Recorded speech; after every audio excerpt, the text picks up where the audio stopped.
Chapter 1 Fellow Cultivators. Before we begin this journey, strengthen this channel's foundation. Subscribe and ring the bell so you never miss a new chapter. A single like fuels the furnace. Now let us begin. The bucket weighed more than Shen Yu did. He knew this because someone had once placed him on the sect's grain scale alongside a full water bucket, and the disciples had laughed when the bucket won. That had been 3 years ago, when he was 14 and small enough that the comparison felt reasonable. Now, at 17, he had grown taller but no heavier, his frame stretched thin by years of inadequate meals and relentless labor. The Iron Cloud sect's outer courtyard sprawled across the lower slopes of the Blue Mist Mountains, a series of gray stone buildings connected by covered walkways and separated by training grounds. The inner sect occupied the peaks above, shrouded in perpetual mist that occasionally crackled with spiritual energy. Shen Yu had never been past the third gate, the barrier separating the outer disciples from the inner sanctum. Servants didn't belong up there. He carried 2 buckets on a shoulder pole, ascending the stone steps from the well to the outer disciple dormitory. His feet knew every crack in every step, every loose stone that could send him tumbling. He'd made this trip 4,062 times. He counted because counting was the only thing that kept his mind from wandering to darker places. Oi, trash root. Move faster, I'm thirsty. The voice belonged to Wei Changming, a second-year outer disciple whose spiritual root was only marginally better than Shen Yu's supposed trash rating. Wei compensated for his own mediocrity by tormenting someone lower on the sect's hierarchy. Shen Yu lowered his head and quickened his pace. The shoulder pole bit into his collarbone where the skin had long since calloused into a permanent ridge. Did you hear me, cripple? I said move. A stone struck Shen Yu between the shoulder blades. He stumbled, and water sloshed over the bucket's rim, darkening the gray stone beneath his feet. He caught himself, adjusted the pole, and kept climbing. This was the rhythm of his life in the Iron Cloud sect. Wake before dawn, haul water, sweep the training yards, prepare meals he wasn't allowed to eat until everyone else had finished, clean the alchemy waste chambers, the one task so foul that even the lowest outer disciples refused it, sleep in a storage room behind the pig pen. Repeat. He had not always been a servant. 5 years ago, when the Iron Cloud sect's recruiting elders had tested every child in Dustfall Village, 12-year-old Shen Yu had stepped onto the spirit testing platform with the same trembling hope as every other child. The platform was supposed to glow with the color of your spiritual root: gold for supreme, blue for excellent, green for good, red for average. When Shen Yu had stepped on it, the platform had flickered a sickly gray for half a second, then gone dark entirely. Trash root, the elder had announced, already looking past him. No cultivation potential. Next, but Shen Yu had no family to return to.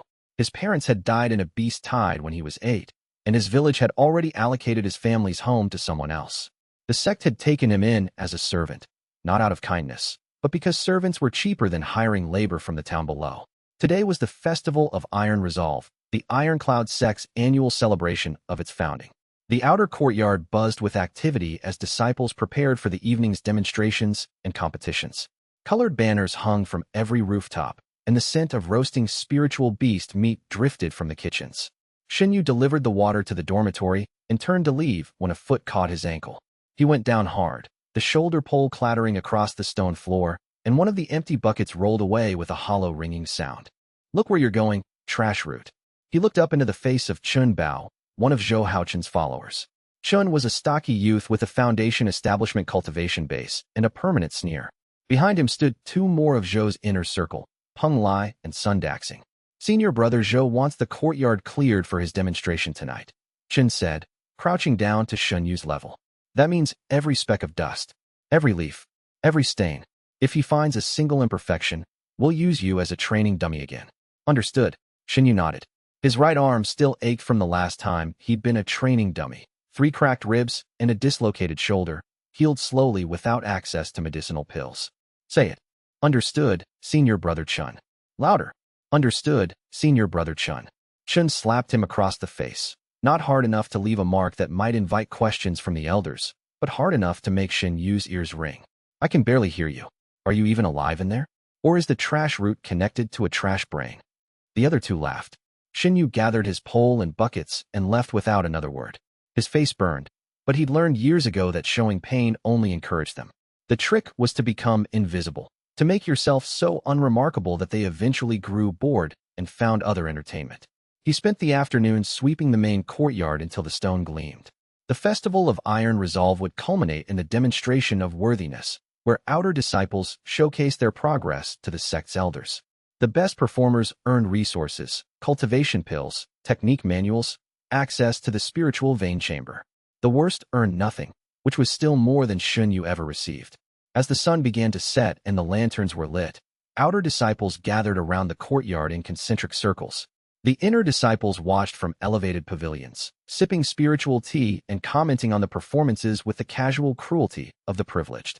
Shen Yu knelt at the very edge of the courtyard, behind the last row of spectators, invisible and irrelevant.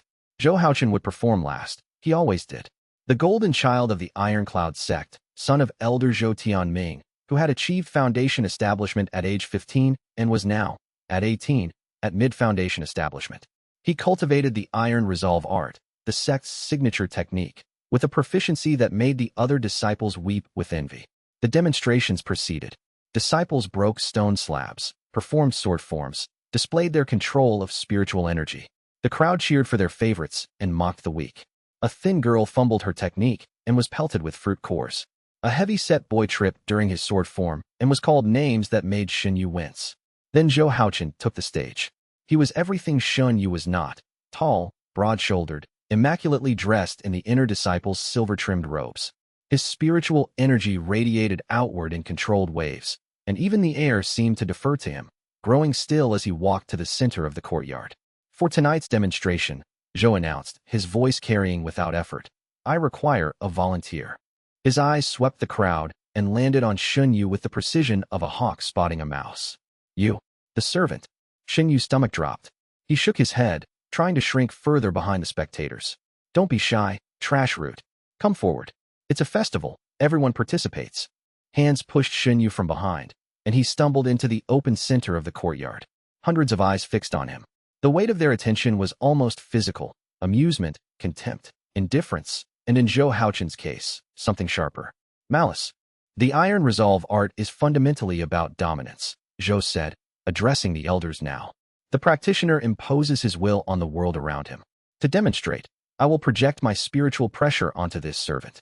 Observe how spiritual dominance manifests on the physical plane." He raised one hand, and spiritual energy slammed into Shen Yu like a wall of iron. Shen Yu's knees buckled. He collapsed to all fours, gasping. The pressure increased, and his arms trembled violently, threatening to give out. His face pressed toward the stone. "Crawl," Zhou said. The crowd was silent for a moment. Then someone laughed. Then more. "Crawl for us, trash root. Look at him shake. He's going to cry. I can see it. Pathetic. Even a dog would resist more." The laughter and mockery built into a wave of sound that washed over Shen Yu as he struggled against the spiritual pressure. His face was an inch from the stone now. His arms shook with the effort of not collapsing entirely. And then something happened. A warmth bloomed in the pit of his stomach, not in his muscles, not in his bones, but deeper. In his dantian, the spiritual center that the testing platform had declared empty and worthless 5 years ago. The warmth was faint, barely perceptible, like the first ember of a fire that had been smothered for years. Each insult that reached his ears seemed to feed it. Each laugh added a tiny spark. The contempt wasn't just sound. It had weight, texture, energy, and his dantian was drinking it in. The pressure from Zhou's technique was enormous, but the warmth spreading through Shen Yu's body pushed back just enough to keep his face from touching the stone. Just enough. "Crawl," Zhou repeated, adding more pressure. Shen Yu's arms gave out, and his chest hit the ground. The crowd roared with laughter. The warmth in his dantian surged, fed by the collective derision of hundreds of cultivators. "Enough," said a voice from the elders' pavilion. Sect Master Zhang's tone carried the weight of a half-step, nascent soul cultivator. "This is a demonstration of technique, not a spectacle of cruelty." Zhou withdrew his pressure with a practiced bow. "Of course, Sect Master. I believe the demonstration was effective." Shen Yu lay on the stone for a long moment after the pressure released. No one helped him up. The crowd's attention had already shifted to the next entertainment. He pushed himself to his feet, bowed to no one in particular, and retreated to the shadows behind the dormitory. His body ached, his palms were scraped raw, and his cheeks still stung from Chun Bao's slap. But the warmth in his dantian remained. He pressed his hand against his stomach, feeling for it like a man feeling for a pulse. It was still there, faint, fragile, but undeniably real. For 5 years, his dantian had been a void, an empty vessel that mocked the very concept of cultivation. Now, for the first time, something moved within it. He didn't understand what had happened. He didn't know what the warmth meant, or why it had appeared during the single, most humiliating moment of his life. But he intended to find out. Chapter 2. Shen Yu did not sleep that night. He lay on his thin mat in the storage room behind the pig pen, one hand pressed against his abdomen, feeling the faint pulse of warmth in his dantian. The pigs snored through the wall, and the autumn wind carried the sounds of continued festival celebrations from the outer courtyard. Laughter, music, the occasional crack of a spiritual technique being demonstrated for an admiring crowd. None of it reached him in any meaningful way. His entire awareness had collapsed to a single point, the ember in his center. He tried to cultivate. Every child in the Iron Cloud sect's territory knew the basic method, the breath of iron, even if they couldn't use it. You sat cross-legged, regulated your breathing, and drew ambient spiritual energy through your pores into your dantian. Shen Yu had tried this thousands of times over 5 years. Every single attempt had produced exactly nothing. He tried it now, expecting the same result.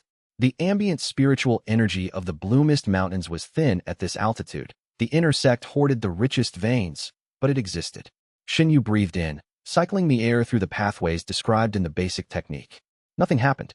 As always, the spiritual energy slid past his meridians like water past stone, unable to find purchase. He opened his eyes and stared at the ceiling. The warmth in his dantian hadn't increased. It hadn't decreased either. It simply sat there, patient as an ember waiting for fuel. Fuel. He thought about the courtyard, the laughter, the contempt, the weight of hundreds of hostile gazes. The warmth had appeared during those moments, had grown with each insult. A dangerous idea formed. The festival grounds were still active. Groups of outer disciples lingered around fire pits, drinking low-grade spiritual wine and trading boasts. The inner disciples had retreated above the third gate hours ago, but the outer courtyard was still lively. Shen Yu slipped out of his storage room and circled the dormitory, approaching the nearest fire pit from downwind. 6 outer disciples sat around it, including Wei Changming, the one who'd thrown a stone at him earlier. Shen Yu stepped into the firelight. The conversation stopped. 6 pairs of eyes fixed on him with varying degrees of irritation and amusement. "What do you want, trash root?" Wei asked. "I was cold," Shen Yu said, which was true. "I thought I could warm myself by the fire." "This isn't a charity, cripple. Get your own firewood. Please, senior brother Wei. It's just for a moment." "He's begging now," another disciple snickered. "Like a dog." "At least a dog is useful," said a third. "What does trash root do?" "Haul water and smell like pig dung." Shen Yu stood there and absorbed it. Not figuratively, literally. Each insult that left their mouths carried something. Not spiritual energy in the traditional sense. Something else. Something that his dantian recognized and consumed. It was subtle. A trickle compared to the flood he'd experienced in the courtyard with hundreds of people. But it was real, and it was measurable. "You know what? Come sit down," Wei said, his eyes glinting with cruel inspiration. "Let's play a game. Every time Trash Root does something stupid, we drink. Trash Root, tell us a joke." Shen Yu sat at the edge of the group and told the worst joke he knew. Something about a monkey and a magistrate that his mother had told him when he was 6. The delivery was terrible, deliberately so. They laughed at him, not with him. They called him brainless, worthless, a waste of rice and air. For 20 minutes, he sat and endured their mockery, and for 20 minutes, his dantian fed. When he returned to his storage room, the warmth had grown. Not dramatically. It was still faint enough that a casual spiritual scan would miss it entirely. But Shen Yu had spent 5 years with nothing. He could measure the difference between 0 and almost 0 with surgical precision. He sat cross-legged on his mat and turned his attention inward, examining his dantian with the mental techniques every servant learned to check for spiritual contamination after cleaning the alchemy waste chambers. His dantian was no longer empty.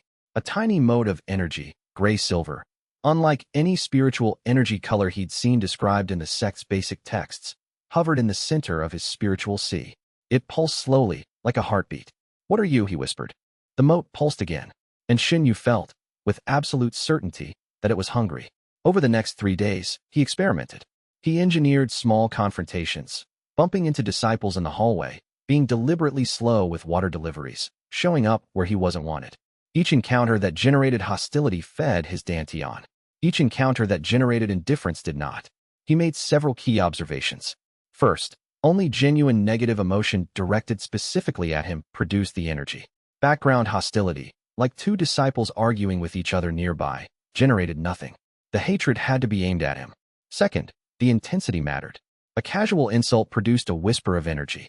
A heartfelt curse backed by real contempt produced noticeably more.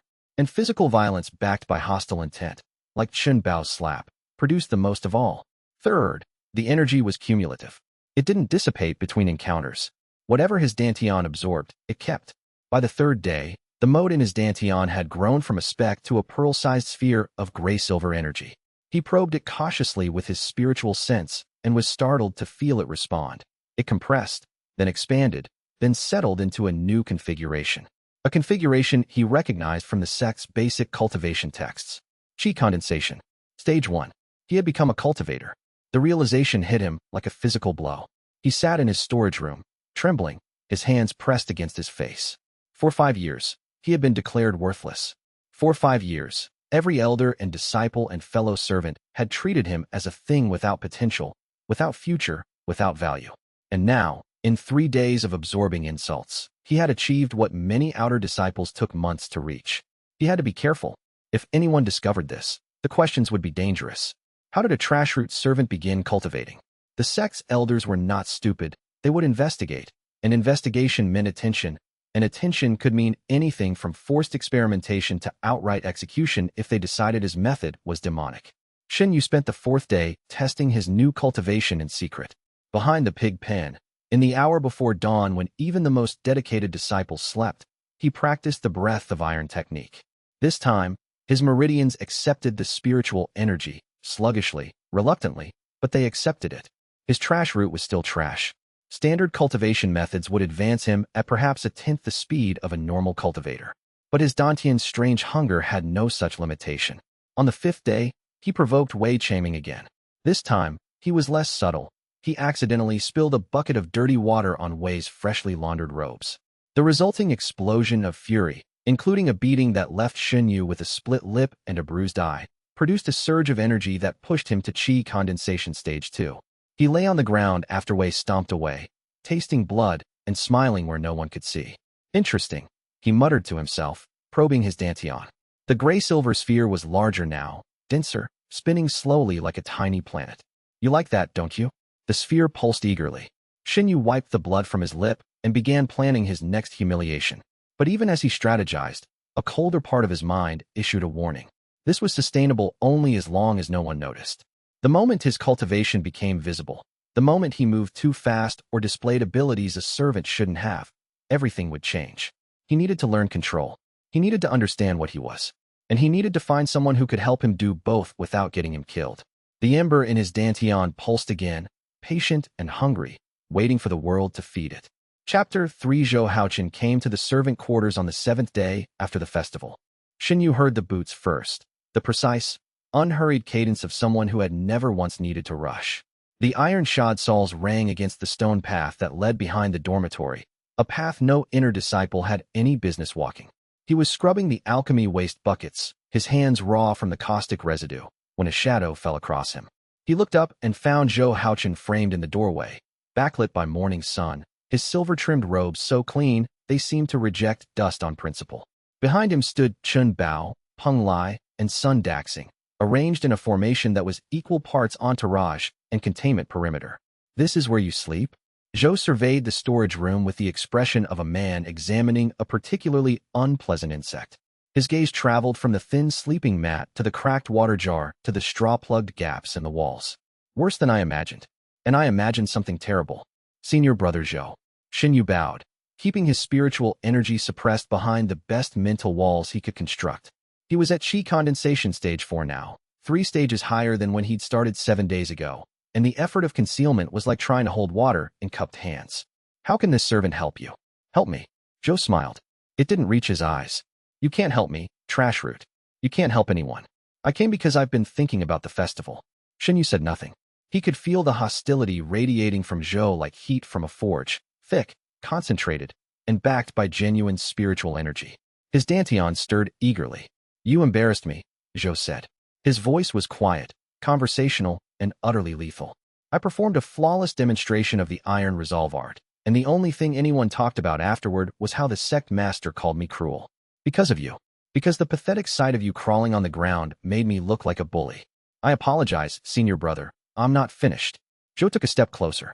The spiritual pressure he radiated increased, and the alchemical buckets rattled on their shelf. My father asked me why I chose a servant for the demonstration. He said it was beneath me. Beneath me. I lost face with my own father because of a trash-rooted servant. The fury behind those words was immense. Shen Yu felt his dantian expand like a lung taking a deep breath. The gray-silver sphere spun faster, drinking in Zhou's concentrated malice. So here's what's going to happen, Zhou continued. I'm going to destroy this room. Everything in it. Your mat, your clothes, your water jar, whatever pitiful possessions you've accumulated. And you're going to stand there and watch. If you run, if you cry, if you do anything other than stand perfectly still, Chun Bao will break both your arms. Chun cracked his knuckles. And afterward, Zhou said, you will thank me. Because this is a lesson in the natural order. The strong take. The weak endure. The worthless get crushed. Do you understand? Yes, senior brother Zhou. Zhou raised his hand, and spiritual energy gathered around his fist.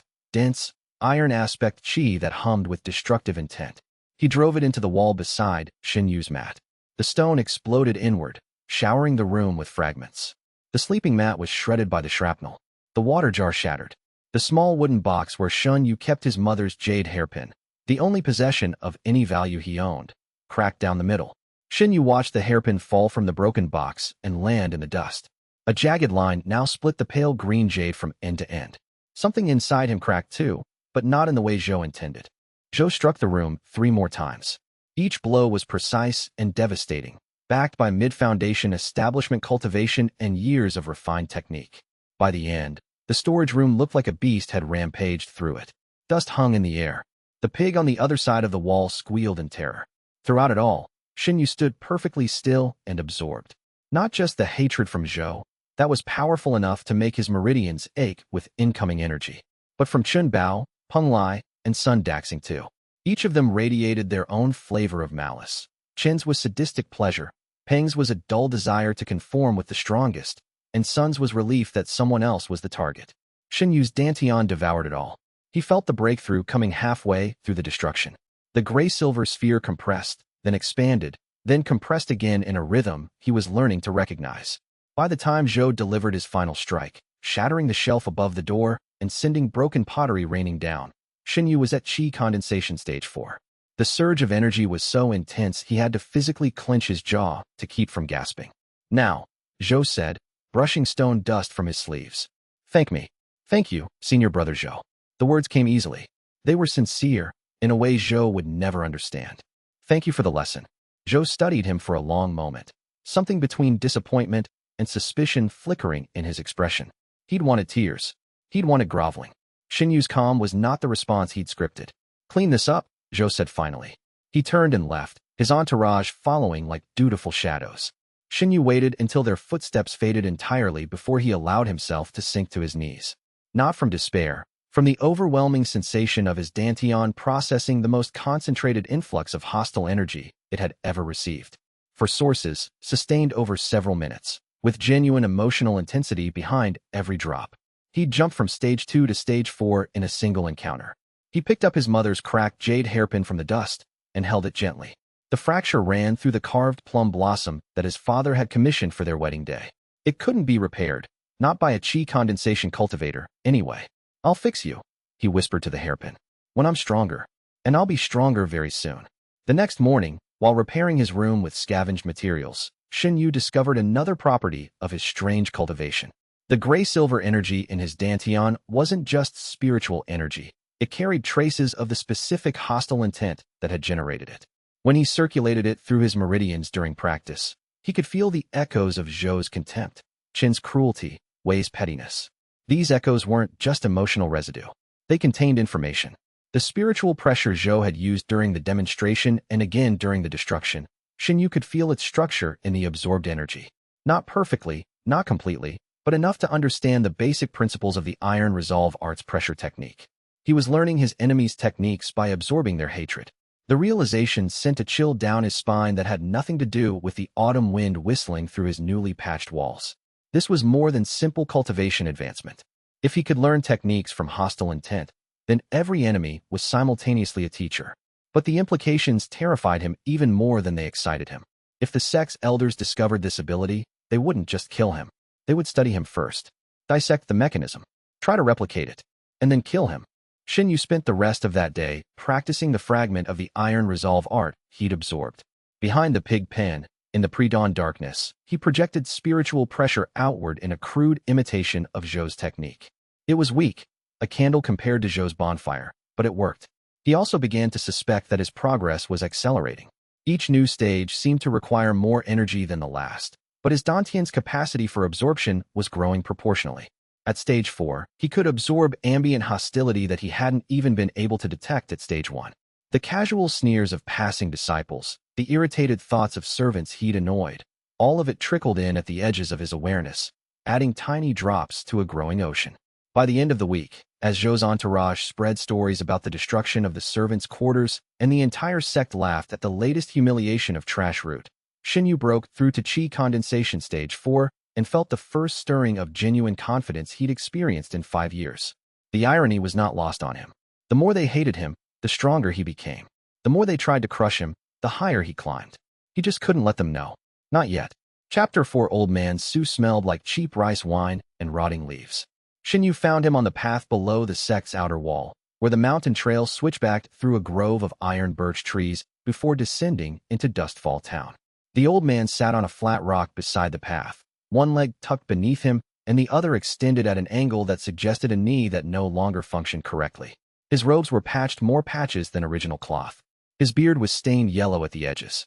His eyes were closed. He appeared to be sleeping, or possibly dead. Shen Yu had seen him before. Everyone in the sect's outer ring had. Old Man Su had appeared 3 months ago, setting up an unofficial residence in a cave near the trail. He begged for food from disciples returning from town and occasionally offered to read fortunes in exchange for wine. The sect tolerated him because he was clearly a mortal with no cultivation, and mortals were beneath notice. Shen Yu was descending to town to buy replacement rope for his shoulder pole when the old man's eyes opened. Yusu said. His voice was dry as paper. Boy with the dantian that eats. Shen Yu stopped walking. His heart hammered once, hard, and then he forced it into calm. I don't know what you mean, elder. Don't insult us both. Su reached into his robes and produced a ceramic jug, took a long drink, and wiped his mouth with his sleeve. I could feel your cultivation from here. Stage 4 Qi condensation, achieved in under 2 weeks, and done through a method I haven't encountered in 400 years. Sit down. For 100 years. A mortal's lifespan was 70 years at most. Shen Yu's eyes narrowed. You're a cultivator. Was. Sit down. Shen Yu sat, maintaining a safe distance. His dantian was quiet. Su radiated no hostility whatsoever. If anything, the old man's emotional state was perfectly neutral, like a still pond. It was unsettling. Shen Yu had grown accustomed to constant low-level hostility from everyone around him. What's your name, boy? Shen Yu. Shen Yu. Su tasted the name. And your constitution, do you know what it's called? Constitution. The thing that makes your dantian eat negative intent, like a starving ghost at a banquet. It has a name. The inverted karma physique. In the ancient texts, it was called the constitution of 10,000 curses. The words hit Shen Yu like stones. Not because of their content, but because they confirmed what he'd secretly feared. This wasn't some random mutation. It was known, named, categorized, which meant others had possessed it before. And those others were, presumably, dead, because Shen Yu had never heard of it. I see you're putting the pieces together, Su said. Yes. Everyone who has ever manifested the inverted karma physique has been killed. Most before they advanced past foundation establishment. A few made it further. None survived. Why? Because the physique is feared by those in power. A cultivator who grows stronger from hatred. What happens when the world's most powerful sects hate him? When emperors hate him? When gods hate him? He becomes unstoppable. Exactly. And unstoppable people make other people nervous. Su took another drink. There is an organization, the Karmic Court, that has existed for as long as the physique itself. Their sole purpose is to hunt and destroy anyone who manifests it. They have agents in every major sect. They may already know about you. Shen Yu processed this. Fear warred with something harder in his chest, a cold, pragmatic resolve that had been forged by 5 years of abuse. Why are you telling me this? Because I was once a Tao Lord, and Su Mohan, my most talented disciple, betrayed me over this very physique. The words came out flat, drained of emotion long ago. He became obsessed with its mechanics. He wanted to replicate it artificially. When I forbade his research, he shattered my cultivation and left me as you see me now. That was 43 years ago. Shen Yu studied the old man with new eyes. A Tao Lord was a being of almost incomprehensible power, 7 full realms above Qi condensation. For such a being to be reduced to begging outside a minor sect's walls was a tragedy of epic proportions. You want revenge, Shen Yu said, on your disciple, and you think I can help you get it? Su laughed, a short, humorless bark. Boy, I want many things. Revenge is on the list, but it's behind surviving to see tomorrow and obtaining drinkable wine. What I'm offering isn't about revenge. It's about keeping you alive long enough to matter. What are you offering? Teaching. I know more about the inverted karma physique than anyone alive. More than the karmic court. More than Su Mohan. More than the dusty texts in any sect's archive. I spent 2 centuries studying it before my disciple ruined everything. I can teach you to use your constitution safely, efficiently, and without attracting the wrong attention. And what do you want in return? Su's expression shifted to something that might have been fondness, or might have been a very old pain wearing fondness as a mask. Proof, he said quietly, that the physique can produce something other than tragedy. Every wielder before you was consumed by the hatred they absorbed. They became the very thing the world accused them of being. I want to see one, just one. Who doesn't? Shen Yu sat with that for a long time. The mountain wind moved through the iron birch trees, producing a metallic whisper that filled the silence between them. When do we start? He asked. They started that evening. Su's cave was deeper than it appeared from outside, extending into a natural chamber that had once been used as a hermitage by some forgotten cultivator. Faded formation lines etched into the stone walls still held a trace of spiritual energy, and the air was noticeably denser than outside, a residual effect of long-spent cultivation. First principle, Su said, settling onto a stone shelf that served as his seat. Your constitution converts hostile intent into cultivation energy, but it's not free. The conversion generates heat, spiritual heat that accumulates in your meridians. Absorb too much too fast, and your meridians will crack. You'll chi deviate and either die or go insane. How much is too much? At your current level? The amount you absorbed from that inner disciple's tantrum was close to your limit. I felt the fluctuation from here. If he'd brought 10 friends instead of 3, you might have overloaded. Shen Yu filed this away. He'd felt the strain during Zhou's visit, but had attributed it to the breakthrough itself. Second principle. The quality of hostile intent matters more than quantity. 1,000 people mildly annoyed with you produces less energy than 1 person who genuinely wants you dead. And a single curse backed by spiritual energy, a real curse from a cultivator channeling their hatred through their cultivation base, produces exponentially more than any number of mortal insults. That's why Zhou's attack was so potent. Yes, his spiritual pressure technique wasn't just physical force, it was his contempt given form. Your constitution absorbed the technique's emotional payload along with the physical impact. That's also why you can feel the echoes of his technique in your absorbed energy. You're not just eating his hatred, you're eating his cultivation intent. This confirmed what Shen Yu had already suspected. Can I learn entire techniques this way? Eventually, at higher levels, with greater control, you could theoretically reverse engineer any technique used against you with hostile intent. But that's years away. For now, focus on the basics. Su spent the next 2 hours teaching Shen Yu this scorn absorption art, a technique specifically designed for the inverted karma physique that optimized the conversion of hostile intent into usable energy. The standard method Shen Yu had been using instinctively was like drinking from a waterfall, powerful but wasteful and dangerous. The scorn absorption art was a refined pipeline that filtered, compressed, and directed the energy along safe pathways. Third principle, and this is the most important, Su said, his voice dropping to a deadly serious tone. You must hide your true cultivation at all times. Always appear weaker than you are. The moment someone of sufficient knowledge sees a chi condensation servant who shouldn't be cultivating at all, questions will be asked. And questions about the inverted karma physique always end in death. How do I hide it? I'll teach you the hollow mirror technique tomorrow. It makes your cultivation appear one full stage below reality. But the best concealment is behavioral. Continue being a servant. Continue being weak. Continue being despised. Your invisibility is your greatest weapon. Shen Yu nodded slowly. The irony was almost poetic. His path to power required him to remain, in everyone's eyes, utterly powerless. He left Su's cave that night with his mind buzzing. He had a teacher, a technique, and most importantly, understanding. The inverted karma physique was not a random gift. It was a documented phenomenon with a history, mechanics, and dangers. Knowing this made it manageable, controllable. He could work with controllable. As he climbed the path back to the sect, a group of returning disciples spotted him and shouted insults. Shen Yu lowered his head, hunched his shoulders, and absorbed every word. The Dantian fed, quiet and patient. Chapter 5 The Scorn Absorption Art changed everything. where before Shen Yu had been drinking from a fire hose, absorbing hostile intent in raw, unfiltered torrents that strained his meridians and wasted half the energy. The new technique was a precision instrument. It created 3 refinement stages within his dantian: collection, purification, and integration. Hostile intent entered through his spiritual senses, was stripped of its emotional payload in the collection stage, compressed into pure qi during purification, and finally merged with his existing cultivation base during integration. The efficiency improvement was staggering. The same amount of hostility that had previously given him a trickle now gave him a stream.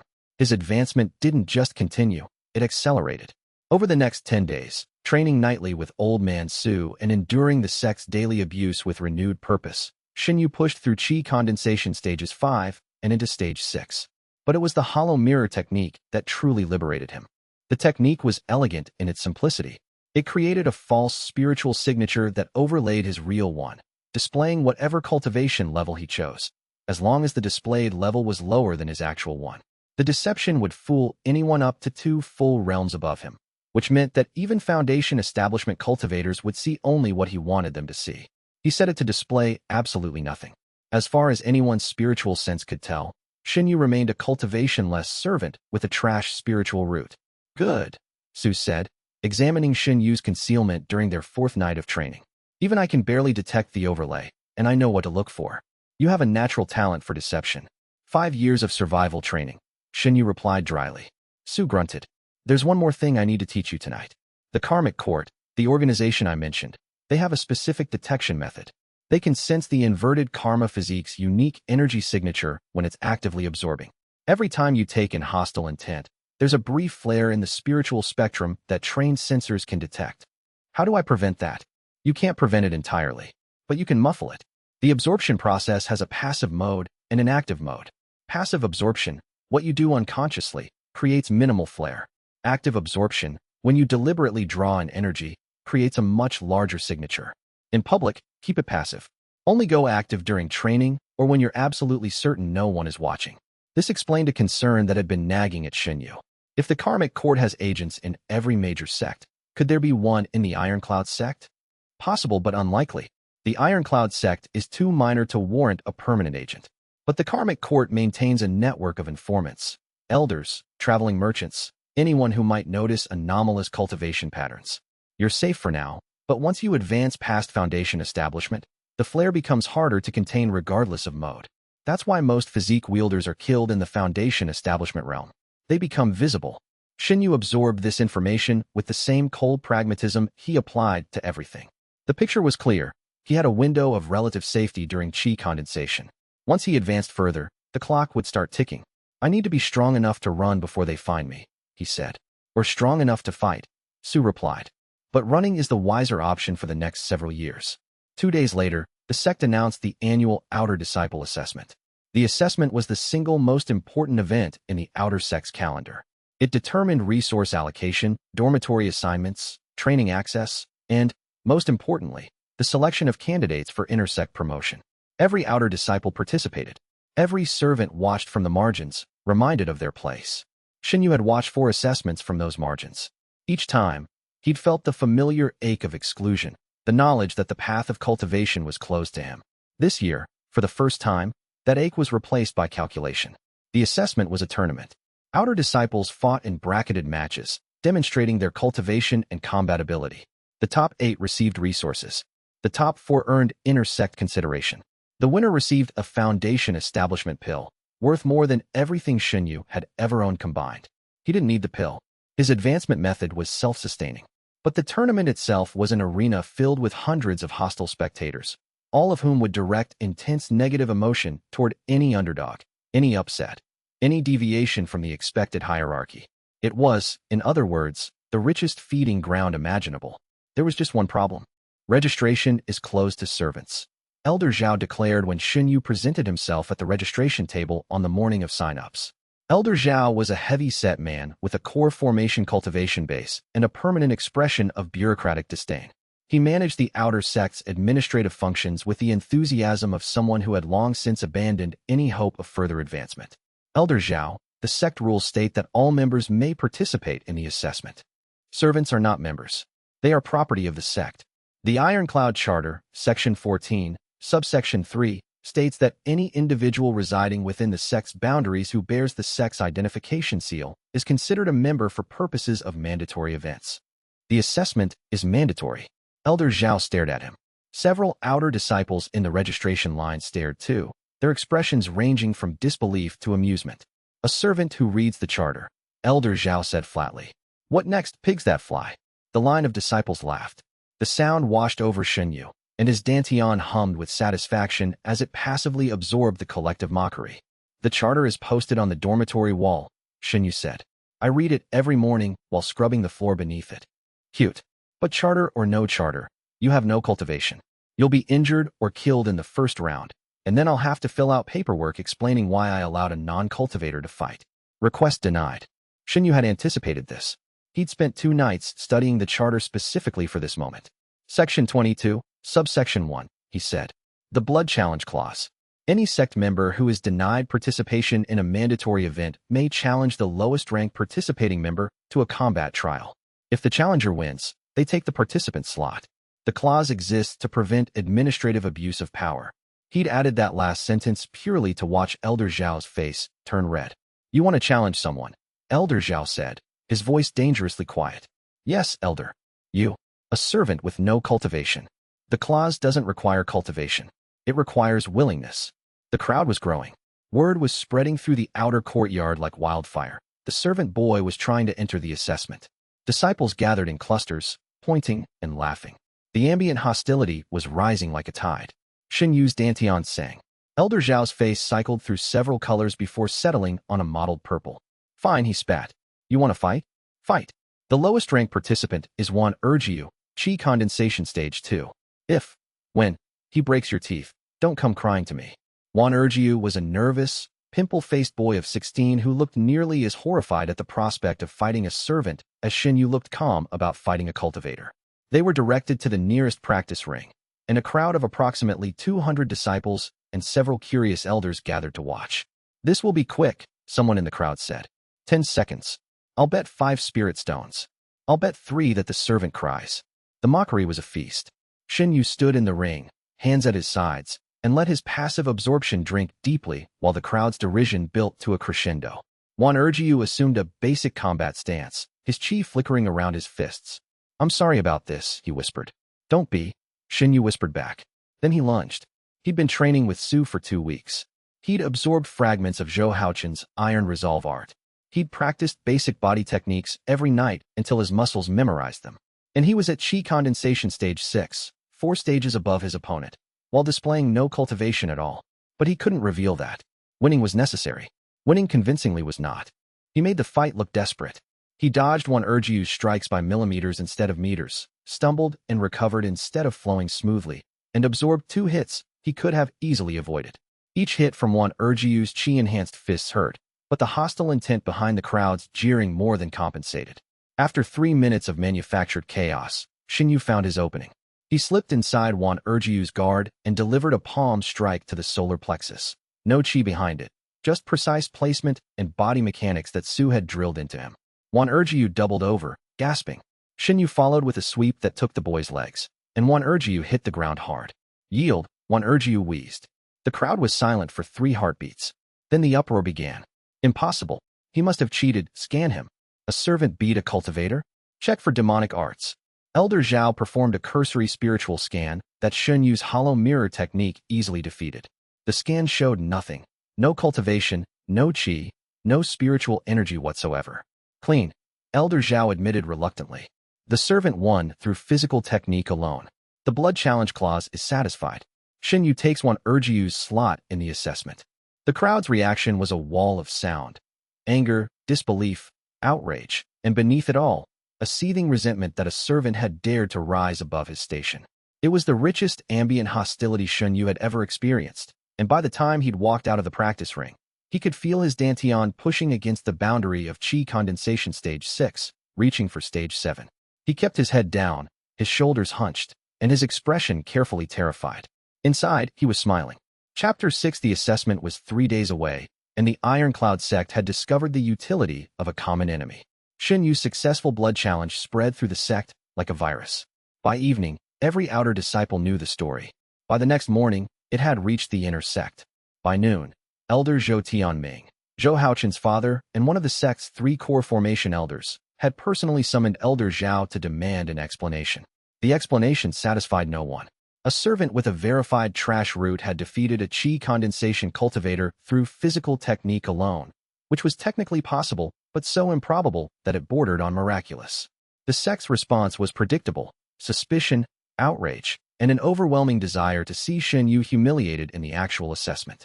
Betting pools formed. The odds on Shen Yu winning his first assessment match were 200 to 1 against. The odds on him surviving his first match without permanent injury were a more generous 15 to 1. They really don't like you.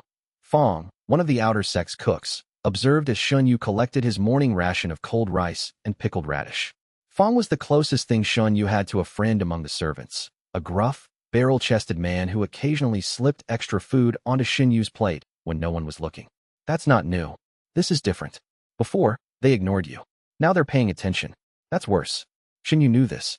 He also knew that paying attention meant generating massive amounts of hostile intent directed specifically at him, which was the opposite of a problem. By the evening of the first day after the blood challenge, the sustained hostility of the entire outer sect pushed him past Qi condensation stage 6 and into stage 7. By the second day, during which he endured 4 separate accidents orchestrated by Zhou Haochen's faction, including being tripped down a flight of stairs and having his new sleeping mat urinated on, he reached stage 8. He was advancing faster than he'd thought possible, and the assessment hadn't even started. "You're pushing too hard," Su warned during their evening session. Stage 8 in less than 3 weeks is unprecedented. Even documented inverted karma physique wielders typically took months to reach this level. The hostility is more concentrated than usual. The entire sect is focused on me, which is exactly why you need to be careful. Concentrated hostility means a concentrated detection signature. If there's anyone within 50 miles with a karmic court detection artifact, they'll see a beacon. Shen Yu considered this. How likely is that? In normal circumstances? Very unlikely. But the assessment draws visitors from other sections. Merchant caravans arrive to sell goods to participants. And the karmic court embeds agents in exactly those kinds of transient populations. Then I have 3 days to decide. Compete in the assessment and risk detection, or withdraw and lose the opportunity. Su studied him. What opportunity? You don't need the tournament rewards. Your advancement is self-sustaining. I don't need the rewards. I need the exposure. Su's eyebrows rose. Explain. If I compete and lose in the first round, as everyone expects, then my blood challenge becomes a meaningless footnote. A lucky servant who got what he deserved. No one will think about me again. But if I compete and do unexpectedly well, not too well, just enough to be surprising, then I become a story. An anomaly. And anomalies generate sustained interest, which generates sustained hostility, which feeds my advancement for months instead of days. Or, Su said dryly, the anomaly draws the attention of people who will kill you. Everything draws the attention of people who will kill me. At least this way, I choose the timing. Su was silent for a long time. Then he reached into his robes and pulled out a small jade disc etched with microscopic formations. This is a karmic dampening seal. It won't hide your physique from a dedicated search, but it will reduce the passive flare during absorption by approximately 70%. I made it decades ago for research purposes. Wear it against your skin, beneath your clothes. Shen Yu took the disc. It was warm to the touch, and when he pressed it against his chest, his dantian's activity immediately became muffled, like a drum heard through a thick wall. Thank you, Elder Su. Don't thank me. If the karmic court comes, I'm running. I'm too old and too weak to fight anyone. Shen Yu smiled. If the karmic court comes, I'll be right behind you. The morning of the assessment, Shen Yu woke to find his storage room door sealed from outside with a binding talisman. Low grade, outer disciple level, but enough to trap a non-cultivator for hours. He broke it with a flick of chi-enhanced fingers, a trivial effort at stage 8, and stepped into the pre-dawn darkness. The binding talisman's residual energy carried the spiritual signature of Chen Bao. Zhou Haochen's faction wanted him to miss the assessment entirely. He made it to the registration area with an hour to spare. The outer courtyard had been transformed overnight into a tournament arena. Wooden bleachers surrounded a central stone platform reinforced with protective formations. Banners bearing the Azure Cloud City's emblem hung from every post. The seats were already filling with spectators, outer disciples, inner disciples watching from elevated pavilions, elders in cushioned boxes, and a handful of visiting merchants and minor sect representatives in the guest section. Shen Yu registered, received his bracket assignment, and retreated to the waiting area. His bracket placed him in the first round against an outer disciple named Guofeng, Qi Condensation Stage 5. Guofeng found him in the waiting area 20 minutes before their match. He was a lean, sharp-featured youth with nervous energy and cultivation that flickered with inconsistency, someone who had reached Stage 5 through pills and resources rather than talent. "Listen, servant," Guo said, leaning close. "I'll give you 50 spirit stones to forfeit. That's more than you'll earn in 2 years of hauling water." "No. 100. No." Guo's nervousness curdled into anger. "Do you understand what happens if you actually step into that ring with me? I'll break your bones. Not because I want to, but because if I don't put you down hard, Zhou Haochen will put me down harder. He wants you destroyed. Publicly. Painfully." The hostility behind Guo's words was genuine, fear-driven hatred, the kind that came from a person trapped between two bad options. Shen Yu's dantian absorbed it passively, and even this small amount edged him closer to Stage 9. "I appreciate the warning," Shen Yu said, "but I'm fighting." Guo stared at him for a long moment, then shook his head and walked away, muttering curses under his breath. Every curse fed the dantian. The matches began at noon. The first 2 bouts were unremarkable, competent outer disciples demonstrating their cultivation through clean, predictable combat. The crowd cheered politely. When Shen Yu's name was called for the 3rd bout, the arena's energy transformed.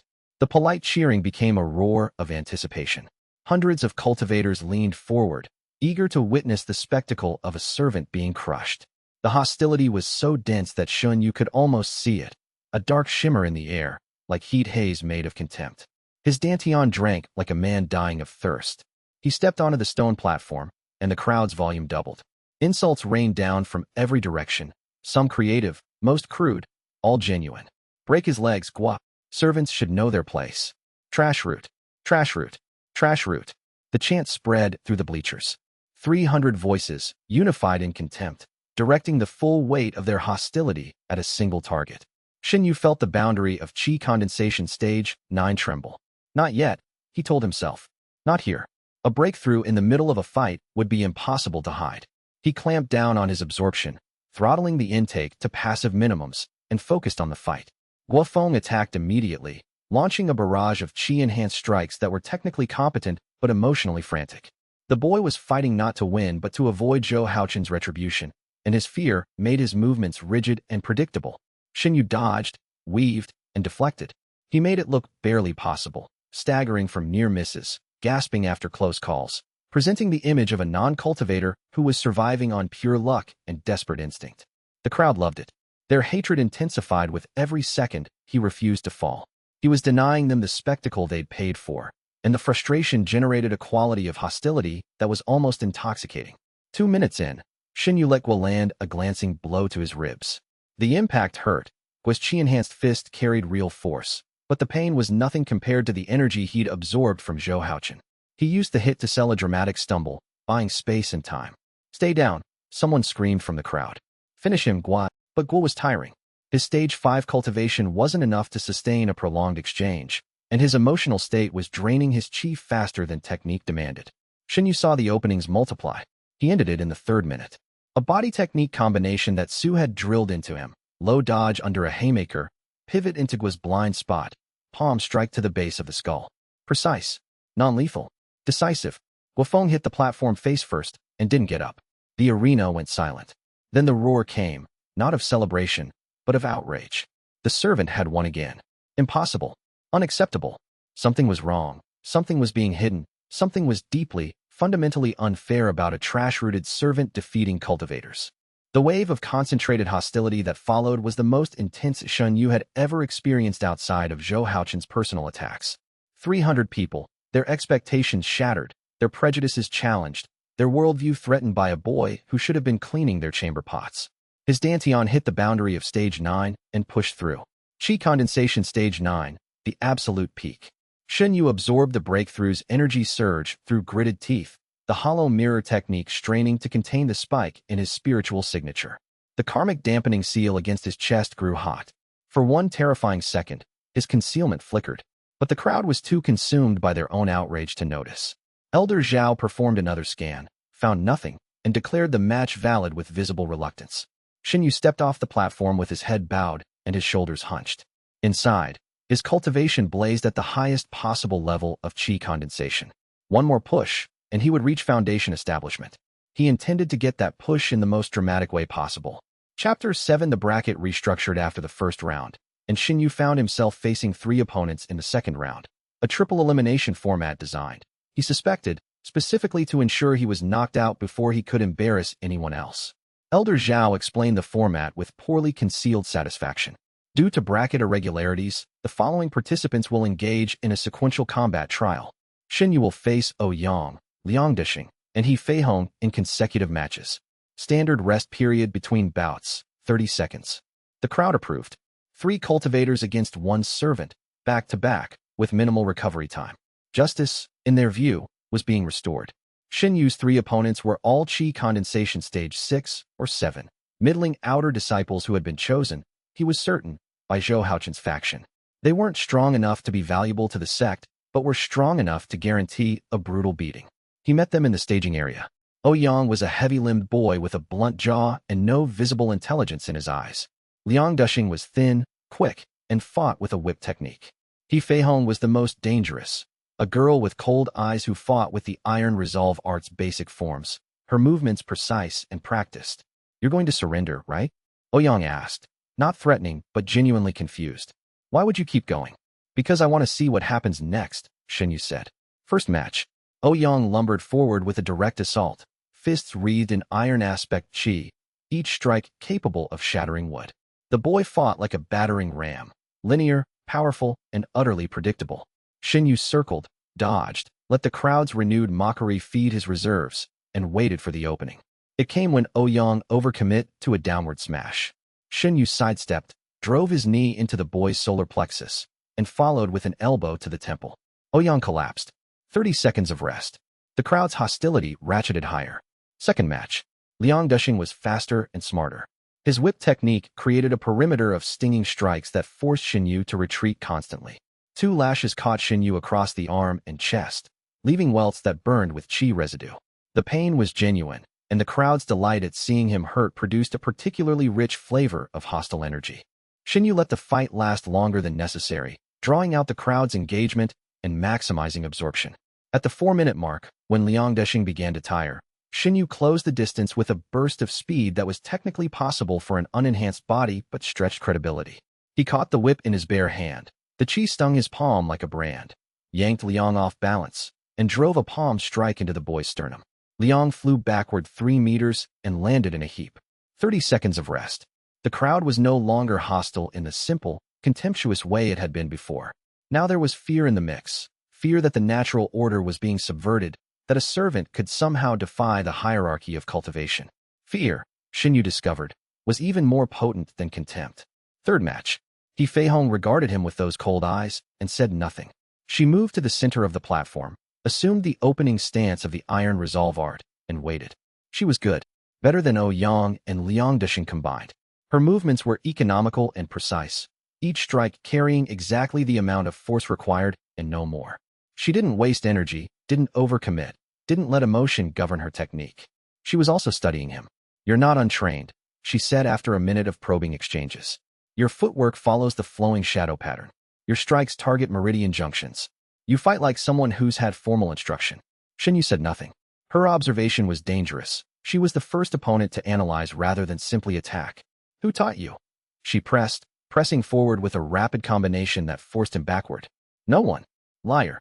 She aimed a precise strike at his right wrist, a diagnostic attack, testing his reflexes. His block was 1 degree too clean for an untrained servant, and her eyes narrowed. "You're hiding something," she said. "I don't know what, but you're hiding." The fight continued. He Feihong was patient, technical, and perceptive, exactly the kind of opponent Shen Yu couldn't afford to fight for long. Every second increased the risk that she'd see through his performance. He made his decision and ended it quickly. A feint to the left drew her guard high, and he pivoted right, driving a full-force palm strike into her floating ribs. Even without chi enhancement, the blow was devastating against a stage 7 cultivator who hadn't expected a non-cultivator to hit that hard. He Feihong gasped, staggered, and Shen Yu followed with a sweep that put her on the ground. She hit the platform and immediately tried to rise. Their eyes met. Hers were not hostile, they were curious. "Yield," the referee called, declaring the match. He Feihong rose slowly, still watching him. "You're interesting, Shen Yu," she said quietly. "I hope you survive long enough for me to figure out what you are." Then she turned and walked away. Shen Yu won all 3 matches, advancing to the semi-finals of the Outer Disciple Assessment.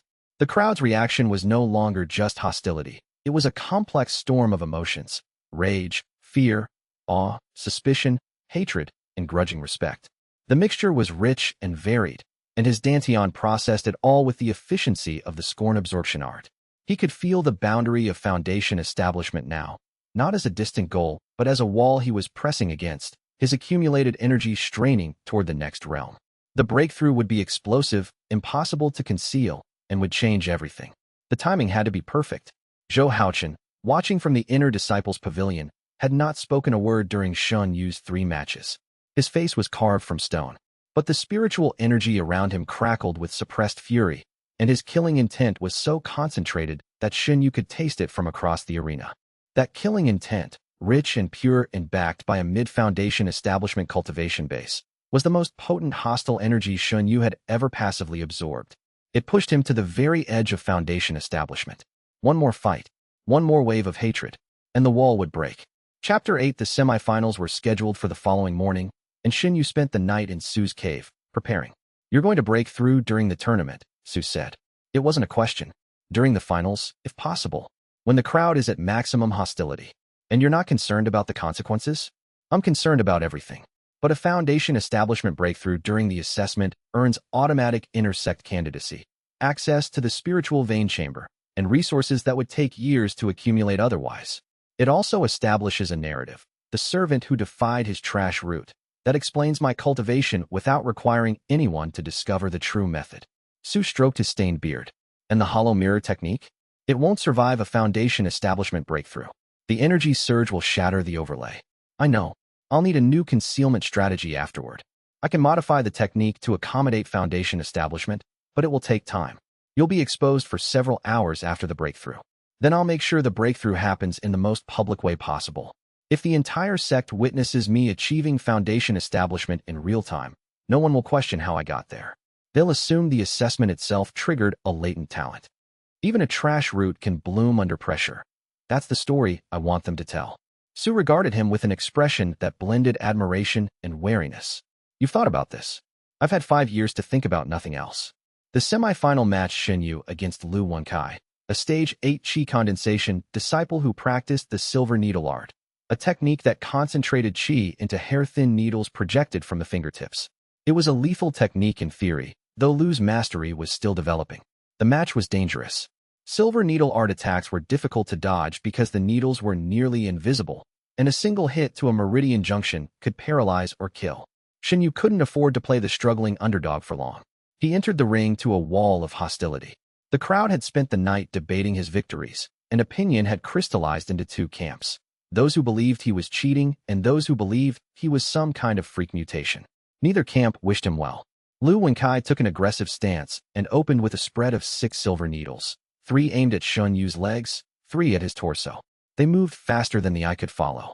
Shen Yu felt them coming through his spiritual sense, one of the advantages of stage 9 qi condensation that he normally kept hidden. He twisted sideways, letting the needles pass through the space he'd occupied, and closed the distance before Lu could form another volley. The fight devolved into a close-range exchange that negated Lu's ranged advantage. Shen Yu fought with controlled aggression, mixing Su's body techniques with the fragments of the iron resolve art he'd absorbed from Zhou's hostile energy. Every time the crowd surged with emotion, he processed it through the scorn absorption art's refined pathways. Lu was skilled but not exceptional. His close combat abilities were mediocre, compensated only by the threat of point-blank needle projection. Shen Yu kept his hands moving, disrupting Lu's finger formations before they could complete. At the 2-minute mark, Shen Yu created an opening with a feint and drove Lu off the platform with a body check. "Simple, inelegant, effective. Winner, Shen Yu," the referee announced. The crowd's reaction was muted this time, not less hostile, but more resigned. They were beginning to accept that the servant was going to keep winning, and the resignation was tinged with a deeper, more corrosive hatred, the kind that came from having one's fundamental assumptions challenged. Shen Yu relished it. The other semi-final pitted 2 disciples he didn't know against each other. The winner would face him in the finals. He watched from the staging area, conserving energy and monitoring his cultivation. The Foundation establishment boundary was so close he could feel its texture, a membrane of compressed spiritual energy that would rupture with one more significant influx. The winning semi-finalist was a disciple named Tao Jun, stage 9 Qi condensation, competent, unremarkable. But when Tao Jun saw Shen Yu waiting in the staging area, and their eyes met, Shen Yu felt something unexpected. Respect. Not hostility. Not hatred. Not contempt. Genuine respect from a person who had watched Shen Yu claw his way through 4 matches against cultivators without displaying a single trace of spiritual energy. The respect produced nothing. His Dantian ignored it entirely. And for the first time since his constitution had awakened, Shen Yu felt something that wasn't strategic calculation. He felt lonely. The finals would be held at sunset, the grand conclusion of the assessment, performed before the full Elder Council. 3 hours remained. Shen Yu retreated to the periphery of the outer courtyard, found a quiet corner behind the archive building, and sat with his back against the stone wall. The loneliness was an unfamiliar weight. His entire advancement strategy was built on being hated. Every cultivation gain came from hostility, every breakthrough from contempt. The system was elegant and self-sustaining, but it required one fundamental condition, that the world despise him. Tao Jun's respect had punctured something. A small reminder that there existed a form of human connection his constitution couldn't process, couldn't use, couldn't even properly register. You look troubled. He looked up. He Fei Hong, the cold-eyed girl from yesterday's triple match, stood over him with her arms crossed. I'm fine.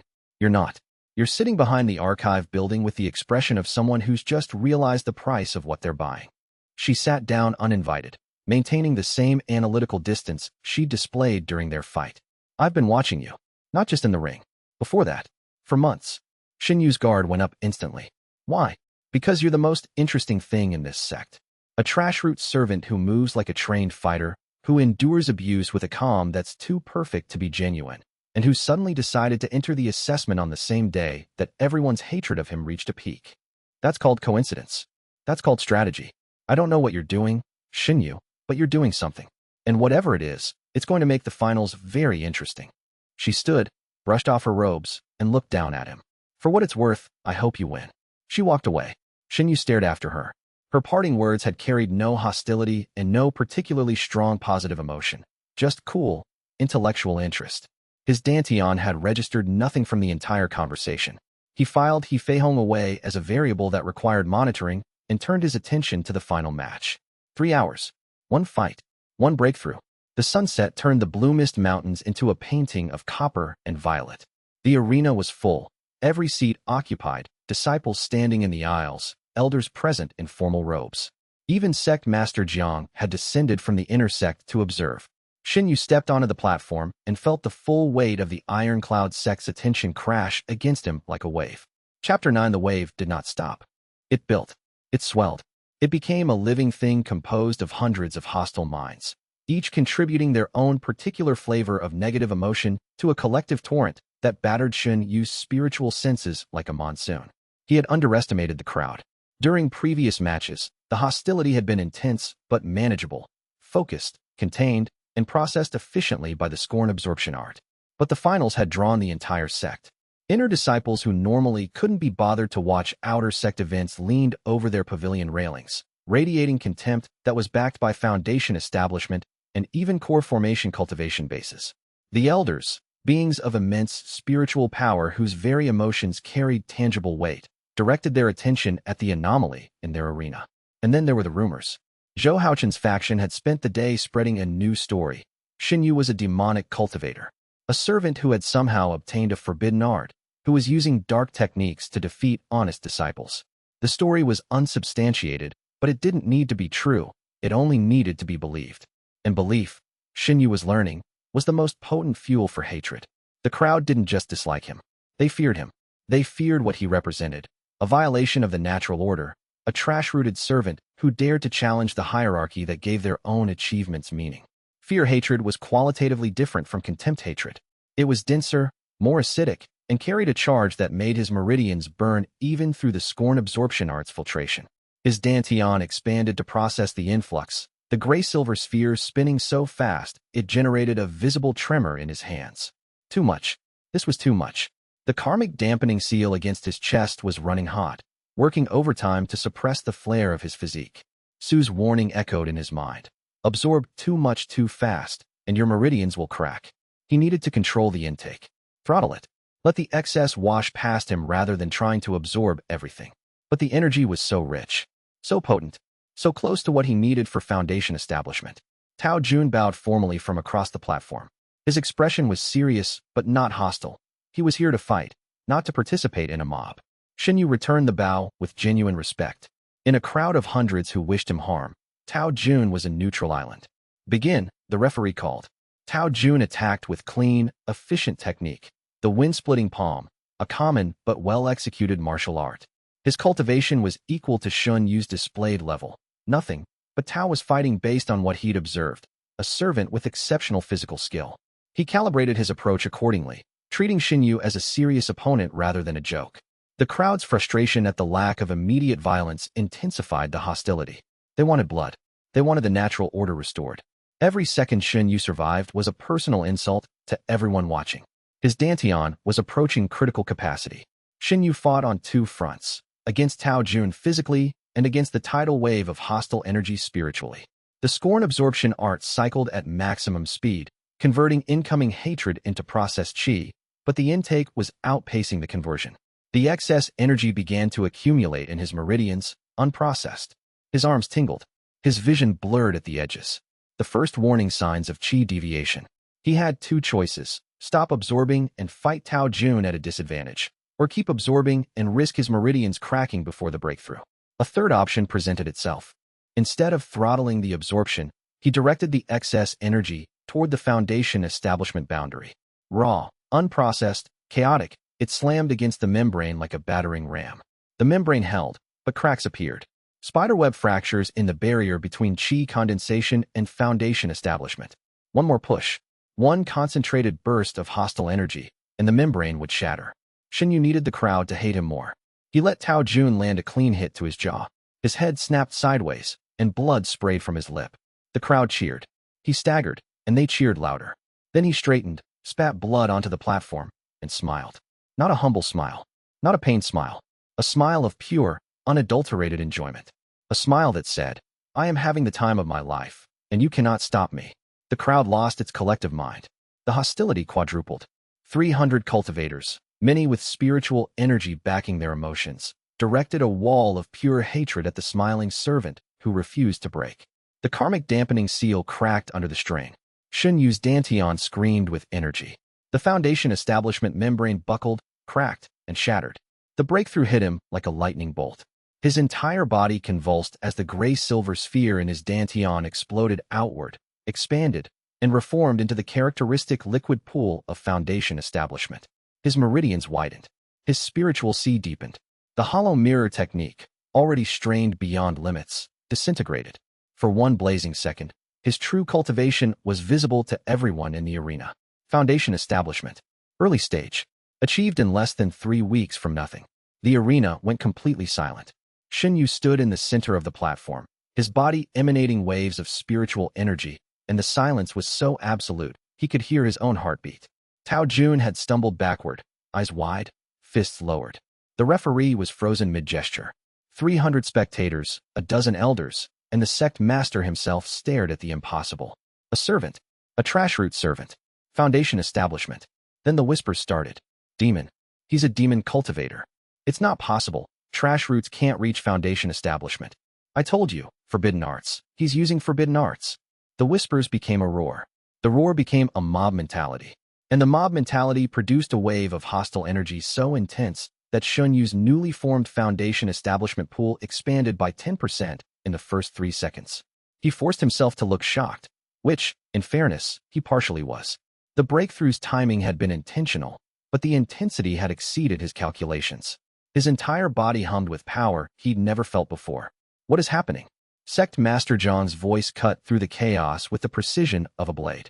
The nascent soul cultivator descended from his pavilion to the arena floor in a single step, covering 30 meters as though distance were a suggestion. Shen Yu dropped to his knees. Sect Master, this disciple does not understand what happened. During the fight, something broke inside me. Energy flooded in. Silence. Jiang raised one hand, and spiritual energy swept through Shen Yu's body in a diagnostic wave. The scan was invasive, thorough, and far beyond anything Elder Zhao's cursory examination could have detected. Shen Yu held his breath. The hollow mirror technique was gone. His true cultivation was exposed. Everything depended on what the sect master's scan revealed about his method. 3 heartbeats passed.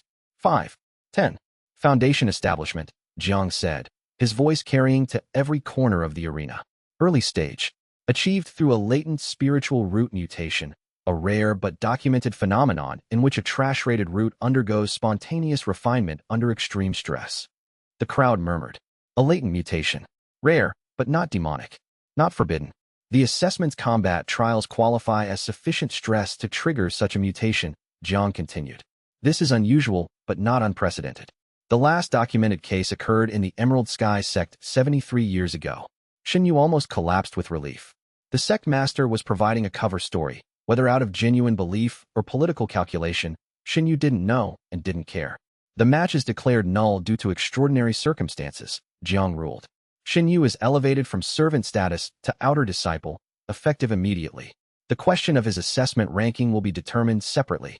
The crowd's reaction was a complicated mix of resentment, disbelief, and grudging acceptance of their sect master's authority. The hostility didn't diminish. If anything, the resentment at Shen Yu's elevation intensified it.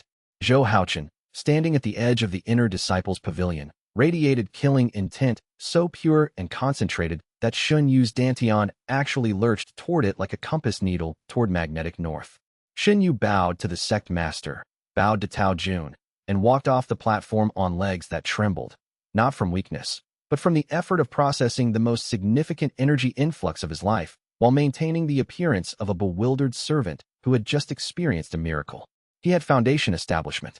He was no longer invisible, and the entire Iron Cloud sect hated him more than ever. Perfect. Chapter 10. Old man Su waited in his cave with a modified hollow mirror technique ready. Sit, he said the moment Shen Yu ducked through the entrance. We have hours, not days. The sect master's cover story will hold the general population, but anyone with real knowledge of spiritual root mutations will see through it within a week. The Iron Cloud sect doesn't have anyone that knowledgeable, but the assessment's guest section included representatives from the Silver Crane sect and the Autumn Moon Palace. Both are major sects with extensive libraries. Shen Yu sat and opened his dantian to Su's examination.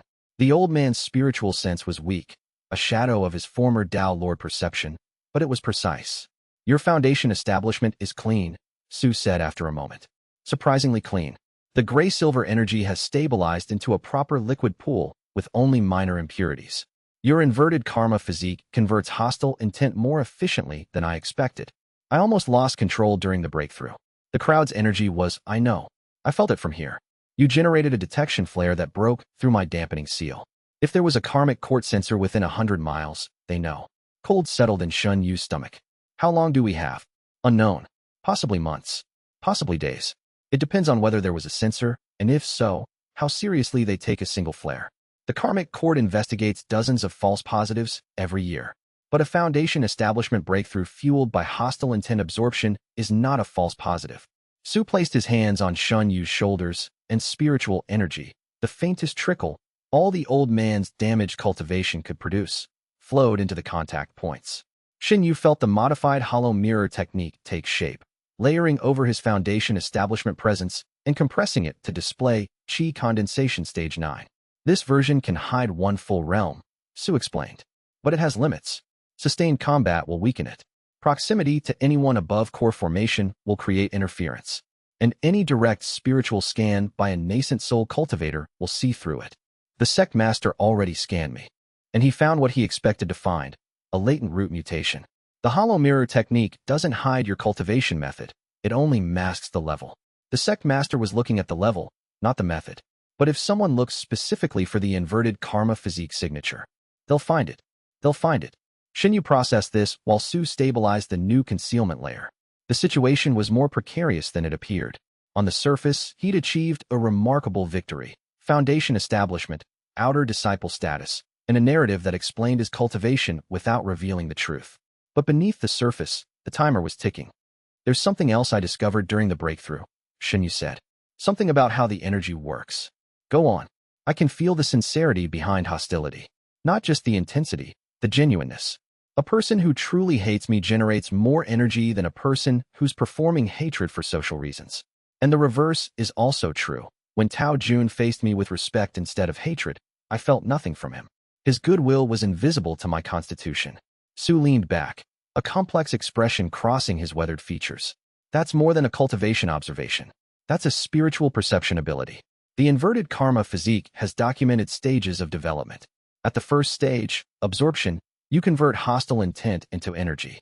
At the second stage, perception, you begin to feel the quality and sincerity of directed emotions. You've entered the second stage. What's the third stage?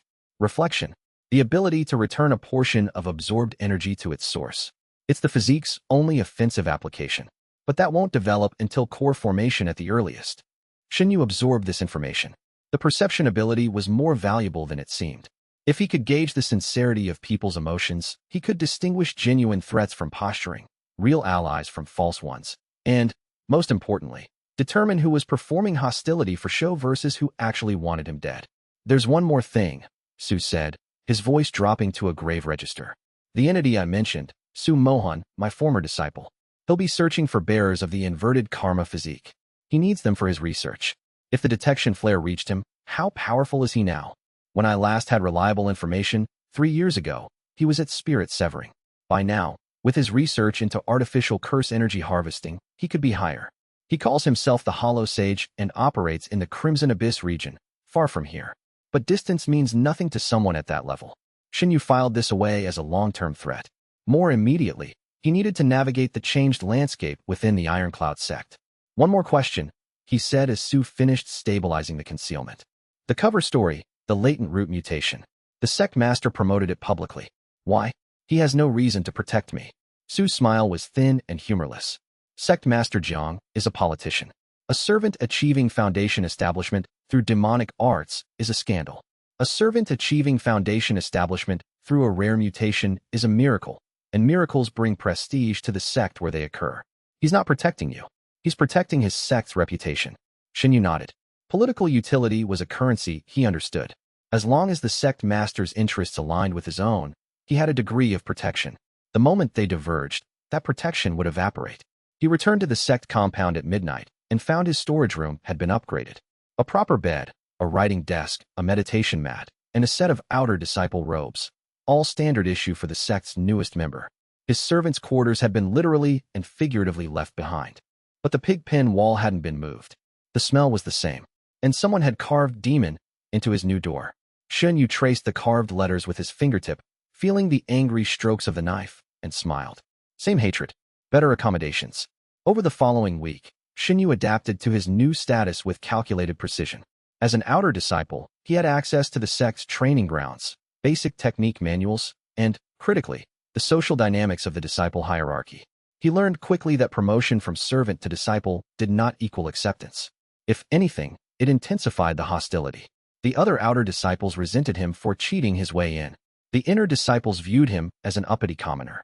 And Zhou Haochen's faction treated him as a personal affront to the natural order. All of which suited his purposes exactly. He also discovered something new about his spiritual perception ability. Genuine curses, the kind where someone truly meant every hateful word, generated significantly more energy than casual insults. This was consistent with what Su had taught him about sincerity. But there was a nuance, hollow insults, the kind thrown by people who were simply conforming to group behavior without genuine emotion behind them, generated almost nothing. This meant that a crowd of 100 people where only 10 truly hated him produced energy comparable to a crowd of 10 genuine enemies. The other 90 were noise. He used this perception to map the sect's emotional landscape. Most outer disciples were neutral toward him. They participated in mockery for social reasons, not personal ones. The genuine hostility was concentrated in about 30 individuals, most of them connected to Zhou Haochen's faction. And Zhou Haochen himself was a supernova of concentrated, genuine hatred. Even from across the training grounds, his killing intent registered as a constant hum in Shen Yu's dantian, a low-level power source that operated day and night. It was, Shen Yu reflected, almost like having a personal cultivation furnace that someone else maintained. The sect assigned him a basic technique manual, the Iron Body Refinement Method, a physical strengthening art that was the first step of the Iron Resolve arts progression. Every outer disciple learned it. Shen Yu already knew fragments of the technique from absorbing Zhou's hostile energy, but the manual provided the complete framework. He practiced openly, performing as a diligent but mediocre student. His displayed cultivation remained at Qi condensation stage 9, impressive for a former servant but non-threatening to the established hierarchy. His actual cultivation, now at mid-foundation establishment from processing the assessment's aftermath of hostility, stayed hidden behind the improved hollow mirror technique. Lin Meihua, the kind girl from before, who had forfeited rather than fight him, approached him on the third day. "Congratulations," she said simply, sitting beside him at the communal dining hall. Her presence was warm and entirely free of hostility, which made her effectively invisible to his constitution. "Thank you, Senior Sister Lin. I wanted you to know that not everyone believes the rumors. What you did in the assessment was remarkable, regardless of how it happened." He looked at her, really looked, with his spiritual perception, and felt nothing but sincerity. Genuine kindness with no ulterior motive. It was the emotional equivalent of dead air. "That means more than you know," he said, and meant it in a way she wouldn't understand. Not because her kindness gave him power, but because it reminded him that power wasn't everything. She smiled, patted his arm, and left to join her friends. Shen Yu watched her go and felt the loneliness again. The persistent, aching awareness that the only human connection his cultivation could process was hatred. He pushed the feeling aside. There would be time for loneliness later, when he was strong enough to afford it. For now, there was work to do. Chapter 11. The assessment's remaining matches were rescheduled for the following week, with Shen Yu's disrupted final against Tao Jun set as the last bout. In the interim, Elder Zhao organized additional qualification rounds to fill gaps in the bracket. Shen Yu's semi-final opponent would be determined by a playoff between 4 disciples who had lost in earlier rounds but petitioned for reinstatement. The winner would face Shen Yu. The sect, Shen Yu suspected, was engineering an opportunity for a real cultivator to knock him out before the finals. The playoff produced a surprising result. Lin Meihua won. She had requested reinstatement after her forfeit against Shen Yu in the original bracket, arguing that voluntary withdrawal was not the same as defeat. Elder Zhao, likely hoping she would provide the human interest angle of defeating the servant she'd previously surrendered to, agreed. Lin Meihua's cultivation was at Qi condensation stage 7, and she fought with the gentle cloud art, a defensive technique that emphasized evasion and counterstrikes. She defeated her 3 playoff opponents with quiet competence, earning her place in the semifinals without flash or drama. Now she stood across from Shen Yu on the tournament platform, and the irony was thick enough to cut. "I'm not going to forfeit this time," she said. "I know. I forfeited before because I didn't want to hurt someone who couldn't fight back. That's obviously not the case anymore." Obviously, she assumed her gentle cloud stance, low center of gravity, hands open, weight on her back foot. Her expression was focused but not hostile. Not even competitive, really. She was here because she'd earned the right to be, and she intended to fight well regardless of the outcome. Shen Yu's Dantian registered nothing from her. No hostility, no contempt, no fear. She was the emotional equivalent of a clear sky, present, visible, but providing no energy whatsoever. He would have to win this fight on skill alone. The realization was sobering. Every other match, he'd been receiving a constant boost from crowd hostility. Against Lin Meihua, with no incoming energy, he was fighting at his actual displayed level, which, thanks to the hollow mirror technique, appeared to be Qi condensation stage 9. In reality, he was at mid-foundation establishment. But using foundation establishment abilities against a Qi condensation opponent would be both unnecessary and dangerous. He needed to win with technique, not power. "Begin," the referee called. Lin Meihua moved first, a gentle cloud art feint that disguised a low sweep aimed at his lead ankle. Shen Yu stepped back, avoiding it cleanly. She flowed into a rising palm strike that he deflected with his forearm. The crowd's reaction was muted. Lin Meihua was well-liked. She was kind, talented, and beautiful in a quiet, unassuming way that made people want to protect her. The usual hostility directed at Shen Yu was tempered by reluctance to cheer against her. This was, Shen Yu realized, exactly why the sect had arranged this matchup. Not to produce a real winner, but to deprive him of the crowd's hostility by making his opponent sympathetic. Clever. Accidentally clever, perhaps, but clever. He and Lin Meihua exchanged strikes for 2 minutes, neither gaining a decisive advantage. Her defensive technique was excellent. She flowed around his attacks like water, finding angles he hadn't expected and countering with precise strikes that forced him to respect her skill. She was good. Better than her stage 7 cultivation suggested.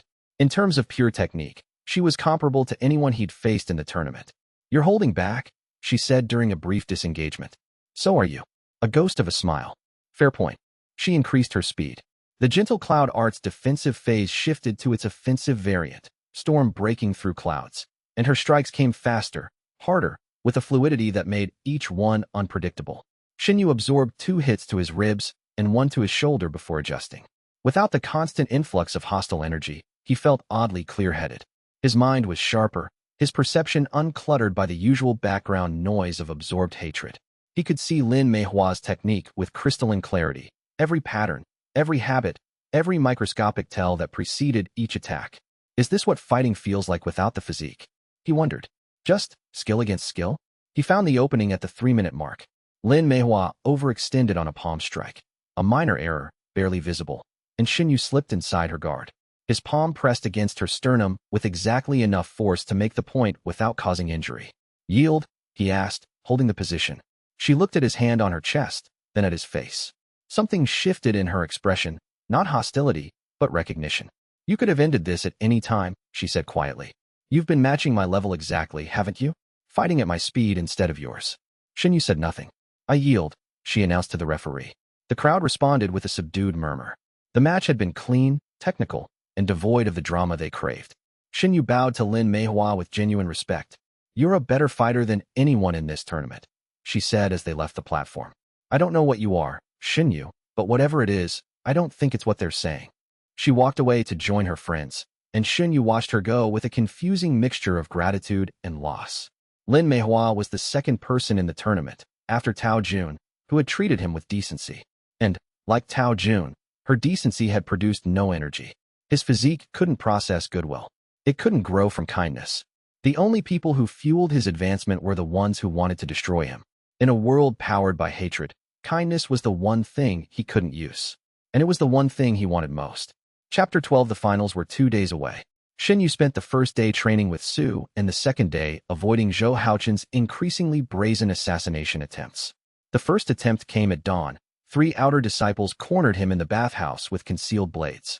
They weren't skilled enough to threaten him, and he dispatched them with non-lethal strikes that left them unconscious in the steam room. He arranged their bodies to look like they'd slipped on wet stone, a farce no one would believe, but everyone would accept. The second attempt came at noon, a poison meal delivered to his new quarters by a servant he didn't recognize. He detected the toxin through spiritual sense and tipped the food into the pig pen. The pigs were fine, which meant the poison was cultivation targeted, sophisticated, expensive, beyond what outer disciples could afford. Elder Zhou's resources, directed through his son's faction. The third attempt was less subtle. Shen Yu was crossing the outer courtyard at dusk, when 4 figures dropped from the dormitory roof and surrounded him. Not outer disciples this time. Inner disciples, their silver-trimmed robes marking them as cultivators with direct access to Elder Zhou's faction. All 4 were at early Foundation establishment. Zhou Haochen sends his regards, the leader said. He wanted to handle this personally, but his father said it would look bad before the finals. So he sent you instead. He sent us to remind you of the natural order. A servant who gets lucky doesn't become a dragon overnight. He becomes a target. They attacked in formation, a coordinated assault that covered escape routes and forced Shen Yu into the center of their encirclement. Their Foundation establishment cultivation was genuine, and their techniques were refined by access to intersect training. Under normal circumstances, 4 Foundation establishment cultivators against 1 would be overwhelming. But Shen Yu's actual cultivation was mid-Foundation establishment, equal to their individual levels, and their coordinated hostility was generating energy at a rate that was actively improving his combat performance in real time. He let them hit him. It was a calculated decision. Each blow backed by hostile intent was a concentrated dose of cultivation energy, far richer than ambient hostility from a crowd. For inner disciples, attacking with genuine killing intent was like drinking from a distilled source. They beat him for 90 seconds. Fists and feet and chi-enhanced strikes that would have hospitalized a normal chi condensation cultivator. Shen Yu absorbed every impact, not just the physical force but the spiritual payload of hatred behind it. His dantian surged. Mid-Foundation establishment solidified. The boundary of late Foundation establishment appeared in his awareness like a distant shore approaching. At the 90-second mark, when the leader paused to catch his breath, Shen Yu struck back. A single palm strike to the leader's chest, powered by absorbed energy, that sent the inner disciple sliding backward across the courtyard stones. The other 3 froze. Tell Zhou Haochen, Shen Yu said, blood running from his nose and a bruise darkening his jaw, that I appreciate the training. They fled. Shen Yu limped to Su's cave, his body battered but his cultivation buzzing with freshly absorbed energy. The old man took one look at him and sighed. You let them beat you on purpose. The energy from direct combat with Foundation establishment cultivators is extraordinary. Each hit was worth a day of passive absorption. Each hit also damages your body. Your constitution heals you faster than normal, but you're not invincible. Cracked ribs don't uncrack because your dantian is full. They will when I reach late Foundation establishment. The physical refinement at that stage is weeks away at your normal absorption rate, which is why I'm not using my normal absorption rate. Su helped him onto the stone shelf and applied a crude healing poultice. The old man's hands were gentle despite his gruff manner. The finals are tomorrow, Su said. You'll face the winner of the assessment's legitimate bracket, likely Tao Jun. He's at stage 9, and he's the only opponent who'll fight you with respect instead of hatred. I know, which means you'll be fighting without your primary advantage. Again, I know that too. And Zhou Haochen will be watching from the inner sect pavilion, radiating enough killing intent to power a small city's formation arrays. Shen Yu smiled through a split lip. I'm counting on it. He slept in Su's cave that night, his body healing with unnatural speed as his dantian processed the day's absorbed energy. By morning, most of the bruises had faded and the cracked ribs had knitted to a dull ache. He was close to late Foundation establishment. So close he could taste it. One more significant influx, one more wave of concentrated, genuine hatred, and he would break through. The finals would provide that wave. Not from Tao Jun, not from the crowd, from Zhou Haochen, whose killing intent would be concentrated and personal and more potent than anything the crowd could generate. Shen Yu dressed in his outer disciple robes, tucked the cracked jade hairpin into his belt, and walked to the arena. Chapter 13. The arena was full before Shen Yu arrived. Every seat was taken. Disciples stood 3 deep along the walls. The elder pavilion overflowed with formal robes and stern faces. Even merchants from Dustfall Town had climbed the mountain path to witness the spectacle, the trash route servant who had somehow reached the finals of the outer disciple assessment. Shen Yu entered from the east gate and walked the length of the arena to the central platform. The silence that accompanied his walk was more oppressive than any roar. 300 people holding their breath, waiting to see what would happen next. Tao Jun waited on the platform, calm and centered. His cultivation had not changed since their aborted match, Qi Condensation Stage 9, a peak that represented years of dedicated effort and proper resources. He bowed as Shen Yu stepped onto the stone. I've been looking forward to this, Tao Jun said. So have I. Whatever happens, it's been an honor. What you've done this week has inspired every underdog in the sect, even the ones who won't admit it. Shen Yu felt the warmth of genuine respect from Tao Jun and, as always, his dantian ignored it completely. Thank you, Brother Tao. Let's give them a good fight. The referee, Sect Master Jiang himself, given the final's importance, raised his hand. This match will determine the assessment's champion. Standard rules apply. Begin. Tao Jun opened with the wind-splitting palms advanced form, Gale Fist Barrage, a rapid-fire combination that created overlapping zones of pressure. It was a sophisticated technique that forced the opponent to choose between blocking and evading, because doing both simultaneously was impossible. Shen Yu chose to evade. Without incoming hostile energy from his opponent, every technique decision had to be made on skill alone. He used the flowing shadow footwork Su had taught him, weaving through the pressure zones with minimal movement. The crowd's attention sharpened. This was not the desperate, flailing combat they'd seen in earlier rounds.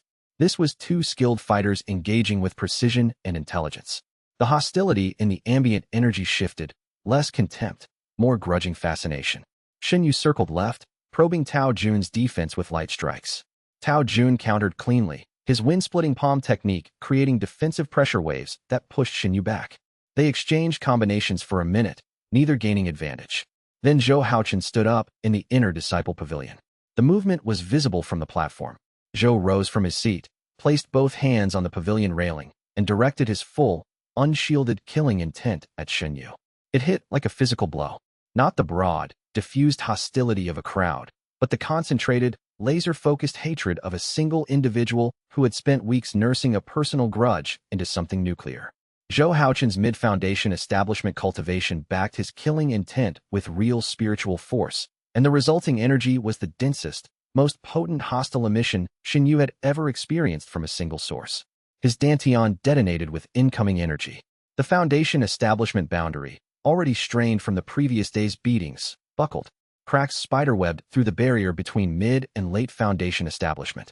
Shen Yu's entire body hummed with power that demanded release. He channeled it into his combat technique. His speed increased. His strikes hit harder.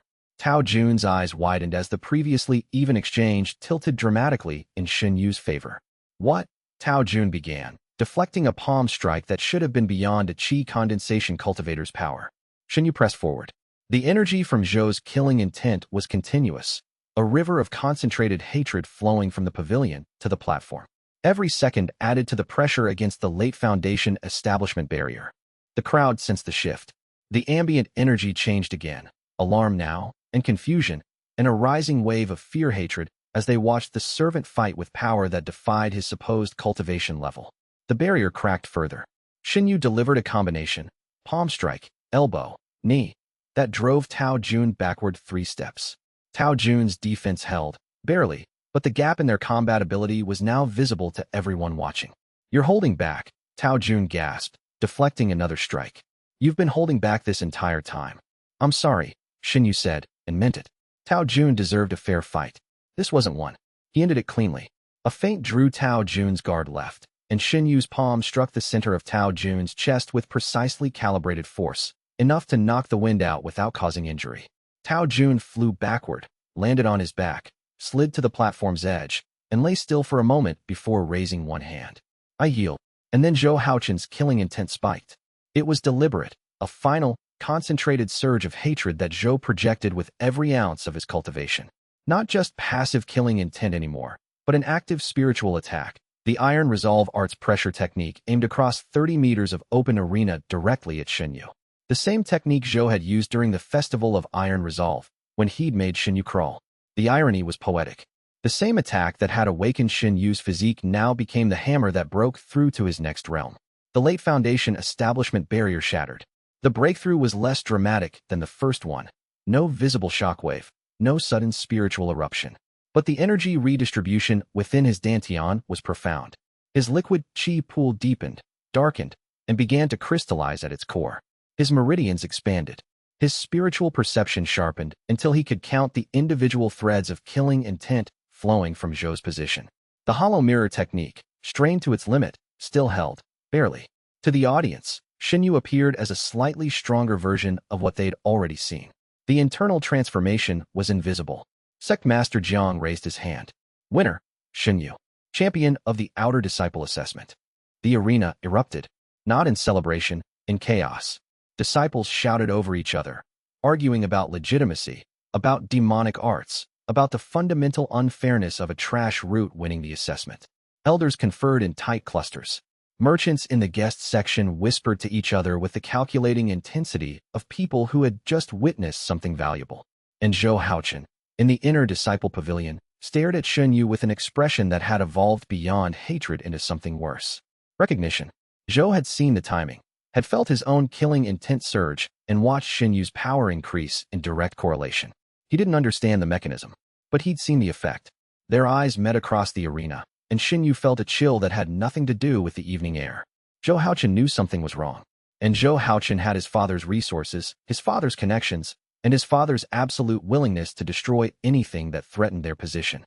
The timer that had been ticking since Shen Yu's first breakthrough just accelerated. Chapter 14. The aftermath was immediate and chaotic. Sect Master Jiang declared the assessment concluded and retired to the inner sect without further comment. The Elder Council convened an emergency session. The outer disciples were dismissed to their dormitories with orders not to discuss the results publicly, an instruction that was violated before the words finished echoing off the arena walls. Shen Yu retreated to his quarters and found He Fei Hong sitting on his doorstep. "Congratulations," she said. "The sect is having a collective meltdown. I noticed." Zhou Haochen left the arena 5 seconds after the match ended. He went straight to his father's quarters. I followed him. Shen Yu sat down beside her on the stone step. "Why?" "Because I'm curious. And because whatever you are, you're going to need someone on the inside when the Zhous come for you." "What did you hear?" Zhou Haochen told his father that your power increased when he projected killing intent at you. Those were his exact words. "His strength grows when I attack him. Like he feeds on it." Elder Zhou told him to shut up and let the adults handle it. Shen Yu's blood went cold. Not ice cold, calculation cold. The temperature of a mind processing a lethal threat with mechanical precision. "Elder Zhou is core formation," he said. "If he investigates personally, he won't. Not yet." The sect master's public endorsement of the latent mutation explanation makes direct investigation politically risky. But Elder Zhou didn't get to core formation by being patient. He'll find another way. Shen Yu studied He Feihong's face. His spiritual perception read her emotions clearly. Intense curiosity, low-level admiration, calculated self-interest, and zero hostility. She wasn't helping him out of kindness. She was investing in a relationship with someone she believed would become powerful. It was mercenary, transparent, and entirely honest. "Why are you really here?" he asked. "Because this sect is a dead end. The Iron Cloud sect hasn't produced a nascent soul cultivator in 4 generations. The resources are thin, the techniques are mediocre, and the politics are toxic. I've been looking for a way out for 2 years. And I'm that way out. You're the most interesting thing that's happened here since I arrived. Interesting people go interesting places. I want to be nearby when you leave." Her candor was refreshing. Shen Yu considered the offer and its implications. "You realize that staying close to me puts you in danger." "I'm in danger already. The Iron Cloud sect's female disciples have 2 paths, marry an inner disciple or leave with nothing. I chose a third path, become useful to someone with options." He extended his hand. She shook it. Her grip was firm and dry. "When the time comes to leave," he said, "I'll give you as much warning as I can. That's all I ask." She left. Shen Yu entered his quarters, sealed the door with a basic formation Su had taught him, and sat in meditation. His dantian was a turbulent ocean of freshly converted energy, the late Foundation establishment pool still settling from the breakthrough. He needed to stabilize before the situation deteriorated further. For hours later, stabilization complete, he reviewed his position. Assets, mid-Foundation establishment combat capability. Hollow mirror displayed him as peak chi condensation, with the assessment breakthrough justifying Foundation establishment. Access to outer sect resources. Su's mentorship. He Feihong's intelligence. Lin Meihua's and Tao Jun's goodwill, though that produced no direct cultivation benefit. Threats. Elder Zhou's investigation. Zhou Haochen's suspicion. Karmic court detection. The Hollow Sage. General hostility from the sect population, which was simultaneously a threat and a resource. Timeline, unknown. Days to weeks before Elder Zhou acted. Unknown time before Karmic court response. Strategy, continue advancing. Reach peak Foundation establishment. Prepare exit routes. Use the assessment championship to access better resources. He slept for 3 hours and woke to the sound of his door being unsealed. Elder Zhou Tianming stood in his doorway. The core formation cultivator was a large man, not fat, but dense with spiritual energy that compressed around him like an invisible suit of armor. His face was a weathered cliff of angles and authority, and his eyes held the flat, assessing gaze of a predator evaluating prey. "Shen Yu," Elder Zhou said, "walk with me." It was not a request. They walked the outer courtyard's perimeter path in silence for several minutes. The pre-dawn air was cold, and their breath misted in the lamplight. Elder Zhou's spiritual pressure was a constant background hum, not aggressive, not directed, but present, a reminder of the power differential. "My son is an idiot," Elder Zhou said finally.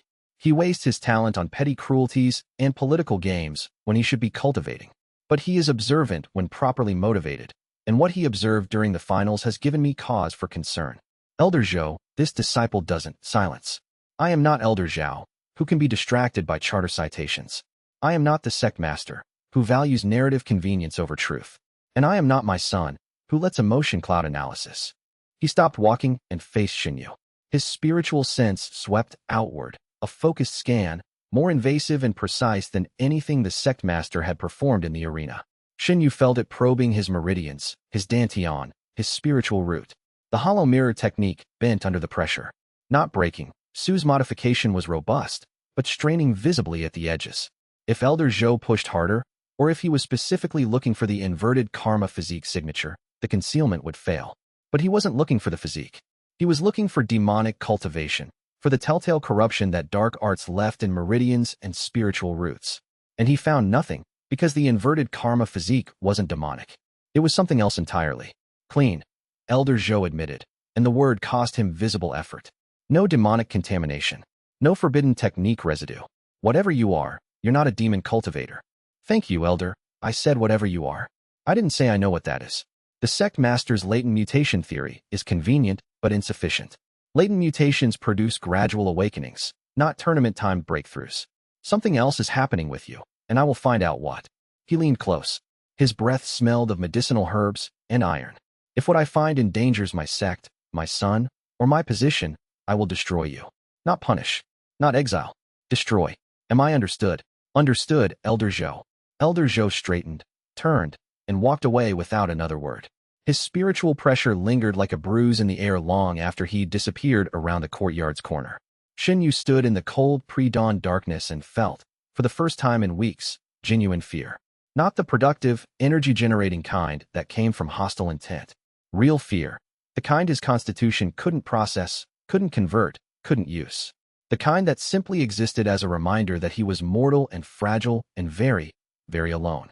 Chapter 15. The investigation began the next morning. Elder Zhou moved with the methodical precision of a man who had conducted purges before. He didn't announce the investigation publicly. That would validate the demonic cultivator, rumors, and undermine the sect master's mutation narrative. Instead, he worked through channels. First, he restricted Shen Yu's movement. The assessment champion was officially granted specialized training privileges, which sounded generous but actually meant confinement to a designated training chamber where his cultivation could be monitored through formation arrays. Second, he summoned Elder Zhao and 2 other administrators to review every interaction Shen Yu had had with the sect over 5 years. When had he first shown signs of cultivation? Who had he spoken with? Where had he gone during unsupervised hours? Third, and most dangerously, he sent a letter to the Silver Crane sect's Spirit Root Research Division, requesting a consultation on anomalous cultivation patterns in low-grade spiritual roots. Shen Yu learned about the letter from He Fei Hong, who had cultivated a relationship with Elder Zhou's personal secretary. The Silver Crane sect's Research Division is one of the foremost authorities on spiritual root classification, Su said when Shen Yu relayed the information that evening. If they send an expert, that expert will have access to diagnostic techniques that your hollow mirror can't deceive. How long before they respond? Weeks, maybe months. The Silver Crane sect is slow and bureaucratic. But the request itself is dangerous. It creates a paper trail. If the Karmic Court has infiltrated the Silver Crane sect's administration, they'll see a request about anomalous cultivation patterns and investigate. Then I need to leave before the response arrives. Yes, but leaving without cause will confirm Elder Zhou's suspicions and trigger an immediate pursuit. You need a reason to leave that the sect can't argue with. The solution presented itself 3 days later, in the form of a declaration posted on the sect's bulletin board. Intersect competition, Azure Cloud City 3 months hence. The biennial Intersect competition will be hosted by the Azure Cloud Alliance in Azure Cloud City. All sects within the Northern Territories are invited to send representatives. Categories include individual combat, foundation establishment, and below, alchemy, formation crafting, and beast taming. Qualifying sects must register delegations no later than. Shen Yu read the notice twice and felt the first stirring of a plan. The Intersect competition was held in Azure Cloud City, over 1,000 miles from the Ironcloud sect. It was the largest cultivation event in the Northern Territories, drawing dozens of sects and thousands of participants. If Shen Yu could secure a spot in the Ironcloud delegation, he would have a legitimate reason to travel, and once in Azure Cloud City, opportunities to disappear would be plentiful. The problem was convincing the sect to include their most controversial disciple in a public delegation. He brought the idea to Su, who immediately saw both the opportunity and the trap. The sect will never willingly send you. You're a liability, the servant who shouldn't be cultivating, who might embarrass them on a bigger stage.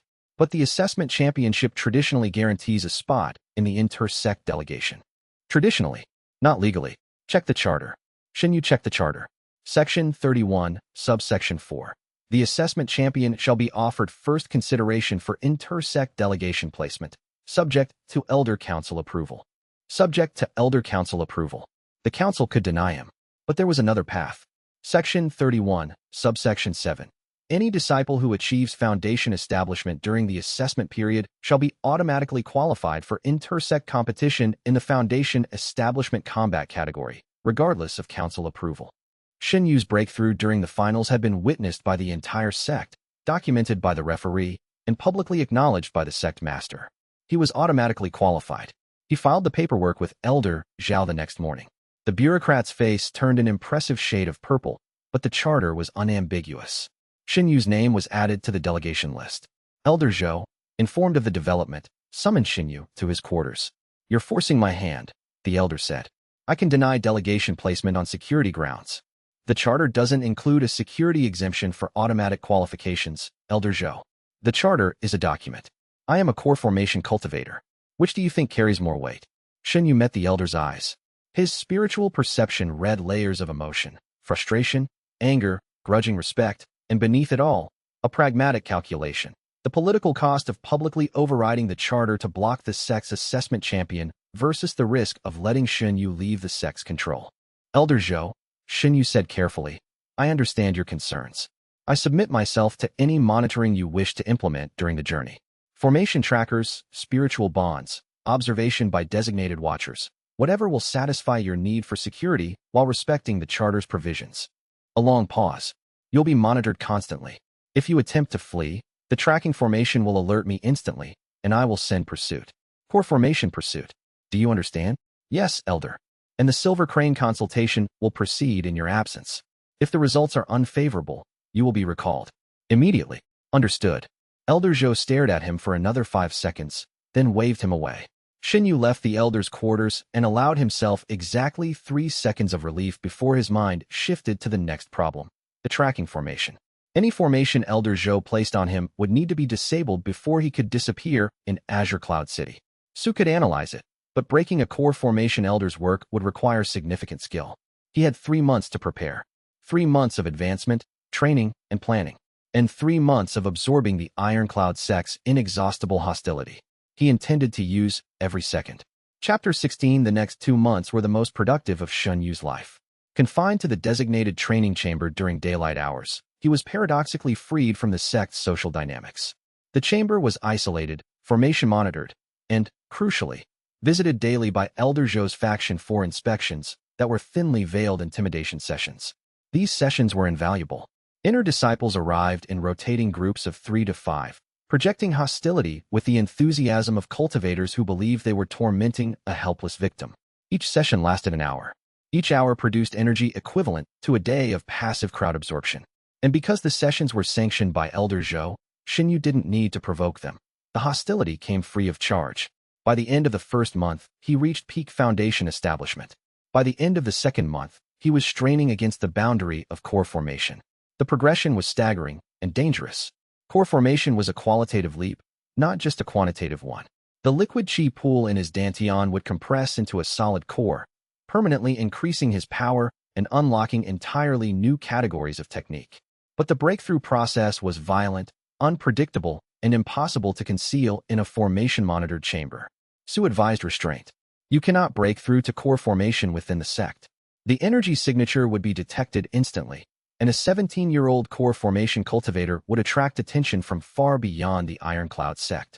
I know. I'll hold at peak foundation establishment until we reach Azure Cloud City. Can you hold? The pressure must be enormous. It was. Containing the accumulated energy of 2 months of concentrated hostility while remaining at the peak of foundation establishment felt like holding a door shut against a flood. Every additional insult, every hostile inspection, added to the pressure. But Shen Yu had spent 5 years holding doors shut. He could manage a few more weeks. He spent the remaining month before departure studying the tracking formation Elder Zhou had placed on him. It was embedded in a jade token he was required to wear at all times. A sophisticated piece of craftsmanship that transmitted his location, spiritual energy fluctuations, and approximate cultivation level to a receiving array in Elder Zhou's quarters. Su analyzed it through second-hand descriptions, since he couldn't risk approaching the sect directly. It's a modified jade tether formation, the old man said. Core formation work, but not exceptional.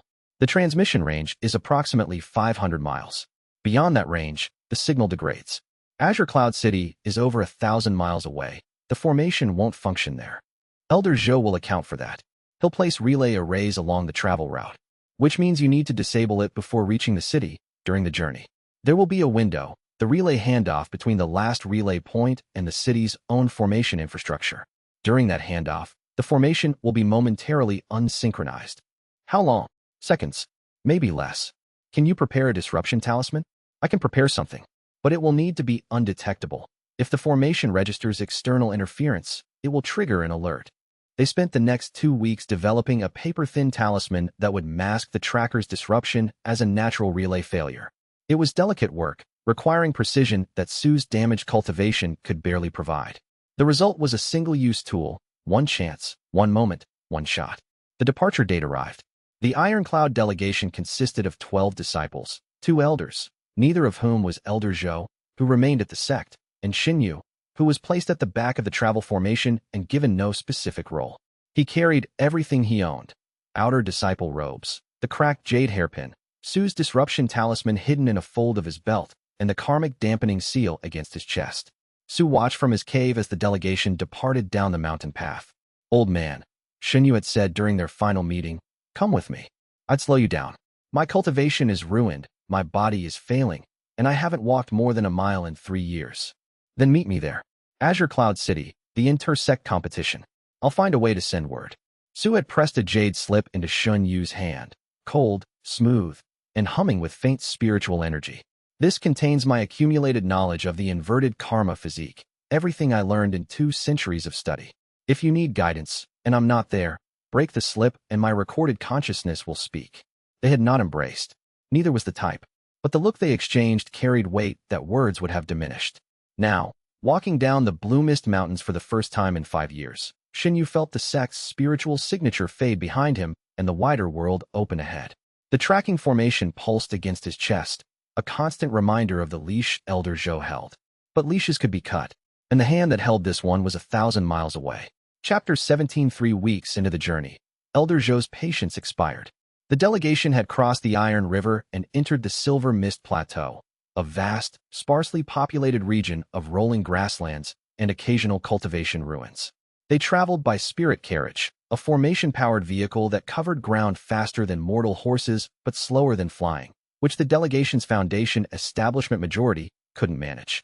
Shen Yu had spent the journey cultivating passively, absorbing the low-level hostility from the 11 other disciples who resented his presence, and studying the relay array schedule. The handoff window was approaching. 3 more days, at the edge of the plateau, where the last relay point before Azure Cloud City would transfer his tracking signal to the city's formation network. He didn't get 3 days. The attack came at midnight, during a rest stop at an abandoned way station. Shen Yu felt them before he heard them. 3 sources of hostile intent, concentrated and professional, approaching from the east. Not inner disciples this time. These were cultivators he didn't recognize, 2 at mid-foundation establishment and 1 at late foundation establishment. Their spiritual signatures were masked by concealment formations of significantly higher quality than anything the Ironcloud sect could produce. Assassins. Hired. Expensive. Elder Zhou had decided not to wait for the Silver Crane consultation. Shen Yu was out of his bedroll and moving before the first attacker breached the way station's perimeter. He left through a window on the west side, dropping silently into the tall grass of the plateau. The 3 assassins followed. They were fast, trained, and coordinated. They split into a triangle formation and swept the grass in expanding arcs, their spiritual senses probing for his presence. Shen Yu suppressed his cultivation to the absolute minimum, relying on the hollow mirror technique to mask his foundation establishment peak as chi condensation. In the tall grass, under a moonless sky, he was nearly invisible. Nearly. The late foundation establishment assassin, the leader, judging by his positioning, paused, head tilted, sensing something. His spiritual probe swept the area in a wide arc and caught the edge of Shen Yu's concealment. "There," the leader said, and all 3 converged. Shen Yu ran. Not because he couldn't fight. At peak foundation establishment, he could take any one of them and possibly 2. But 3 coordinated assassins in open terrain, with unknown backup and unknown techniques, was a risk he couldn't afford this close to his escape. He ran west, toward the edge of the Silver Mist Plateau, where the grasslands gave way to the broken terrain of the Shattered Ridge, a stretch of ancient formation ruins that would provide cover and limit the assassin's coordination advantage. They followed. The leader was faster than Shen Yu expected, closing the gap with bursts of chi-enhanced speed. The other 2 flanked wide, attempting to cut off retreat angles. Shen Yu enhanced his speed with carefully metered chi, enough to maintain distance, not enough to reveal his true cultivation level. The grass whipped against his legs. The night air burned in his lungs. The tracking formation on his chest pulsed with each heartbeat, broadcasting his position not just to Elder Zhou's distant array, but to the assassin's own detection tools. The tracker. They were following the tracker. Shen Yu ripped the jade token from his neck and hurled it east, the opposite direction of his travel. The tracker arced through the air and landed in the grass 200 meters away, still transmitting. The 2 flanking assassins immediately adjusted course toward the token. The leader, more experienced, hesitated, then continued pursuing Shen Yu directly. 1-on-1. Better odds. Shen Yu reached the Shattered Ridge as the leader caught up. The terrain transformed from open grassland to a maze of broken stone pillars, collapsed formation walls, and overgrown ruins. Ancient spiritual energy lingered in the rocks, creating pockets of interference that disrupted spiritual sensing. He ducked behind a pillar and waited. The leader entered the ruins cautiously, his spiritual sense sweeping in tight arcs. His concealment formation flickered in the residual energy of the ancient formations, revealing glimpses of his face. Middle-aged, scarred, professional. "Come out, boy," the assassin said. "Elder Zhou is offering a clean death. Quick and painless. Better than what the karmic court will give you." The mention of the karmic court hit Shen Yu like a bucket of ice water. Elder Zhou knew. Not the full truth, perhaps, but enough to invoke that name. Enough to know that whatever Shen Yu was, the karmic court would want him. The assassin was 5 meters away, his back half turned. His hostility was controlled, professional, the cold contempt of a man doing a job. Not the most potent energy source, but concentrated and genuine. Shen Yu struck from concealment. The karmic echo palm, the technique he'd been developing from absorbed fragments of the iron resolve art, refined and adapted to his physique, drove into the assassin's lower back with the full force of peak foundation establishment cultivation. The assassin lurched forward, spun, and countered with a blade technique that Shen Yu barely dodged. Blood sprayed from a shallow cut across Shen Yu's chest. They fought among the ruins, a brutal close-quarters exchange of palm strikes and blade work. The assassin was skilled but surprised by Shen Yu's actual power level. He'd been briefed on an anomalous chi condensation cultivator, not a peak foundation establishment fighter. The surprise lasted 30 seconds.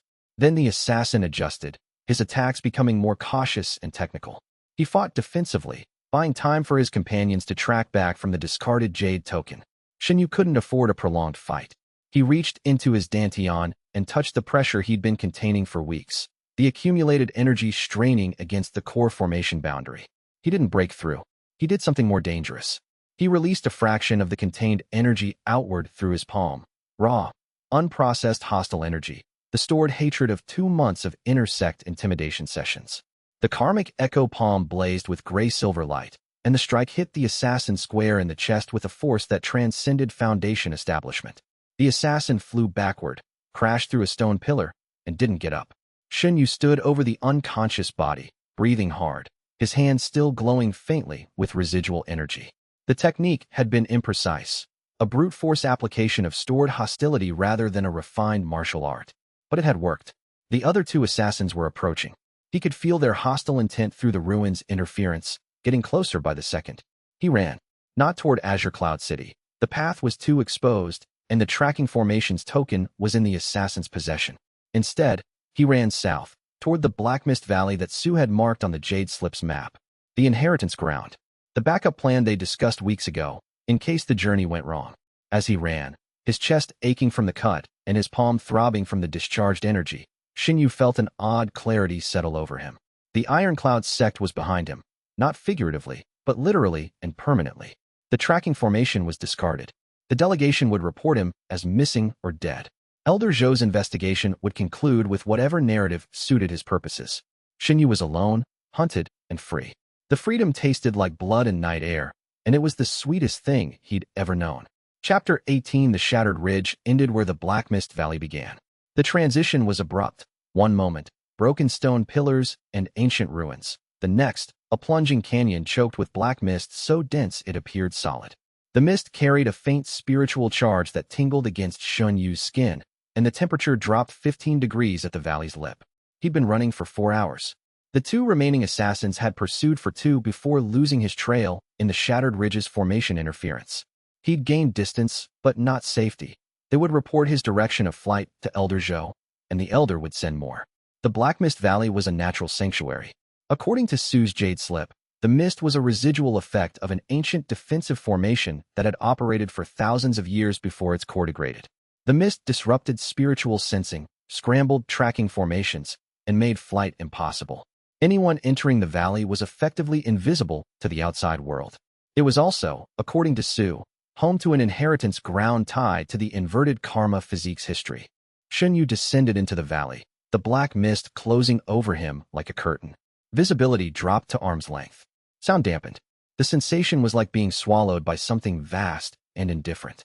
He navigated by spiritual sense, feeling for the path that Su's jade slip described, a natural staircase of stone ledges descending the canyon wall, ancient enough that moss and erosion had softened the steps into treacherous slopes. Twice he slipped, catching himself on jutting rocks that cut his palms. The blood disappeared into the mist, as if consumed. At the canyon floor, the mist thinned enough to see 20 meters. The landscape was alien.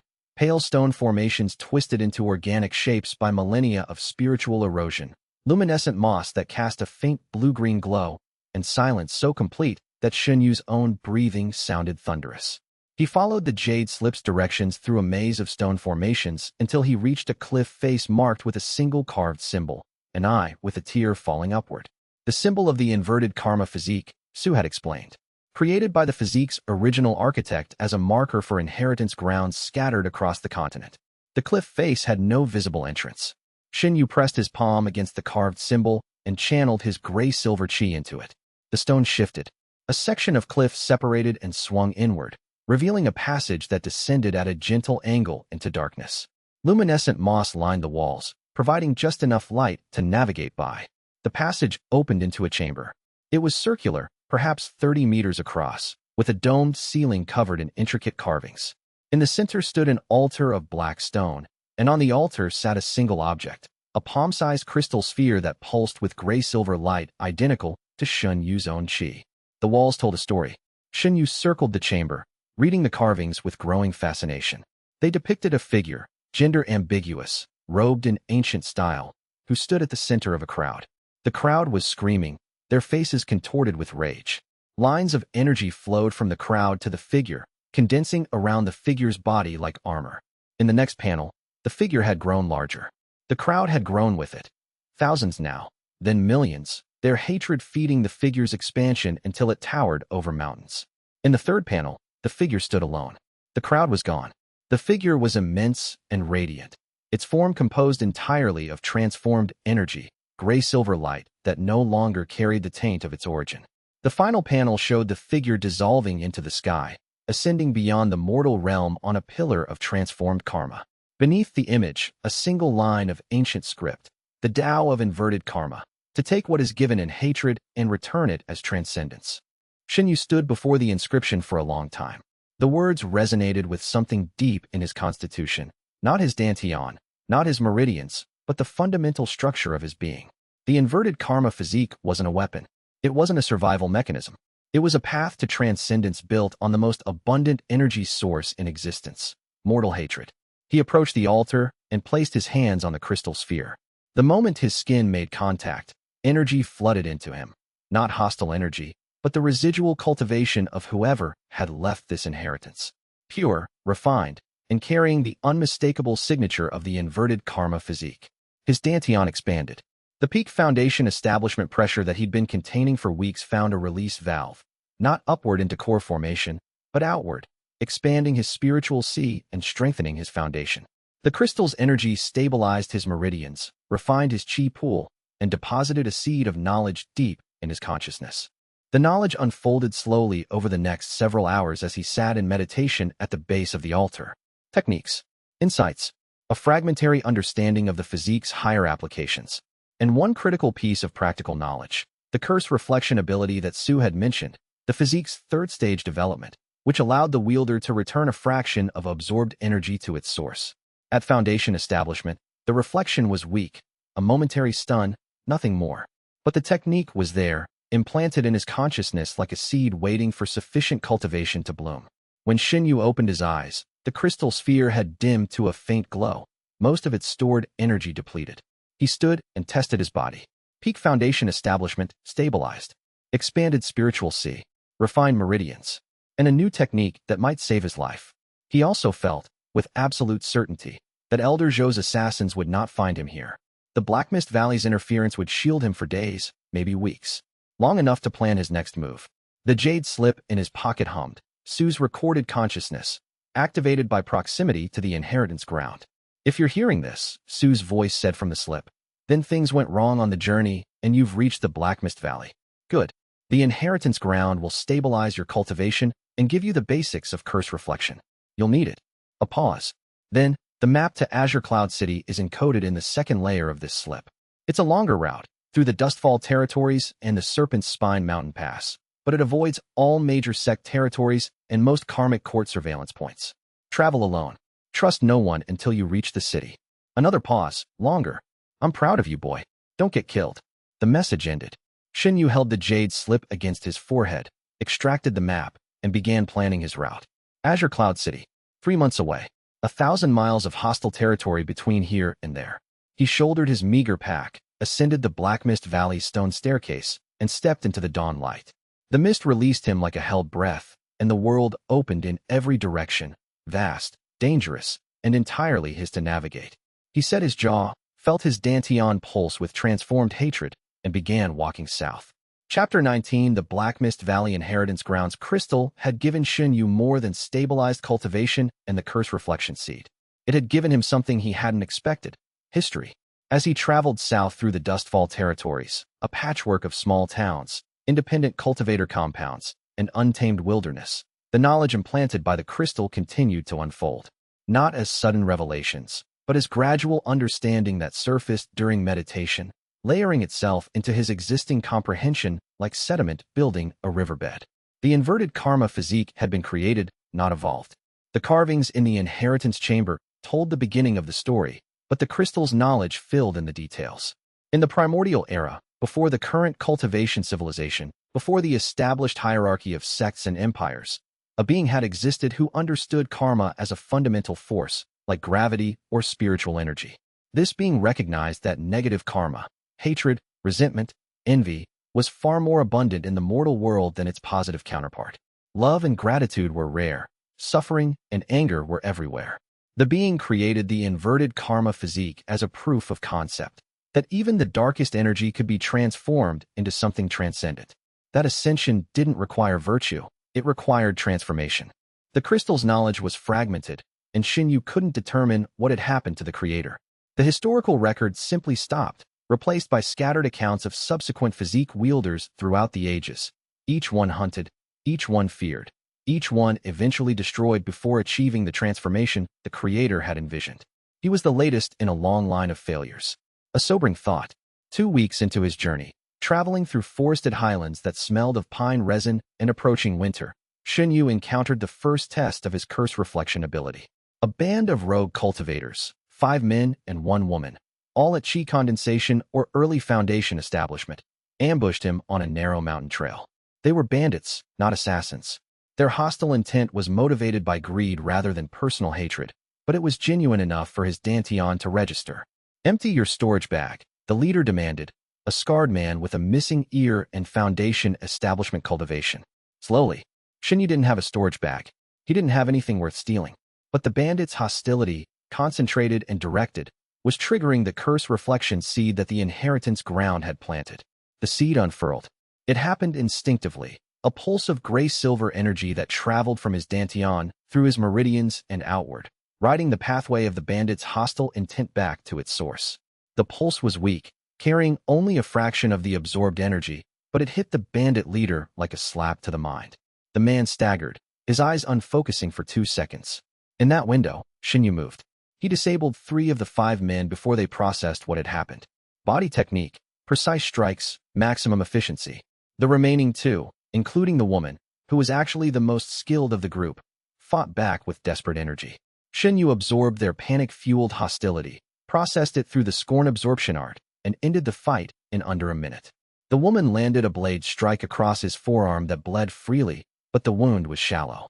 He left the bandits unconscious and continued south, wrapping his forearm with torn cloth. The curse reflection was real, weak, limited, and draining. It had cost more energy to project than it returned, but real. At higher cultivation levels, with greater control and more absorbed energy to work with, it would be devastating. He reached the Serpent's Spine mountain pass after 3 weeks of travel. The pass was a major trade route, a natural gap in the mountain range that separated the northern territories from the central plains. Merchant caravans, cultivator delegations, and independent travelers flowed through the pass in a steady stream. Shen Yu joined a merchant caravan heading south, offering labor in exchange for food and transport. The caravan master, a shrewd woman named Madame One, assessed him with an experienced eye and assigned him to night watch duty. "You're running from something," she said.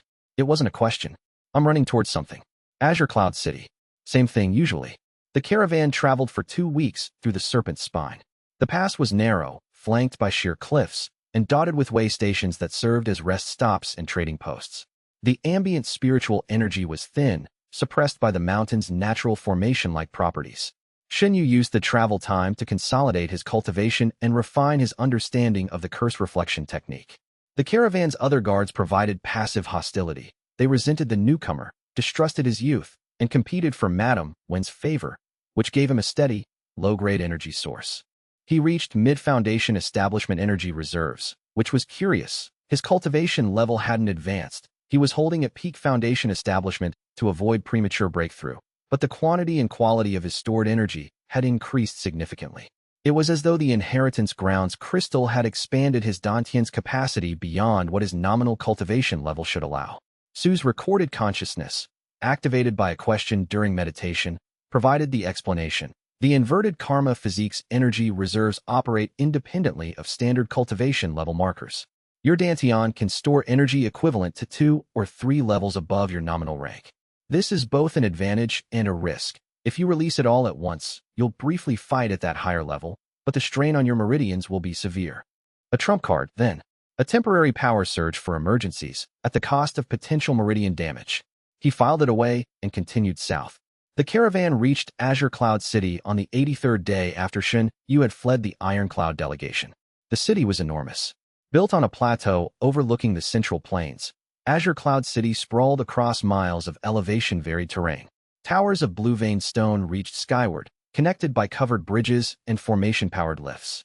The streets teemed with cultivators from dozens of sects, their robes a riot of colors and styles. Spiritual energy saturated the air, denser and richer than anything Shen Yu had experienced, the product of underground spiritual veins that the city had been built specifically to exploit. The inter-sect competition would begin in 2 weeks. Registration tents lined the city's main plaza, and accommodation inns overflowed with arriving delegations. Shen Yu registered as an independent competitor, no sect affiliation, under the name Mo Wuan. Traceless Demon, a pseudonym that was simultaneously a warning and an invitation. He paid the registration fee with spirit stones he'd earned guarding the caravan, secured a room in a mid-tier inn, and sat on the bed. For the first time in months, he had no immediate threat to address, no pursuit to evade, no strategy to execute. He was anonymous in a city of strangers, registered for a competition that would determine his path forward, and in possession of cultivation that would have been impossible 3 months ago. He pulled the cracked jade hairpin from his belt and held it to the light. "I made it, Mother," he whispered. "I don't know where I'm going from here, but I made it this far." The hairpin caught the lamplight and split it into pale green fragments that danced on the ceiling like tiny ghosts. Shen Yu set it on the bedside table, lay down, and slept, deeply, dreamlessly, and without fear. Chapter 20. He woke to a knock on his door and a voice he hadn't expected. "Open up, boy. It's cold, it's raining, and I'm too old for dramatic reunions in hallways." Shen Yu threw open the door. Old man Su stood in the hallway, soaked through, leaning on a walking stick he hadn't had before, and looking 10 years older than when they'd parted on the Blue Mist Mountain path. How I walked. Slowly, with many breaks. Su shuffled past him into the room and collapsed onto the single chair with the boneless relief of someone who had been vertical for far too long. "The innkeeper tried to charge me for a room. I told him I was your grandfather. He charged me double. Despite everything, the months of danger, the assassination attempt, the lonely journey through hostile territory," Shen Yu laughed. A real laugh, uncontained and startling. "I told you to wait," he said. "I told you I'd slow you down. I never said I wouldn't follow." Su wrung water from his beard and accepted the cup of tea Shen Yu pressed into his hands. "Report. Everything since we parted." Shen Yu reported. The assassination attempt, the Shattered Ridge escape, the Black Mist Valley inheritance ground, the Curse Reflection awakening, the journey south. Su listened with closed eyes, his tea cooling in his hands. "Elder Zhou knows about the Karmic Court," Su said when Shen Yu finished. "That's worse than I expected. He may have contacted them directly. Can the Karmic Court track me to Azure Cloud City?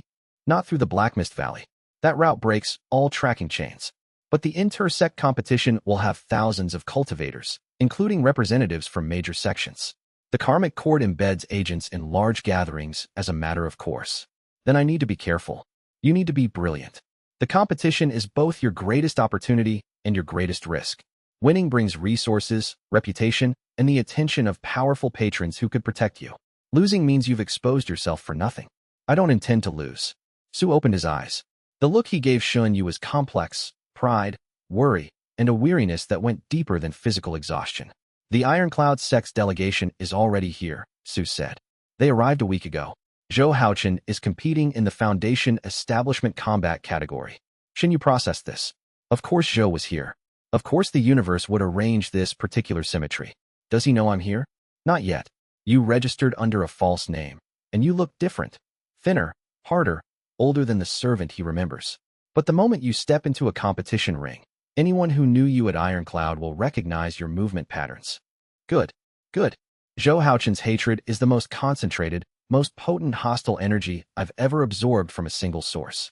If he's in the competition, he'll direct that hatred at me the moment he recognizes me. In front of thousands of spectators, in a city saturated with spiritual energy, with cultivators from every major sect watching. You want to use him as a battery. I want to use the entire competition as a battery. But Zhou will be the ignition. Su stared at him for a long time. Then he shook his head and drained his tea. You are either the most brilliant strategist I've ever mentored or the most reckless fool. I haven't decided which. Both, probably. Both, Su agreed. Now, let me examine your cultivation. The inheritance ground's energy should have finished integrating by now. Shen Yu sat in meditation posture and opened his dantian to Su's examination. The old man's spiritual sense, still weak, still a shadow of his former power, probed with familiar precision. Peak foundation establishment, stabilized. Energy reserves, impressive. You're storing nearly double what your level should allow. The curse reflection seed has fully germinated. I can feel the pathway ready to activate. And the core formation boundary. Close. Very close. The energy for breakthrough is there. It's been there for weeks. You're holding it in reserve, which is correct. The breakthrough should happen at the moment of maximum strategic advantage. During the competition. In front of the entire city. With the crowd's hostility at maximum. Shen Yu met Su's eyes. I did this before at the Ironcloud assessment. Foundation establishment breakthrough during the finals. And it nearly killed you. Core formation is an order of magnitude more intense. The energy release will be visible. The spiritual shockwave will be detectable by every sensor in the city. And the karmic court, if they have agents here, will know exactly what you are the moment it happens. Then I'll need to be strong enough to survive what comes after. Yes, you will. They sat in the quiet of the inn room, teacher and student, the rain pattering against the window. The city hummed with spiritual energy and the anticipation of thousands of cultivators preparing for competition. Shen Yu pulled the cracked jade hairpin from the bedside table and held it up. When I'm stronger, he said, I'll fix this. Su looked at the hairpin, at the fracture line running through the carved plum blossom, and his expression softened. Some things, he said quietly, are more beautiful for having been broken. Shen Yu placed the hairpin in his belt and stood. Through the window, Azure Cloud City's towers glowed with formation light, and the distant plaza where the competition would be held was visible as a bright point against the darkening sky. The Ironcloud sect was behind him. The competition was ahead. And somewhere out there, in the vast machinery of the cultivation world, forces were turning that would make the Ironcloud sect's petty cruelties look like children's games. He was ready. The competition starts in 2 weeks, he said, turning from the window. Let's make them count. Su raised his empty teacup in a toast. To making them count. And to the look on Zhou Haochen's face when he realizes what you've become. Shen Yu smiled. The cold, calculated, hungry smile of a man who had turned the world's hatred into a ladder and climbed every rung. He'll curse my name, Shen Yu said, and I'll thank him for it. The rain continued. The city waited. And the ember in Shen Yu's dantian, fed by months of accumulated hatred, burned brighter than it ever had. The story was only beginning. Chapter 21. 3 months of solo travel had carved Shen Yu into something new. The boy who had fled the Ironcloud sect's assassination attempt in the dead of night bore only a passing resemblance to the young man who stood at the gates of Dustfall Town, a rough border settlement squatting on the edge of the Serpent's Spine mountain pass, like a barnacle on a ship's hull. Where the boy had been thin and tentative, the young man was lean and watchful. Where the boy's eyes had held the permanent flinch of someone expecting a blow, the young man's eyes were still and measuring, cataloging threats and opportunities with equal precision. The hollow mirror technique displayed him as early foundation establishment, a level high enough to discourage casual predators, but low enough to avoid serious attention. His actual cultivation, peak foundation establishment with reserves pushing toward core formation, stayed hidden behind the overlay. Dustfall Town was a place that existed because geography demanded it. The Serpent's Spine Pass was the only viable overland route between the Northern Territories and the Central Plains, and Dustfall Town sat at its southern mouth like a cork in a bottle. Everything that moved between north and south passed through here. Merchants, cultivators, refugees, soldiers, and the opportunistic ecology of criminals, mercenaries, and information brokers who thrived in transit zones. Shen Yu entered the Mercenary Guild's local office, a two-story stone building with a reinforced door and a notice board that occupied an entire wall. The guild was a continental organization that matched cultivators with jobs, escort missions, beast hunts, resource gathering, and the occasional discreet task that no one discussed in specific terms. He registered under his traveling name, Mohan, and was assigned a bronze-tier membership based on his displayed cultivation level. The clerk, a bored woman with ink-stained fingers, handed him a token and pointed at the notice board. Bronze tier can take anything on the left side. Silver tier and above on the right. Don't mix them up, or you'll die, and I'll have to update the registry.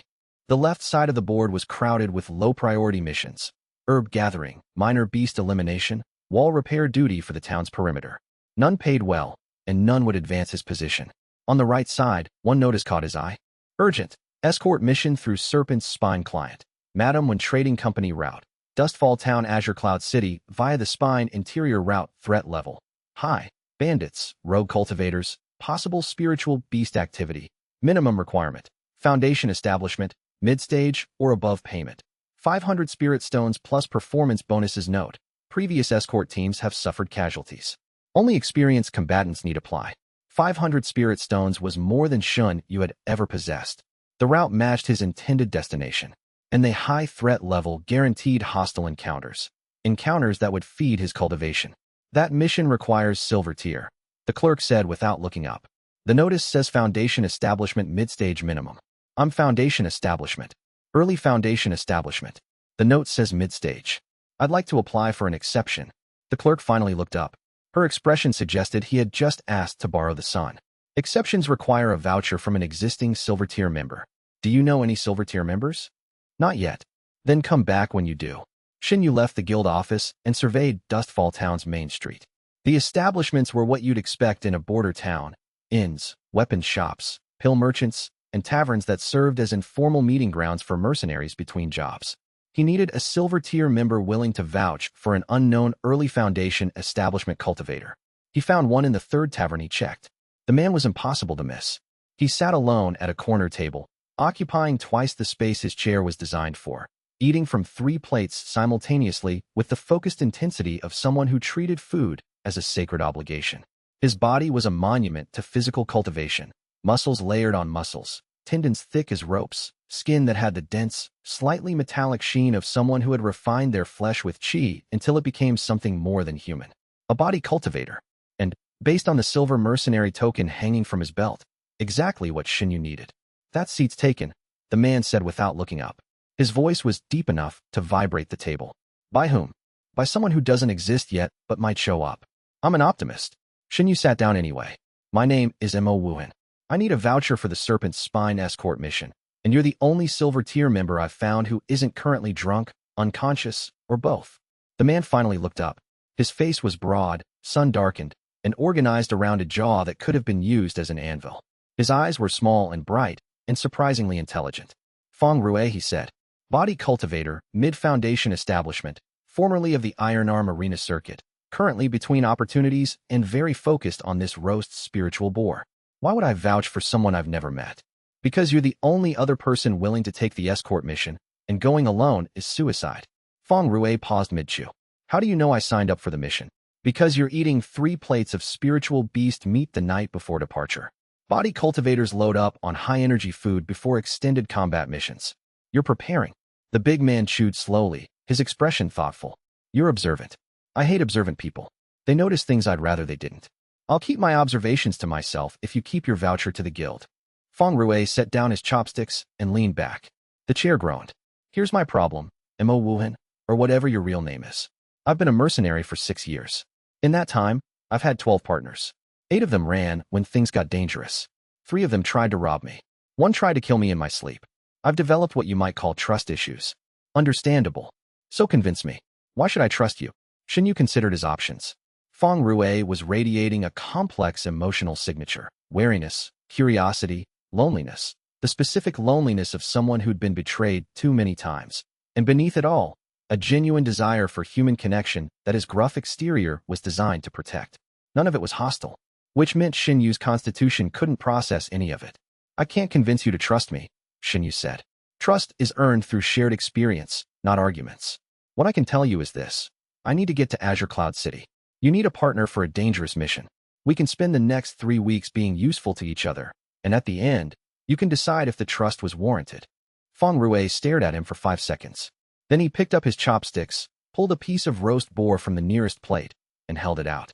Eat something. You look like a strong wind would snap you in half. Shen Yu took the meat. It was delicious, spiritual beast flesh infused with qi that warmed his stomach and energized his meridians. Welcome to the worst escort mission in the Northern Territories, Feng Rui said. We leave at dawn. Chapter 22. The Serpent's Spine interior route was called interior because it followed the mountain passes' less traveled inner gorges rather than the main road. It was longer, rougher, and significantly more dangerous, but it avoided the bandit checkpoints that had made the main road functionally impassable for the past 6 months. Madame Wen's caravan consisted of 12 supply wagons, 40 non-cultivator teamsters, and the merchant herself, a sharp-eyed woman in her 50s who had been running trade routes since before Shen Yu was born. The cargo was medicinal herbs, raw spiritual materials, and sealed crates that no one was allowed to ask about. The escort team was Shen Yu and Feng Rui, 2 cultivators for 40 civilians. This is why the pay is so high, Feng Rui observed as they walked alongside the lead wagon. Because no sane person would accept these odds. And yet here we are. I never claimed to be sane. What's your excuse? Shen Yu smiled. I'm running toward something. Toward Azure Cloud City? Toward whatever happens next. Feng Rui grunted, which Shen Yu was learning was his default response to philosophical statements. The big man's emotional signature remained consistently warm. No hostility, plenty of gruff camaraderie, and an undercurrent of protectiveness that suggested he'd already decided to look after the skinny young cultivator whether Shen Yu wanted it or not. It was, Shen Yu reflected, the most positive sustained social interaction he'd experienced since leaving the Ironcloud sect. And his Dantian registered none of it. The first 3 days of travel were uneventful. The interior route wound through narrow gorges with sheer walls of gray stone, following a river that roared with snowmelt. The wagons moved slowly over rough terrain, and the teamsters cursed the rocks, the rain, the mules, and each other with the creative profanity of people who spent their lives on the road. Shen Yu absorbed their ambient complaints, not directed at him specifically, but the general background radiation of human misery, and found it produced a trickle of energy. Not enough to advance his cultivation, but enough to keep his Dantian active. He and Feng Rui developed a working rhythm. Feng Rui handled forward scouting, using his body cultivator's enhanced senses to detect threats by vibration and scent. Shen Yu took rear guard, his spiritual perception monitoring the caravan's flanks and trailing position. They clashed, briefly and productively. On the 4th day, when Feng Rui insisted on personally checking every sealed crate in the caravan. We're guarding the cargo. We should know what it is. The client didn't disclose, and the contract doesn't require it. The contract also doesn't guarantee we'll survive. If those crates contain something that attracts spiritual beasts or rival sects, I'd like advance warning. Shen Yu agreed that this was reasonable. They approached Madame Wen together. The merchant listened to their request, sipped her tea, and said, the sealed crates contain formation cores. 37 of them, each worth approximately 500 spirit stones. They're bound for the Azure Cloud Alliance's infrastructure division. Formation cores, Feng Rui repeated. That's why the previous escort teams suffered casualties. Formation cores attract rogue cultivators like blood attracts sharks. Which is why I'm paying you 500 spirit stones each. Do you still want the job? They did. Knowledge of the cargo changed their security posture. Feng Rui expanded his scouting range. Shen Yu added concealment formations to the sealed wagons. Basic work, learned from Su's teachings, but sufficient to dampen the formation core's spiritual signature. The caravan entered the spine's deeper gorges on the 6th day. The terrain narrowed until the wagons could barely pass single file, and the walls rose to dizzying heights on either side. Sunlight reached the gorge floor for only a few hours a day. Perfect ambush territory, Feng Rui said cheerfully. If I were a bandit, I'd hit us here. You're remarkably calm about that. I've been ambushed 17 times in my career. You develop a philosophical attitude. He flexed his arms, and the muscles rippled with metallic sheen.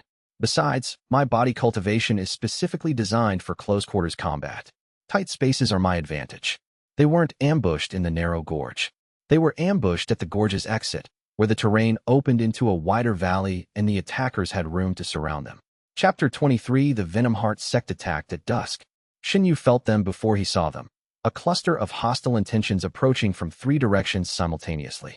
Not the scattered, greedy hostility of bandits, but the organized, disciplined hatred of a cultivator sect operating with a specific objective. Contact, he said quietly. Feng Rui heard him and moved to the caravan's center, positioning himself to protect the wagons from all directions. They came out of the fading light, like shadows given form. 12 cultivators in dark green robes emblazoned with a serpentine emblem, their movements coordinated and their spiritual energy tinged with a sickly sweet undertone that Shen Yu recognized from Su's teachings. Poison cultivators. The leader was a core formation cultivator, a woman with sharp features and eyes that glistened with an unnatural amber sheen. Her spiritual pressure was immense, filling the valley like a toxic fog. The cargo, she said. Hand it over, and the non-cultivators can leave alive. Madam One, to her credit, didn't flinch. The cargo is contracted to the Azure Cloud Alliance. Intercepting it is an act of war against the Alliance. The Alliance is far away. We are here. The leader smiled, and something moved behind her teeth. A spiritual serpent coiled in her mouth, its scales glinting green. Last chance. Shen Yu assessed the situation. 12 cultivators, 1 core formation, 3 mid-foundation establishment, 8 at various stages of chi condensation and early foundation establishment. Against 2 foundation establishment mercenaries and 40 non-combatant teamsters. The math was lethal. Feng Rui, Shen Yu murmured. Take the 8 weaker ones. I'll handle the 3 foundation establishment. The core formation leader is beyond both of us. You sure about that split? I'm sure. Feng Rui cracked his knuckles. The sound was like small rocks breaking. Then let's dance. He charged. The 8 weaker Venomheart cultivators scattered as 250 pounds of chi-reinforced muscle crashed into their formation. Feng Rui fought like a natural disaster. No finesse. All force, his iron-hard fists shattering spiritual barriers and cracking bones with each impact. Shen Yu engaged the 3 mid-foundation establishment cultivators. They fought with poison-coated weapons, short blades that wept green fluid and left trails of corrosive energy in the air. Each strike that came near Shen Yu's skin left burning welts even without direct contact. And their hatred was genuine. The Venomheart sect didn't just attack, they despised. Their cultivation method was built on toxic emotions, and their hostility towards Shen Yu was a concentrated distillation of contempt, cruelty, and sadistic pleasure. His dantians sang. The energy flowing in was richer than anything he'd experienced since the Ironclad assessment. 3 cultivators, each projecting genuine hostile intent backed by foundation establishment cultivation in sustained combat. The scorn absorption art processed the influx with smooth efficiency. He fought and absorbed simultaneously. His combat ability increased in real time as the incoming energy reinforced his techniques.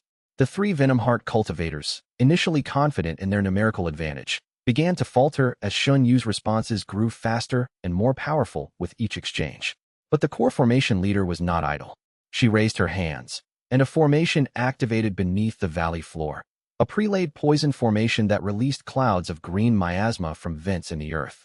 The miasma was not just toxic to the body. It was spiritually corrosive, eating at protective chi like acid. The teamsters screamed. Those closest to the vents collapsed, their skin blistering. Madam One shouted orders, herding her people toward the wagons, where the spiritual material cargo provided partial protection. And then Shen Yu felt something that made his blood run cold. The miasma was causing agony. 40 non-cultivators were experiencing sudden, intense suffering.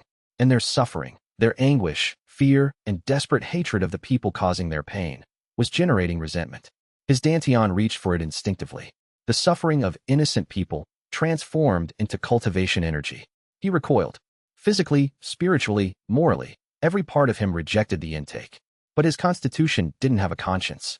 It absorbed what was directed at its general vicinity, and 40 people screaming in pain while hating their tormentors was a massive source of undirected hostile energy. The energy flooded in before he could stop it. His dantian expanded, his meridians burned, and for a horrible moment, the suffering of innocent merchants became fuel for his advancement. He gritted his teeth and channeled the energy into combat. The 3 foundation establishment Venomheart cultivators received the full force of his self-loathing converted into violence. His karmic echo palm struck the nearest one with enough force to shatter the man's sternum and send him flying into the gorge wall. The second fell to a combination so fast the observers couldn't track his hands. The third tried to flee and caught a reflected pulse of curse reflection that stunned him long enough for Shen Yu to put him down. 3 cultivators defeated in 12 seconds. Powered by the suffering of people he was supposed to protect, he turned to the core formation leader, breathing hard, his hands shaking with something that was not exhaustion. The woman assessed her fallen subordinates with an expression of mild annoyance. "Interesting," she said. "You're stronger than you look. But you're still Foundation Establishment, and I am not." She attacked. The gap between Foundation Establishment and core formation was not a gap, it was a chasm. Her first strike, a poison chi-enhanced palm that trailed green light, moved faster than Shen Yu could perceive. He dodged on instinct rather than sight, and even so, the passing energy burned his shoulder through his robes. His Dantian offered the solution, release the stored energy, burn through his reserves to fight at a temporary level approaching core formation. But the cost, meridian damage, potential permanent injury, was not a cost he could afford this far from safety. Feng Rui appeared behind the core formation leader like a mountain dropping from the sky. His fist, wreathed in golden body cultivation chi, slammed into the back of her head with a force that would have decapitated a lesser cultivator. She staggered, didn't fall, turned on Feng Rui with a snarl that exposed the spiritual serpent in her mouth, and her counterattack sent the big man flying 20 meters into a wagon that collapsed under his weight. But the 2 seconds she'd spent on Feng Rui gave Shen Yu time to act. He activated the curse reflection with every drop of hostile energy he'd absorbed during the fight. Not the trickle he'd used against bandits, but a torrent, the concentrated hostility of 15 Venomheart cultivators and 40 suffering merchants, reflected through the connection of the leader's killing intent. The pulse hit her mind like a battering ram made of pure resentment. She screamed, a raw, animal sound of spiritual agony, and her core formation's spiritual barrier flickered. For 1 second, she was vulnerable. Shen Yu closed the distance and drove the karmic echo palm into her chest with everything he had. The impact was cataclysmic. The leader flew backward, crashed through a rock formation, and lay still in the rubble. Not dead. Her core formation body was too durable for that, but unconscious, her spiritual energy scattered and her defenses shattered. Shen Yu stood in the aftermath, surrounded by fallen Venomheart cultivators, and felt his Dantian settle as the excess energy was processed. He had won. With Feng Rui's help, with the curse reflection's momentary advantage, and with energy harvested from the suffering of innocence. He walked to where the Teamsters were being treated and spent the next 2 hours helping Madame when administer first aid. His hands were steady. His face was calm. Inside, something had cracked. Not his meridians. Not his cultivation. His certainty that his power came without moral cost. Chapter 24. The caravan recovered. The poison miasma dissipated within hours, and the worst of the Teamsters' injuries responded to basic medicinal treatment. 3 had severe burns that would take weeks to heal, but there were no deaths. Feng Rui emerged from the collapsed wagon with a bruised ego and 2 cracked ribs, which his body cultivation began knitting immediately. "You hit a core formation cultivator and knocked her out," he said, watching Shen Yu tend to a Teamster's blistered arm. "You're supposed to be early Foundation Establishment. I had help. Your attack from behind disrupted her defenses. My attack from behind knocked the air out of me and accomplished nothing. Whatever you did, that pulse of energy, that was the killing blow. Early Foundation Establishment cultivators don't have techniques that work on core formation." Shen Yu said nothing. Feng Rui studied him for a long moment, then shrugged with a wince. "We all have secrets. Mine is that I'm terrified of cats. Yours is apparently that you're significantly more dangerous than you let on. I can live with both." The Venomheart sect cultivators were stripped of weapons and valuables, bound with spiritual suppression seals from Madame Wen's personal collection, and left at the nearest way station for local authorities. The core formation leader, identified from her sect token as a disciple named Chui Wan, not the sect master but a senior elder, was handed to the way station's garrison commander with a detailed report. Shen Yu learned 2 things from the interrogation of captured cultivators. First, the Venomheart sect had been targeting trade caravans throughout the Serpent's Spine for months, focusing on shipments headed to Azure Cloud City. This was not random banditry. It was a strategic campaign to weaken the Azure Cloud Alliance's supply lines. Second, the Venomheart sect had been kidnapping alchemists along with their stolen goods. Specifically, they were capturing and imprisoning anyone with alchemy skills, transporting them to a hidden compound deeper in the spine. "What do they want with alchemists?" Feng Rui asked. "Poison production," Madame Wen said grimly. "The Venomheart sect's cultivation method requires increasingly exotic toxins as practitioners advance. They've exhausted their own production capacity and are enslaving outside alchemists to meet demand. That's, Feng Rui paused, searching for the right word. Monstrous, Shen Yu supplied. I was going to say bad for business, but monstrous works too. The caravan continued south, but the attack had changed the group's dynamic. The Teamsters, who had previously treated Shen Yu and Feng Rui with the polite indifference reserved for hired muscle, now regarded them with gratitude and the slight fear that comes from watching two people do violence professionally. Shen Yu noticed that the Teamsters' ambient emotional state had shifted. Less background grumbling, more directed gratitude. His Dantian registered the change as a reduction in available energy. Gratitude produced nothing for his constitution. The realization was bitterly ironic. Saving people made them grateful, and gratitude starved his cultivation. That evening, camped beside the river with the gorge walls turning orange in the sunset, Feng Rui sat beside him with 2 bowls of stew and a question. The Venomheart sects compound, the one where they're keeping the alchemists. I've been thinking about it. So have I. The caravan reaches a fork tomorrow. South Fork goes to Azure Cloud City. East Fork goes deeper into the spine, toward the Venomheart sect's territory. If the compound exists, it's down the East Fork. You want to rescue the alchemists? Feng Rui set down his bowl. My sister was an alchemist. Low level, nothing special. She traveled the spine for herb gathering 3 years ago and never came back. I've been looking for her ever since. His emotional signature shifted. The gruff warmth deepened into something raw and desperate. Still not hostile, still nothing Shen Yu's constitution could absorb, but human in a way that demanded response. The compound will be heavily guarded, Shen Yu said. More core formation cultivators. Possibly the sect master herself. I know. We'd be walking into the heart of a major sects operation with no backup and no exit strategy. I know that too. When do we leave? Feng Rui looked at him. The surprise on his broad face was genuine. Just like that. You're my partner. Your sister is in danger. Everything else is details. The big man's jaw worked silently for a moment. Then he reached out with one massive hand and gripped Shen Yu's shoulder.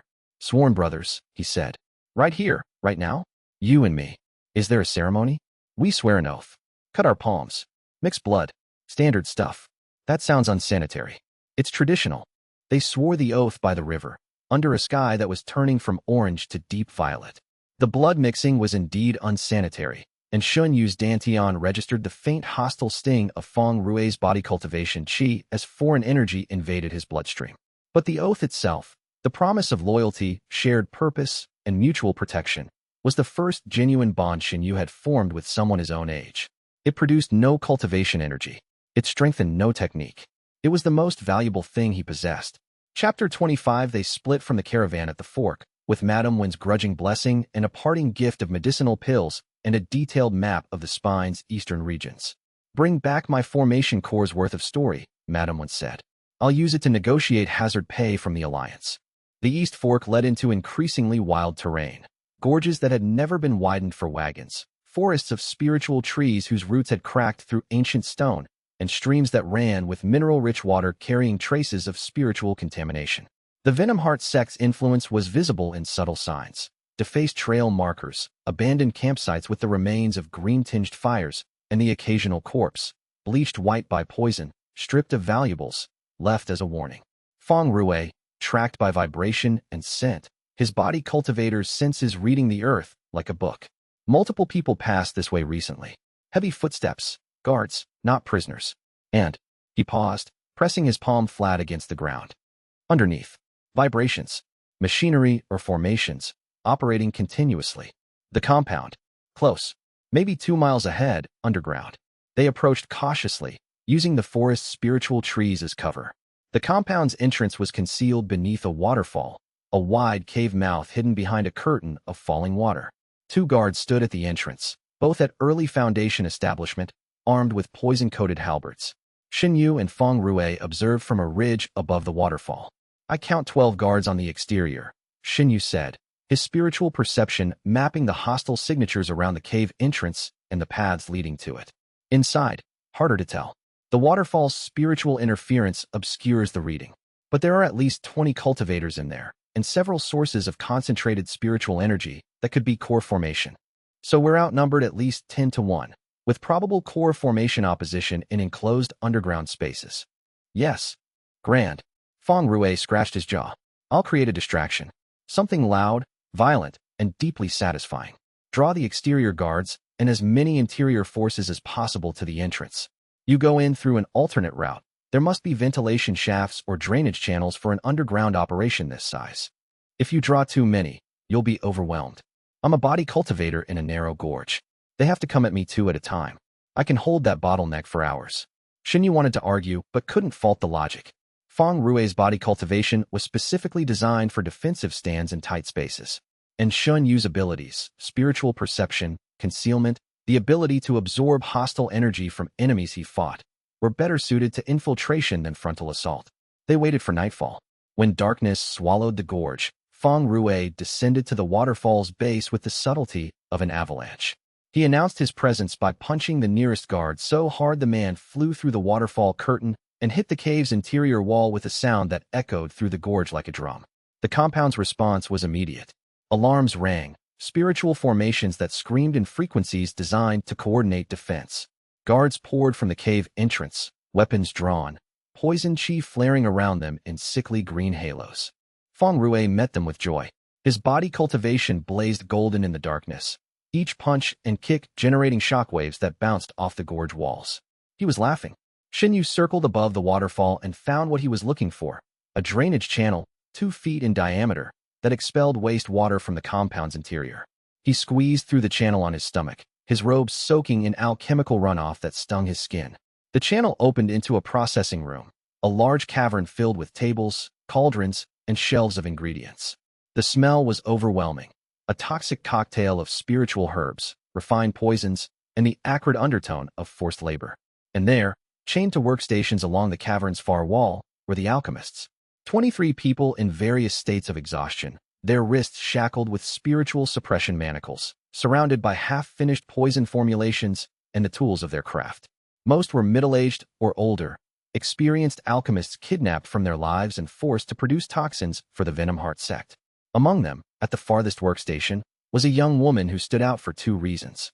First, she was younger than the others, early 20s, perhaps, with pale skin, dark hair pulled severely back, and the calloused hands of someone who had spent years working with alchemical ingredients. Second, her workstation was different. While the other alchemists had compliance in their postures, she sat rigidly upright, her half-finished formulation deliberately sabotaged in ways that would be invisible to a non-alchemist but would render the final product useless. She was resisting. Shen Yu dropped from the drainage channel and landed in the processing room. 3 interior guards spun toward him.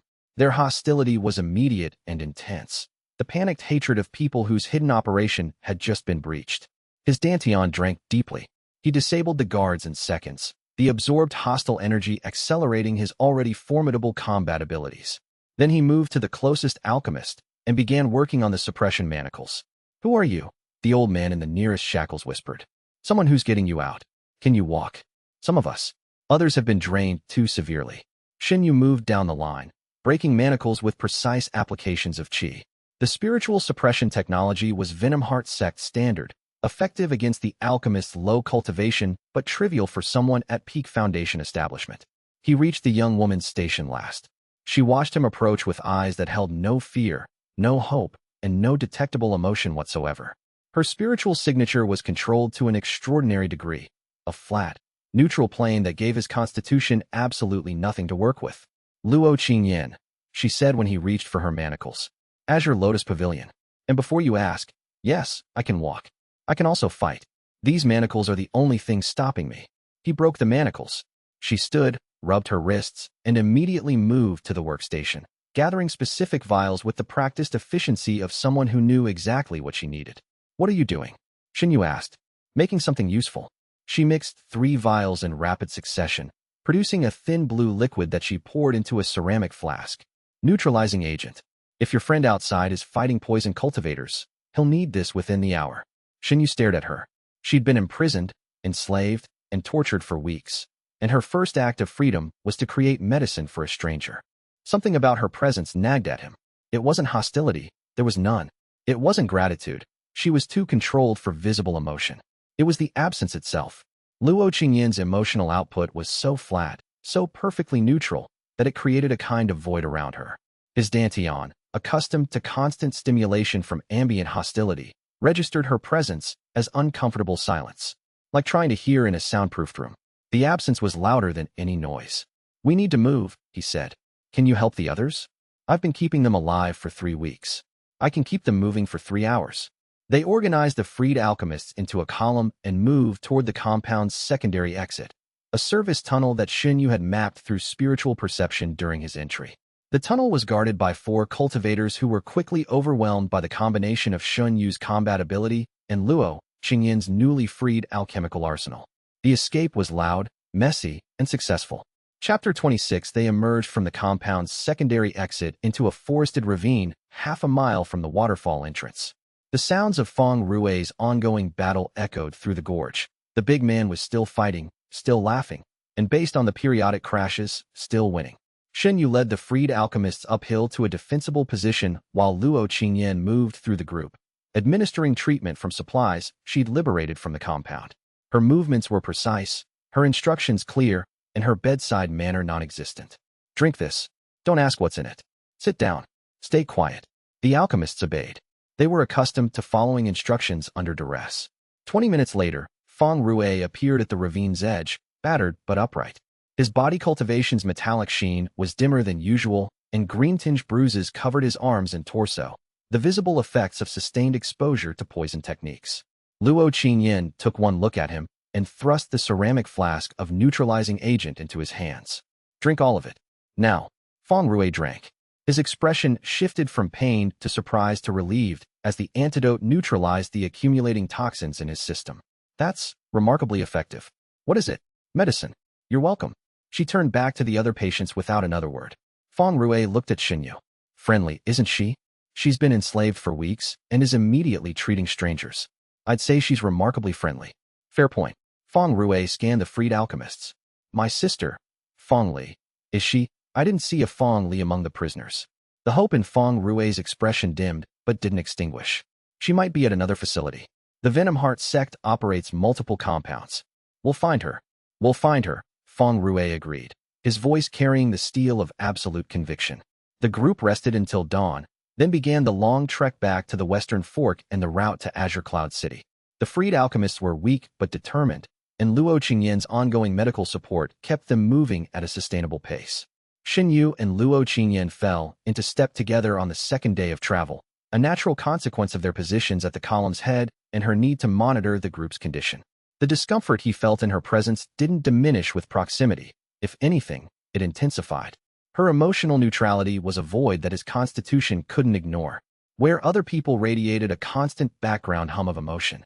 Positive, negative, or mixed, Luo Qingyan radiated nothing.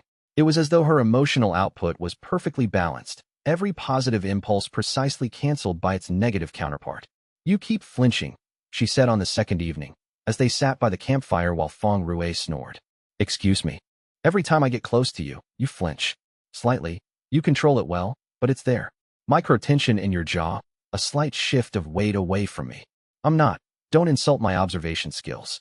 I've been watching people's physical reactions to chemical stimuli for 8 years. I know what a flinch looks like. She turned to face him, her dark eyes steady and analytical. Why do you flinch when I'm near?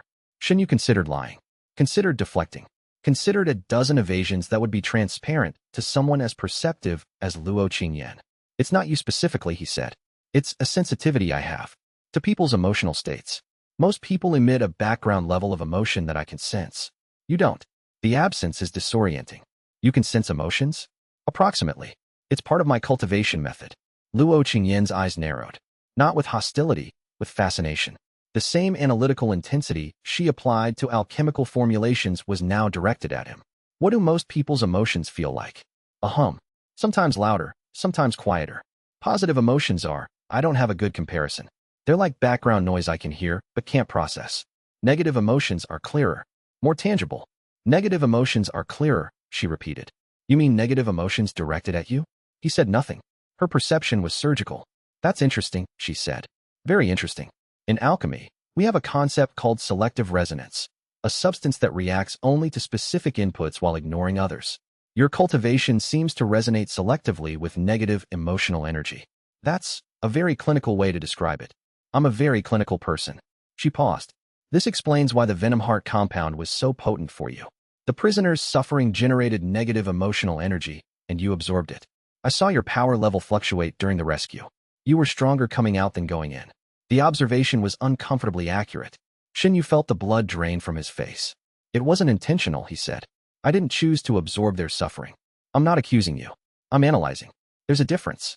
She pulled a strand of dark hair behind her ear, the first non-clinical gesture he'd seen from her. In alchemy, the most valuable substances are those that can transform poison into medicine. Your cultivation does something similar. It takes negative emotional energy, which is toxic to most cultivators, and converts it into power. Not everyone would see it that way. Most people are idiots. She said this without malice, as a statement of observed fact. Your ability is fascinating. I'd like to study it further, if you're willing. Shen Yu looked at her, this cold, brilliant, recently enslaved young woman who had just compared his cursed constitution to an alchemical process, and felt the discomfort in her presence shift to something else. Something his dantian couldn't absorb because it wasn't hatred, and his mind couldn't categorize because it wasn't anything he'd experienced before. I'm willing, he said. She nodded once, stood, and returned to checking on the alchemists. Shen Yu watched her go and wondered if it was possible to find connection with someone whose presence gave him nothing, and whether nothing might be exactly what he needed. Chapter 27. The Venomheart sect caught up with them on the fourth day. Not the compound's garrison. Those had been thoroughly beaten by Feng Rui and were likely still licking their wounds. This was a larger force, dispatched from the sect's main territory in response to the compound's distress signal. 20 cultivators, led by Madame Gu Yinhua herself. Shen Yu felt the approaching hostile signatures from 2 miles out, a wave of organized malice advancing through the forest with the unstoppable momentum of a formation-backed military unit. The signature at the wave's center was unlike anything he'd encountered. Mid-core formation cultivation so saturated with poison qi that it seemed to corrupt the ambient spiritual energy around it. We have incoming, he told Feng Rui and Luo Qingyan. Significant force. Core formation leader. Feng Rui's body cultivation flared golden. How long? 10 minutes. That's not enough time to hide 23 non-combat alchemists. Luo Qingyan, who had been listening with characteristic calm, spoke. Send the alchemists ahead with the 3 strongest. Feng Rui and I will create a diversion. You hold the rear. You're not a combatant, Shen Yu said. I'm an alchemist who spent 3 weeks in a Venomheart sect compound learning their toxins' exact compositions. I know which ones are flammable, which ones are unstable, and which ones react violently with the spiritual energy in these mountains. She held up a leather pouch. I came prepared. There was no time to argue. Shen Yu organized the retreat, sending the alchemists ahead under the protection of the 3 strongest among them. Mid-Qi condensation cultivators whose suppressed cultivation was beginning to recover. Then he took position at the trail's narrowest point, with Feng Rui 50 meters ahead preparing the terrain, and Luo Qingyan between them, arranging vials along a fallen log with the care of someone setting a dinner table. Madame Gu Yinhua emerged from the forest like a nightmare made of beauty. She was stunning. Not merely attractive, stunning in the literal sense, her appearance a weaponized perfection that struck the mind before the eye had finished processing what it saw. High cheekbones, eyes like liquid amber, lips curved in a smile that promised everything and delivered poison. Her robes were dark green silk that moved like water, and her spiritual energy wrapped around her like a living thing, a serpentine aura of toxic beauty. My lost alchemists, she said, her voice a melody laced with venom. And 3 brave little insects who stole them. Shen Yu stepped forward. Your enslaved victims, whom we freed.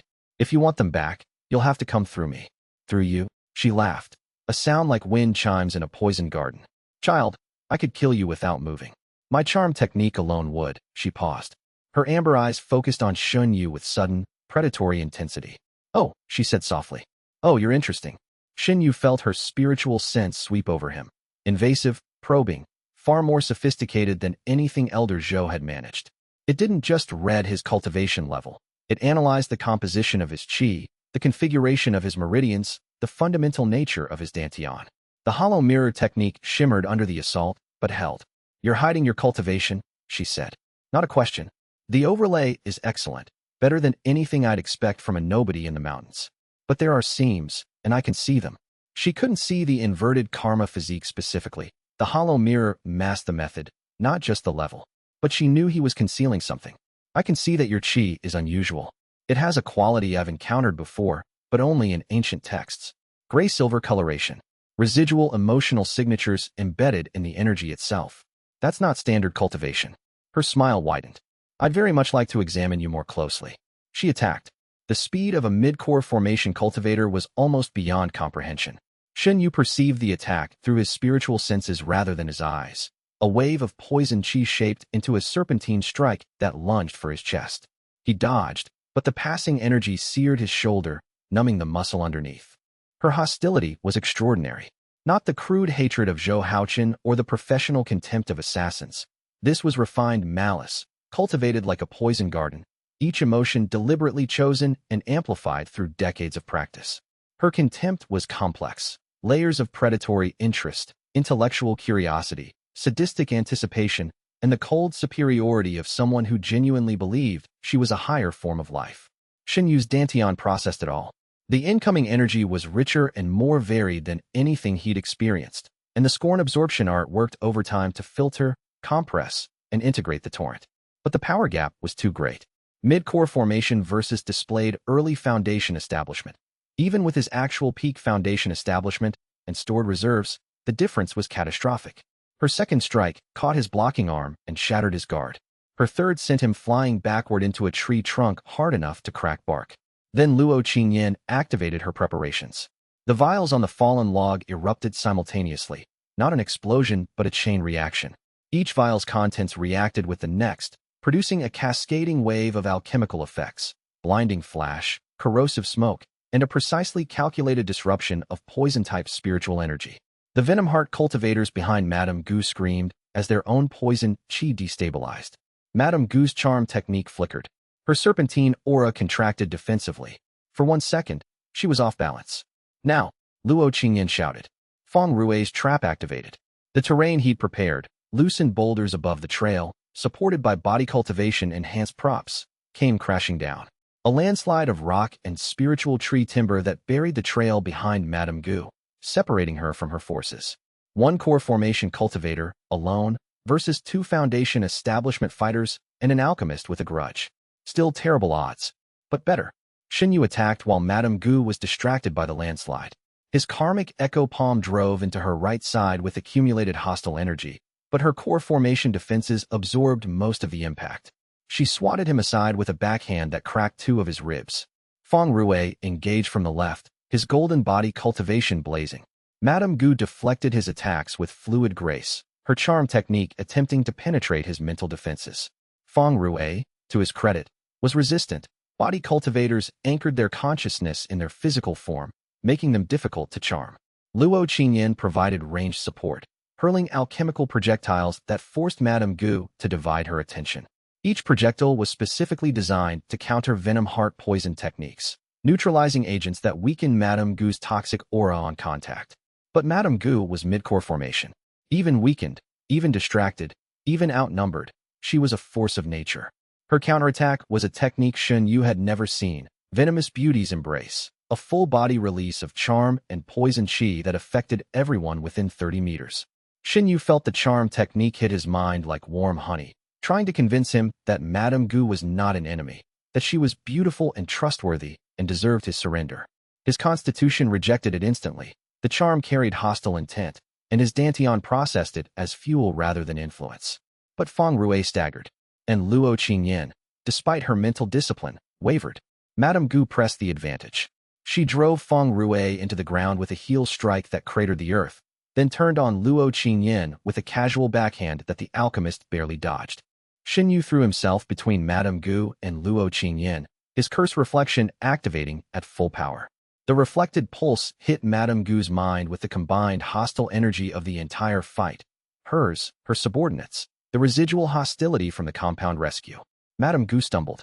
Her charm technique collapsed for 3 full seconds. The smoke, Shen Yu shouted.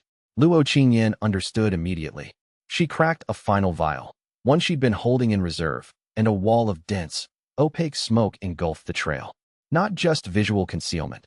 The smoke was saturated with spiritual interference compounds that scrambled spiritual senses. Shen Yu grabbed Luo Qingyan's arm and ran.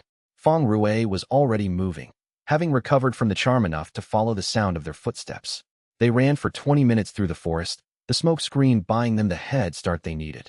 By the time Madame Gu recovered and dispersed the interference, They had rejoined the alchemists and were descending into a ravine system that offered natural concealment. They were battered, bruised, and breathing hard, but alive. "She'll follow," Shen Yu said. "Not immediately," Luo Qingyan replied, checking Shen Yu's ribs with clinical fingers that were somehow gentle despite their efficiency. "That smoke compound takes hours to fully clear from spiritual senses. She's effectively blind until morning. And after morning? After morning, we need to be very far away." They traveled through the night, the alchemist stumbling with exhaustion, Feng Rui carrying the two weakest on his shoulders, and Luo Qingyan maintaining a punishing pace despite her own obvious fatigue. Shen Yu walked at the rear, monitoring for pursuit, and processed the fight through the scorn absorption arts integration phase. The energy from Madame Gu's refined hostility had pushed him to the absolute limit of peak foundation establishment. The core formation boundary was now a membrane so thin he could feel it flex with each heartbeat. One more significant influx, one more wave of concentrated hatred, and it would break. But he held. Not yet. Not here. The breakthrough would happen on his terms, at the time and place of his choosing. The serpent's spine lay behind them. Azure Cloud City lay ahead. And Madame Guinhua, somewhere in the darkness behind them, was nursing a grudge that Shen Yu fully intended to exploit when the time came. Chapter 28. They reached safety. A fortified way station manned by Azure Cloud Alliance border guards. 2 days later, the alchemists were taken into protective custody. Feng Rui was treated for accumulated toxin damage, and Shen Yu was given a private room where he could collapse onto a bed and not move for 12 hours. Luo Qingyan did not collapse. She spent those 12 hours treating the other alchemists, filing a formal report with the border guards, and preparing a comprehensive dossier on the Venomheart sect's forced labor operation for delivery to the Azure Cloud Alliance's governing council. When Shen Yu woke, she was sitting in the chair beside his bed, reading a medical text she'd borrowed from the way station's library. "Your ribs are healing faster than they should," she said without looking up. "I'm a quick healer. You're a faster healer when Feng Rui curses at you. I've been watching." Shen Yu went very still. "Relax," she said, turning a page. "I noticed the pattern during the compound rescue. When hostile energy is directed at you, even something as minor as a frustrated oath, your body's regenerative processes accelerate. The effect is small, but measurable. How long have you been observing this?" "Since the compound. I suspected it earlier, but the data became conclusive during Feng Rui's post-combat complaints about your recklessness." She finally looked up. "He called you a suicidal maniac 3 times in 5 minutes. Each time, your bruises faded slightly faster. The correlation is too consistent to be coincidental." Shen Yu sat up in bed, his healing ribs protesting. "What exactly have you concluded?" "That your cultivation is powered by negative emotional energy directed at you. Not standard spiritual energy, emotional energy. Hostility, contempt, hatred, anger. The more intense and genuine the emotion, the more potent the effect. Your power fluctuations during combat correlate perfectly with the intensity of your opponent's hostility." She said all this with the tone of someone presenting laboratory findings. No judgment, no fear, no disgust, pure analysis. "And this doesn't concern you?" Shen Yu asked. "Why would it? Alchemy is the art of transforming one substance into another. Your constitution transforms hostile emotional energy into cultivation power. From a theoretical perspective, you are the most fascinating alchemical process I've ever encountered." He stared at her. "You're comparing me to a chemical reaction. I'm comparing your cultivation method to an alchemical transformation. There's a distinction." She set down the medical text and leaned forward. "In alchemy, the most valuable processes are those that can convert toxic, harmful substances into useful, beneficial products. Your constitution takes the most abundant toxic substance in the mortal world, hatred, and converts it into power. If I could replicate that process in the laboratory, I would revolutionize the entire field. You can't replicate it. It's a physique, an innate constitution. Every innate process has underlying mechanisms that can be studied and understood, even if they can't be duplicated. The Azure Lotus Pavilion's entire research tradition is built on that principle." She paused. "I would like to study you further. Not as a specimen, as a partner. Your constitution's mechanisms could unlock entirely new branches of alchemical theory." Shen Yu processed this. Of all the possible reactions to discovering the inverted karma physique, fear, hatred, greed, revulsion, academic fascination was one he had not anticipated. "You understand the danger," he said. "There are organizations that hunt people with this constitution. I'm aware. The karmic cord has been documented in the Azure Lotus Pavilion's restricted archives. I read the relevant texts during my journeywoman years. And knowing that, You still want to study my constitution. Knowing that, I want to study it more. A phenomenon dangerous enough to warrant its own extermination organization is, by definition, extraordinarily significant. Despite everything, Shen Yu found himself smiling. Luo Qingyin's response to existential danger was intellectual curiosity. It was absurd, admirable, and completely in character. All right, he said. Partners. She nodded once, efficient, satisfied, and returned to her medical text. His dantian remained silent throughout the conversation. No hostile energy absorbed. No cultivation gained. But something had changed. The loneliness that had been his constant companion since the Iron Cloud assessment, the persistent awareness that his only meaningful connections came through hatred, had cracked. Not broken, not healed, cracked, like the jade hairpin in his belt. And through the crack, something unexpected, light. Later that day, Luo Qingyin performed her first formal study of Shen Yu's constitution. She used alchemical diagnostic techniques, spiritual energy probes calibrated to detect specific qi compositions, to map his dantian, meridians, and absorption pathways. Your dantian operates on a dual-layer system, she reported, sketching diagrams on borrowed paper. The outer layer interfaces with ambient spiritual energy like any normal cultivator, though at reduced efficiency, consistent with your low-grade spiritual root. The inner layer is something else entirely. It interfaces exclusively with hostile emotional energy, converting it through a three-stage process. Collection, purification, integration, Shen Yu said. My teacher identified those stages. Your teacher was correct, but incomplete. There's a fourth stage that he may not have detected, one that only activates at higher cultivation levels. I'm calling it transmutation. At this stage, the converted energy doesn't just add to your cultivation. It fundamentally alters your chi's composition, making it qualitatively different from standard spiritual energy. Different how? I don't have enough data to say, but the traces I can detect suggest that your chi, at higher levels, would be effective against defenses that standard spiritual energy cannot penetrate. Karma aspect energy, if such a thing exists. Karma aspect energy. Shen Yu thought of the inheritance grounds carvings, the figure composed of transformed energy, ascending beyond the mortal realm. It exists, he said. The inverted karma physique was designed to produce it. Luo Qingyin's eyes sharpened. Designed? By whom? That's a longer story than we have time for tonight. Then we'll continue tomorrow. And the next day. And every day until I understand the full mechanism. She gathered her notes and left. At the door, she paused. For what it's worth, she said, I don't think your constitution is a curse. I think it's the most elegant piece of cultivation engineering in existence. Whoever designed it was a genius. The door closed behind her.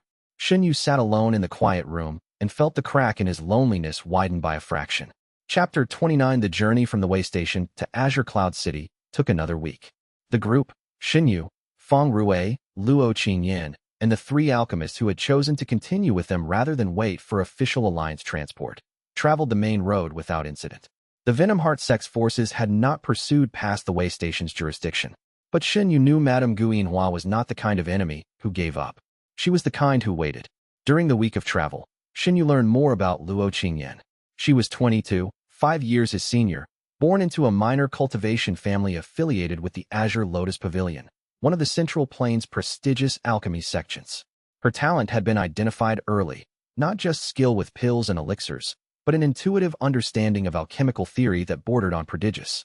She had achieved alchemist's second grade by 18 and third grade by 20, a pace that rivaled the pavilion's historical geniuses. Her problems had begun when the Venomheart sect approached the Azure Lotus Pavilion with a cooperation agreement, a thinly veiled extortion that demanded access to the pavilion's restricted techniques in exchange for not poisoning their supply routes. The pavilion's leadership, unable to resist the Venomheart sect's military power, had capitulated. Luo Qingyin had refused. She had publicly denounced the agreement, attempted to rally opposition among the pavilion's younger generation, and been declared a traitor for her trouble. The pavilion's elder council expelled me, she said, her voice flat with the careful neutrality of someone discussing old wounds. They framed it as a discipline issue, insubordination, reckless conduct, damaging the sect's interests. The real reason was that my opposition embarrassed the leadership in front of the Venomheart sect. And then the Venomheart sect captured you. 2 months after my expulsion, I was traveling alone, gathering herbs in the spine. Easy target. She shrugged, a controlled gesture that concealed more than it revealed. They wanted my skills. I gave them sabotage products and waited for an opportunity. An opportunity like us. An opportunity like anything. I wasn't relying on rescue. I was building toward a self-escape using accumulated materials. You arrived before my preparations were complete, which was fortunate, but not necessary. Her independence was absolute, almost aggressive. She asked for nothing, expected nothing, and credited no one for her survival. It was, Shen Yu recognized, the psychological armor of someone who had been betrayed by every institution she trusted. They were more similar than she knew. Azure Cloud City's silhouette appeared on the horizon 3 days before they arrived, a skyline of blue-veined towers visible from 50 miles in clear weather. The spiritual energy in the air grew denser as they approached, and even the non-cultivators in the group reported feeling energized. Luo Qingyan's reaction to the city was complex. She had grown up in the Central Plains, not far from here. The Azure Lotus Pavilion's headquarters was within the city's extended territory. Will they know you're here? Shen Yu asked. Probably. The pavilion maintains intelligence networks throughout the city. If I register for the inter-sect competition, which I intend to, in the alchemy category, my name will trigger an alert. Is that a problem? My expulsion was political, not criminal. They can't arrest me or prevent my participation, but they can make things difficult. The pavilion's elder council has connections with other alchemy sects, and they'll pressure tournament officials to disadvantage me. Then don't register under your real name. That would be hiding. I don't hide. She said this with a steel that suggested personal history. The Azure Lotus Pavilion declared me a traitor for standing against corruption. I intend to compete publicly, under my real name, and prove that their assessment of my abilities was wrong. If they want to make things difficult, let them. I'll succeed despite them. The defiance in her voice produced zero hostile energy. It was directed at the pavilion's leadership, not at Shen Yu. But it resonated with something in his own experience. He understood the burning desire to prove the people who had dismissed you wrong. He understood the particular fire that came from being cast out and surviving. They entered Azure Cloud City together. Shen Yu, Luo Qingyan, and Feng Rui, 3 outcasts from different origins converging on the same destination. The city was everything the rumors claimed and more. Massive, vibrant, saturated with spiritual energy and the ambitions of thousands of cultivators from across the Northern Territories and Central Plains. The inter-sect competition was 2 weeks away, and the city thrummed with preparation. Shen Yu registered for the competition as planned. Individual combat, Foundation Establishment category, under the name Mo Wuan. Feng Rui registered in the Body Cultivation Exhibition category, a non-combat showcase that he entered purely for the entertainment value. Luo Qingyan registered in the alchemy competition under her real name. The registration clerk's eyes widened when he saw it.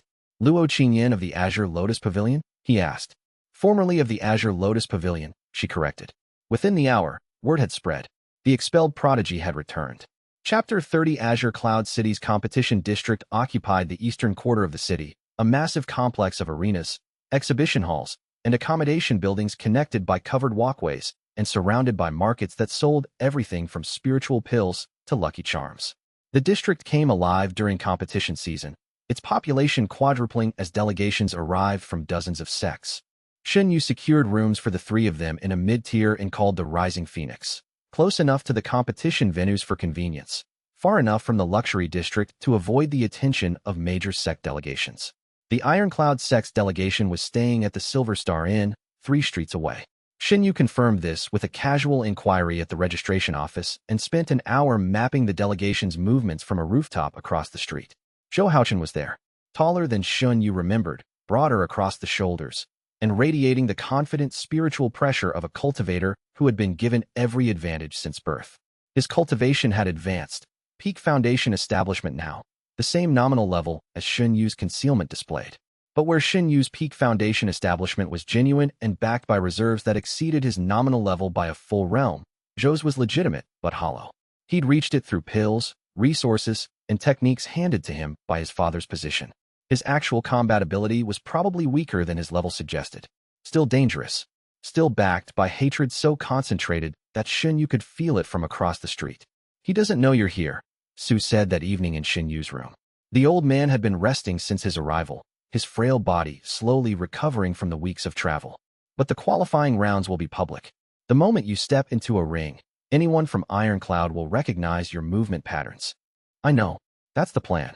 You've mentioned the plan. Walk me through the specifics. Shen Yu laid out his strategy on paper, using the inn's complimentary brush and ink. Phase 1, qualifying rounds. I compete under the Mo Wuhan identity, using techniques that don't match my Ironcloud training. I advanced through the bracket on skill alone, building reputation as an unknown, independent cultivator. Phase 2, Recognition. At some point during the later rounds, someone from Ironcloud will recognize me despite the technique changes. My face, my build, my footwork, something will give me away. When that happens, the revelation that the trash root servant is competing in Azure Cloud City will generate massive hostility from the Ironcloud delegation and anyone who's heard their version of events. Phase 3, Breakthrough. During the finals, or whenever the crowd's hostility reaches maximum, I allow the core formation breakthrough to happen, in front of the entire city. The combination of thousands of spectators' hostile energy and Zhou Haochun's concentrated personal hatred will fuel the breakthrough. Phase 4, Aftermath.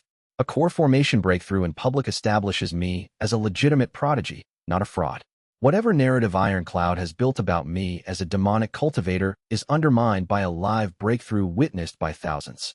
I use the competition's result and the city's protection to establish a new identity. Su studied the plan in silence for a long time. It's bold, it's risky, and it relies on the assumption that you can control the timing of a core formation breakthrough under maximum stress. I've done it before. Foundation establishment during the Ironcloud assessment. Core formation is not foundation establishment. The energy is an order of magnitude greater. The spiritual shockwave will affect everyone in the arena. And the karmic court, if they have agents at the competition, will detect your physique the moment the breakthrough occurs. Which is why I need the breakthrough to happen in the most public, most witnessed way possible. If 1,000 people see me break through to core formation, the karmic court can't quietly disappear me. Too many witnesses. They can't quietly disappear you. They can publicly condemn you. Let them try. The more people who condemn me, the stronger I get. Su shook his head slowly. You've turned your vulnerability into a strategy. Every enemy action strengthens you. Every condemnation fuels your rise. That's the inverted karma physique's gift. And its curse. They're the same thing. Yes, Shen Yu said. They are. Chapter 31. The qualifying rounds began on a bright morning that turned the city's blue-veined towers into columns of light. 20 arenas operated simultaneously, processing hundreds of Foundation establishment combat matches. The spectator stands were packed, not just with competition participants, but with merchants, scouts from major sects, and ordinary citizens of Azure Cloud City who treated the inter-sect competition as their biennial entertainment. Shen Yu's first qualifying match was in Arena 12, a mid-sized venue that seated approximately 500. His opponent was a disciple of the Silver Crane sect, a sect that Shen Yu had specific reasons to avoid. Elder Zhou's consultation request had been sent to their Spirit Root Research Division. The Silver Crane disciple was a young man named by Foam, mid-Foundation establishment, who fought with a crane-style martial art that emphasized precision strikes to pressure points. He was skilled, composed, and backed by a sect whose delegation occupied an entire section of the stands. Shen Yu entered the arena as Mohan, unknown independent cultivator, early Foundation establishment according to his displayed level. The crowd received him with mild indifference. No one had heard of Mohan. No one cared. The indifference was, for once, a disadvantage. Without ambient hostility, Shen Yu fought on skill alone. He matched by Foam strike for strike, using techniques that Su had taught him, neutral, sect-unaffiliated movements that couldn't be traced to any specific tradition. The fight lasted 4 minutes. Shen Yu won with a body technique combination that exploited a blind spot in the Crane style's defense, an opening he'd identified through his spiritual perception's ability to read the emotional intent behind each strike. When Bai Feng committed to an attack backed by competitive aggression, the emotional payload revealed his trajectory a fraction of a second before his body followed. Winner, Mo Wuhan, the referee announced. The crowd offered polite applause. Shen Yu bowed and exited the arena. 3 more qualifying matches followed over the next 2 days, each against progressively stronger opponents. Shen Yu won all 3 with clean technique and minimal revelation of his true capabilities. His reputation as Mo Wuhan grew slowly. Competent independent, good technique, nothing flashy. It was during the 5th qualifying match, the last before the elimination rounds, that everything changed. His opponent was a disciple from a minor Eastern sect, unremarkable and quickly defeated. But the stands of Arena 12 had, by this point, attracted a few spectators who'd come to scout the competition's rising contenders. Among them, in the 3rd row of the Eastern bleachers, sat Chen Bao, Zhou Haochun's right hand, the boy who had slapped Shen Yu in the Ironcloud dormitory, who had sealed his door with a binding talisman before the assessment, who had participated in every humiliation that Zhou's faction had devised. Shen Bao was watching the match with bored disinterest when Shen Yu stepped into the ring. His eyes passed over the combatants, dismissing them as unworthy of attention. Then they returned to Shen Yu, drawn by something subliminal, a tilt of the head, a particular way of settling weight onto the back foot, a movement pattern encoded in muscle memory that no amount of technique change could fully disguise. Shen Yu saw the recognition hit. Shen Bao's eyes widened. His jaw dropped. His hand moved to the communication jade at his belt. He didn't look away from Shen Yu as he activated the jade. Shen Yu finished the match with a clean knockout and walked off the platform knowing that the clock had just started. The reaction was faster than he'd anticipated. By the time Shen Yu returned to his inn, the Iron Cloud delegation knew. By the next morning, everyone in the competition district knew. The story spread like wildfire through the cramped tea houses and spiritual wine taverns where cultivators gathered between matches. The trashroot servant from the Iron Cloud sect.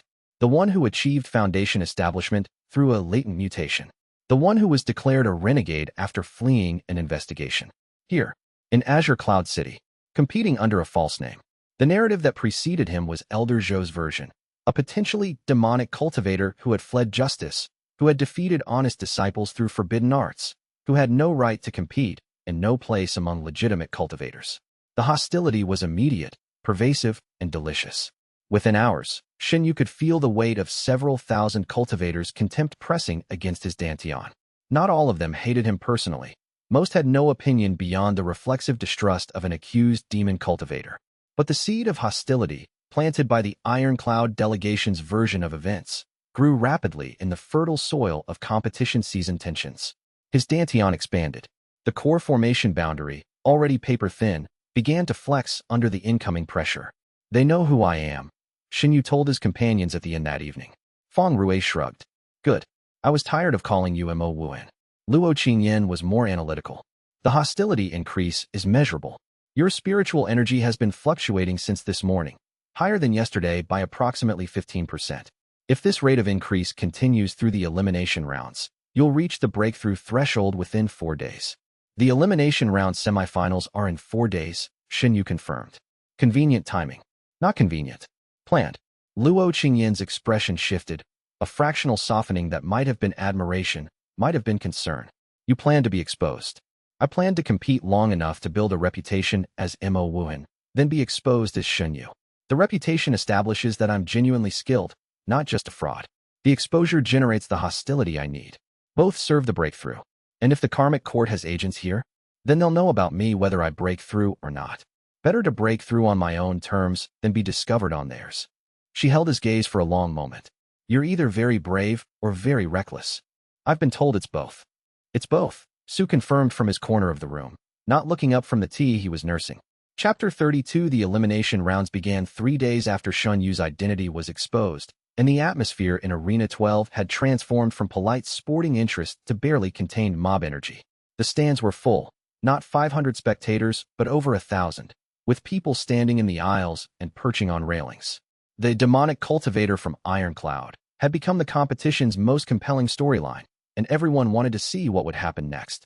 Zhou Haochen was in the crowd, not competing yet. The elimination rounds were structured so that top-seeded fighters entered in later rounds, but present, watching from the VIP section with the concentrated intensity of a snake fixed on a mouse.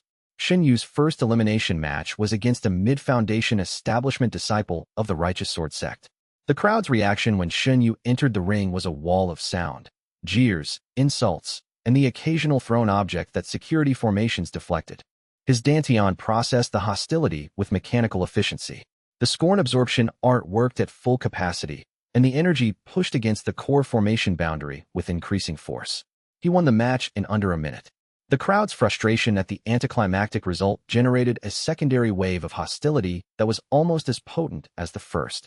Between matches, Luo Qingyan approached him with a directness that had become characteristic of their interactions. I need to tell you something, she said, about your constitution. They were in the competitor's rest area, a partitioned space behind the arena that offered privacy from spectators, but not from other fighters. Shen Yu led her to a corner where the ambient noise provided cover. During the last match, I used my diagnostic techniques to monitor your energy fluctuations, she said. The data confirms my earlier observations, but it also reveals something new. Go on. Your constitution's 4th stage, the transmutation stage I identified, is beginning to activate. The energy you're absorbing is no longer just being integrated into your existing cultivation base. A fraction of it, approximately 12%, is being transformed into something qualitatively different. Something that doesn't register on standard spiritual diagnostic scales. Karma aspect energy. If that's what you call it, then yes. And it's accumulating. Not in your dantian, in your meridians themselves. They're changing composition, becoming channels for an energy type that doesn't exist in conventional cultivation theory. Is it dangerous? Everything about your constitution is dangerous. But this specifically? I don't know. The process is slow and doesn't appear to be causing damage. It may be a natural developmental stage of the inverted karma physique. She paused. I wanted you to know because the accumulation will affect how your core formation breakthrough manifests. Standard breakthroughs produce a spiritual energy shockwave. Yours may produce something different. Different how? Karma aspect. And karma aspect energy, from what I've read in restricted texts, has unusual effects on the surrounding environment. She didn't elaborate. Her expression suggested she didn't have enough data to speculate further and was too rigorous a scientist to guess. Thank you, Shen Yu said, for the warning. Thank me by surviving the breakthrough.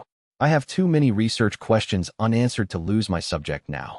The ghost of a smile crossed her face, the first he'd seen from her that wasn't analytical or sarcastic.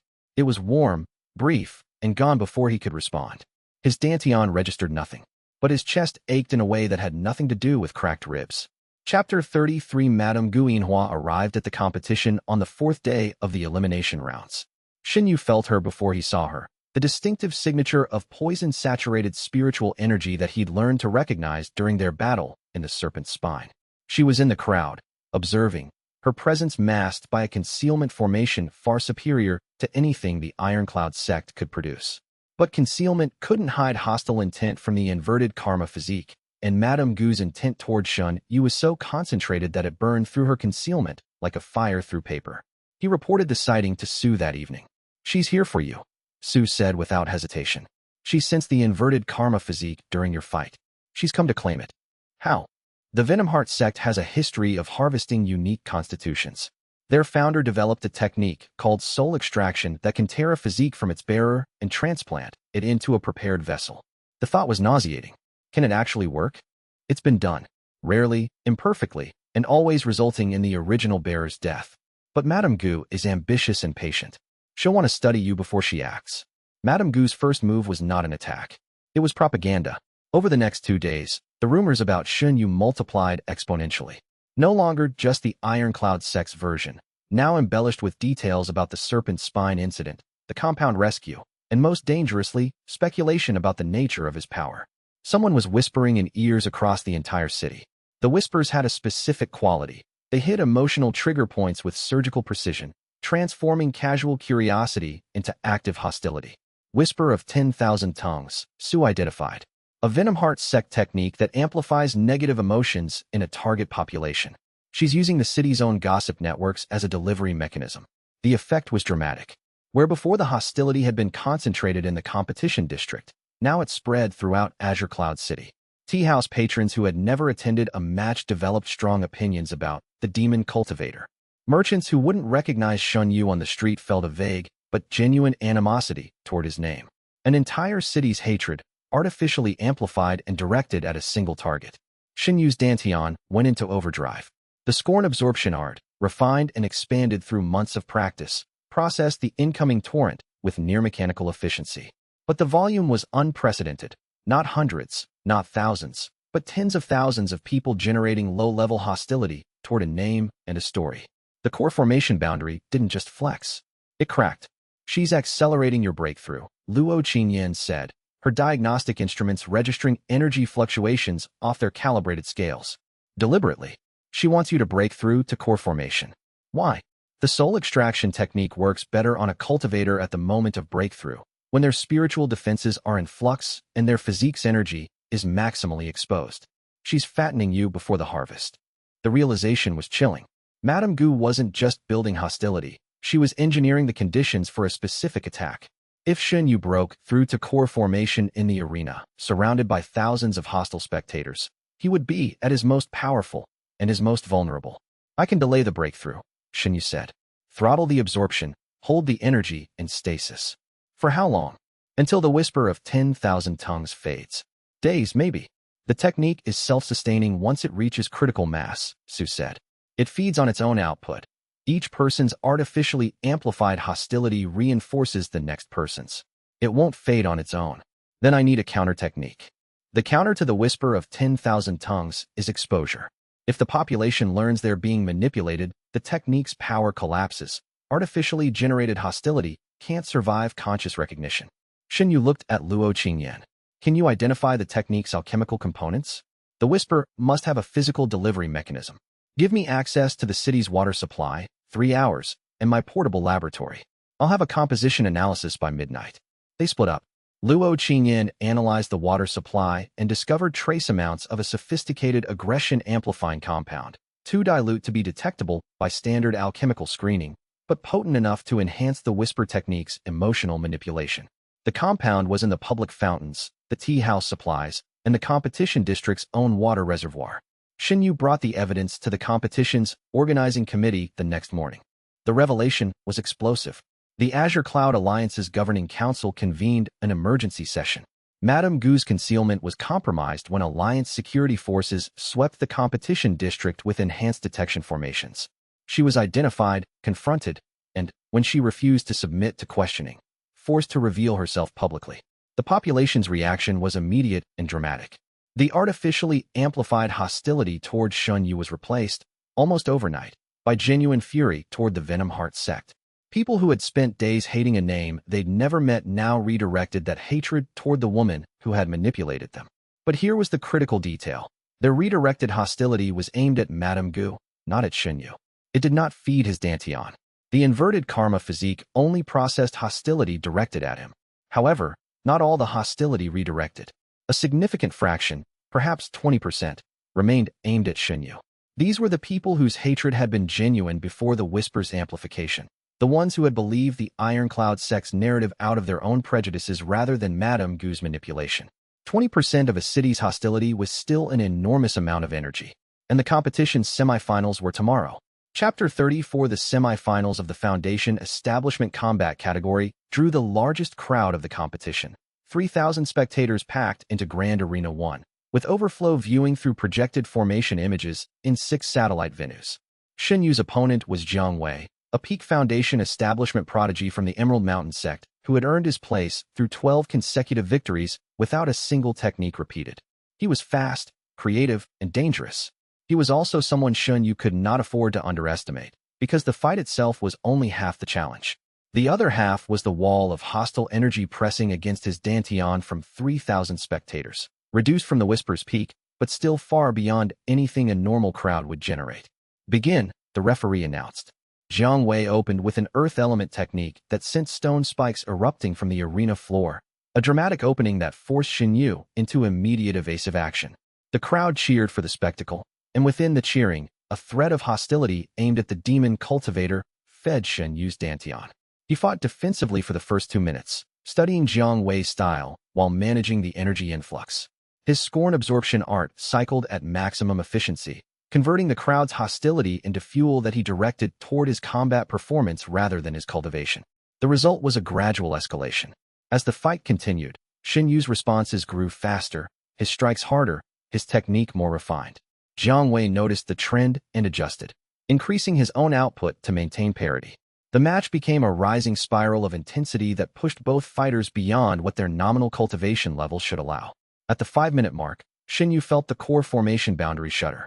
Not now, he thought, clamping down on his absorption. The energy was too much, too concentrated, too close to the tipping point. He throttled his intake to passive minimums and focused entirely on the fight. But the passive intake was still enormous.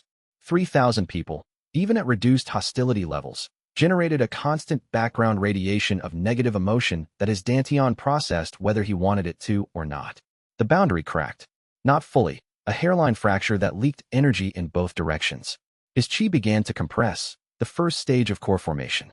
Shen Yu made a decision. He couldn't hold it. The breakthrough was coming whether he planned it or not. The only choice was when and how. He chose the most dramatic moment possible. Li Wei launched his ultimate technique, Mountain's Wrath, a devastating combination of earth and physical force that gathered ambient spiritual energy into a single, cataclysmic strike. The crowd roared. The arena floor cracked. The attack's hostile intent, Jiang Wei's competitive aggression, backed by peak foundation establishment power, hit Shen Yu's dantian like a battering ram. The core formation boundary shattered. The breakthrough was everything Luo Qingyan had warned him about and more. The liquid qi pool in his dantian compressed with violent force, collapsing into a dense, spinning core of gray-silver energy. His meridians expanded, his spiritual sea deepened, and a shockwave of karma aspect energy erupted from his body in a sphere of silver light. The shockwave hit the arena like a physical force. Spectators in the front rows were pushed back in their seats. The protective formations surrounding the arena flickered. The ambient spiritual energy of the arena distorted, and for a brief, disorienting moment, every person in the building felt something. A faint echo of their own hostility reflected back at them, transformed into something that wasn't quite an attack and wasn't quite a blessing. Shen Yu stood in the center of the arena, his body emanating waves of core formation spiritual energy, and the silence that followed was absolute. Then Jiang Wei, who had been frozen mid-strike, lowered his hands and bowed. "I yield," he said. "I can't fight core formation." The referee, after a visible struggle with protocol, declared the match. Winner, Mo Wuhan, Shen Yu. Advancement to finals. The crowd's silence broke into a roar that was part outrage, part awe, and part the confused emotional fallout of having their own hostility momentarily reflected. Shen Yu felt his newly formed core pulse with energy, stabilizing and expanding as the fresh wave of crowd reaction fed his advancement. Early core formation. Just like that. He walked off the platform on steady legs, past the stunned faces of the crowd, past the furious Iron Cloud delegation, past Madame Gu Yinhua's concealed position in the upper stands. He'd broken through. In public. In front of thousands. The game had changed entirely. Chapter 35. The aftermath of the breakthrough was controlled chaos. The competition committee convened immediately to address the unprecedented situation. A foundation establishment category competitor who had broken through to core formation during a match. The rules were ambiguous. Technically, the match had been between two foundation establishment cultivators, and the breakthrough had occurred during combat. Was the result valid? Should Shen Yu be disqualified? Should he be moved to the core formation category? While the officials debated, Shen Yu dealt with a more immediate problem. Zhou Haochen was waiting for him outside the arena. The young man stood in the competitor's corridor, alone, without his usual entourage, his face a mask of such concentrated hatred that the air around him seemed to darken. His peak foundation establishment cultivation radiated outward in uncontrolled waves, the spiritual pressure equivalent of a scream. "You," Zhou said. The word was barely more than an exhalation. "Me," Shen Yu agreed. "A servant, a trash root, a cripple who hauled my water and cleaned my waste. And now your core formation. The world is full of surprises." Zhou's killing intent spiked so dramatically that nearby formation arrays activated defensive protocols. The corridor's protective talismans glowed red. Security personnel tensed. "I challenge you," Zhou said. "Death match. Right now." In the arena, Shen Yu felt Zhou's killing intent wash over him like a wave of concentrated fire.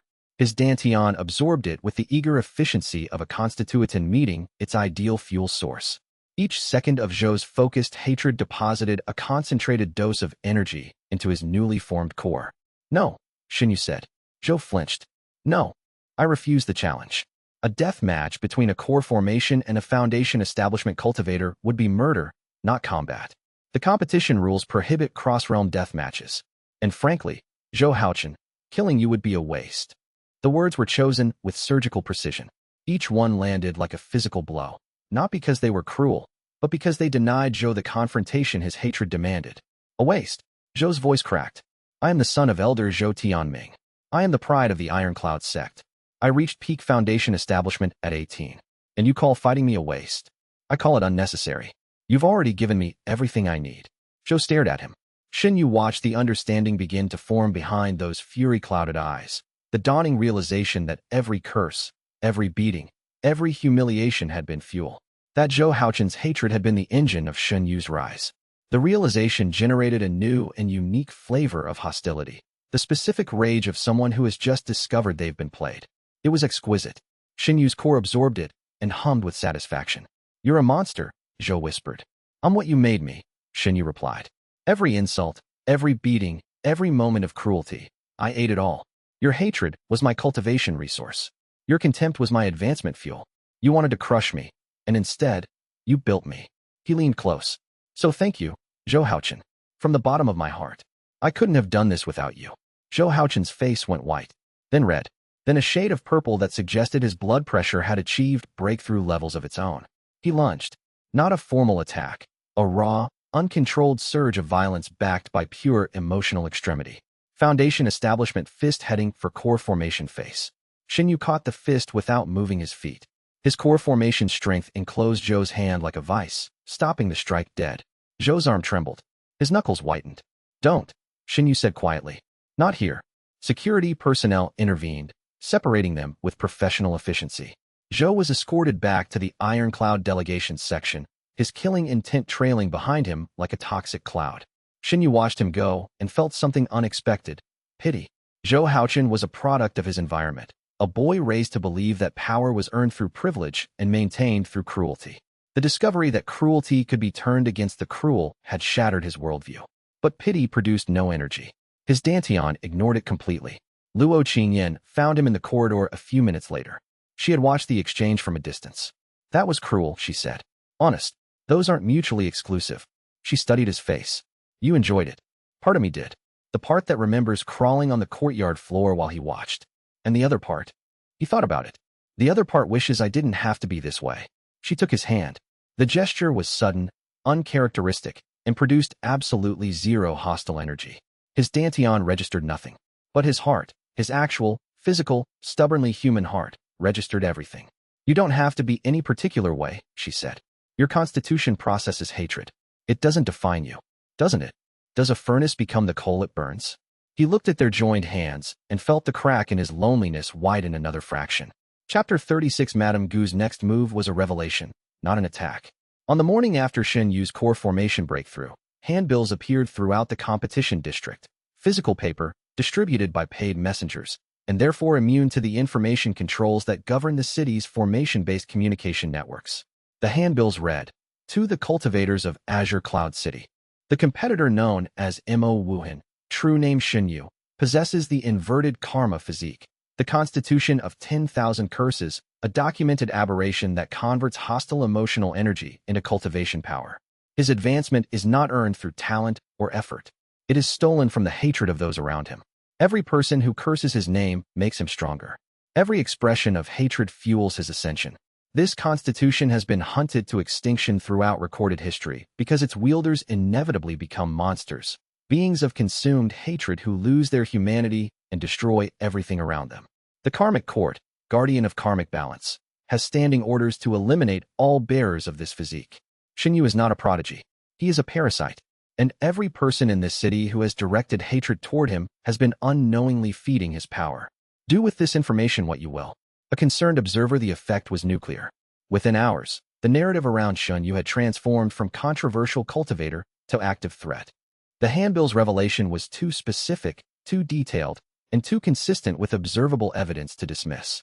People remembered the moments when Shen Yu seemed to grow stronger during fights, when the crowd's hostility appeared to fuel rather than hinder him. The competition committee called an emergency session. The Alliance's governing council demanded an investigation.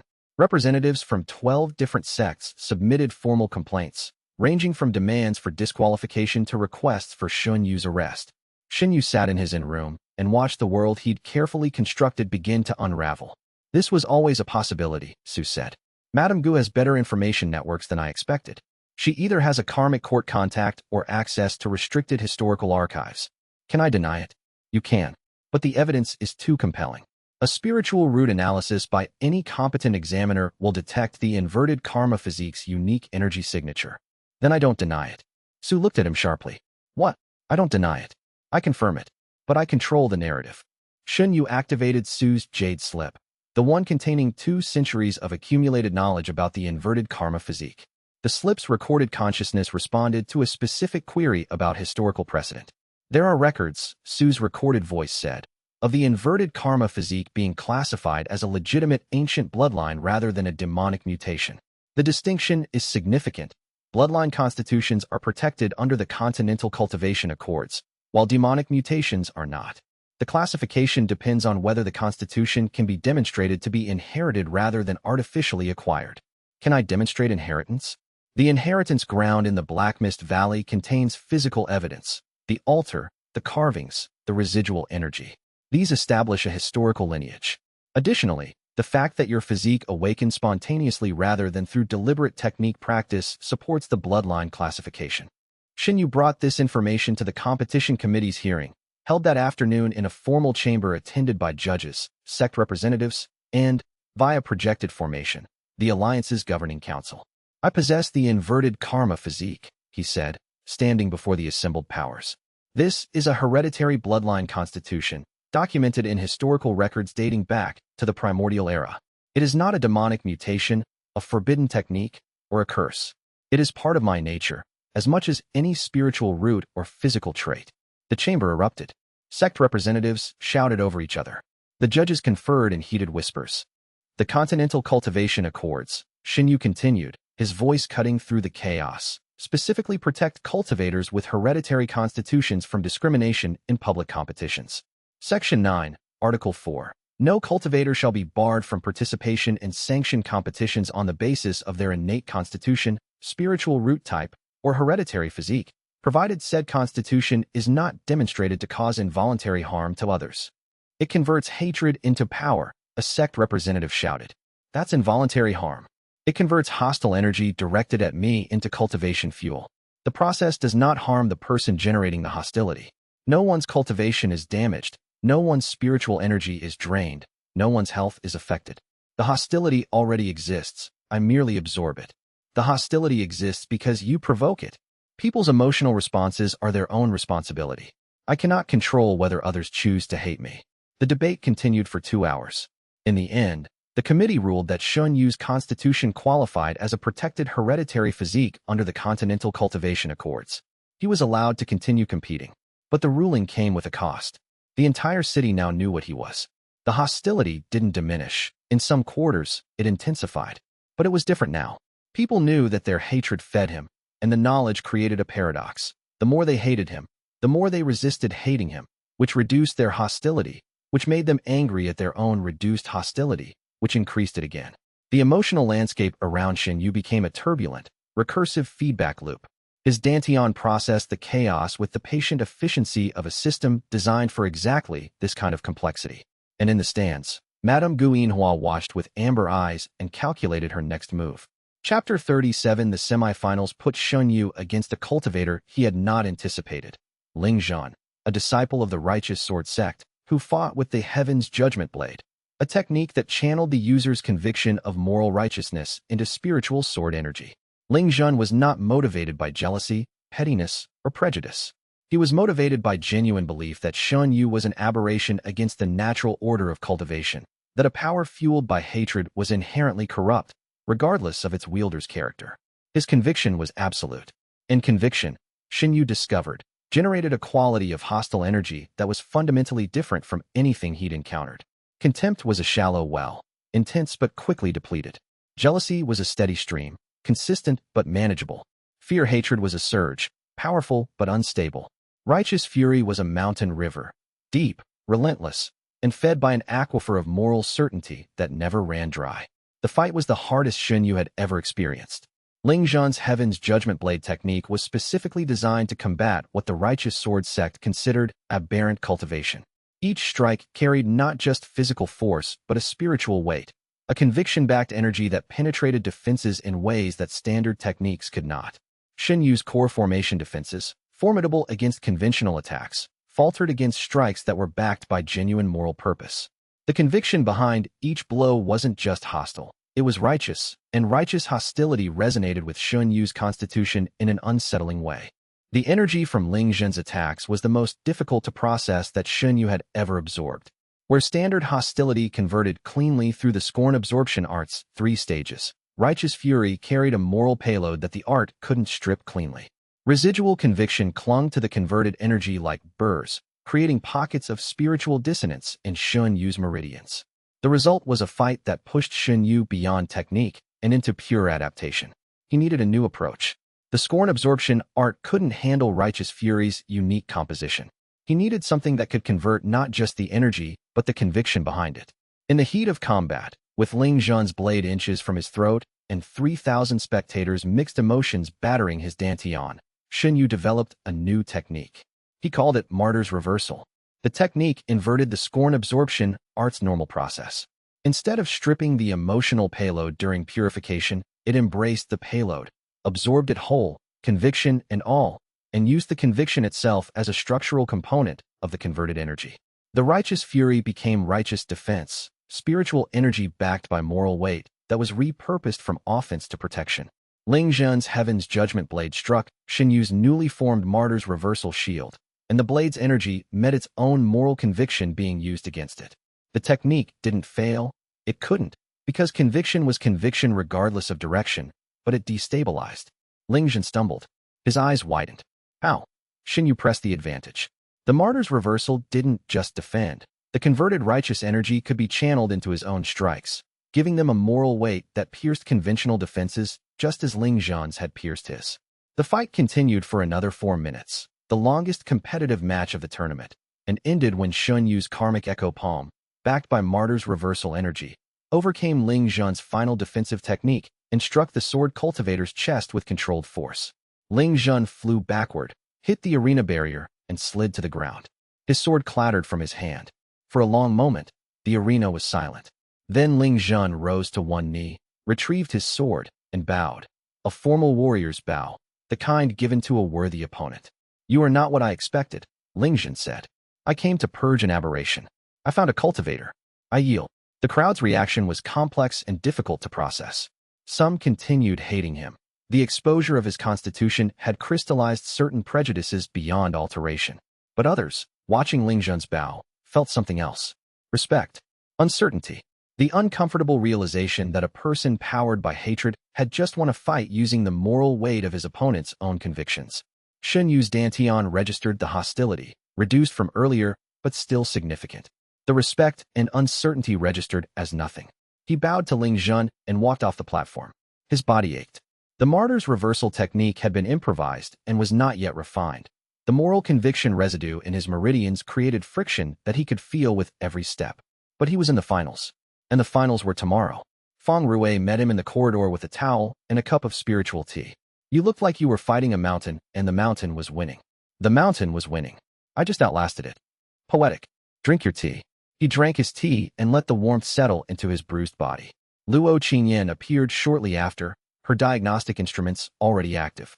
Your meridians have microfractures from the new technique, she said. 7 locations. Non-critical, but painful. I have a regenerative compound that will address them within 8 hours. She administered the compound, a bitter liquid that burned going down, and checked his core formation for stability. The core is solid, she reported. Stronger than it should be, actually. The righteous energy you absorbed, the conviction, it's reinforcing your core's structure in ways I've never seen. Your constitution isn't just absorbing hostile energy. It's adapting to new types. Evolving. Is that good? It's fascinating. Whether it's good depends on what happens next.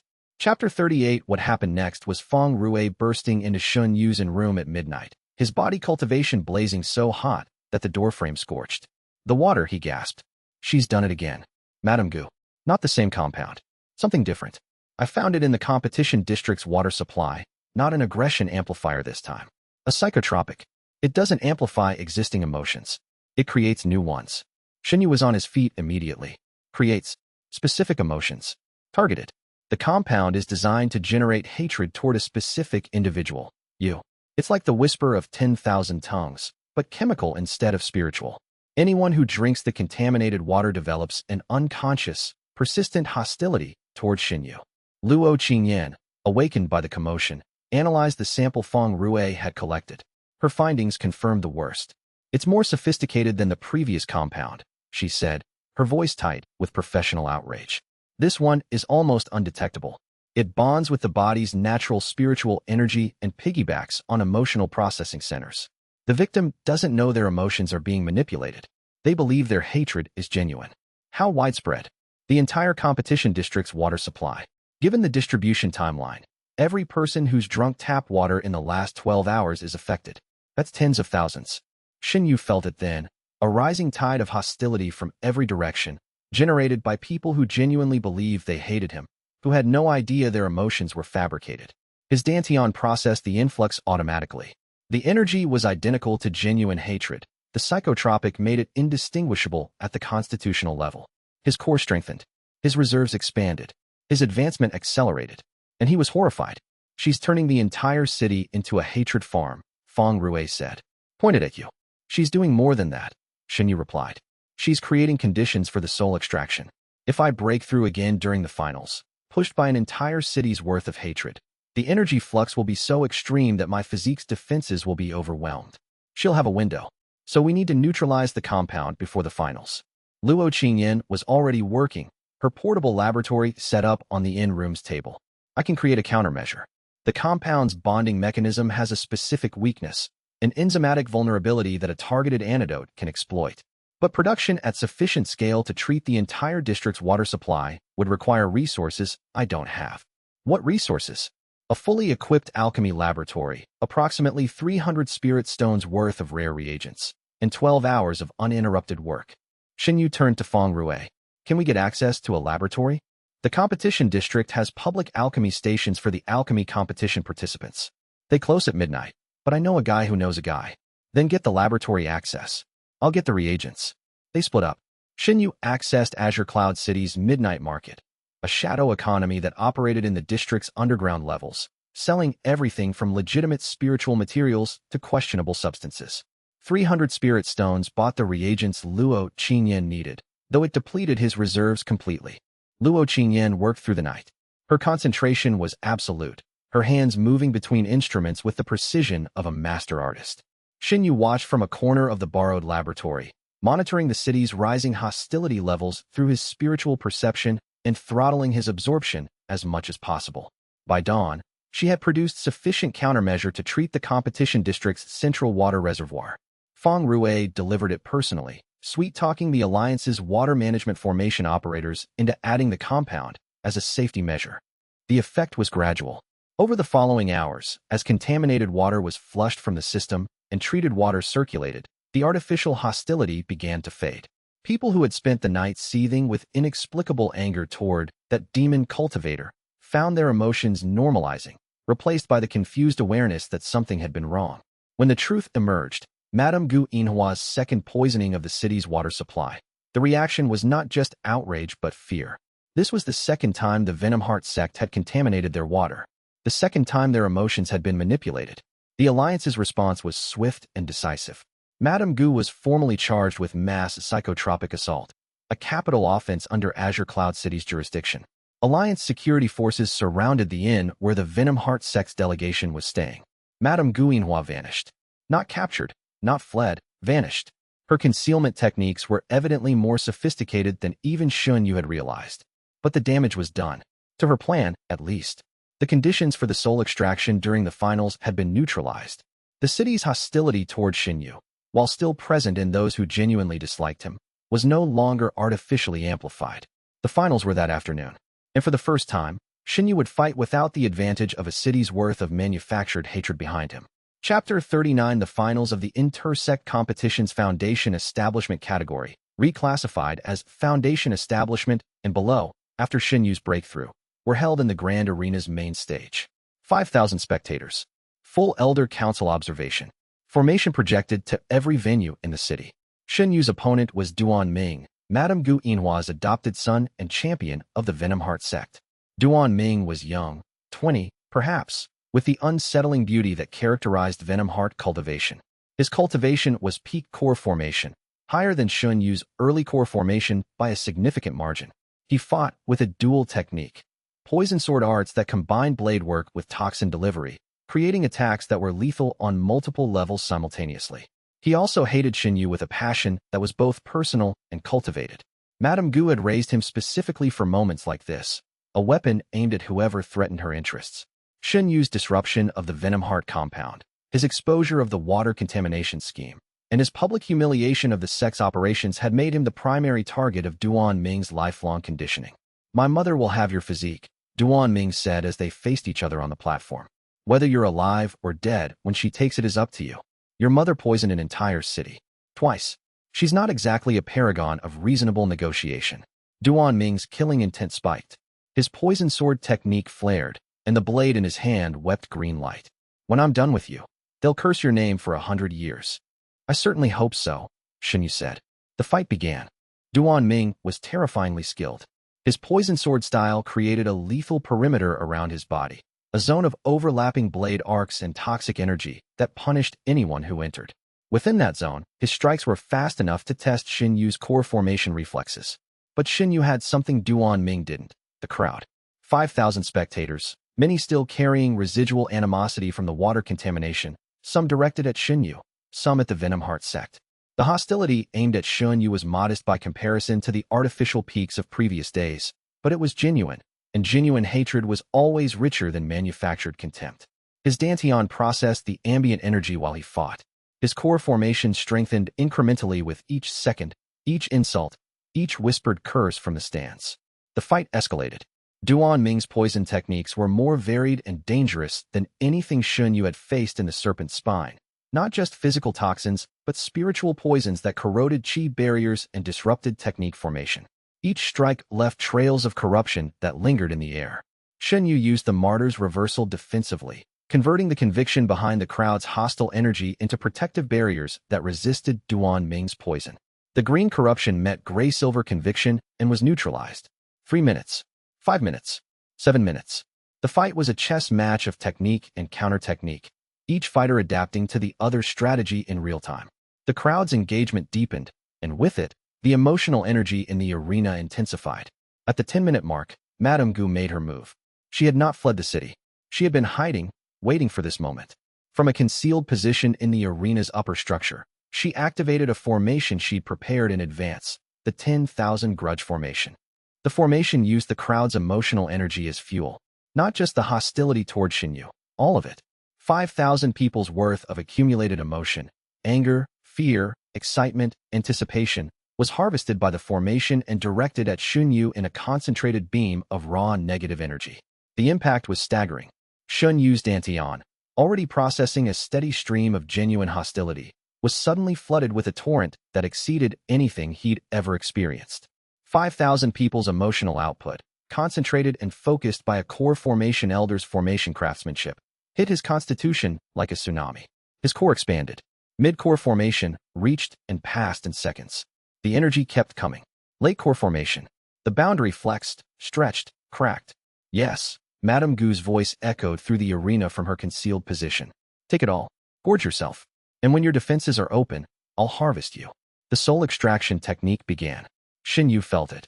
Invisible tendrils of Madame Gu's spiritual energy, probing his constitution through the formation's energy stream, seeking the physique's core, preparing to rip it free. Shen Yu did the only thing he could think of. He stopped absorbing, not throttling, not reducing. He shut his Dantian's intake completely. The gray-silver energy in his core went dormant.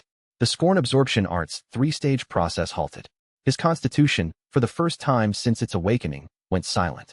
The 10,000 Grudge Formation's energy stream hit a closed door. The tsunami of hostile energy that had been flowing into Shen Yu reversed course, bouncing back through the formation's pathways. 5,000 people's worth of emotional energy, reflected rather than absorbed, tore through Madame Gu's formation like a river through a paper dam. The formation exploded. Not physically, spiritually. The energy backwash slammed through the arena in a shockwave that rattled every person present.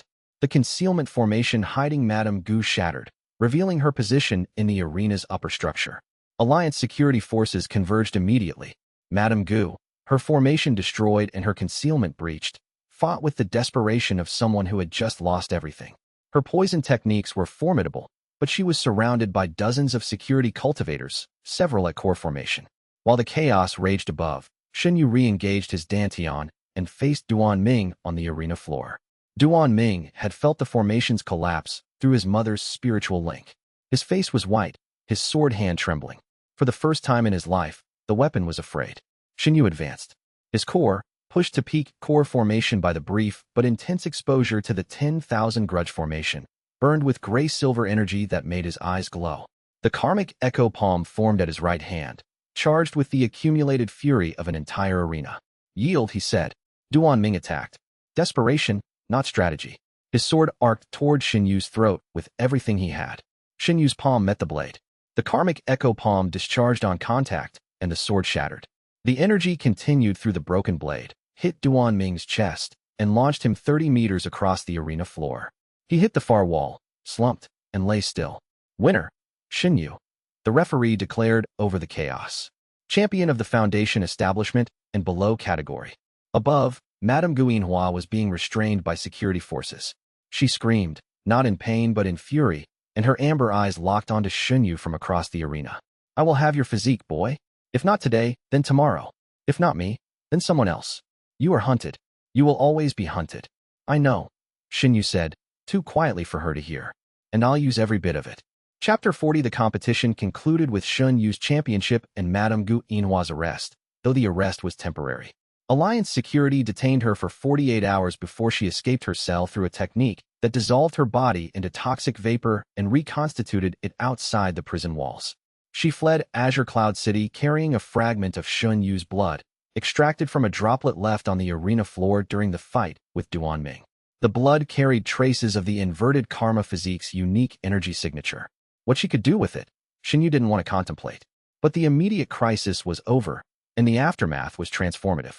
The championship brought resources, 5,000 spirit stones in prize money, a collection of mid-grade spiritual materials, and, most valuable, recognition. Mo Wuhan, the independent cultivator who was actually Shen Yu of the inverted karma physique, had won the Northern Territory's most prestigious foundation establishment competition. His name was known across the Central Plains. More importantly, the competition's official recognition of his physique as a protected hereditary constitution established legal precedent. The karmic court could still hunt him privately, but they could no longer act openly without challenging the Continental Cultivation Accords. The protection was imperfect, assassination was still a threat, but it was far better than nothing. The night after the championship, Shen Yu sat on the inn's rooftop with Luo Qingyan. Azure Cloud City's towers glowed with formation light, and the distant rumble of 10,000 cultivators celebrating the competition's conclusion filled the air like a continuous heartbeat. Luo Qingyan took his hand. The gesture was less surprising the second time, almost natural, as though the clinical alchemist and the cursed cultivator had silently agreed that physical contact was permitted in private moments. What happens now? She asked. Now I have resources, reputation, and enemies. The three pillars of a cultivation career. I meant us. His Dantian was silent. Her presence generated no hostile energy, no contempt, no fear.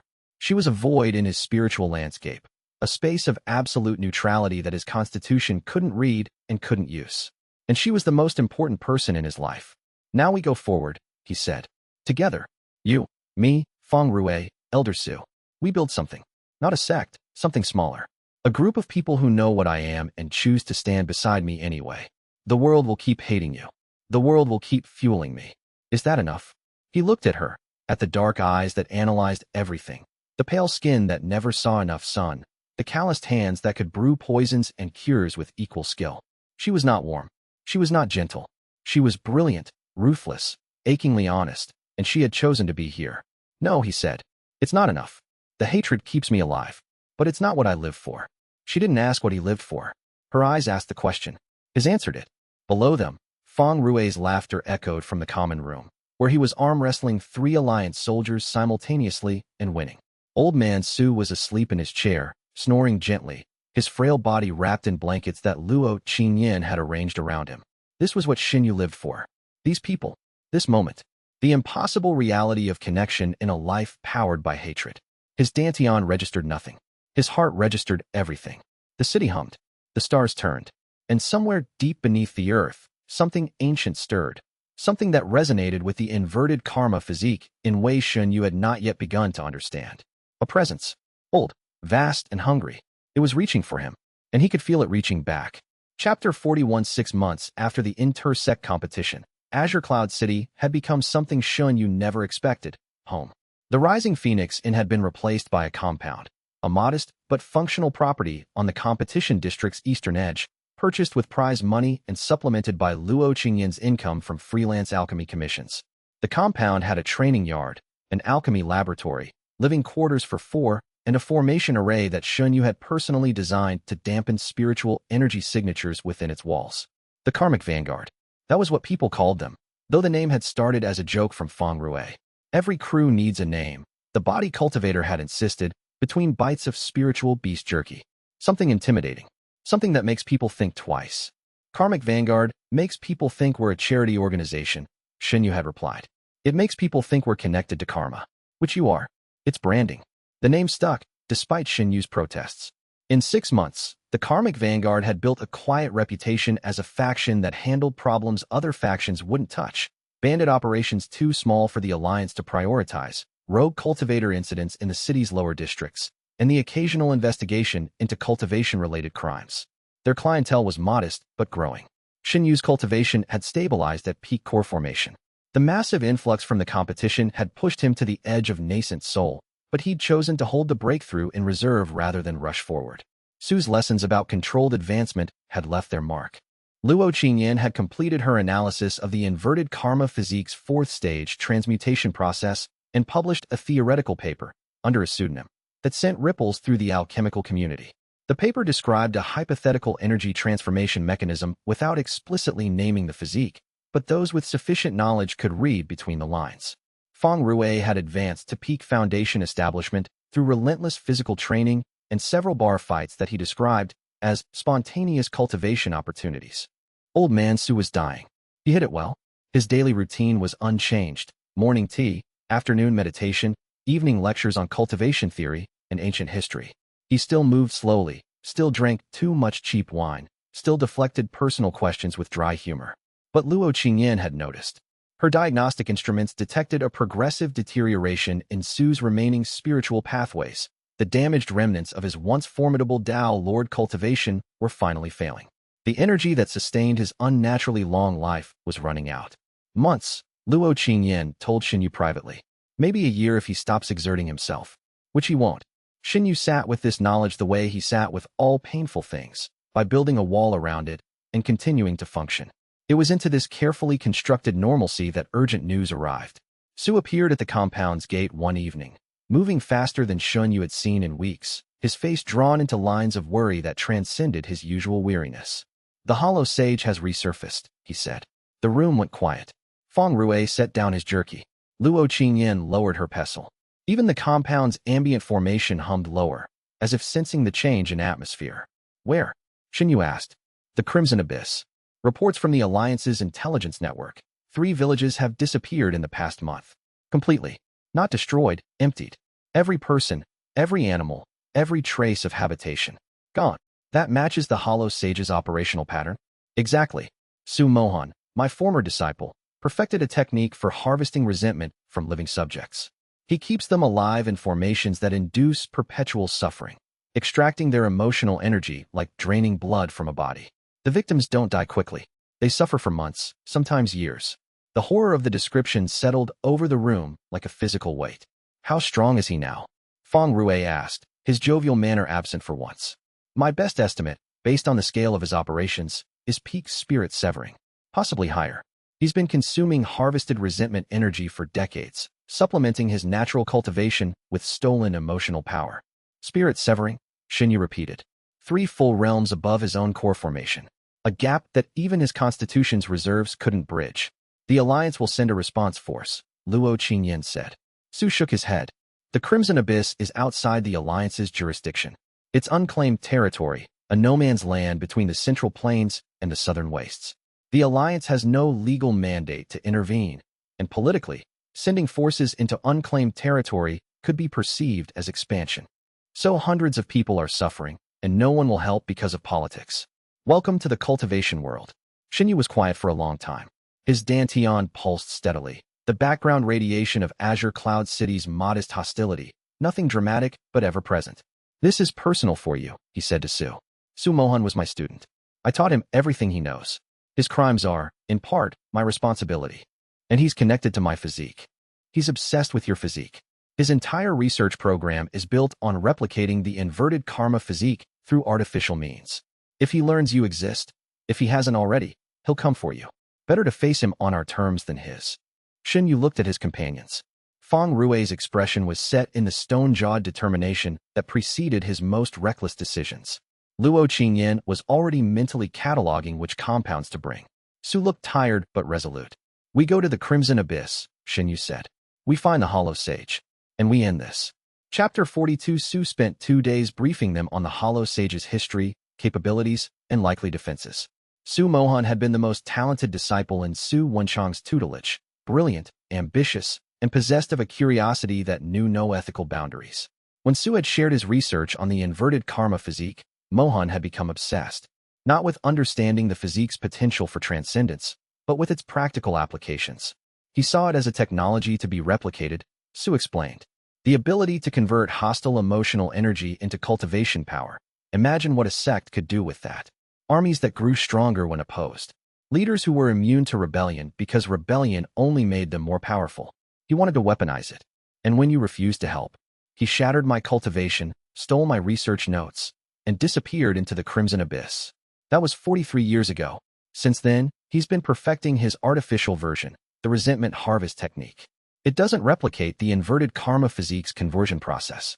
Instead, it extracts raw resentment energy from victims through induced suffering and stores it in crystallized form for later use. What's the difference? The inverted karma physique transforms hostile energy, converts it from negative to neutral or positive. Su Mohan's technique extracts it raw and uses it raw. The energy retains its hostile character. It's corrosive, unstable, and the more he uses it, the more it damages his own spiritual structure. He's destroying himself. Slowly, but he's been doing it for 4 decades. His artificial cultivation, supplemented by harvested resentment, has reached levels that rival legitimate spirit-severing cultivators. He's a monster powered by the suffering of thousands. The briefing covered tactical details, the Crimson Abyss's geography, the likely structure of Su Mohan's lair, the defensive formations and resentment-powered constructs that guarded his operations. It was grim, detailed, and terrifying, but it also revealed a weakness. Su Mohan's artificial technique depends on a continuous supply of harvested resentment, Su said. Without new victims to fuel the extraction, his stored energy depletes. He cannot regenerate on his own. He has no natural hostile absorption like your physique. Cut the supply, and he weakens. So we don't fight him directly, Shen Yu said. We free the victims first. Remove his power source. Correct. But the formations holding the victims are complex. They require alchemical expertise to dismantle safely. All eyes turned to Luo Qingyan. She had been taking notes throughout the briefing. I can dismantle resentment extraction formations, she said. I've studied the theoretical basis during my analysis of Shen Yu's physique. The principles are related, absorption versus extraction of hostile emotional energy. Give me access to the formations, and I'll take them apart. And while she's doing that, someone needs to keep Su Mohan occupied, Feng Rui said. That's my job, Shen Yu said. Brother, he's spirit-severing. Your core formation. The math doesn't work. The math never works. That's never stopped me before. They spent the remaining time before departure preparing. Luo Qingyan developed karmic reversal pills, a pharmaceutical innovation based on her research into Shen Yu's physique. The pills could temporarily grant other cultivators limited resistance to resentment-based attacks by creating a short-lived echo of the inverted karma physique's absorption mechanism in their meridians. The effect lasts approximately 30 minutes, she explained. During that time, resentment energy attacks are reduced by roughly 40%. Not enough to make you immune, but enough to turn a lethal hit into a survivable one. Feng Rui, inspired by his own body cultivation's pain processing mechanisms, developed a technique he called iron suffering, a body art that converted physical pain into temporary strength enhancement. It wasn't as efficient as Shen Yu's constitution, but it provided a meaningful boost during combat. Su prepared intelligence packages, maps, formation schematics, communication jade frequencies. He moved with the focused urgency of someone who knew time was short. On the morning of departure, as they loaded supplies onto rented spirit mounts, Su pulled Shen Yu aside. If I fall during this mission, the old man said, his voice carrying the weight of something rehearsed, my accumulated knowledge is in the jade slip I gave you. But there are things the slip doesn't contain. Things I've only told one person in my life. Tell me. The inverted karma physique wasn't just created as a proof of concept. It was created as a key. The primordial being who designed it intended it to unlock something sealed beneath the crimson abyss. I've spent 2 centuries trying to understand what, and I've never found a definitive answer. A key to what? I don't know. But Su Mohan established his base in the crimson abyss specifically because of this connection. Whatever is sealed down there, he's been trying to reach it. And if your physique truly is the key, then he'll want me alive. Yes, which gives you an advantage. He won't kill you. But it also makes you the most valuable target in the crimson abyss. Shen Yu absorbed this information. Another layer of complexity. Another variable in an already dangerous equation. Thank you for telling me, he said. Thank me by coming back alive. Su paused. All of you. Chapter 43 The Crimson Abyss earned its name. A massive canyon system that slashed across the borderlands between the Central Plains and the Southern Wastes. The abyss was a wound in the Earth's surface, 300 miles long, up to 2 miles deep, and stained red by iron-rich stone that made the walls look like they were bleeding. Spiritual energy in the abyss was dense but tainted, carrying an acidic quality that corroded unprotected meridians over time. The group traveled for a week before reaching the canyon's northern rim. Along the way, they encountered the evidence of the Hollow Sage's operations. Empty settlements, stripped of inhabitants but otherwise undamaged. Homes with meals still on tables. Gardens still growing. Animals wandering loose, confused by the absence of their owners. The emptiness was worse than destruction. Destruction implied violence, conflict, the chance of survival. This implied a power so overwhelming that resistance hadn't even been a concept. Reports from the few survivors they found, refugees who had fled before the disappearances reached their settlements, confirmed Su's briefing. The Hollow Sage's forces came at night. They used resentment-powered constructs, humanoid figures made of crystallized negative energy that moved with mechanical precision and showed no mercy. The constructs didn't kill. They captured. Every person, regardless of age or cultivation level, was taken alive. He needs them alive, Su repeated. Dead people don't generate resentment. The northern rim offered a vantage point over the canyon's interior. From this height, Shen Yu used his spiritual perception, enhanced by his physique's second-stage emotional sensitivity, to map the hostile signatures below. What he found made his blood freeze. The canyon floor, miles below, was covered in formations. Not dozens, hundreds. Vast, interconnected arrays of resentment extraction formations, each anchored to a cluster of imprisonment pods. And inside those pods, detectable only as faint points of suffering, were people. Hundreds of them. Maybe thousands. Each one was alive. Each one was in agony. And each one's suffering was being harvested, converted into crystallized resentment energy, and funneled toward a central point deep within the canyon. The Weeping Citadel, Su Mohan's fortress, built into the canyon's deepest wall, was a structure of black stone and crystallized hatred that pulsed with sickly green-gray light. I can feel them, Shen Yu whispered. All of them. Every person down there. Their pain, their fear, their hatred of the one who put them there. My physique is absorbing their resentment automatically. I can't stop it. He was shaking. The ambient resentment from thousands of tortured people was flooding his dantian, unfiltered and overwhelming. The scorn absorption art cycled at maximum capacity, but the emotional payload, the raw suffering, bled through. Luo Qingyan pressed 2 pills into his hand. Take these. Emotional dampeners I developed for this scenario. They won't stop the absorption, but they'll reduce the emotional bleed-through. He swallowed the pills. The bleeding edge of thousands of people's anguish dulled from a scream to a moan. Still present. Still horrible. But manageable. The plan hasn't changed, Shen Yu said, forcing steadiness into his voice. Luo Qingyan and Feng Rui descend to the canyon floor and begin dismantling the extraction formations. Elder Su provides overwatch and communication support from the rim. I approach the Weeping Citadel and engage the Hollow Sage. And draw his attention away from the formations, Feng Rui added. His attention will be on me anyway. My physique is the key to whatever he's trying to unlock. The moment I enter the canyon, he'll know I'm here. Because he'll feel his victim's resentment flowing to you instead of to his crystal. Exactly. They descended at sunset. Luo Qingyan and Feng Rui took the western route, a series of natural ledges and ancient stairs carved into the canyon wall. Shen Yu took the eastern route, more direct and more exposed, a path that led straight to the Weeping Citadel. As he descended, the resentment grew thicker. Each step brought him closer to the formations, and each formation's imprisoned victims added their suffering to the flood. His dantian expanded. His core formation, already at peak, began to strain against the nascent soul boundary. He let it strain. The breakthrough would come when it came. For now, he needed every advantage he could get. Chapter 44 The canyon floor was a landscape of nightmares. Formations covered the ground in concentric rings, their etched lines pulsing with the green-gray light of harvested resentment. Between the formations, the imprisonment pods stood like headstones in a vast cemetery, translucent shells of crystallized energy, each containing a huddled figure whose face was contorted in silent agony. Shen Yu walked among them, his dantian absorbing the ambient resentment in great gulps that pushed his cultivation higher with every step. The emotional dampeners reduced the bleed-through, but the scale was beyond anything pharmaceutical could fully suppress. He felt echoes of every victim's pain. The farmer who missed his children, the merchant who couldn't understand why this was happening, the old woman who had stopped hoping for rescue. Their resentment wasn't aimed at him. It was aimed at the hollow sage, at the formations, at the universe that permitted their suffering. But Shen Yu's proximity, combined with his physique's passive absorption, redirected a portion of the flow toward him. A gravitational pull that made him the accidental beneficiary of thousands of people's worst moments. He'd never felt more powerful. He'd never felt more disgusted by his own power. A figure emerged from the shadow of a formation cluster, not a resentment construct, but a living person. Masked, armed with a pair of curved blades, and moving with the fluid precision of someone who had trained since childhood.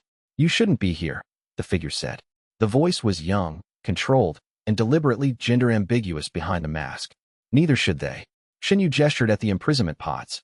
"I know. That's why I'm here." The figure sheathed one blade and extended a hand. "Ji Wuming.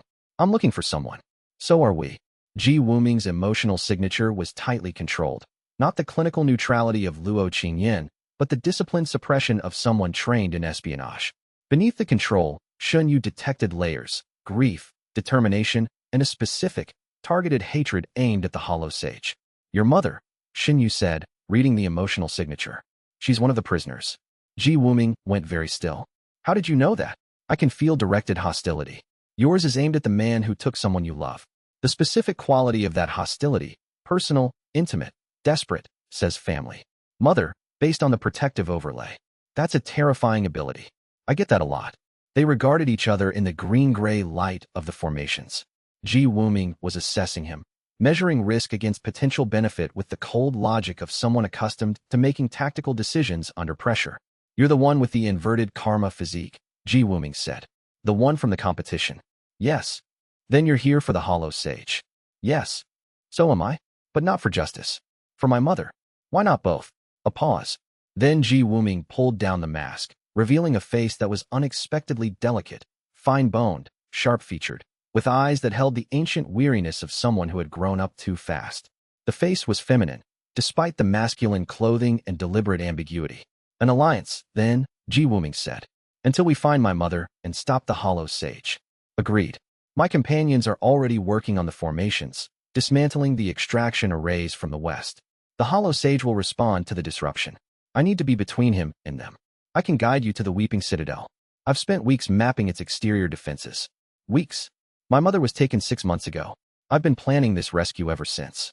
6 months of solo reconnaissance in a place like this. The dedication was extraordinary and the emotional cost incalculable. Shen Yu felt a respect for Ji Wuming that his Dantian, predictably, could not process. They moved together through the formation field toward the Weeping Citadel. Ji Wuming's knowledge of the defenses was invaluable. She knew the patrol patterns of the resentment constructs, the blind spots in the formation grid, and the passages through the canyon's natural stone that circumvented the exterior walls. As they approached, Shen Yu's spiritual perception detected the Weeping Citadel's interior in greater detail.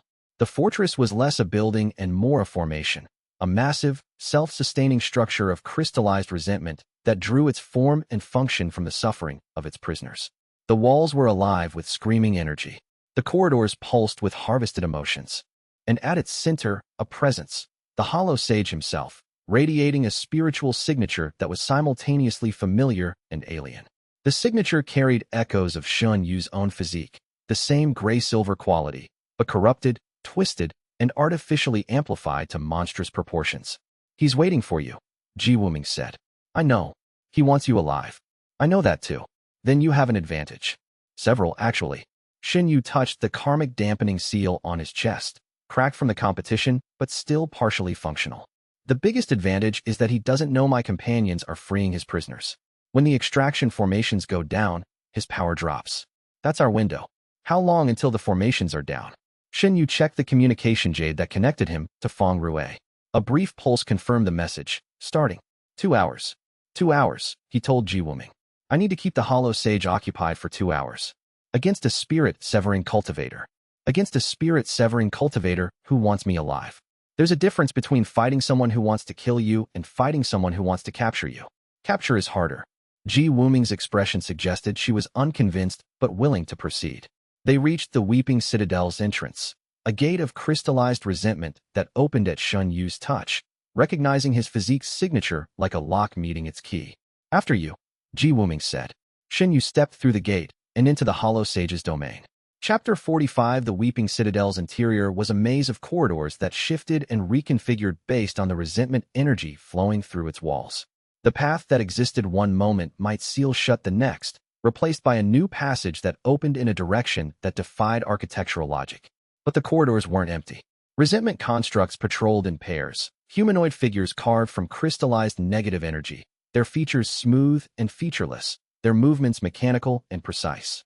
Each construct radiated a hostile signature that Shen Yu's physique absorbed automatically. The energy was potent but flavored with something unsettling, the echo of stolen suffering, processed through the Hollow Sage's artificial technique until it retained the pain but lost the humanity. Fighting them was like fighting ghosts made of screaming. Shen Yu engaged the first pair with his karmic echo palm, channeling absorbed energy into controlled strikes. The constructs shattered on impact. Their crystallized forms couldn't withstand the gray-silver energy of a genuine inverted karma physique. The authentic absorbed and transformed what the artificial merely stored. But each shattered construct released its stored resentment as a burst of raw emotional energy. Shen Yu's dantian absorbed it, and for a fraction of a second, he experienced the memory attached to the energy, a child crying, a farmer's terror, an old man's despair. Fragmented, incoherent, and agonizing. Every construct is made from someone's suffering, he said, his voice tight. Ji Wuming dispatched her own pair with precise blade work. I know. I've been destroying them for weeks. It doesn't get easier. They pushed deeper into the citadel, fighting through waves of constructs that grew denser and more powerful as they approached the fortress's core. Each battle fed Shen Yu's cultivation, the construct's hostile energy, combined with the ambient resentment saturating the citadel's walls, pushed his dantian's reserves to unprecedented levels. The nascent soul boundary was close. He could feel it flexing with each absorbed construct, each wave of stolen suffering. But the moral weight was crushing. Every drop of power came from someone else's pain. The constructs were made of real people's real agony, and destroying them gave Shen Yu cultivation energy at the cost of experiencing fragments of that agony firsthand. This is what the physique was designed for, he told himself. Not to profit from suffering, but to transform it. To take what is given in hatred and return it as transcendence. The carvings from the Black Mist Valley inheritance ground echoed in his memory. The figure at the center of the screaming crowd, growing larger, growing brighter, until the screaming stopped because the hatred had been consumed. But the carvings showed the end state. They didn't show the process. They didn't show the cost. Shen Yu pushed forward.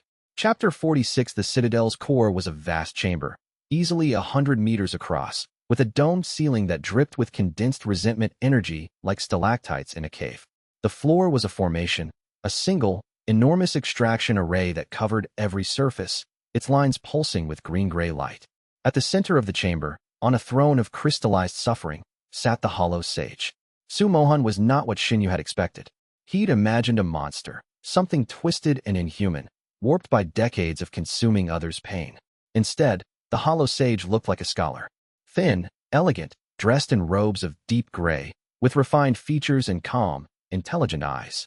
He might have been a university lecturer or a court advisor, but his spiritual signature was an abomination. The gray-silver quality that Shen Yu recognized as the inverted karma physique's hallmark was there, but perverted, artificially generated, unstable, and radiating the echo of thousands of individual suffering signatures. Shen Yu, the Hollow Sage said. His voice was pleasant, modulated, warm. I've been expecting you. Please, come closer. Shen Yu stopped at the chamber's threshold. Ji Wuming positioned herself behind him, blades drawn. You've been busy, Shen Yu said, gesturing at the formation-covered floor. Productive, Mohan corrected. There's a difference. Your teacher, my former master, would call it monstrous. But Su Wenchang always lacked vision. He had the greatest treasure in cultivation history within his grasp and chose to study it rather than use it.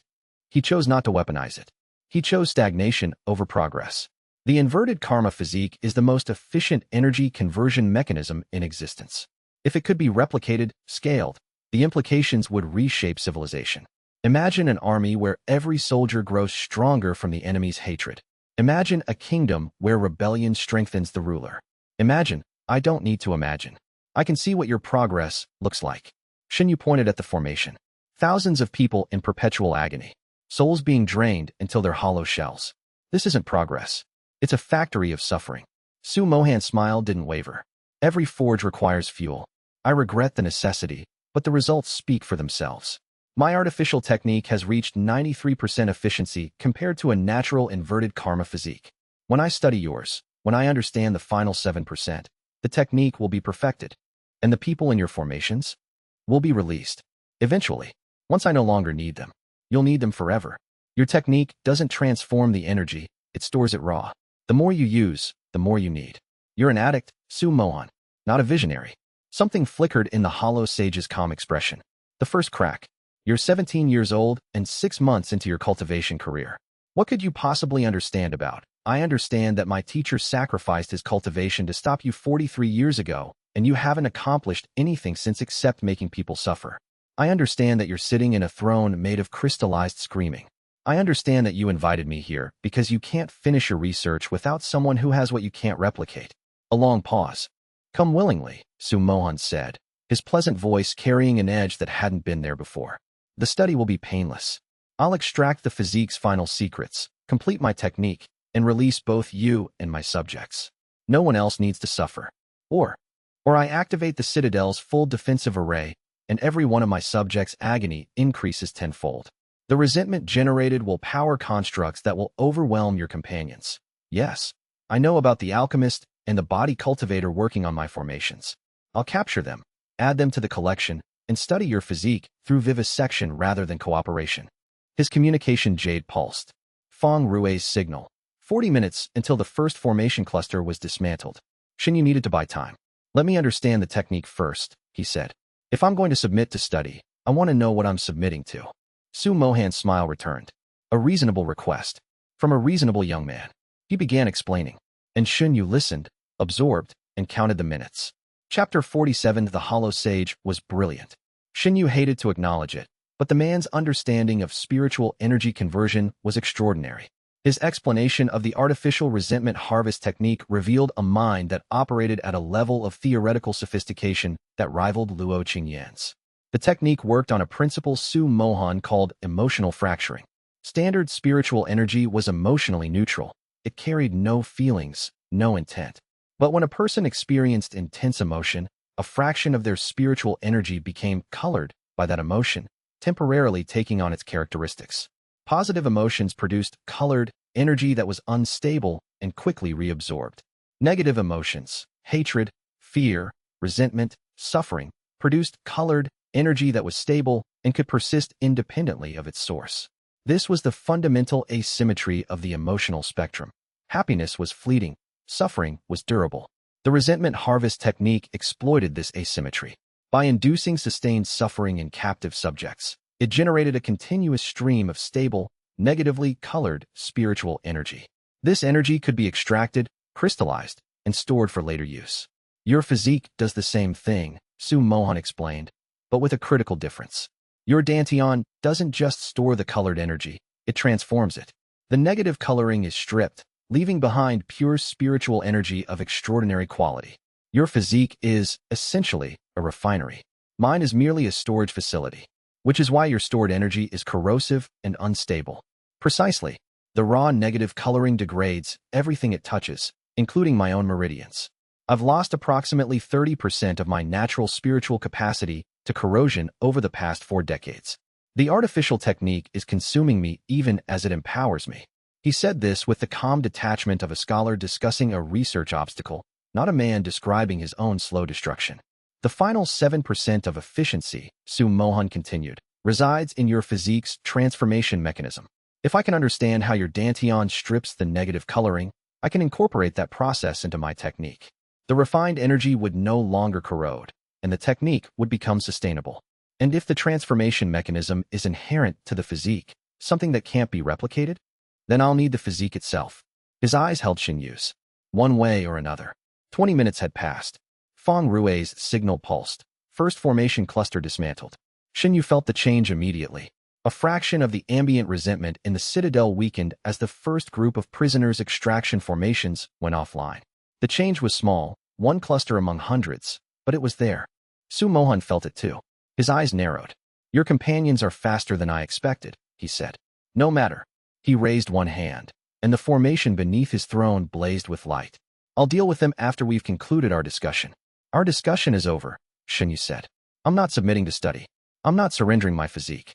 And I'm not letting you hurt anyone else. He attacked. The karmic echo palm, charged with the ambient resentment of the Citadel's thousands of prisoners, struck toward Su Mohan's chest with enough force to level a building. Su Mohan caught the strike with one hand. Peak core formation, the hollow sage said, examining Shen Yu's technique with academic interest. Impressive for your age. But I am spirit severing. He flicked his wrist, and Shen Yu was hurled across the chamber. He hit the far wall, cracking the crystallized resentment, and dropped to the floor. The impact was devastating. His core formation defenses absorbed most of the physical damage, but the spiritual payload, raw, unrefined resentment from Su Mohan's technique, hit his dantian like acid. His scorn absorption art struggled to process energy that was already partially processed by another system. Ji Wuming attacked from the shadows, her blades carving precise arcs towards Su Mohan's throat. The hollow sage deflected with a wave of crystallized constructs that erupted from the floor, catching her blades and pushing her back. The princess of the fallen court, Su Mohan observed. Your mother is in Block 7. She stopped screaming 3 months ago. The mind goes before the body. Ji Wuming's composure shattered. She screamed and attacked with a technique Shen Yu hadn't seen, Heaven's Dragon Descent, an imperial-grade art that summoned golden light in the shape of a diving dragon. The technique was nascent soul level, far beyond Ji Wuming's apparent cultivation, powered by a bloodline legacy that burned her life force to fuel its activation. The golden dragon struck Su Mohan's defenses and cracked them. Not broke, cracked. The spirit-severing cultivator's barrier rippled, and for 1 second, his expression showed something other than calm amusement. Surprise. Just for an instant. Then he counterattacked with a wave of crystallized resentment that smashed Ji Wuming into the wall beside Shen Yu. She lay crumpled, blood streaming from her mouth, her bloodline technique spent. Find her, she whispered. Block 7. Please. Shen Yu rose to his feet, his body screaming with pain, his dantian churning with the Citadel's overwhelming resentment.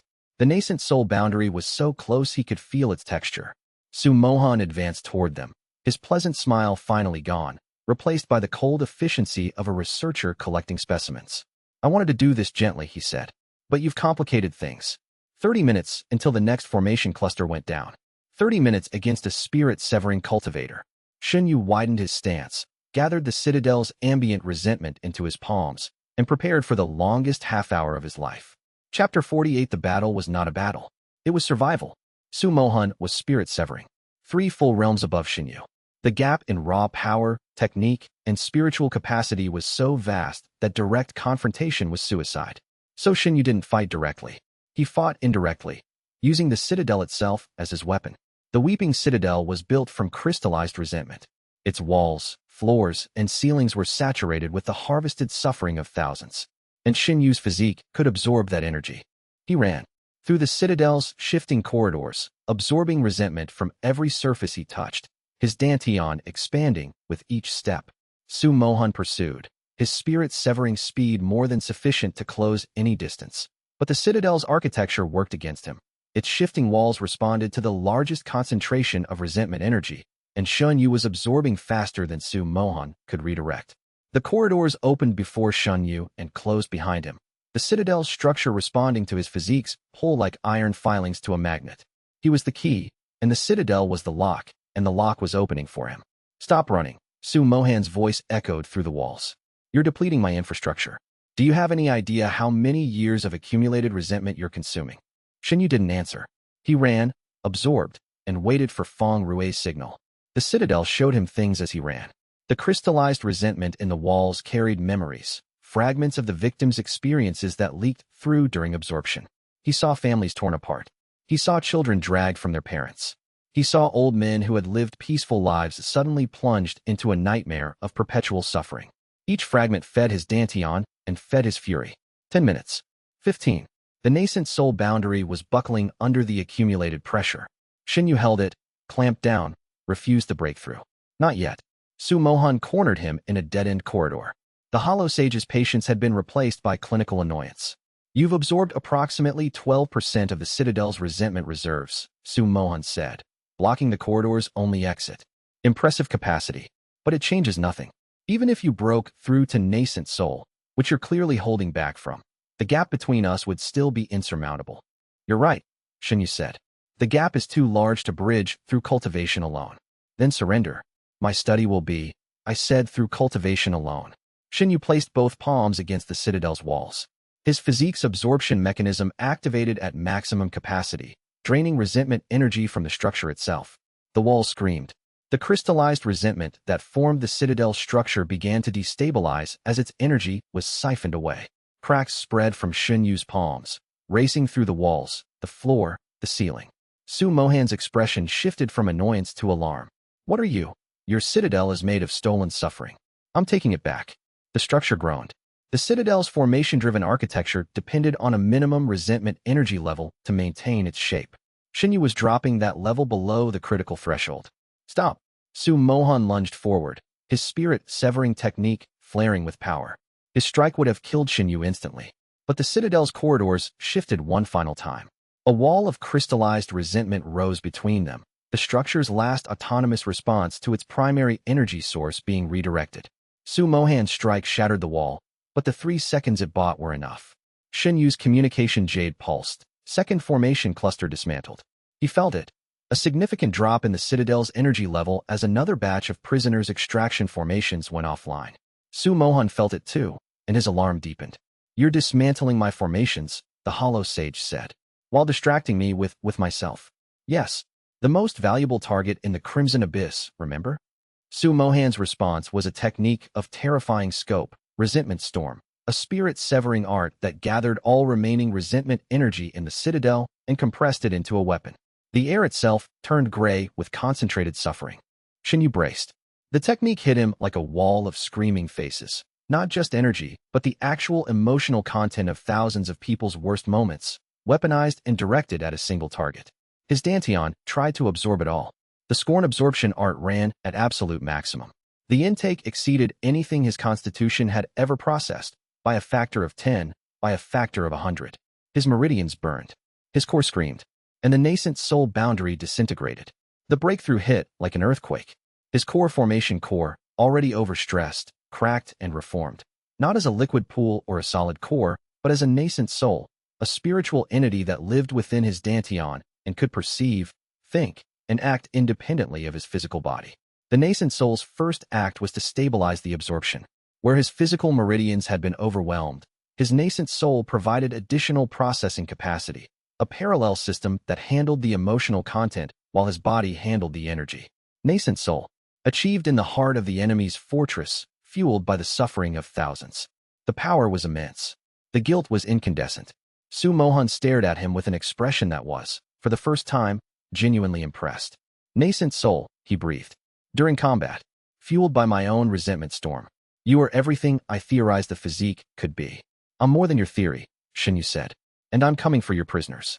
Chapter 49. The nascent soul breakthrough changed the combat dynamics, but didn't close the gap. Mohan at Spirit Severing still outclassed Shen Yu at early nascent soul by 2 full realms. But the margin of survival had expanded from milliseconds to seconds, which in cultivation combat was the difference between death and desperate hope. They fought through the collapsing citadel.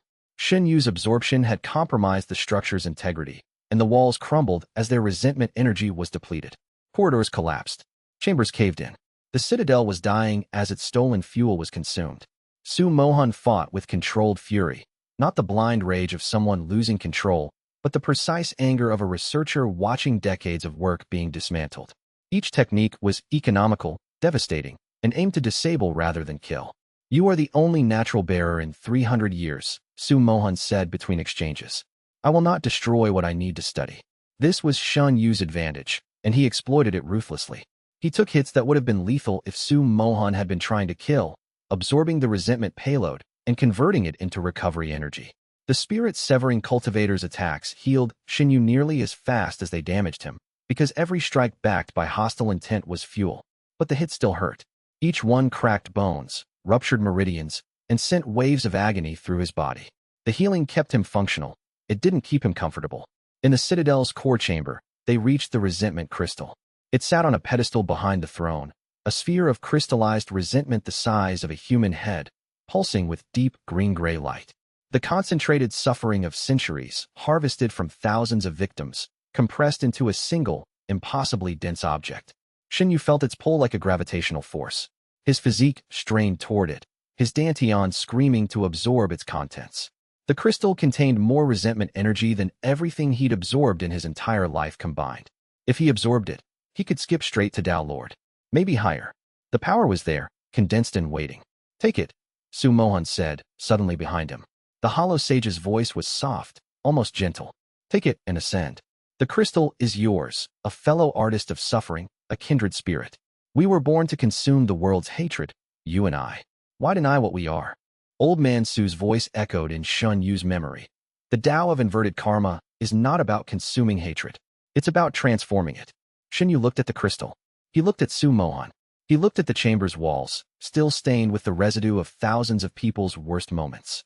Because consuming hatred is your path, not mine, he said. You consume. I transform. And I'm not taking that crystal for power. I'm taking it to set those people free. He reached for the crystal. Chapter 50. Mohan attacked the moment Shen Yu's fingers touched the crystal. Not to stop him, to control the interaction. The hollow sage's technique, resentment convergence, attempted to redirect the crystal's energy flow, channeling it through his own formation rather than letting Shen Yu absorb it naturally. The result was a tug-of-war between two versions of the same principle, the natural physique and the artificial technique, with a century-old ball of concentrated suffering as the prize. Shen Yu gripped the crystal and pulled. His physique's absorption mechanism locked onto the crystal's energy like a key in a lock, and the resentment began to flow into his dantian. Raw, unprocessed, a torrent of concentrated suffering that made the earlier citadel absorption feel like a drizzle. Mohan pulled back. His artificial technique, anchored to the crystal through decades of cultivation, created a countercurrent that fought the absorption. The crystal vibrated between them, cracking along stress lines as two opposing forces tore at its structure. You can't absorb it all, Mohan snarled, his composure finally cracking. The crystal contains the resentment of 10,000 souls accumulated over a century. Your nascent soul will shatter. Then I'll transform it. Shen Yu activated the fourth stage transmutation process that Luo Qingyan had identified, the process he'd been developing unconsciously since the competition. Instead of simply absorbing the crystal's resentment and storing it as raw energy, he forced it through a new pathway. Absorption, purification, integration, and then transformation. The final step, where negative coloring was stripped and the energy became something else entirely. The process was agonizing. Each unit of transformed energy carried the full emotional weight of its original suffering. Shen Yu experienced every victim's pain as the energy was refined, a farmer's despair as his family was taken, a mother's agony as she was separated from her children, an old man's hopeless rage as his village disappeared around him. He felt it all, and he transformed it all. The gray-silver energy emerging from the transformation was different from anything he'd produced before. It was cleaner, purer, and carried a quality that Luo Qingyan had called karma aspect, energy that resonated with the fundamental moral fabric of the world. Mohan's countercurrent weakened as the crystal's energy was transformed rather than just absorbed. His artificial technique couldn't interface with karma aspect energy. It was designed to handle raw resentment, not purified transformation. The countercurrent collapsed, and the crystal's remaining energy rushed into Shen Yu in a flood. No. Mohan abandoned the crystal and attacked directly, his spirit-severing power unleashed in a desperate attempt to stop the absorption. His technique struck Shen Yu with enough force to level the citadel's remaining structure. But Shen Yu was already mid-transformation. The crystal's energy, the suffering of 10,000 souls, flowed through him, was refined, was transformed, and emerged as something that wasn't quite spiritual energy and wasn't quite karma. It was both, a fusion that his physique had been designed to produce, but never before had the fuel to achieve. His nascent soul expanded. Mid-nascent soul. Late nascent soul. The boundary of spirit severing appeared in his awareness like a wall made of starlight. Mohan's strikes landed, but Shen Yu barely felt them. The transformation process consumed his entire awareness. He was a conduit, a refinery, a bridge between suffering and transcendence. The crystal cracked, split, and finally shattered, releasing its last reserves in a cascade of green-gray light that washed through the chamber. And then it was over. The crystal was gone. Its energy had been absorbed, transformed, and integrated into Shen Yu's cultivation base. The ambient resentment in the citadel dropped to near zero as the primary energy source was consumed. Shen Yu stood in the empty chamber, his body trembling, his cultivation fluctuating wildly between late nascent soul and early spirit severing. The transformation had pushed him higher than he'd ever imagined possible, but the strain on his newly formed nascent soul was extreme. Mohan stood across the chamber, his artificial technique flickering and destabilizing without the crystal's energy to anchor it. For the first time, the hollow sage looked afraid. Not of Shen Yu, of the silence. Without the resentment crystal, without the constant flow of harvested suffering, his fortress was dead. His power source was gone. And he was, for the first time in 40 years, alone with himself. Chapter 51. While Shen Yu had been absorbing the crystal, his companions had been doing their work. Luo Qingyan's alchemical expertise turned the formation dismantling from a brute force operation into surgical precision. Each extraction formation she deconstructed released its imprisoned victims, people who emerged from their agony pods blinking, weeping, and struggling to comprehend that the suffering had stopped. Li Wei provided the muscle. When constructs converged on the dismantled formations, his body cultivation held them at bay. The karmic reversal pills that Luo Qingyan had prepared gave him limited resistance to resentment-based attacks, and his own iron suffering technique converted the pain of combat into enhanced striking power. By the time Shen Yu absorbed the resentment crystal, Luo Qingyan had dismantled 37 of the Crimson Abyss's 100-plus formation clusters. Over 2,000 prisoners had been freed. The remaining formations, deprived of the crystal's organizing energy, began to malfunction. Their carefully calibrated extraction processes destabilized, and the imprisoned victims' agony spiked briefly before the formations collapsed entirely, shattering under the strain of operating without a central power source. Freed prisoners stumbled through the canyon, disoriented and wounded but alive. Some had been imprisoned for years. Some barely remembered their own names. All of them radiated a complex emotional signature: relief, confusion, residual suffering, and a deep, abiding hatred of the man who had done this to them.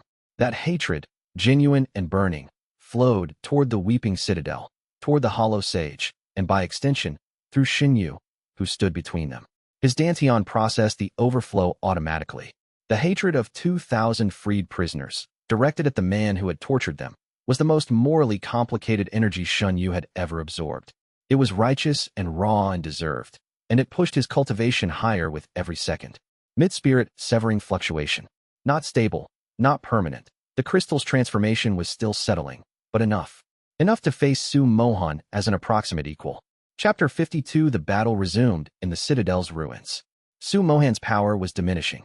Without the crystal, without the formations, his artificial technique was cannibalizing its own reserves, consuming the stored resentment in his meridians and core, burning through decades of accumulated suffering at an unsustainable rate. He was still spirit-severing, still technically superior to Shen Yu's unstable nascent soul-to-spirit severing fluctuation. But the gap was closing with every minute, and Mohan knew it. "You've destroyed my life's work," the hollow sage said, his voice no longer pleasant. The scholarly facade had crumbled, revealing something underneath, not a monster, but a broken man. A genius who had walked so far down a dark path that turning back was no longer conceivable. "Your life's work was built on suffering," Shen Yu replied. "All great works are built on suffering. Every sect, every empire, every advancement in cultivation history was purchased with someone's pain. I simply acknowledged the transaction." "No, you industrialized it." They clashed. Mohan's techniques were weakening but still formidable, spirit-severing arts that manipulated resentment energy in ways Shen Yu's physique struggled to counter. The hollow sage's understanding of negative emotional energy was unmatched. He had spent 40 years studying it from the outside, while Shen Yu had been studying it from within. But Shen Yu had something Mohan lacked: the transformation process. He didn't just absorb the resentment in Mohan's attacks. He transformed it, stripping the negative coloring and converting it into karma aspect energy that was anathema to Mohan's artificial technique. The transformed energy acted like a solvent against Mohan's resentment-based defenses.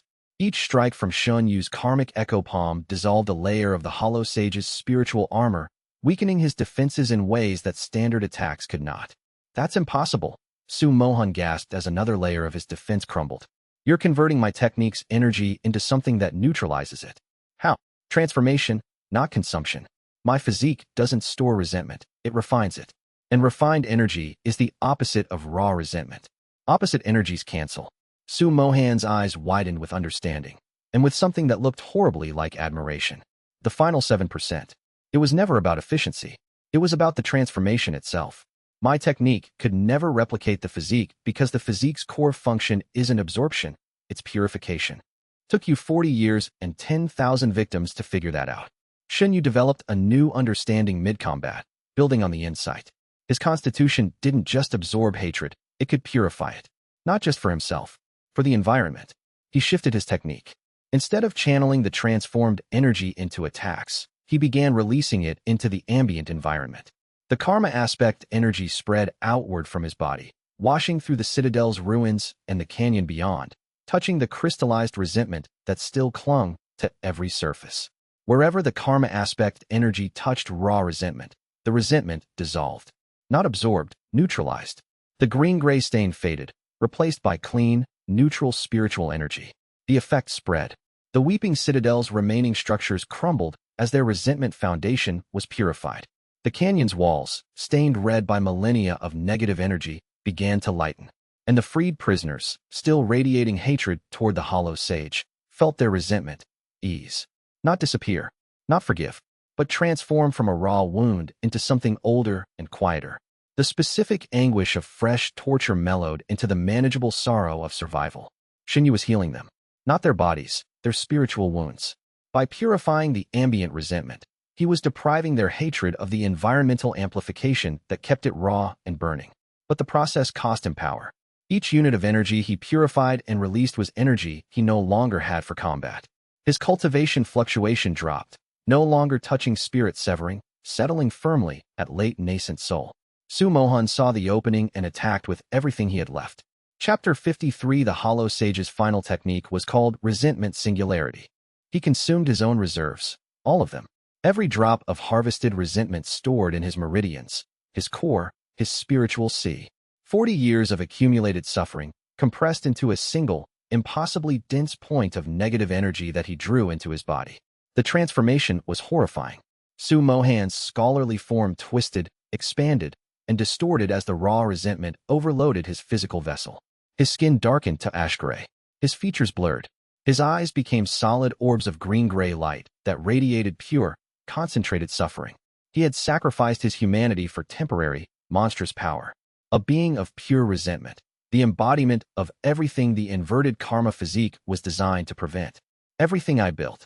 The thing that had been Mohan spoke in a voice that was 10,000 screams compressed into words. Everything I sacrificed. For nothing. The resentment singularity's power exceeded spirit severing. It approached Tao seeking, a realm Shen Yu had only read about. The being's attacks warped the canyon's geography, carving new channels in the rock and shattering formations that had stood for centuries. Shen Yu dodged, blocked, and absorbed. But the being's attacks were no longer simple resentment. They were weaponized suffering, each strike carrying the full emotional weight of 10,000 victims' collective agony. His Dantian processed the intake, but the emotional bleed-through was overwhelming. He experienced death, not his own, the deaths of the Hollow Sage's victims. Men, women, children who had died in the formations over decades. Their final moments, compressed into each strike, forced into Shen Yu's consciousness like a scalpel into his soul. He screamed, not from pain, from empathy, from the unbearable weight of 10,000 endings. Then Old Man Su arrived. The old man descended the canyon wall on legs that shouldn't have been able to carry him. His body was frail, his cultivation shattered, his life force measured in days rather than years. But he had been a Tao Lord once. And a Tao Lord's knowledge, even without a Tao Lord's power, was still a weapon. Su Wenchang raised his hands, and a ceiling formation materialized around the canyon floor, drawn from memory, powered by the last reserves of his crippled cultivation. It was a Tao Lord-level technique executed at mortal power levels, which meant it should have been impossible. But Su Wenchang had spent 2 centuries perfecting this specific formation for this specific moment. The formation didn't contain the being. It restricted the being's mobility, reducing its movement speed, limiting its technique range, creating a spiritual cage that was less a barrier and more a drag on its power. Master, the being that had been Mohan howled, recognizing the formation. You still think you can stop me? Not stop you, Su Wenchang whispered, his face gray with exertion. Slow you. Just enough. He looked at Shen Yu. His eyes were bright with something beyond weariness, a fierce, final determination. Absorb him, Su said. All of it. The resentment, the technique, the man. Take it all and transform it. It's too much. The crystal nearly broke me. Then break. And reform. That's what cultivation is, breaking through limits. Do it now, while the seal holds. The seal flickered. Mohan raged against it, his monstrous form testing every line and node of the formation. The old man's life force drained visibly, his skin graying, his posture sagging, his bright eyes dimming. Shen Yu had seconds, maybe less. He reached out, not with his hands, but with his physique's full absorption capacity, and grabbed the being's energy. Chapter 54. The absorption was like trying to drink the sea through a straw. Mohan's resentment singularity contained 40 years of harvested suffering, not just the raw energy, but the suffering itself. Every scream, every tear, every moment of despair from 10,000 people, concentrated and compressed into a form that was both spiritual energy and emotional archive. Shen Yu's dantian opened wider than it ever had. The scorn absorption art's 3 stages operated at maximum capacity, and the 4th stage, the transformation process, engaged with a ferocity that burned through his meridians like fire through paper. The emotional content hit him first. He experienced, simultaneously and completely, the suffering of everyone Mohan had ever tortured. Not fragments this time, complete experiences. A farmer watching his children dragged away. A merchant realizing no one would come to save her. A child who didn't understand why the world had become pain. Thousands of lives, thousands of agonies, all at once. His nascent soul cracked. The spiritual entity that lived in his dantian, the product of his nascent soul breakthrough, fractured under the emotional weight. Gray-silver light leaked through the cracks. He couldn't hold it. The volume was too great. The transformation process was running as fast as it could, but the input exceeded the capacity by an order of magnitude. Su Wenchang's seal failed. The old man collapsed, his remaining life force spent. The being that had been Mohan surged forward, no longer restrained. And Shen Yu, overwhelmed by the suffering of 10,000 people, stopped trying to absorb everything. Instead, he focused on transforming what he could, not the energy, but the suffering itself. The inverted karma physique's true purpose, as described by the ancient carvings, to take what is given in hatred and return it as transcendence. He didn't absorb the suffering. He acknowledged it. Each fragment of agony that flowed through him was met not with consumption, but with witness. He felt the farmer's loss and honored it. He felt the merchant's despair and recognized it. He felt the child's confusion and mourned it. The transformation was different when the emotional content was processed rather than stripped. The resulting energy was not gray-silver, but golden, pure karmic energy that resonated with the moral fabric of the world itself. The golden energy flowed outward from Shen Yu's body, and where it met the resentment singularity's dark form, the darkness dissolved. Not neutralized, healed. The suffering that had been weaponized returned to its original state. Human pain, acknowledged and released. Mohan screamed as his monstrous form was unmade. Not destroyed, disassembled. The layers of accumulated resentment peeled away, revealing the man beneath. A scholar. A genius. A broken student who had walked too far down a dark road. In the end, what was left was just a man, thin, elderly, his cultivation depleted, his artificial technique unraveled, kneeling on the canyon floor surrounded by the golden light of transformed suffering. He looked up at Shen Yu with eyes that were, for the first time in 40 years, his own. "I can hear them," he whispered. "All of them. The people his voice broke. "I can hear them screaming. I've been hearing them for 40 years, and I never let myself listen." Shen Yu said nothing. There was nothing to say. The golden energy faded. The canyon was quiet. Mohan collapsed. His body, deprived of the resentment that had sustained it for decades, began to age rapidly, years of accumulated deterioration hitting all at once. His hair whitened. His skin dried. His eyes clouded. He was dead within minutes. Not from violence. From the simple fact that without stolen suffering, he couldn't survive. Shen Yu looked away. Chapter 55. The remaining resentment from the singularity had not fully absorbed. A massive sphere of raw negative energy hovered above the citadel's ruins, untethered and unstable, slowly dissipating into the canyon's ambient atmosphere. If it dissipated completely, it would contaminate the crimson abyss for decades, a lingering spiritual toxin that would corrupt everything it touched. The freed prisoners, already traumatized, would be subjected to chronic low-level negative energy exposure that would prevent their recovery. Shen Yu had to absorb it. All of it. But the volume was still too great. Even with the nascent soul breakthrough's expanded capacity, even with the transformation process running at maximum, the remaining energy exceeded his limits. "Then exceed your limits," Su's voice said. Not the old man, his jade slip. The recorded consciousness, activated by proximity to the crisis. The inverted karma physique was designed for exactly this. It has no theoretical maximum capacity. The only limit is the wielder's ability to maintain transformation under stress. The stress will kill me. It might. But if you don't absorb the remaining resentment, it will kill everyone in this canyon slowly. Hundreds of people, suffering for years from ambient contamination. The choice was not a choice. Shen Yu opened his dantian fully and reached for the sphere. The resentment rushed in. The transformation process strained, cracked, and then, in a moment of desperate clarity, restructured. His nascent soul, cracked from the earlier absorption, didn't heal. It reformed. The cracks became channels. The fragments became a more complex structure, with greater surface area and more processing pathways. The transformation process scaled up, not through greater capacity, but through greater efficiency. He broke through, not to spirit severing, that was still distant, but through the layers of nascent soul, early to mid, mid to late. His nascent soul evolved with each layer, becoming more sophisticated, more capable of handling the transformation's emotional weight. And then hands found his. Luo Qingyan was there. She had climbed through the citadel's ruins, following the golden light, and found him kneeling on the canyon floor with his arms raised toward a sphere of screaming darkness. She took his hands and held on.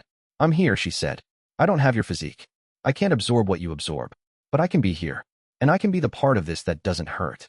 Her presence, free of hostility, free of hatred, free of anything that his constitution could process, became something his constitution had never before encountered, an anchor.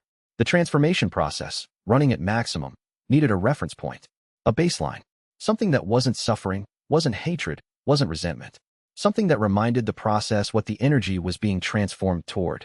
Luo Qingyan's hands in his. Her heartbeat through the contact. Her absolute, unwavering, clinically determined presence. The sphere of resentment shrank. The golden light brightened. The transformation accelerated, fueled not just by his physique's mechanics, but by the simple, irreducible fact that someone was there who chose to be. The last of the resentment dissolved.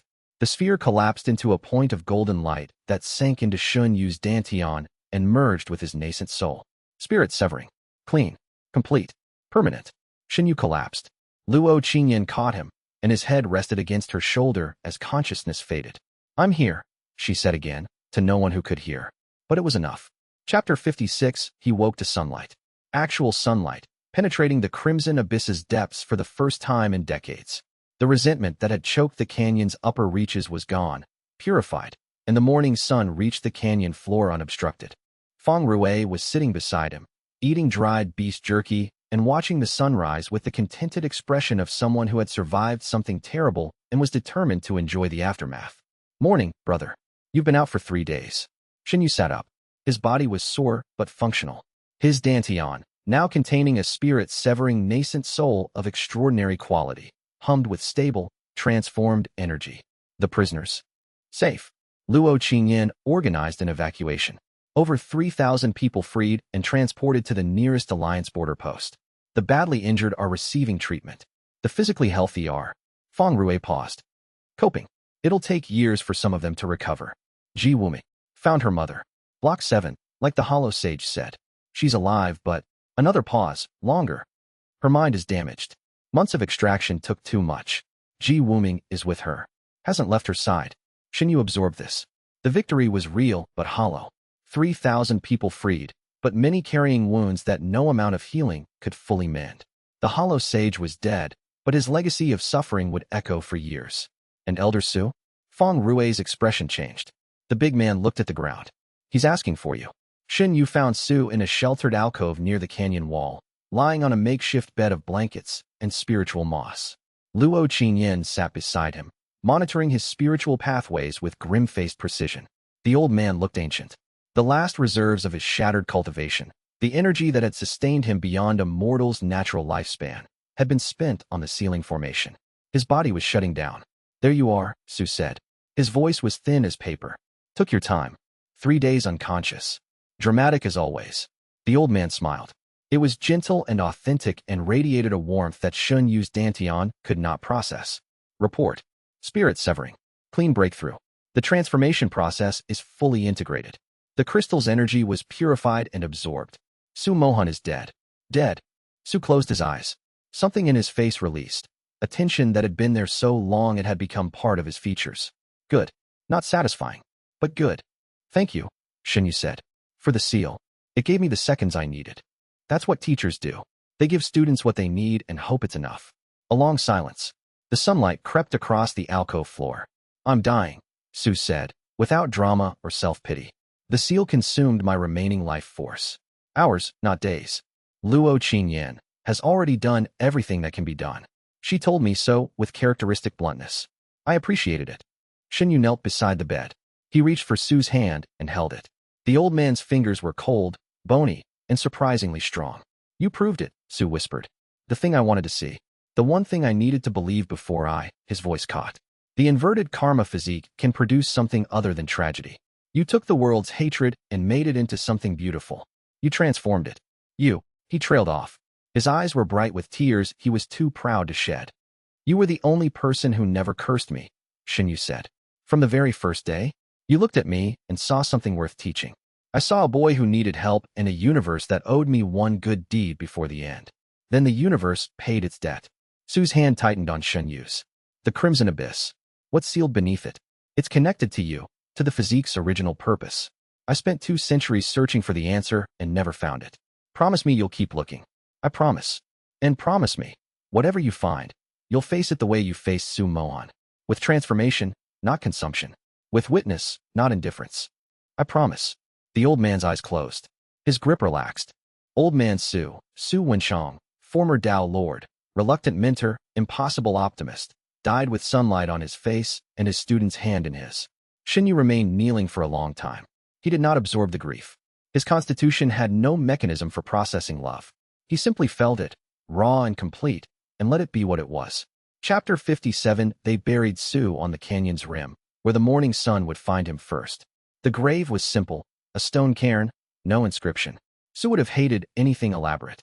Feng Rui spoke a few words about honor and loyalty. Luo Qingyan said nothing but placed a rare medicinal herb on the cairn, the kind that preserved spiritual residue, ensuring that some echo of Su's consciousness would linger in the stone for centuries. Shen Yu placed his jade slip, the one containing Su's recorded consciousness, in the cairn's center.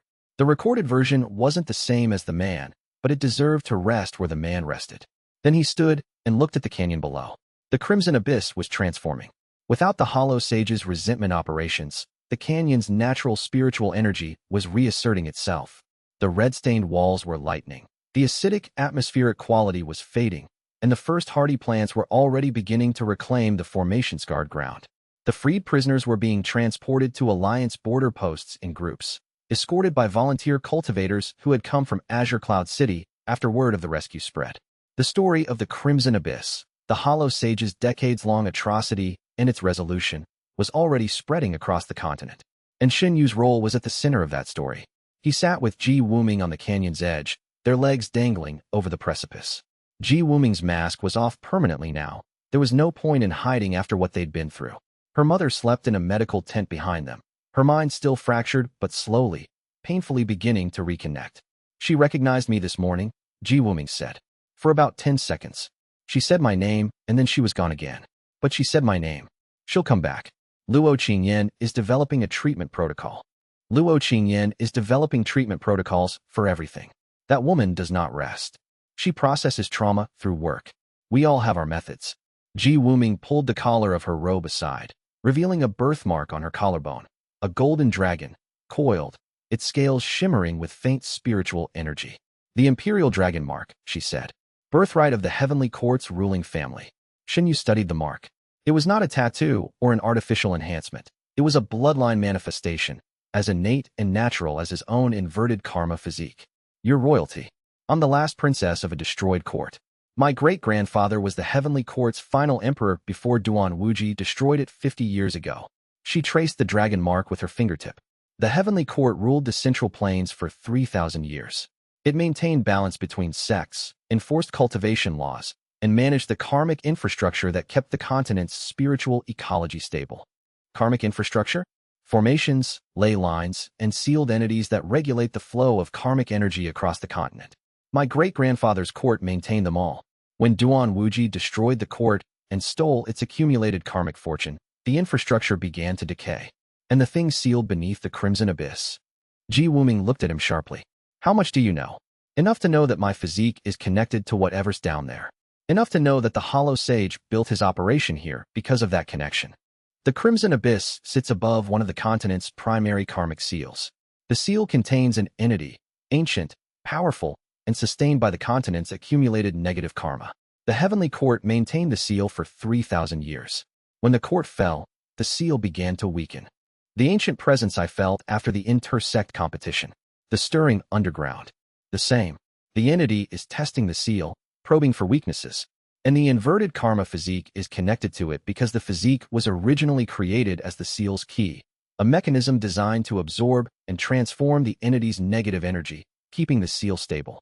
Shen Yu felt the implications cascade through his understanding like dominoes falling. His physique wasn't just a cultivation tool, it was a maintenance mechanism for a cosmic seal. Every previous wielder who had been killed by the karmic court had weakened the seal further, because without the physique's transformation process, the entity's negative energy had nowhere to go. The karmic court, in their zeal to destroy aberrant constitutions, had been slowly destroying the seal they didn't know existed. Duan Wuji, Shen Yu said. The emperor who destroyed the heavenly court. Where is he now? He rules the shattered heaven empire in the continent's south. His stolen karmic fortune makes him virtually invincible. A tribulation-crossing cultivator who commands millions. And the seal? Weakening every year. If Duan Wuji's karmic fortune isn't returned and the seal isn't reinforced, the entity will eventually break free. Based on my family's calculations, that could happen within a decade. A decade. Maybe less, given the Hollow Sage's operations. He was inadvertently accelerating the seal's decay by harvesting resentment energy that the seal needed to function. Shen Yu looked at the canyon, at the slowly healing landscape, at the golden light still faintly lingering from his transformation, and felt the weight of a destiny he had never asked for settle onto his shoulders. Then we have a lot of work to do, he said. Yes, Ji Wuming agreed. We do. Chapter 58. They returned to Azure Cloud City as heroes. The story of the Crimson Abyss rescue preceded them. 3,000 people freed from torture. The Hollow Sage destroyed. A canyon's worth of resentment purified. The details were embellished with each retelling, but the core truth was powerful enough on its own. Shen Yu, now at spirit severing, was no longer an anomaly to be feared. He was a protector to be respected. Not by everyone. The prejudice against the inverted karma physique was too deeply rooted to dissolve overnight. But the balance had shifted. More people wished him well than cursed his name. This was, paradoxically, a cultivation disadvantage. His Dantian fed on hostility, and the reduced ambient hatred meant slower advancement. But Shen Yu found that he couldn't bring himself to care. The alternative, being universally despised, was a price he was no longer willing to pay for power. Ji Wuming formally joined the Karmic Vanguard, bringing with her the Heavenly Court's accumulated intelligence on the continent's political landscape, the Karmic Seal infrastructure, and Emperor Duan Wuji's operations. She also brought a revelation that changed the scope of their mission. My family kept detailed records of every inverted karma physique wielder throughout history, she explained during a briefing at the compound. There have been 23 confirmed wielders in 3,000 years. All were killed before reaching spirit severing. You are the first to survive to this level. Because I transformed the energy instead of consuming it. Yes, the previous wielders all followed the consumption path, absorbing hatred and storing it, rather than transforming it. Eventually, the accumulated hatred corrupted their minds and their cultivation. They became the monsters the karmic court accused them of being. Self-fulfilling prophecy. Exactly. The karmic court's persecution intensified each wielder's hatred of the world, which fed their corruption, which justified the persecution. A cycle of destruction that was never broken. Until now. Until now? But breaking the cycle doesn't end the crisis. The seal beneath the Crimson Abyss is still weakening. Duan Wuji's stolen karmic fortune is still accelerating the decay. And the entity, whatever it is still probing for escape. The briefing continued for hours. Ji Wuming's intelligence painted a picture of a continent in hidden crisis.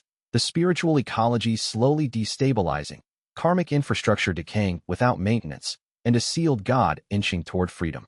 And at the center of it all, a single mechanism that could fix everything. The inverted karma physique's transformation process, scaled to continental proportions. That's not possible, Shen Yu said. The transformation requires direct contact with the negative energy. I can't transform the continent's resentment from a single location. The Heavenly Court's infrastructure was designed to address this. The karmic ley lines, formation pathways that carry emotional energy across the continent, can channel resentment to a central point for processing. The system was designed to work with the inverted karma physique as its core processor, a continent-sized refinery, with you as the furnace. Yes, the implications were staggering. If the heavenly quartz ley line system could be restored, and if Shen Yu could integrate with it, he could transform the continent's accumulated resentment into purified karmic energy, stabilizing the seal, healing the spiritual ecology, and rendering the entity's escape impossible. But restoring the system required reclaiming the heavenly quartz stolen karmic fortune from Duan Wuji. And Duan Wuji was a tribulation-crossing expert who commanded the largest empire on the continent. One problem at a time, Shen Yu said. What's the most immediate threat? The seal. It's decaying faster than I expected. Something happened during the Crimson Abyss rescue. The entity sensed your physique's transformation process, and it reacted. It's pushing harder against the seal now. More urgently. Because it knows there's a key nearby. Because it knows there's a key, and it wants to use you to open the lock. Chapter 59 The return to Azure Cloud City brought not just recognition, but attention. The kind that arrived in the form of sect delegations, formal invitations, political maneuvering, and the occasional assassination attempt that Shen Yu dealt with using the casual efficiency of someone for whom such things had become routine. Multiple major sects sent envoys. The Silver Crane sect offered alliance. Ironic, given that Elder Zhou's consultation request to their Spirit Root Research Division had been one of the factors that originally endangered Shen Yu. Their envoy was a core formation elder who spent an hour explaining how the sect had always recognized the potential of unique constitutions.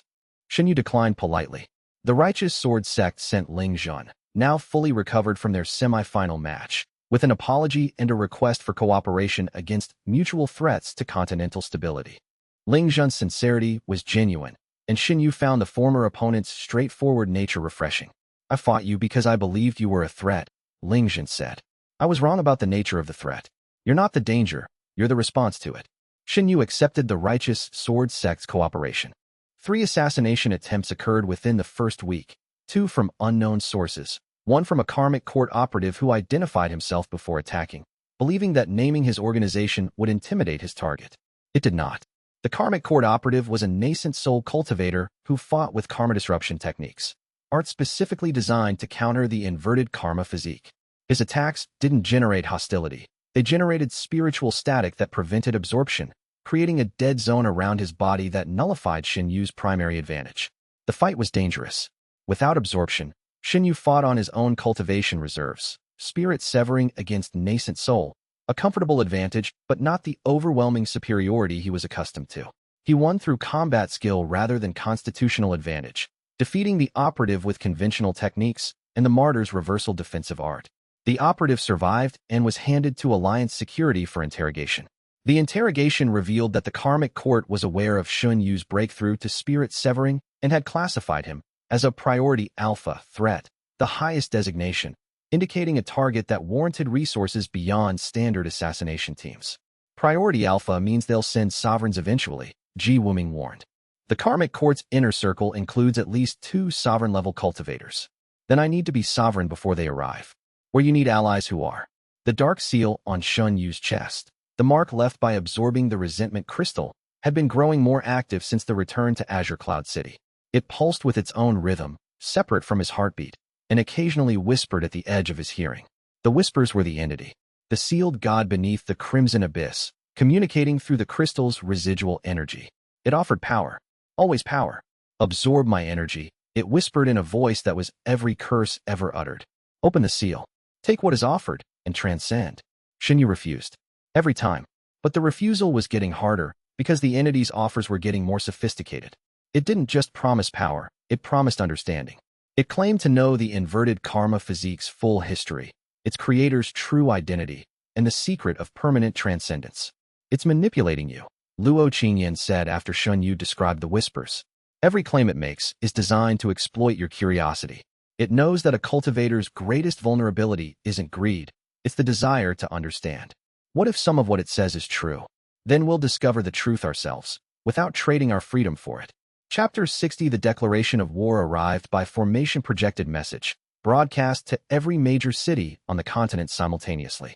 Emperor Duan Wuji's face filled the projected image, a commanding presence with the bearing of someone accustomed to absolute authority. His cultivation's pressure leaked through the formation, and even at projection quality, it was enough to make spirit-severing cultivators flinch. The individual known as Shen Yu and the fugitive Ji Wuming are hereby declared enemies of the Shattered Heaven Empire, Duan Wuji announced. Any person, sect, or organization that harbors, assists, or fails to report their location will be considered a co-conspirator and treated accordingly. The Empire demands their surrender within 30 days. The projection continued with a list of accusations: destabilizing the continent's karmic infrastructure, conspiring against the Empire, practicing forbidden arts, and, most absurdly, undermining the natural order of cultivation. He's afraid, Ji Wuming said, watching the projection from the compound's courtyard. He's felt the seal weakening, and he knows what it means.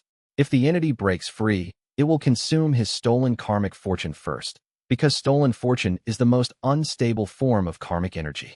So he needs us eliminated before we can restore the heavenly court's infrastructure. Yes, and he needs to act quickly, because every day the seal weakens, his position becomes more precarious. The declaration of war had immediate practical effects. Azure Cloud City's Alliance Council convened an emergency session. Some members advocated for Shen Yu's surrender. The Shattered Heaven Empire's military force was overwhelming, and no single city could withstand a full imperial campaign. Others, remembering the Crimson Abyss rescue, the intersect competition's revelations, and the general principle that surrendering allies to tyrants was bad precedent, advocated for resistance. The debate lasted 3 days. In the end, the alliance voted to neither surrender Shen Yu nor formally ally with him. They would remain neutral, allowing him to operate from Azure Cloud City as long as his presence did not draw direct military action against the city. It was a coward's compromise, and everyone knew it. Shen Yu stood before his allies, the Karmic Vanguard, swollen now with volunteers who had joined after the Crimson Abyss. 50 cultivators of various levels, plus the core group, Feng Ruwei, Luo Qingyan, Ji Wuming, and the network of contacts they'd built over 6 months. The Emperor wants a war, Shen Yu said. He'll get one, but not the kind he expects. What kind, then? Feng Ruwei asked. The kind where every soldier he sends against us makes me stronger. The kind where every curse his empire utters becomes my fuel. The kind where the more he fights us, the more certain our victory becomes. He felt the weight of the sealed god's whisper, the shadow of the karmic court's pursuit, the vastness of the task ahead. The seal to reinforce, the emperor to defeat, the entity to contain, and the fundamental transformation of a power system built on hatred into something that could sustain a world. His dantian pulsed. His spirit-severing cultivation hummed with transformed energy, and the dark seal on his chest whispered promises he was not yet ready to hear. Let them come, he said. Let them curse my name. Every word will be their undoing. The war was coming, and Shen Yu, the trashroot servant, the cursed cultivator, the transformer of hatred, was ready to meet it. Chapter 61 War came not as a single thunderclap, but as a gathering storm. In the weeks following Emperor Duan Wuji's declaration, the political landscape of the Central Plains fractured along lines that had been invisible in peacetime. Smaller sects, long chafing under the Shattered Heaven Empire's economic dominance and military intimidation, began sending quiet envoys to Azure Cloud City. Not to the Alliance. The Alliance had declared neutrality, a position that satisfied no one. To the Karmic Vanguard. Shen Yu received them in the compound's meeting hall, which had been hastily expanded with formation-reinforced walls and enough chairs to seat 30. The envoys came in 2s and 3s, representing sects and independent factions scattered across the northern territories and the Central Plains borderlands. Their motivations were as varied as their origins. Some hated Duan Wuji for specific grievances, taxation, territorial seizure, the murder of their elders during the Heavenly Court's fall. Some saw an opportunity to claim territory and resources in the chaos of war. And some, the ones Shen Yu trusted least and needed most, came because they believed the inverted karma physique was a weapon that could topple an empire.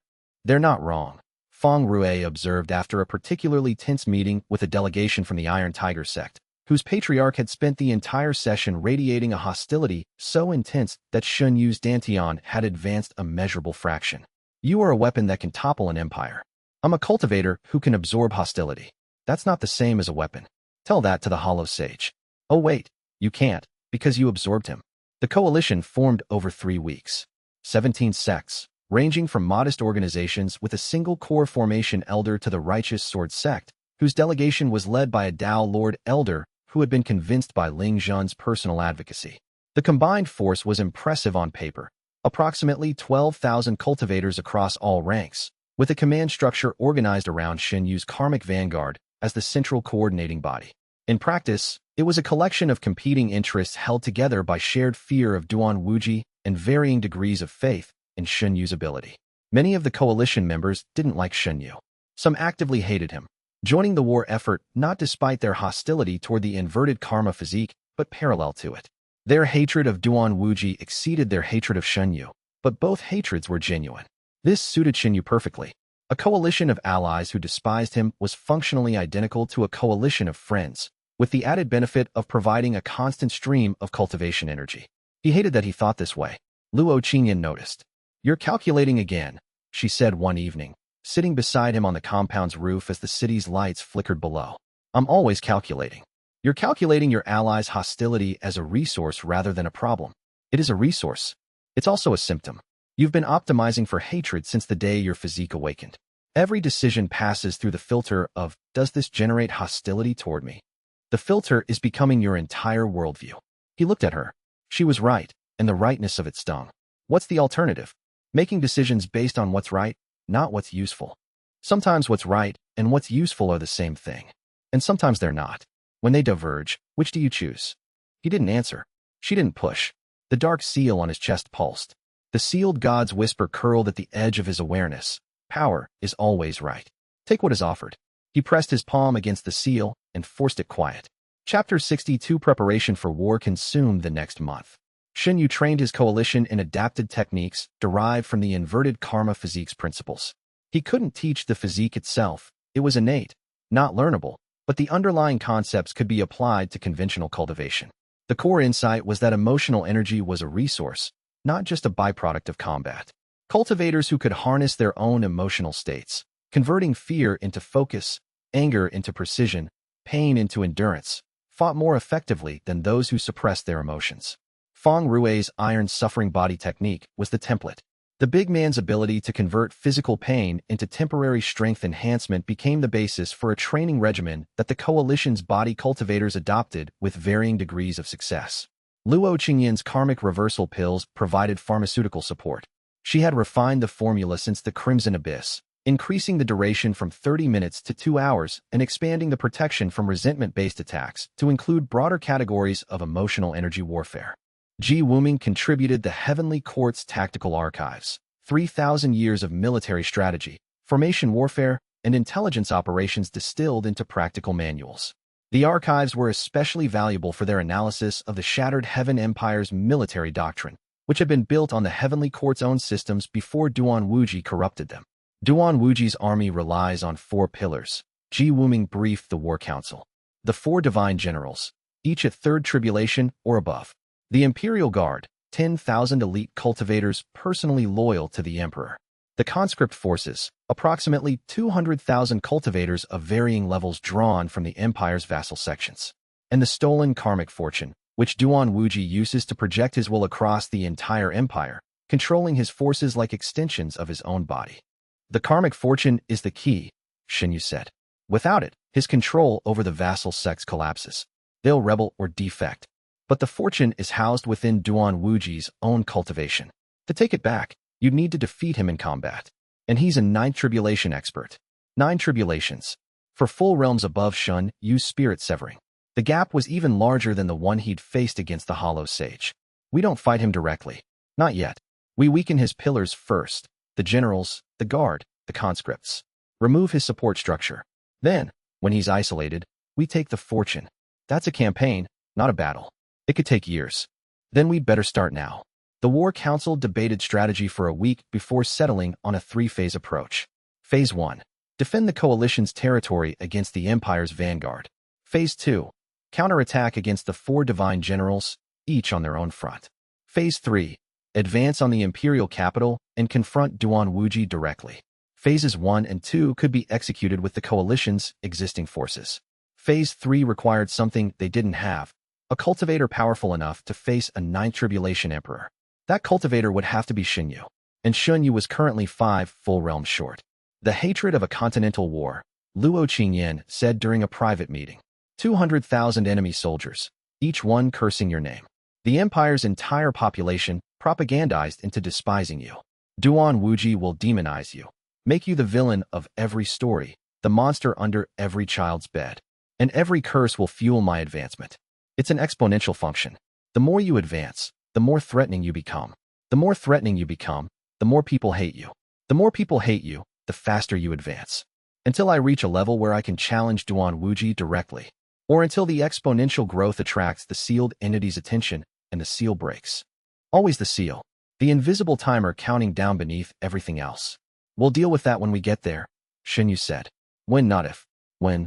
Chapter 63. The first battle of the war was fought at Emerald Pass, a narrow mountain gap that served as the primary land route between the shattered Heaven Empire's northern provinces and the Central Plains. Duan Wuji's vanguard army, 10,000 cultivators under the command of General Han Xiao, the least powerful of the 4 divine generals at Third Tribulation, advanced through the pass in a formation designed for speed and overwhelming force. Their objective was Azure Cloud City. Their timeline was 3 weeks. Shen Yu led the coalition's defense personally.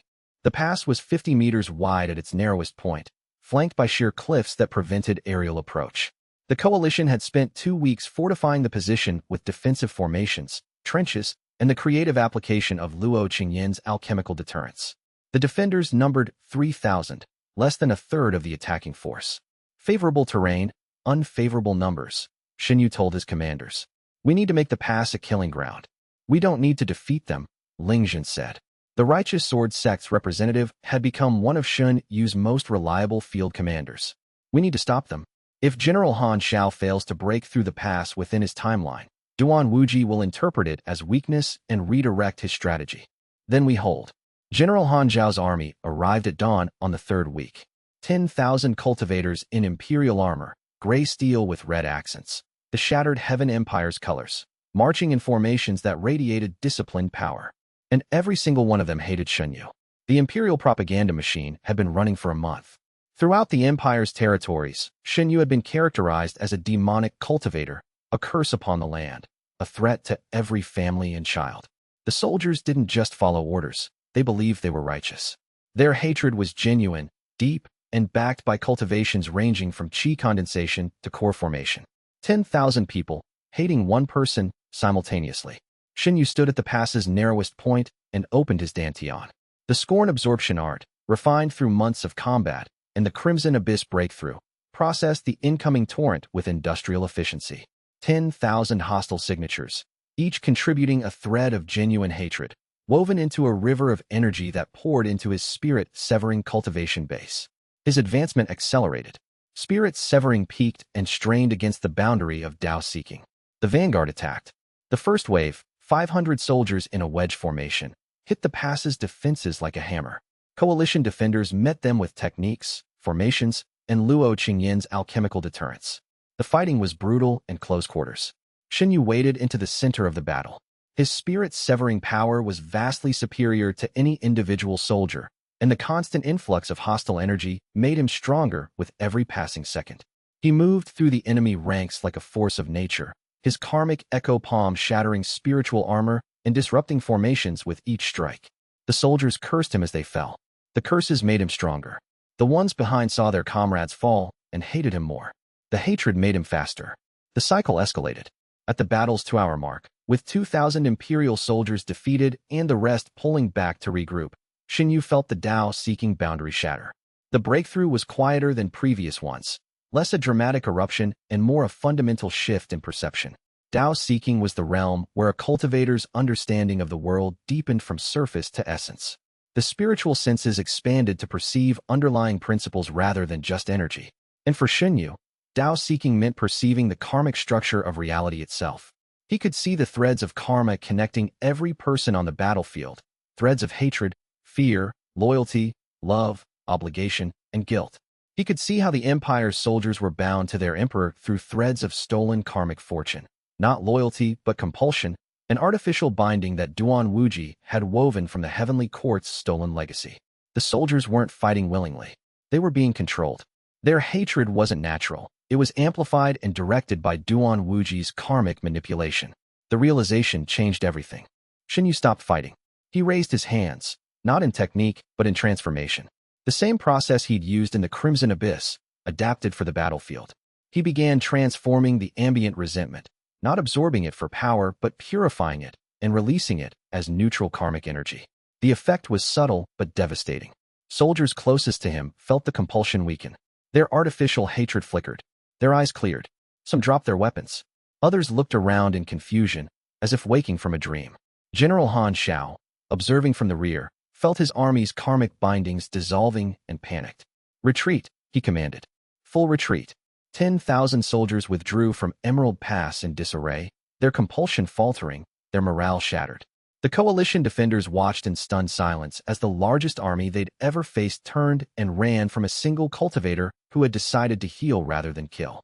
Shen Yu stood at the pass's center, his Tao-seeking perception still active, watching the karmic threads of an empire begin to unravel. The vanguard was broken. Phase 1 was complete, and Shen Yu had learned that his physique could do more than absorb hatred or purify resentment. It could dissolve the very mechanisms that forced hatred into existence. Chapter 64. Duan Wuji's response to the Emerald Pass defeat was swift and terrible.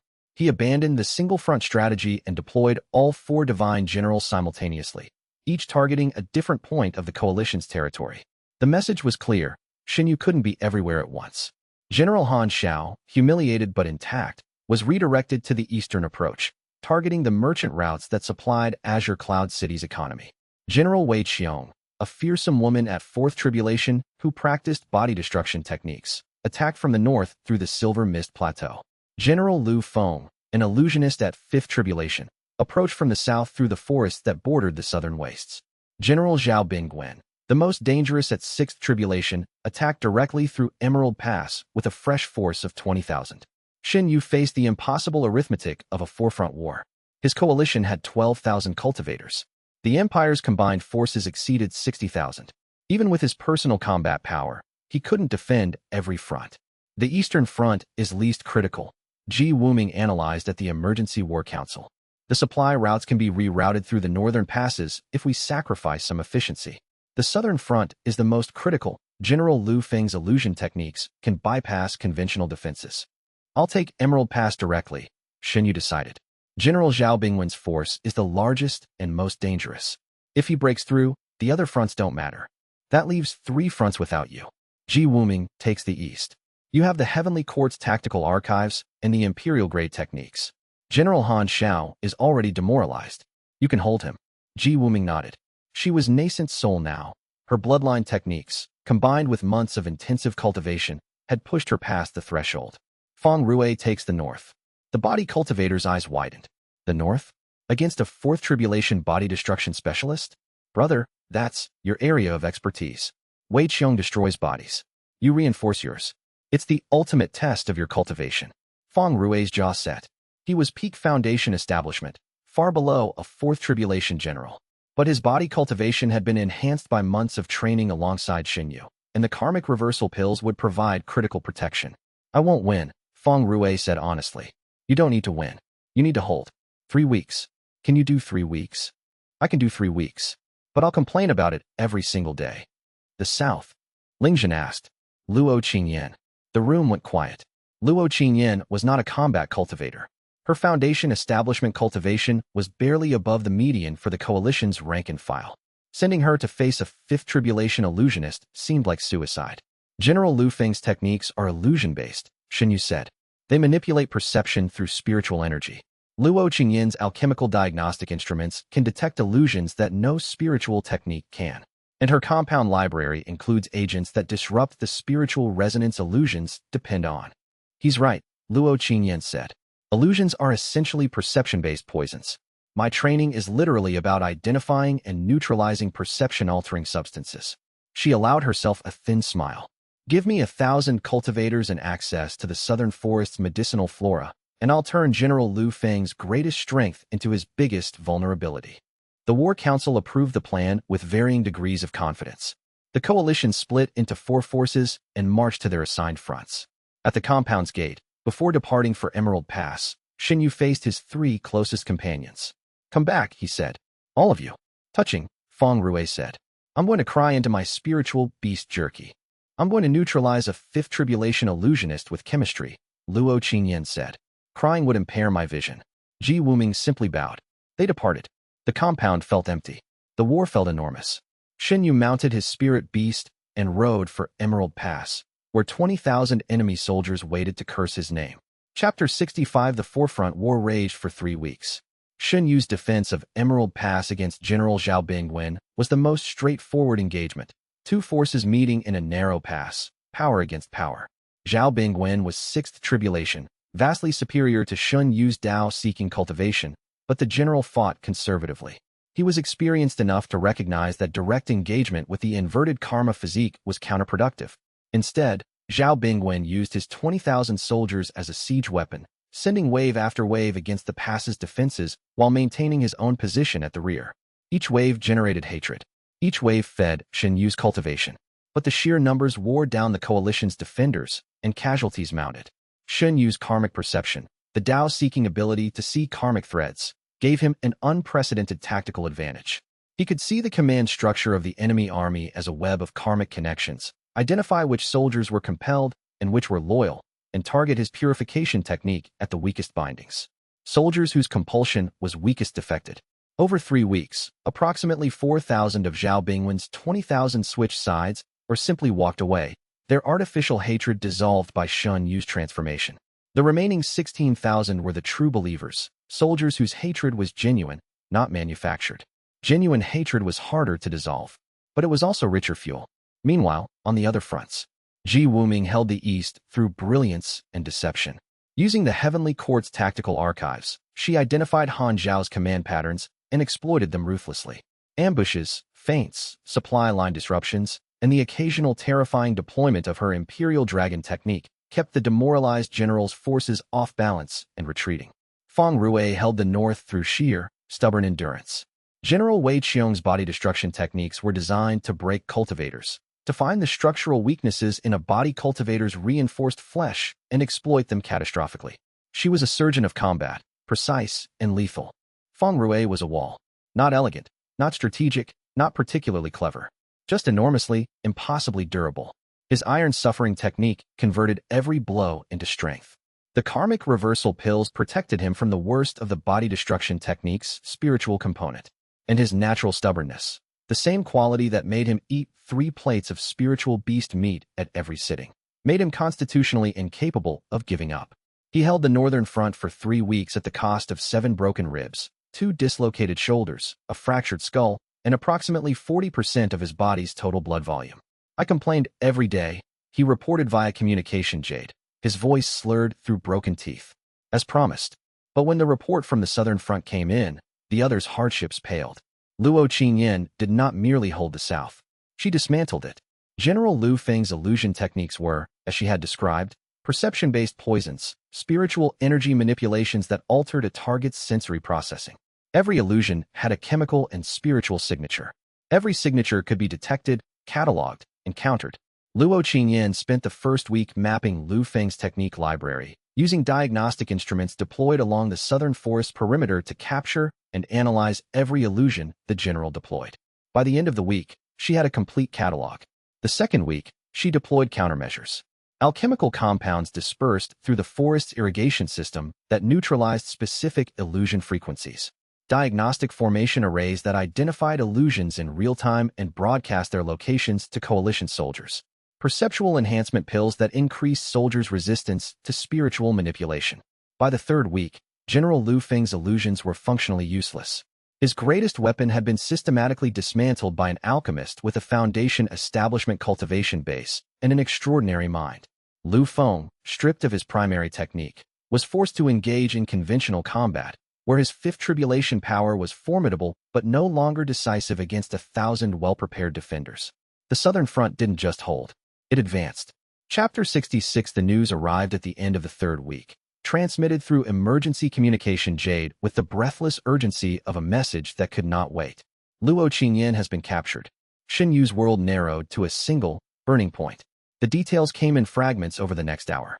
General Lu Feng, humiliated by the systematic destruction of his illusion techniques, had abandoned his army's conventional engagement and launched a solo infiltration. 5th tribulation cultivators could suppress their spiritual signature to near undetectable levels, and Lu Feng's illusionist training made him the perfect stealth operative. He'd slipped through the coalition's defenses at midnight, reached Luo Qingyan's command tent, and taken her while she slept. The message he left was written in formation ink on her pillow, a trade. The alchemist for the physique bearer. Bring him to the broken bridge at the southern forest's edge. Come alone. If I see anyone else, or if he refuses, I will demonstrate what an illusionist can do to a human mind. She will not die. She will simply stop knowing who she is. Shen Yu read the message 3 times.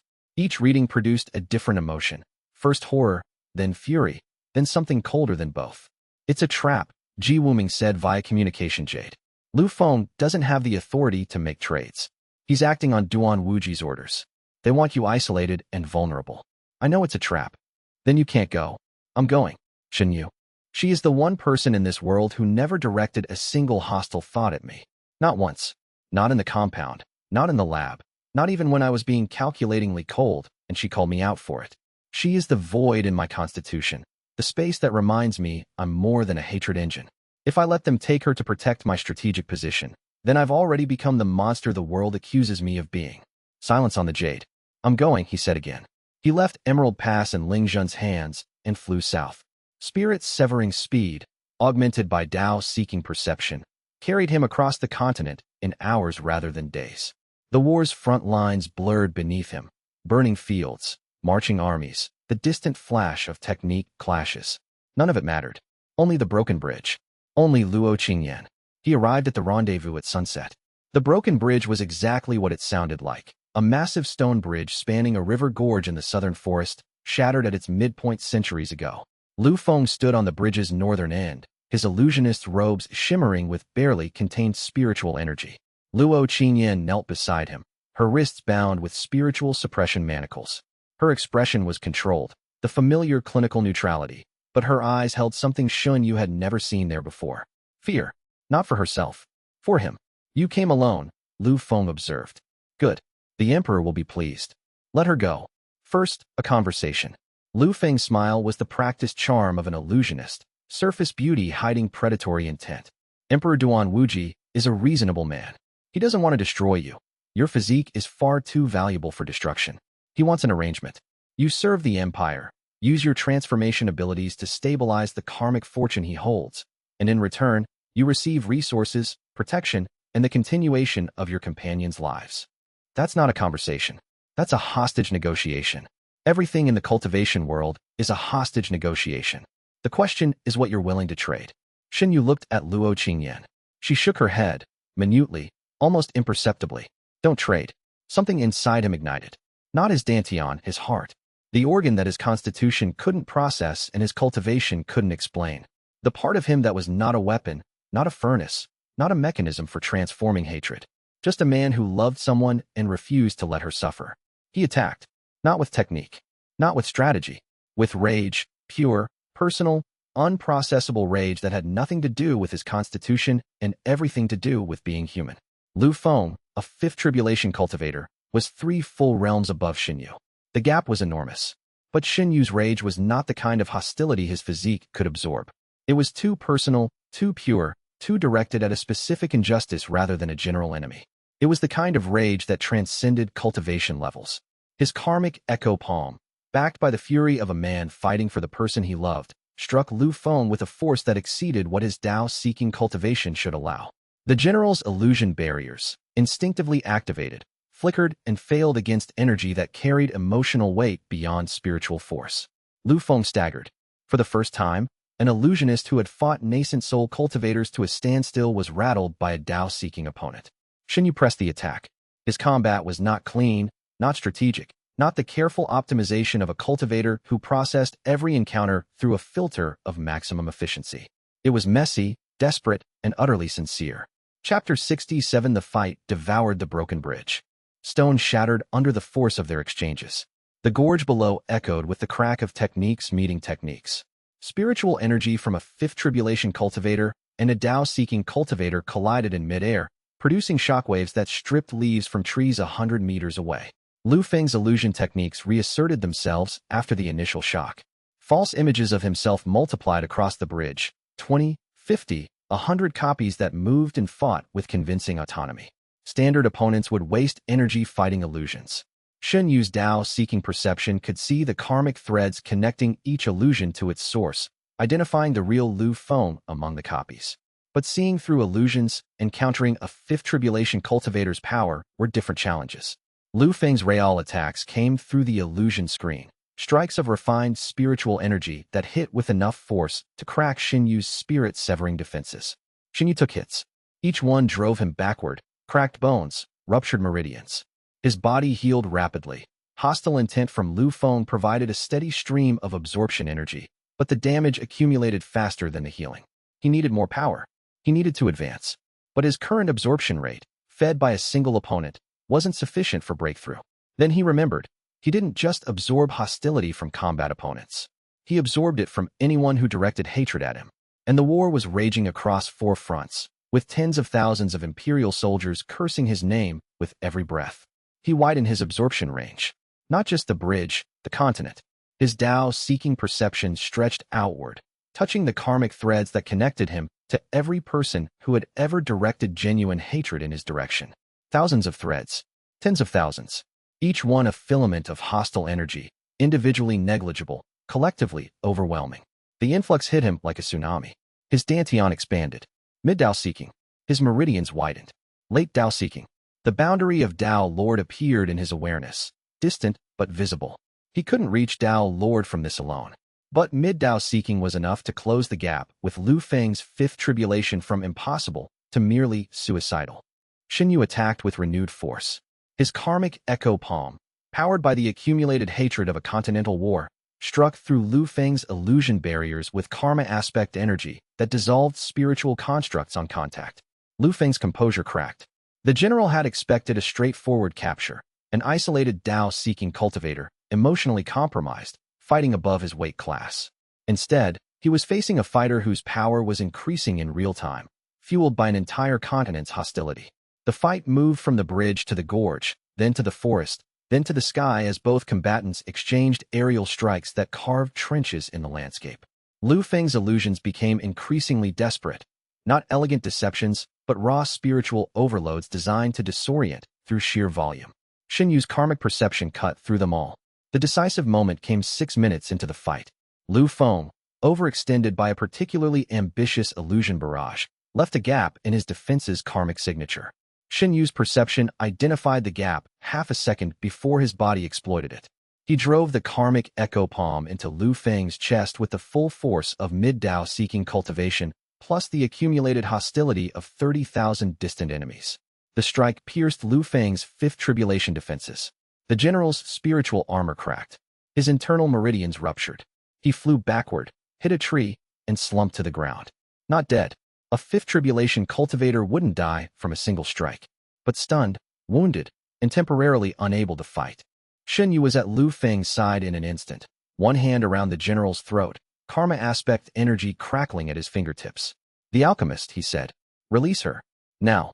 Lu Feng's illusion around Luo Qingyan's manacles dissolved. She pulled her wrists free and stood. Shen Yu turned to her. Their eyes met. "You're an idiot," she said. "I know.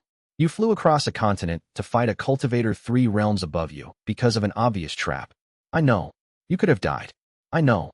She crossed the distance between them and kissed him. It was not a strategic kiss. It was not a clinical kiss. It was not an optimized kiss. It was the kiss of a woman who had spent her entire life being precise and controlled and brilliant, and who had just watched the most important person in her world do something spectacularly, magnificently stupid to save her. Shen Yu's dantian registered nothing. His heart registered everything. Chapter 68. The escape from the southern forest was a joint effort. Luo Qingyan, freed from her manacles, immediately began treating Shen Yu's injuries, which were extensive. Multiple cracked ribs, 2 ruptured meridians, a fractured wrist, and deep spiritual exhaustion from the continent-wide absorption burst. "You can never do that again," she said, her diagnostic instruments mapping the damage. The wide-range absorption, drawing hostility from the entire continent, put strain on your dantian's outer membrane. 2 more minutes, and it would have ruptured. 2 minutes was enough. This time, if you need continent-wide absorption again, the rupture becomes probable rather than possible. General Lu Feng survived. His fifth tribulation constitution allowed recovery from Shen Yu's strike, but the damage was severe enough to remove him from the field for months. Without their general, the southern front's imperial forces fell into disarray. Luo Qingyan's carefully prepared countermeasures, left in place during her captivity, continued to operate. The southern front's coalition forces, now leaderless but well-equipped, held their positions without direction. The retreat took 2 days. Shen Yu and Luo Qingyan traveled together through the forest, moving slowly due to his injuries and the need to avoid imperial patrols. On the first night, camped beside a stream with the forest's spiritual trees creating a canopy of faintly luminous leaves, Luo Qingyan performed a full diagnostic of Shen Yu's cultivation. "Your mid-Dao seeking advancement is stable," she reported. The continent-wide absorption didn't corrupt the energy. The transformation process handled it cleanly. But the dark seal on your chest expanded during the fight. The sealed entity pushed more energy through it. I felt it. During the wide-range absorption, I touched the entity's threads. It's connected to the continent's karmic network, feeding on the war's resentment, growing stronger. How much stronger? Significantly. The seal is under more stress than Ji Wuming estimated. The war is accelerating the decay. Then we need to end the war quickly, or I need to absorb the entity's resentment directly. Transform it, like I transformed the Hollow Sage's crystal. The entity is immeasurably more powerful than the resentment crystal. The volume of negative energy, I know, but it may be the only option. They sat in silence for a while, the stream's gentle sound filling the space between them. Luo Qingyan's hand found his in the darkness. "When you came for me," she said, "your power spiked in a way I've never seen. Not from absorbed hostility, from personal emotion. Rage, fear, love. Emotions that your constitution supposedly can't process. I noticed. My working theory is that the inverted karma physique has a hidden function. The documented function is absorption and transformation of external hostile energy. But I believe there's a parallel function, conversion of internal emotional energy, the wielder's own feelings, into power. My own feelings? Specifically, feelings that aren't hatred. Love, protectiveness, loyalty, compassion. Your physique transforms external hatred into cultivation energy. I believe it can also transform internal love into a different kind of energy, one that doesn't register on standard cultivation scales because it operates on a karmic level rather than a spiritual one. Shen Yu thought about this. About the moment on the bridge when his rage had exceeded his cultivation level. About the way Luo Qingyan's presence had anchored his transformation during the resentment sphere absorption in the Crimson Abyss. About the golden energy that had emerged when he'd processed the victim's suffering with empathy rather than consumption.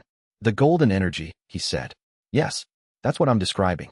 The golden energy that emerged during the Crimson Abyss, and again during the Emerald Pass battle when you dissolved the soldier's compulsion. It's karma aspect, but specifically positive karma aspect. It's produced by your positive emotions, not by absorbed negative ones. The inverted karma physique doesn't just transform hatred. It also generates karmic energy from love. The physique's creator wasn't just proving that hatred could be transformed. They were proving that love and hatred are the same energy, two expressions of the same fundamental force. The physique processes both, converting them into pure karma. The implication was staggering. Shen Yu's cultivation had always been powered by hatred, the world's hatred directed at him. But if Luo Qingyan was right, his own love could serve the same function. This changes the equation, he said. If I don't need external hatred to advance, if my own emotions can fuel cultivation, then you're not dependent on being hated. You can be loved and still grow powerful. The dark seal on his chest pulsed. The entity's whisper was louder now. Take what is offered. Hatred or love, it matters not. All emotion is fuel. All fuel is power. For once, the entity was not entirely wrong. Chapter 69, The Betrayal came from inside the coalition. Patriarch Feng of the Windswept Pavilion, one of the 17 sects that had joined the alliance against Duan Wuji, had been a double agent from the beginning. His sect held a critical position in the coalition's supply chain, managing the formation-powered logistics that moved food, weapons, and medicinal supplies between the four fronts. When Patriarch Feng activated his treachery, the effect was immediate and catastrophic. Supply shipments were redirected. Contaminated food entered the distribution system. Communication jade frequencies were compromised, and a pathway through the coalition's defensive formations was opened, allowing 5,000 Imperial soldiers to flank the Emerald Pass position. Shen Yu learned of the betrayal when a flanking force appeared in his rear at the worst possible moment, during a major engagement with General Zhao Bingwen's main army. The two-front squeeze caught the coalition defenders in a vice that killed 800 in the first hour. The betrayal generated a specific, potent flavor of hostile energy, the concentrated resentment of allies who had been deceived, whose trust had been weaponized against them. Coalition soldiers who had fought beside windswept pavilion members felt the particular fury of personal betrayal, and that fury, directed outward in all directions, washed over Shen Yu's dantian in waves. He absorbed it. He had no choice. The energy was overwhelming, and his constitution processed it automatically. His cultivation surged. Late Dao seeking. The boundary of Dao Lord trembled. But the strategic situation was dire. The flanking force threatened to overrun the pass's rear positions, and the main army pressed forward with renewed aggression. Coalition casualties mounted. Shen Yu made a decision. He left the front line, leaving Ling Zhan in command, and flew to the rear to confront Patriarch Feng directly. He found the Patriarch in a supply depot, overseeing the destruction of coalition reserves. Feng was a spirit-severing cultivator. Older, experienced, and motivated by a combination of greed, Duan Wuji had promised him 3 provinces, and cowardice. The Empire's victory seemed more certain than the coalition's. "You chose wrong," Shen Yu told him. "I chose the winner," Feng replied. "You're a 17-year-old boy with a freakish constitution. Duan Wuji is a 9-time tribulation crossing emperor. The math is clear. The math never accounts for everything." The fight was brief. Patriarch Feng, for all his spirit-severing cultivation, was not a combat specialist. His techniques were defensive and evasive, suited for a sect leader who preferred politics to fighting. Shen Yu's Dao-seeking power, amplified by the coalition's collective betrayal-fueled resentment, overwhelmed Feng's defenses in under a minute. The Patriarch crumpled. Not dead. Shen Yu had learned from the Crimson Abyss that killing was not always the most effective response. "Your soldiers see your defeat," Shen Yu said, using his karmic perception to project the image through the supply depot's formation arrays. Every windswept pavilion member in the flanking force saw their Patriarch on his knees. "Your treachery ends here." The flanking force's cohesion collapsed. Without their Patriarch's leadership and the promise of imperial rewards, the windswept pavilion soldiers had no motivation to continue fighting the coalition they'd betrayed. Many surrendered. Some fled. The strategic damage, however, was done. The supply chain was shattered. Communication networks were compromised, and the coalition's trust in its own members had been poisoned. Shen Yu stood in the ruined supply depot, surrounded by destroyed provisions and the unconscious body of a traitor, and felt the weight of the war settle on him like a physical burden. "Brother?" Feng Rui's voice crackled through the communication jade, distant and pained. "I heard about the betrayal. We're holding. Barely. Good. Because I have bad news.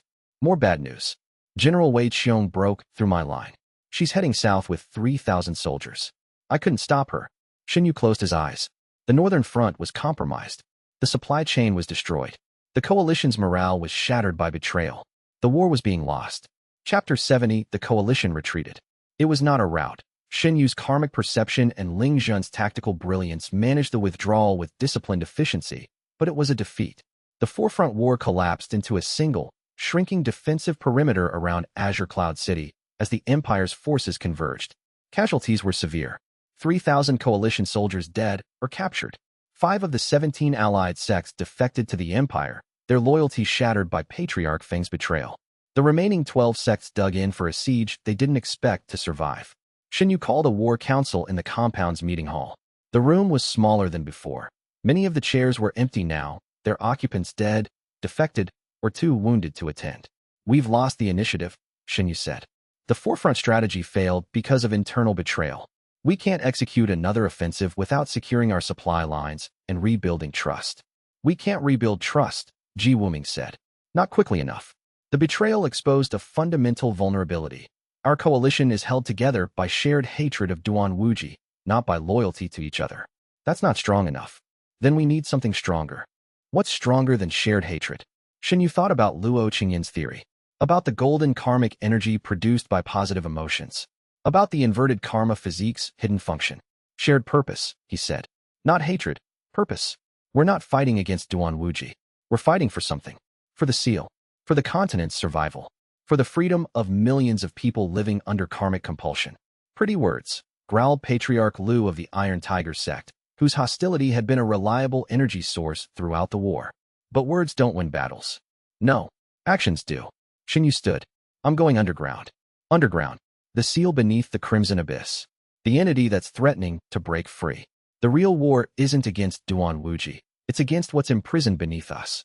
Duan Wuji's stolen karmic fortune is accelerating the seal's decay. If I can reach the seal, I can reinforce it. By time for the coalition to regroup. And if the entity kills you, then the coalition fights without me. Which, given that half of you hate me anyway, might actually improve morale. A grim laugh circled the room. Even Patriarch Lu cracked a smile. I'll take Feng Ruwei and Ji Wuming.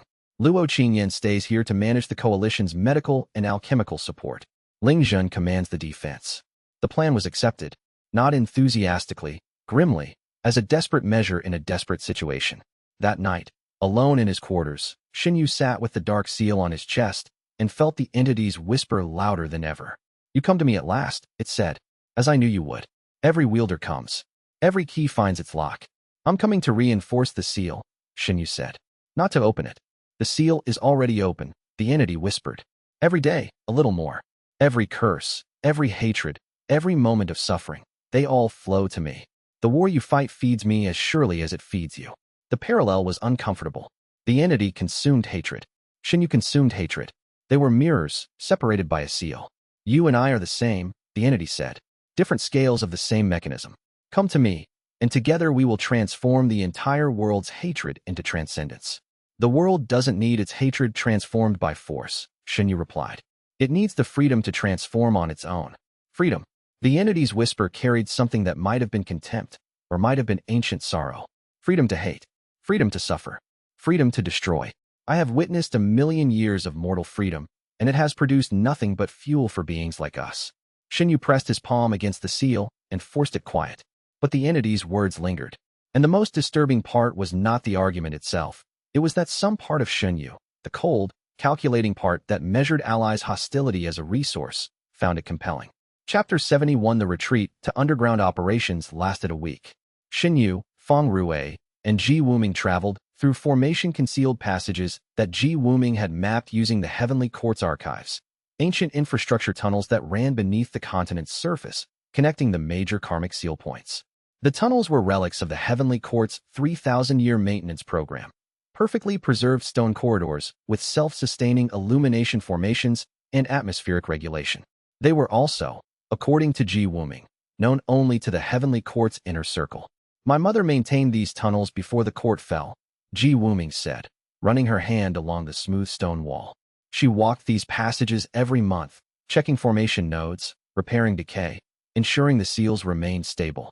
She was the karmic warden, the official responsible for the seal network. And now she can barely remember her own name. Yes, another debt Duan Wuji owes. The dark seal on Shen Yu's chest grew more active as they descended toward the Crimson Abyss seal. Its pulse synchronized with the surrounding karmic infrastructure, beating in time with the deep, slow rhythm of the continent's spiritual ley lines. The entity's whispers grew louder, more articulate, and more insidious. It no longer offered power, it offered understanding. It described the history of the physique in detail Shen Yu couldn't verify, explaining the creator's original vision, the seal's purpose, and the nature of the entity itself. I was the first, it said, the first being to manifest the inverted karma physique. Before it was designed, before it was understood, I was the proof of concept. You were a wielder? I was the wielder, the original, the one from whom all subsequent physiques derived. In the primordial era, before sects, before empires, before civilization, I stood at the center of a world's hatred and absorbed it all. I ascended. I transcended. And then I could not stop. The absorption became my nature. I was no longer a being who consumed hatred. I was hatred itself, a living embodiment of the world's accumulated resentment. And I was sealed here by the very civilization I had helped create, because they feared what I had become. The seal was created by the Heavenly Court. The seal was created by beings who understood what I was, and what I could become again, if freed. They created the inverted karma physique as a maintenance mechanism. Each wielder would absorb and transform a portion of my resentment, keeping the seal stable. But the karmic court hunted the wielders, killing them before they could maintain the seal. And so the seal weakened. And so I grew. Why are you telling me this? Because you are the first wielder to understand transformation rather than consumption. You are the first who could truly maintain the seal, or truly open it. I want you to choose. Not as a puppet, as an equal. You want me to open the seal. I want to be free. I have been imprisoned for 1,000,000 years. I have experienced 1,000,000 years of solitude, sustained only by the resentment that flows through the seal's walls. Would you not want freedom if your prison had lasted 1,000,000 years? Shen Yu had no answer that didn't feel inadequate. Chapter 72. The Heavenly Court's ultimate weapon was not a sword, a formation, or a technique. It was a piece of infrastructure. Ji Wuming led them to the ruins of the old capital, a vast underground complex that had once been the Heavenly Court's administrative center. The ruins were buried beneath what was now the shattered Heaven Empire's outer provinces, accessible only through the maintenance tunnels. The capital's central chamber housed the throne of 10,000 wills. The throne was a massive construct of formation-enhanced crystal, seated at the intersection of the continent's primary karmic ley lines. It had been designed to serve as the nervous system's brain, the central processing node that connected every ley line, every seal point, and every karmic flow on the continent. A cultivator seated on the throne could perceive the entire continent's karmic landscape simultaneously.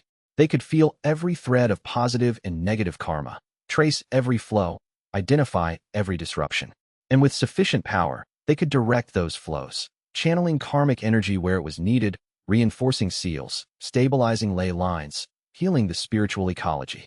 The throne was designed to work with the inverted karma physique, Ji Wuming explained. The emperor was supposed to be a wielder, someone who could absorb the continent's negative karma through the throne and transform it into stable karmic energy. That was the Heavenly Court's original design. The court was founded by a physique wielder. The first court was. Over time, the bloodline faded, and subsequent emperors maintained the system through technique rather than physique. The system worked, but it was less efficient. The seals weakened slowly over centuries, until Duan Wuji destroyed the court and stole the karmic fortune, which was never his to take. The fortune was accumulated by generations of maintenance, the compound interest of 1,000,000 years of karmic flow management. Duan Wuji uses it as a power source. The court used it as a stabilization mechanism, like taking the foundations from a building and using the stones as weapons. Shen Yu approached the throne. It was dark, unpowered, its formation lines dormant. The crystal surface was cracked but intact. The ley line connections, visible to his Tao-seeking karmic perception, were frayed but functional. If I sit on this throne and connect with the ley line network, what happens? If your physique interfaces correctly, you become the continent's karmic processing node. Every thread of negative karma flows to you. Every transformation you perform is distributed through the ley lines to the entire system. That's exactly what the entity described. Consuming the continent's hatred. Not consuming. Transforming.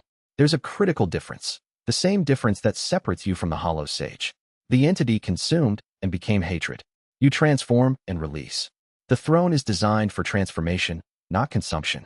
But the entity will try to use the connection. If I'm plugged into the ley line network, my constitution is connected to the seal. The entity will push its energy through that connection. Yes, that's the risk. Feng Rui, who had been unusually quiet, spoke up. So the plan is to sit on an ancient throne that connects you to the continent's emotional infrastructure, transform the negative energy flowing through it, and hope the 1,000,000-year-old hatred god sealed beneath us doesn't use the connection to break free. That's an accurate summary, yes. And the alternative? The seal breaks on its own. The entity consumes the continent's accumulated resentment, ascends to full power, and destroys civilization. Chair Planetus. Chapter 73. The infiltration of the old capital's ruins was more dangerous than the tunnels had suggested. Duan Wuji had occupied the ruins decades ago, recognizing their strategic value even if he didn't fully understand the Heavenly Court's karmic infrastructure. His forces had fortified the underground complex with imperial guards, elite cultivators loyal not through karmic compulsion, but through genuine conviction and generous compensation. The Imperial Guard was Duan Wuji's personal force, 10,000 cultivators selected for loyalty, skill, and willingness to kill without question. A detachment of 500 guarded the old capital, supplemented by defensive formations that would alert the Emperor to any intrusion. We can't fight 500 Imperial Guard soldiers and reach the throne room, Ji Wuming said, studying the guard rotation patterns she'd mapped during her pre-war reconnaissance. Not without attracting attention from the main Imperial army. We don't fight them. We go through the maintenance tunnels. The tunnels connect to the capital's lower levels, but they're sealed at the entry points. The seals are Heavenly Court-era security. They'll require Imperial bloodline authorization to open. Ji Wuming pressed her palm against the nearest tunnel seal. The dragon birthmark on her collarbone flared gold. The seal recognized the Imperial bloodline and disengaged with a grinding of ancient stone. They moved through the capital's lower levels in silence. Ji Wuming navigated from memory and archive knowledge. Feng Rui provided rear guard, his body cultivation alert for the slightest vibration of approaching boots. The throne room was in the capital's deepest chamber, a vast, cathedral-like space with a ceiling lost in darkness and walls covered in dormant formation arrays. The throne of 10,000 wills occupied the center, connected to the ley line network through massive crystal conduits that ran into the floor and walls. 2 Imperial Guard soldiers stood at the throne room's entrance. Li Wei dispatched them silently. His body cultivation allowed him to move with surprising stealth for a man of his size, and his blows were precise enough to render unconscious without killing. They entered the throne room. The air was thick with dormant karmic energy, the residual charge of 3,000 years of heavenly court operations. Shen Yu approached the throne and hesitated. "What if the entity is right?" he said quietly. "What if sitting on this throne makes me what it is, a being that can't stop absorbing?" "The entity consumed for 1,000,000 years without transformation," Ji Wuming said. "You transform. That's the difference. But the volume is irrelevant if the process works. Transformation doesn't have a volume limit. It has a rate limit. As long as you transform faster than you absorb, the process is sustainable. And if I can't, then I'll pull you off the throne," Li Wei said. "Physically, with my hands. I've been training grip strength for this exact scenario." Shen Yu looked at his sworn brother's earnest, battered face and felt a laugh rising in his chest. "You've been training grip strength to pull me off an ancient karmic throne. I've been training grip strength because it's useful for everything. This is just a bonus application." The laughter came, genuine, warm, and entirely unprocessable by his constitution. But it steadied him. He sat on the throne. Chapter 74. The connection was immediate and overwhelming. The moment his body touched the throne's crystal surface, the dormant ley line network flared to life. Formation arrays on the walls blazed with light. The crystal conduits in the floor began to hum with resonant frequency, and the continent's karmic landscape opened before Shen Yu's perception like a book to a reader. He could see everything. Every thread of karma on the continent, positive and negative, was visible as a luminous web of connections stretching from horizon to horizon. The threads pulsed with the emotional energy of millions of people: love, hatred, loyalty, betrayal, hope, despair. The web was vast, complex, and damaged: frayed threads, broken connections, and areas of concentrated negativity that appeared as dark knots in the otherwise luminous pattern. The largest dark knot was directly below him. The seal, the entity's prison, and the entity was awake. "It opens," the voice thundered through the ley line network, no longer a whisper but a roar that shook the formation arrays. "The key sits in the lock. The door opens." "The door stays shut," Shen Yu said through gritted teeth. The entity's energy was pressing against the seal from below, using the throne's connection to push harder than ever before. His presence on the throne had amplified both the connection and the entity's ability to exploit it. Then Duan Wuji made his move. The emperor had been waiting, not in the throne room. That would have been too obvious. He had been waiting in the ley line network itself, his consciousness projected through the stolen karmic fortune into the continent's infrastructure. He had known the throne existed, known its function, and known that someone would eventually come to activate it. He had set a trap within the trap. Shen Yu felt it as a sudden redirection of the ley line network's energy. Instead of flowing toward the throne for transformation, the negative karma of the entire continent was channeled toward Shen Yu through the throne, not as a processing stream, but as an attack. A continent-scale hatred beam, powered by the stolen karmic fortune's amplification. The volume was beyond anything the Crimson Abyss Crystal or the Emerald Pass battle had produced. Millions of people's worth of negative karma, hatred, resentment, suffering, fear, compressed and directed at a single point. The throne, designed as a processing tool, became a weapon pointed at its own operator. Shen Yu screamed. His physique activated at maximum capacity. The scorn absorption art processed the incoming stream at a rate that exceeded every previous benchmark by a factor of 1,000. His dantian expanded. His meridians burned. His nascent soul cracked and reformed repeatedly as the volume exceeded, then was matched, then exceeded again by his constitution's adaptive capacity. Tao Lord. The breakthrough hit like a bomb. His cultivation surged through the remaining stages of Tao seeking and into Tao Lord in a single, violent leap fueled by the continent's redirected hatred. But it wasn't enough. The volume was still increasing. Duan Wuji's karmic fortune amplified the stream beyond what even a Tao Lord could process. Shen Yu's transformation rate, impressive as it was, couldn't keep pace. And the entity, sensing the opportunity, pushed its own energy through the connection. The seal's weakest point, the direct link between the throne and the prison, cracked. "The door," the entity howled. "Open the door." The dark seal on Shen Yu's chest blazed with black light. The entity's influence reached through it, trying to seize control of his transformation process, to redirect it from sealing to opening. Shen Yu fought on two fronts. External, Duan Wuji's continent-scale hatred beam, pressing through the throne. Internal, the entity's attempt to corrupt his transformation process through the dark seal. His consciousness split.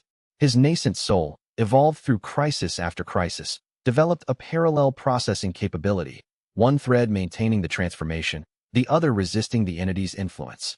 Feng Ruwei and Ji Wuming stood in the throne room, helpless to assist. The energies at play exceeded anything they could interact with. Feng Ruwei's hands hovered near Shen Yu's shoulders, ready to physically pull him from the throne if needed. "Hold on, brother," the body cultivator whispered. "Just hold on." Chapter 75. Shen Yu absorbed the continental scale hatred wave. Not all of it. That was impossible. But enough. Enough to prevent the overflow from shattering the seal. Enough to deny Duan Wuji's weapon its intended effect. Enough to maintain the transformation process despite the entity's interference. His cultivation surged higher. Tao Lord stabilized. Then beyond, pushing into the tribulation crossing realm as the incoming energy exceeded what Tao Lord could contain. The first tribulation hit simultaneously from outside and inside. The heavenly tribulation, the natural barrier that tested cultivators advancing to the tribulation crossing realm, merged with the continental hatred beam and the entity's influence to create a three-way assault that should have been instantly lethal. But Shen Yu's physique was designed for exactly this. The inverted karma physique's ultimate function, transformation of hostile energy into transcendence, activated at a level it had never reached before. The tribulation lightning, the continental hatred, and the entity's resentment all contained hostile intent. All were fuel. All were processed. His body changed. His meridians, already evolved through months of karma aspect energy, completed their transformation into karmic conduits, pathways that could carry not just spiritual energy, but the fundamental moral force of the universe. His nascent soul compressed, expanded, and reformed into something that existed simultaneously in his dantian and in the karmic web surrounding him. Fifth tribulation equivalent. The dark seal on his chest cracked open, and the entity's fragment, the consciousness that had been whispering since the crimson abyss, began to emerge.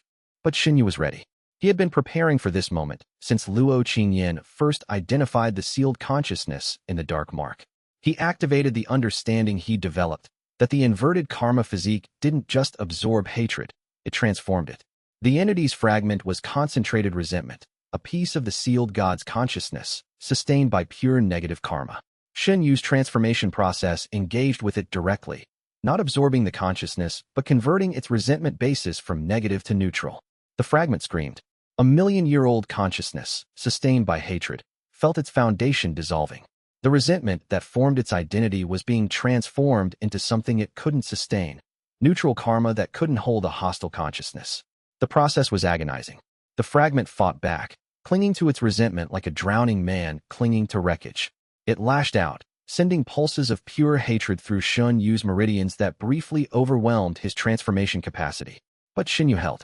He processed the fragment's desperation, converted its final bursts of hatred, and watched as the consciousness, deprived of its resentment substrate, dissolved into inert karmic energy.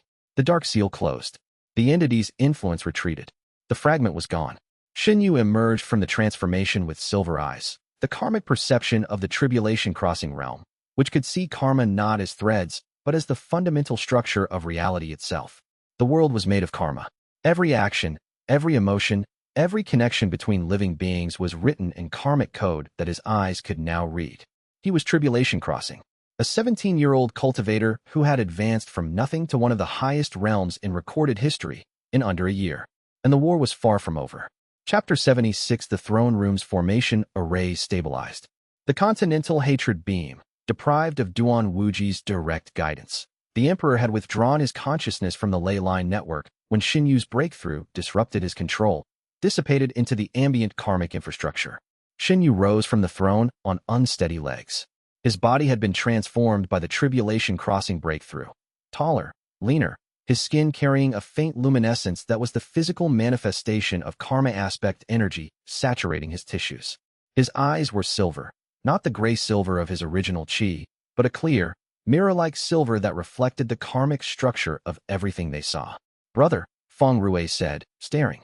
Your eyes. I know. They're really silver. Yes. Side effect of the breakthrough. You look terrifying. Thank you. Ji Wuming was less focused on aesthetics. The throne connected you to the ley line network. Did you manage to assess the seal? Yes.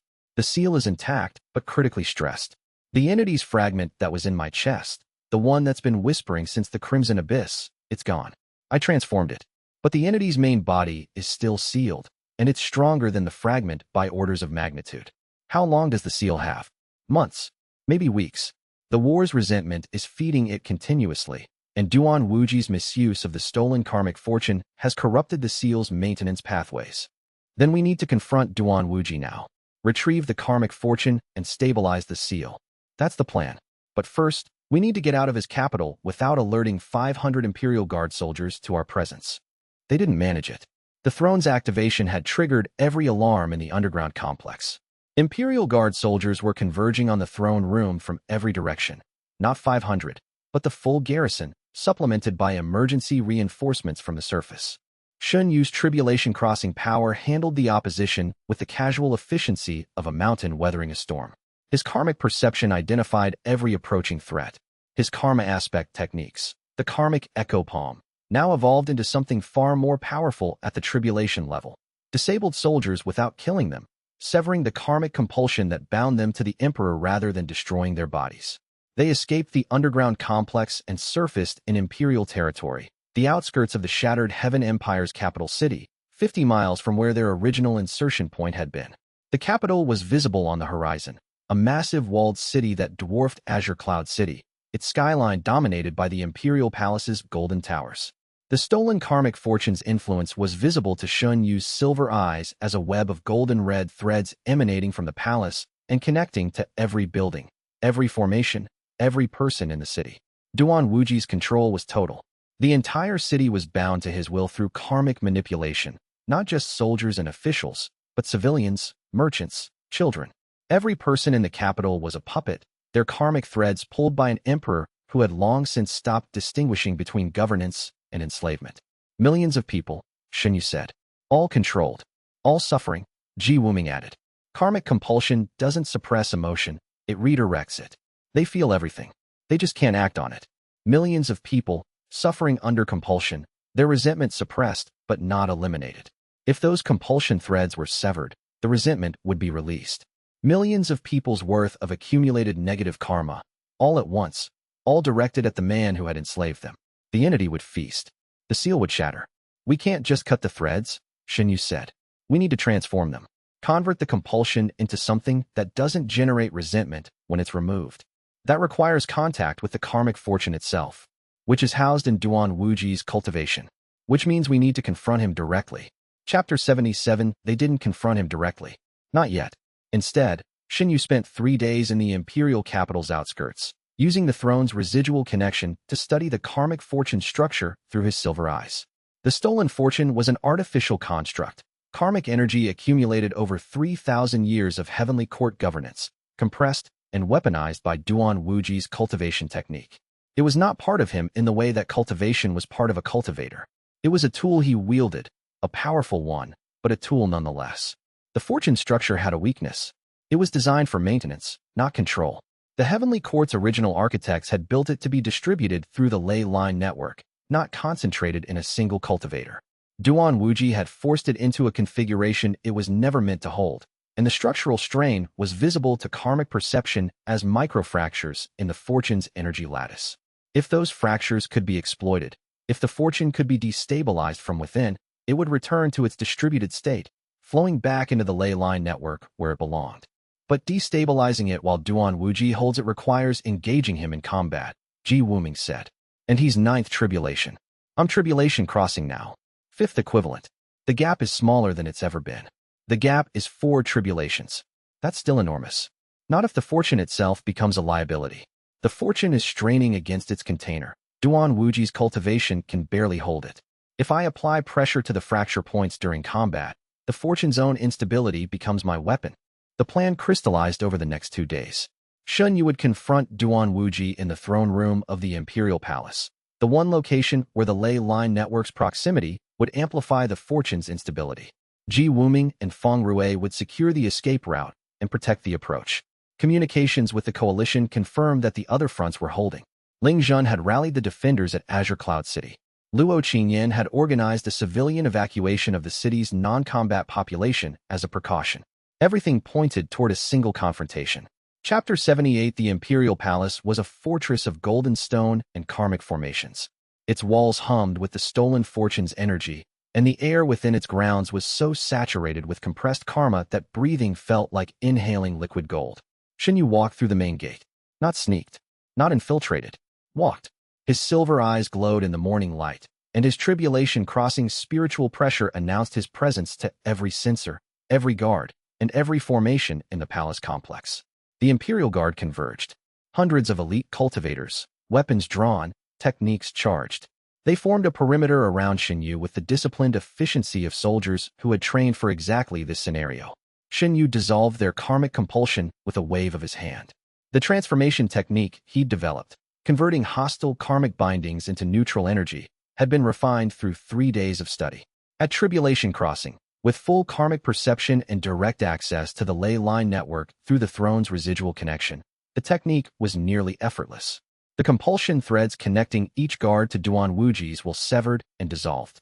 The guards stopped, their weapons lowered, their eyes cleared. Some fled, some stood in shock. A few, those whose loyalty had been genuine rather than compelled, raised their weapons again. Shen Yu walked past them all. He reached the Imperial Palace's central throne room, a vast, golden chamber that was the surface counterpart to the underground throne room where the throne of 10,000 wills sat. This throne was cruder, a golden seat of imperial design, lacking the heavenly quartz formation infrastructure but radiating the stolen fortune's concentrated energy. Emperor Duan Wuji sat on his throne and waited. He was old, not physically. His tribulation-crossing cultivation kept his body in its prime. But his eyes were ancient. The eyes of a man who had ruled for 50 years through absolute control, who had destroyed a 3,000-year institution to seize its power, and who had watched the world slowly die as the infrastructure he'd pillaged collapsed around him. The physique bearer, Duan Wuji said. His voice was deep, resonant, and carried the weight of 9 tribulations. I've been waiting for someone like you for a very long time. Then the wait is over. You've come for the fortune. I've come to return it to the ley line network where it belongs. And I've come to the conclusion that you might be right. The Emperor's expression was not hostile. It was tired, exhausted, the weariness of a man who had held too much power for too long and was only now beginning to understand the cost. The fortune is killing me. It was never designed for a single vessel. Every year, it strains harder against my cultivation. Every year, the seal weakens because the energy meant to stabilize it is trapped inside me instead. Then release it. I can't. The fortune has become integrated with my cultivation. Releasing it would kill me. Not might would. The fortune is load-bearing now. Remove it, and my cultivation collapses. My body collapses. I die. Shen Yu's silver eyes read the karmic structure of the Emperor's body. Duan Wuji was telling the truth. The fortune was woven through every meridian, every spiritual pathway, every cell of his being. It had become a parasite that was also a support structure. Removing it without killing the host was surgically impossible by any technique Shen Yu knew. There has to be another way, Shen Yu said. There isn't. I've spent 30 years looking. Why do you think I wanted your physique? Not as a weapon, as a solution. The inverted karma physique can transform energy. I hoped it could transform the fortune's integration, separate it from my cultivation without destroying either. Can it? I don't know. I've never had a physique bearer to test it on. The 2 cultivators stood in the golden throne room, separated by 30 meters of karmic-charged air, and stared at each other. If I try, Shen Yu said, and it fails, then I die. The fortune releases uncontrolled, and the seal's fate depends on whether the ley line network can reabsorb it in time. And if I don't try, then I die anyway, in 5 years or 10, as the fortune finishes consuming me, and the seal fails regardless. The math was clear. The only path forward was through. Shen Yu walked to the golden throne, placed his hands on the Emperor's chest, and began the most dangerous transformation of his life. Chapter 79. The transformation took 8 hours. Shen Yu's silver eyes mapped the karmic fortune's integration with Duan Wuji's cultivation in excruciating detail. 3,000 years of accumulated maintenance energy, compressed and forced into a single human vessel, woven through meridians and spiritual pathways like ivy through a wall. He couldn't rip it out. That would kill the Emperor and release the fortune as a chaotic burst that would shatter the seal entirely. He couldn't dissolve it in place. The fortune was too deeply integrated. Dissolving it would dissolve the Emperor's cultivation along with it. He had to transform the integration itself, converting the parasitic bond between fortune and cultivator into a release mechanism that would allow the fortune to flow back into the ley line network gradually, without harming either the host or the infrastructure. It was the most complex transformation he had ever attempted. Not in terms of power. The Crimson Abyss crystal had been more energetically demanding, but in terms of precision. Every thread of karmic fortune was individually connected to a specific meridian pathway, and each connection had to be individually transformed. He worked in silence, his consciousness submerged in the Emperor's karmic structure, his hands glowing with golden energy, the positive karma aspect energy that Luo Qinyan had theorized could be produced by his own emotional transformation. Duan Wuji endured the process with the stoic silence of a man who had long since accepted that his choices had led him here. At the 7-hour mark, the fortune's integration weakened to the point where the first threads began to release. Golden red energy flowed from the Emperor's body into the palace's formation arrays, which channeled it downward through the building's foundation to the ley line network below. The ley lines lit up. Throughout the continent, dormant karmic infrastructure reactivated as the fortune's energy returned to the pathways it had been stolen from 50 years ago. The seal's maintenance systems, starved of power for decades, surged back to life. At the 8-hour mark, the last thread released. Duan Wuji gasped. His body, deprived of the fortune's support, began to deteriorate immediately. His cultivation, 9th tribulation without the fortune's boost, but reduced to approximately 6th tribulation without it, dropped. His physical form aged rapidly, decades of suppressed deterioration hitting at once. It's done, Shen Yu said, withdrawing his hands. The Emperor looked at his own hands, wrinkled now, spotted with age, trembling with the weakness of a body that had been artificially sustained for too long. So this is what I actually am, he said. Without the stolen power. Just old. He slumped on his throne. Not dead, but dying. The fortune had been sustaining him beyond his natural lifespan, and without it, his body was catching up. The seal, Shen Yu said, reaching for the ley line network through his residual throne connection. The fortune is flowing back. The seal is strengthening. He felt it, the ancient prison beneath the continent, its walls thickening as the returned karmic fortune reinforced the degraded structure. The entities pushing, constant for months, met renewed resistance. The entity's roar shook the ley lines. The door was opening. The seal solidified, not fully repaired. The damage of 50 years couldn't be reversed in hours, but stabilized. The entity's escape, which had been weeks away, was pushed back to years, but not stopped. The seal needed ongoing maintenance. It needed a wielder on the throne, transforming negative karma and distributing the processed energy through the ley lines. It needed what the heavenly court had always needed, the inverted karma physique, working in partnership with the continental infrastructure, as the system's creator had originally designed. Chapter 80 The aftermath of the fortune's return was seismic. Throughout the shattered Heaven Empire, millions of people felt the karmic compulsion lift simultaneously. The golden red threads that had bound their wills to the emperors dissolved, and for the first time in 50 years, the empire's population thought freely. The effect was not gentle.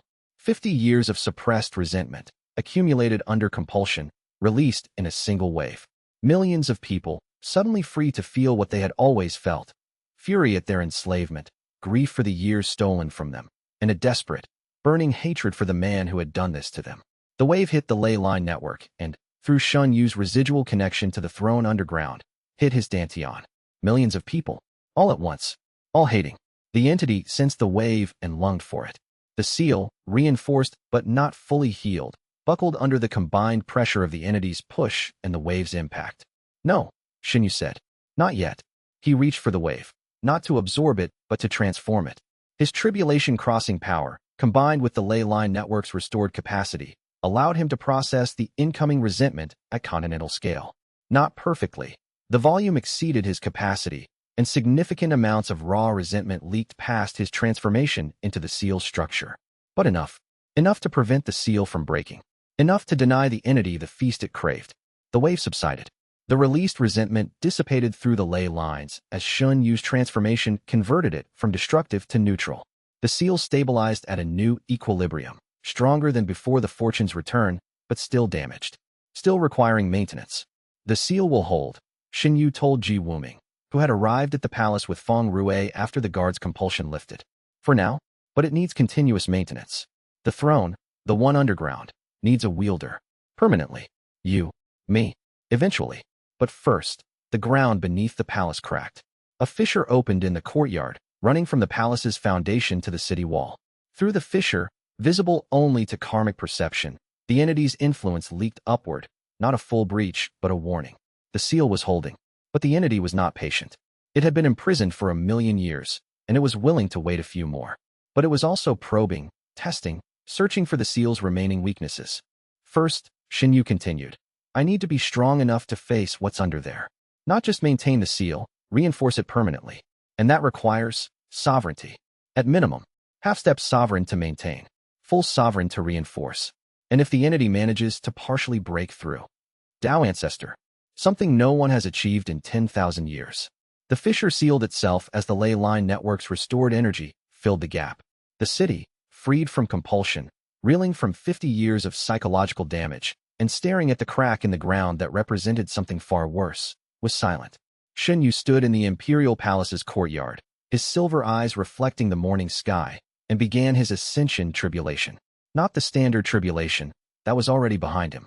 This was the beginning of a new stage, the sustained, deliberate cultivation of the power needed to face a god.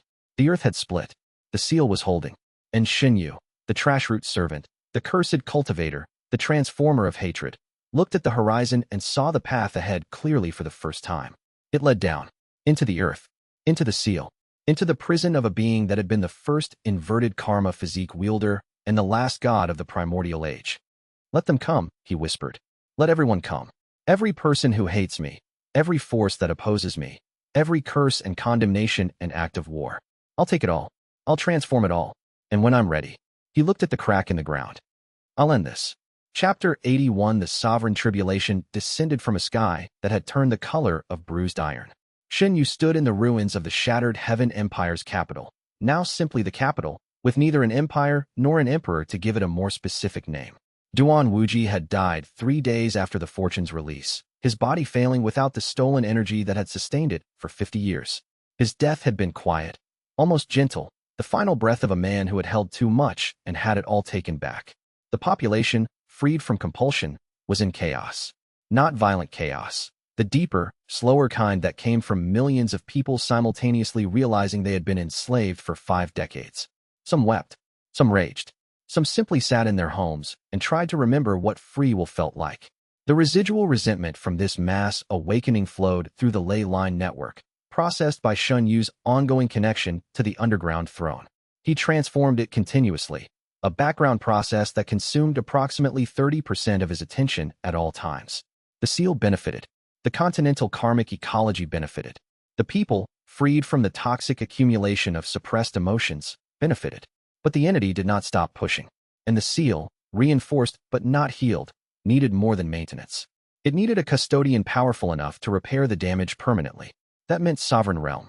And sovereign realm meant passing the sovereign tribulation, the most severe natural barrier in cultivation, exceeded only by the theoretical transcendence to Tao Ancestor.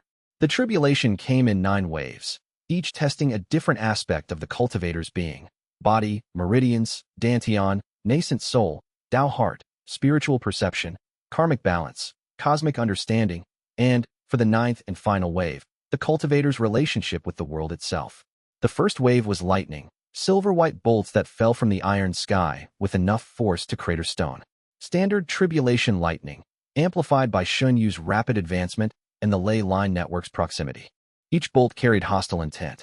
The heavenly tribulation was, in its essence, the universe's immune system, a natural mechanism designed to test whether a cultivator was worthy of the power they were attempting to claim.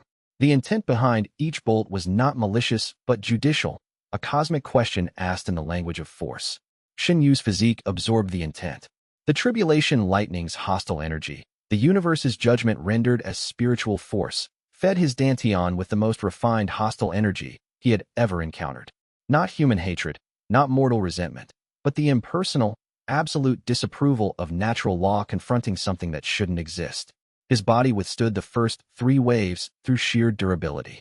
5 tribulations worth of physical refinement, supplemented by months of karma aspect energy saturating his tissues, made his body a fortress of spiritual and karmic reinforcement. The fourth wave targeted his nascent soul directly, a spiritual assault that bypassed physical defenses entirely. The tribulation's energy invaded his dantian and attacked the nascent soul's structure, testing its integrity. The nascent soul evolved through crisis after crisis. The crimson abyss, the resentment crystal absorption, the entity's fragment, the continental hatred wave, held. It was not the simple spiritual entity of a standard nascent soul cultivator.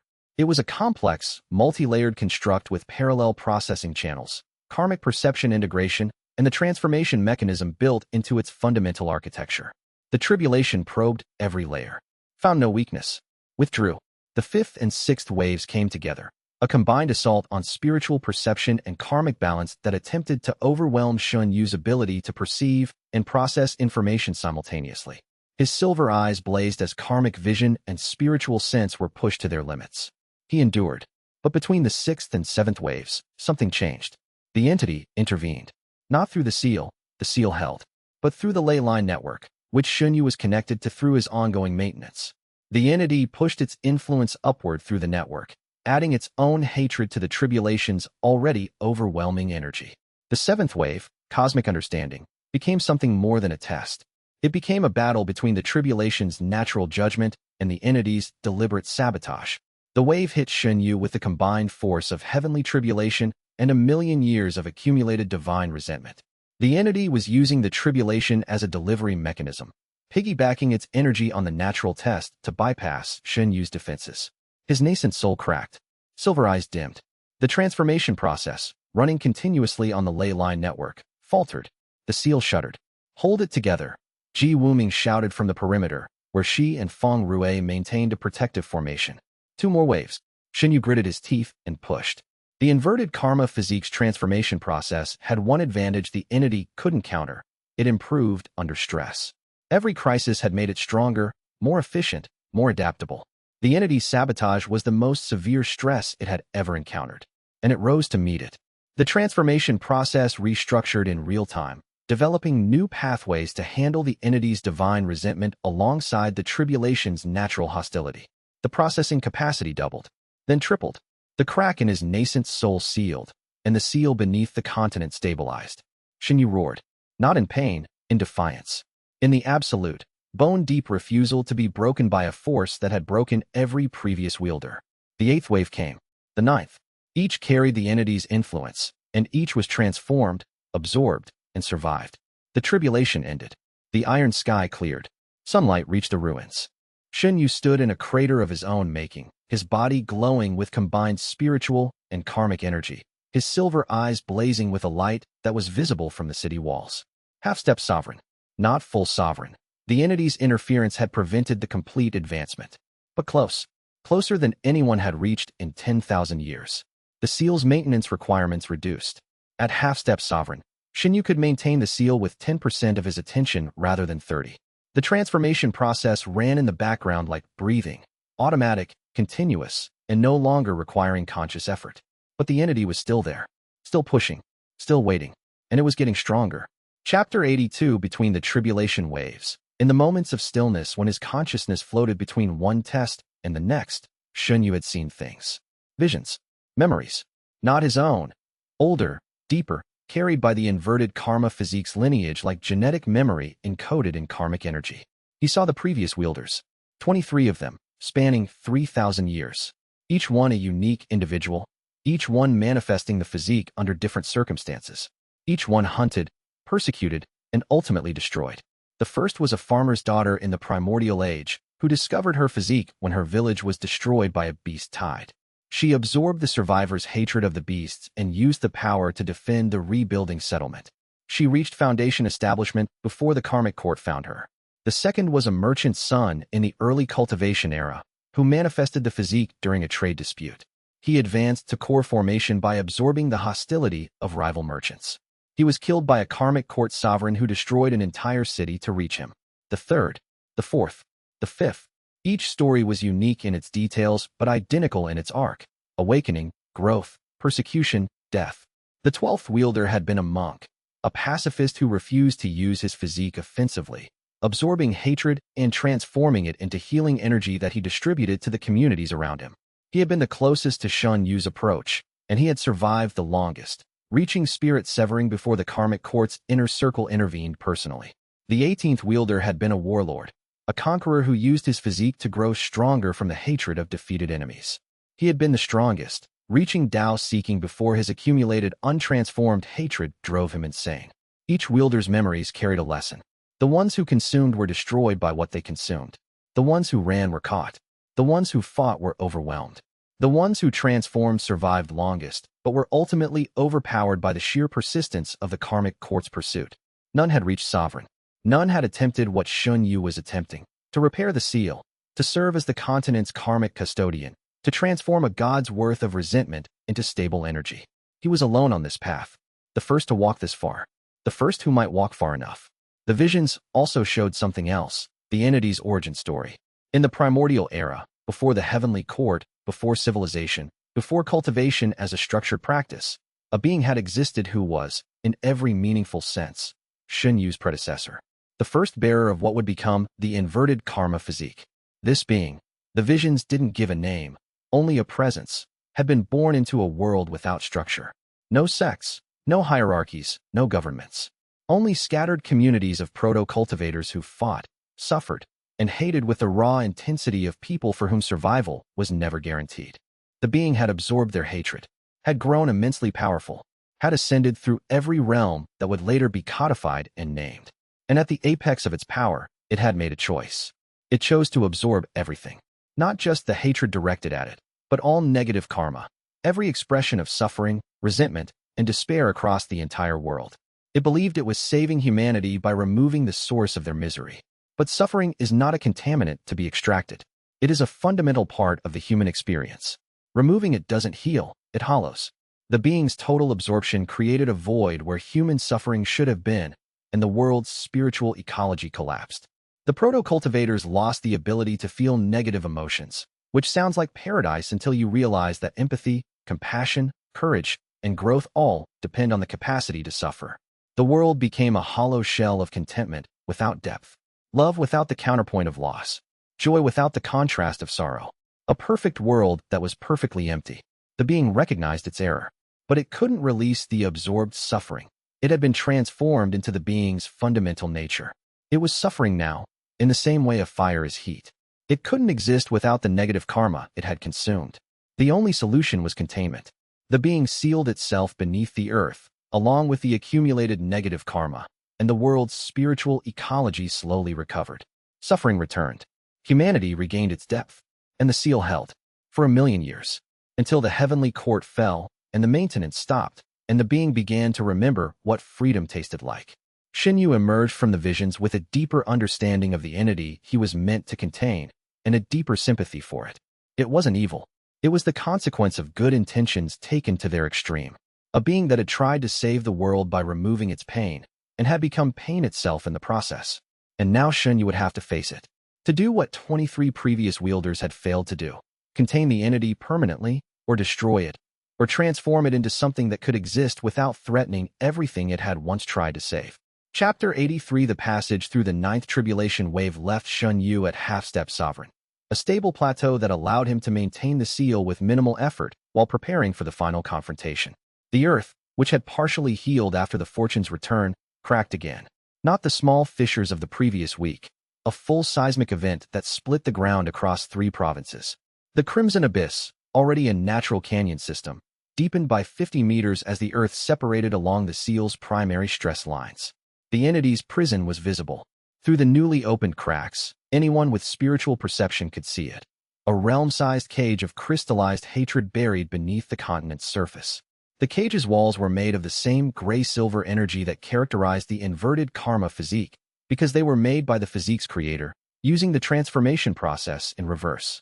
Instead of converting negative energy to neutral, the cage walls converted neutral energy to barrier, creating a self-sustaining prison powered by the world's ambient spiritual energy. The entity inside the cage was moving. Not physically. It had no physical form in the conventional sense. But its consciousness was expanding, pressing against the cage walls with a pressure that made the ground vibrate. Visible to anyone with spiritual senses, Ji Wuming reported, monitoring the situation from the Alliance's Emergency Command Center in Azure Cloud City. Panic is spreading. Civilian evacuations are underway in 14 cities. The Alliance's governing council is demanding answers.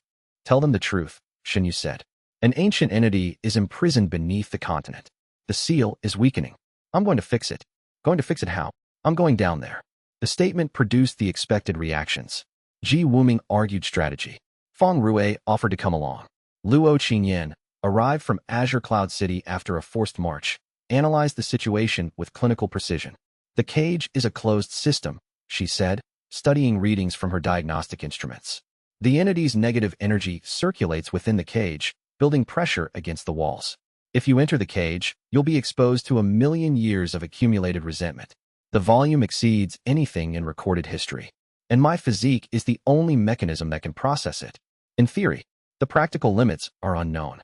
We've never tested your transformation capacity against a divine-level entity. Then this is the test. Shen Yu outlined his plan. Descent through the crimson abyss cracks to the cage's outer surface.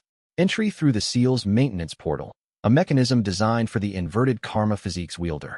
Once inside, he would confront the entity and attempt what no one had done in 1,000,000 years, permanent resolution.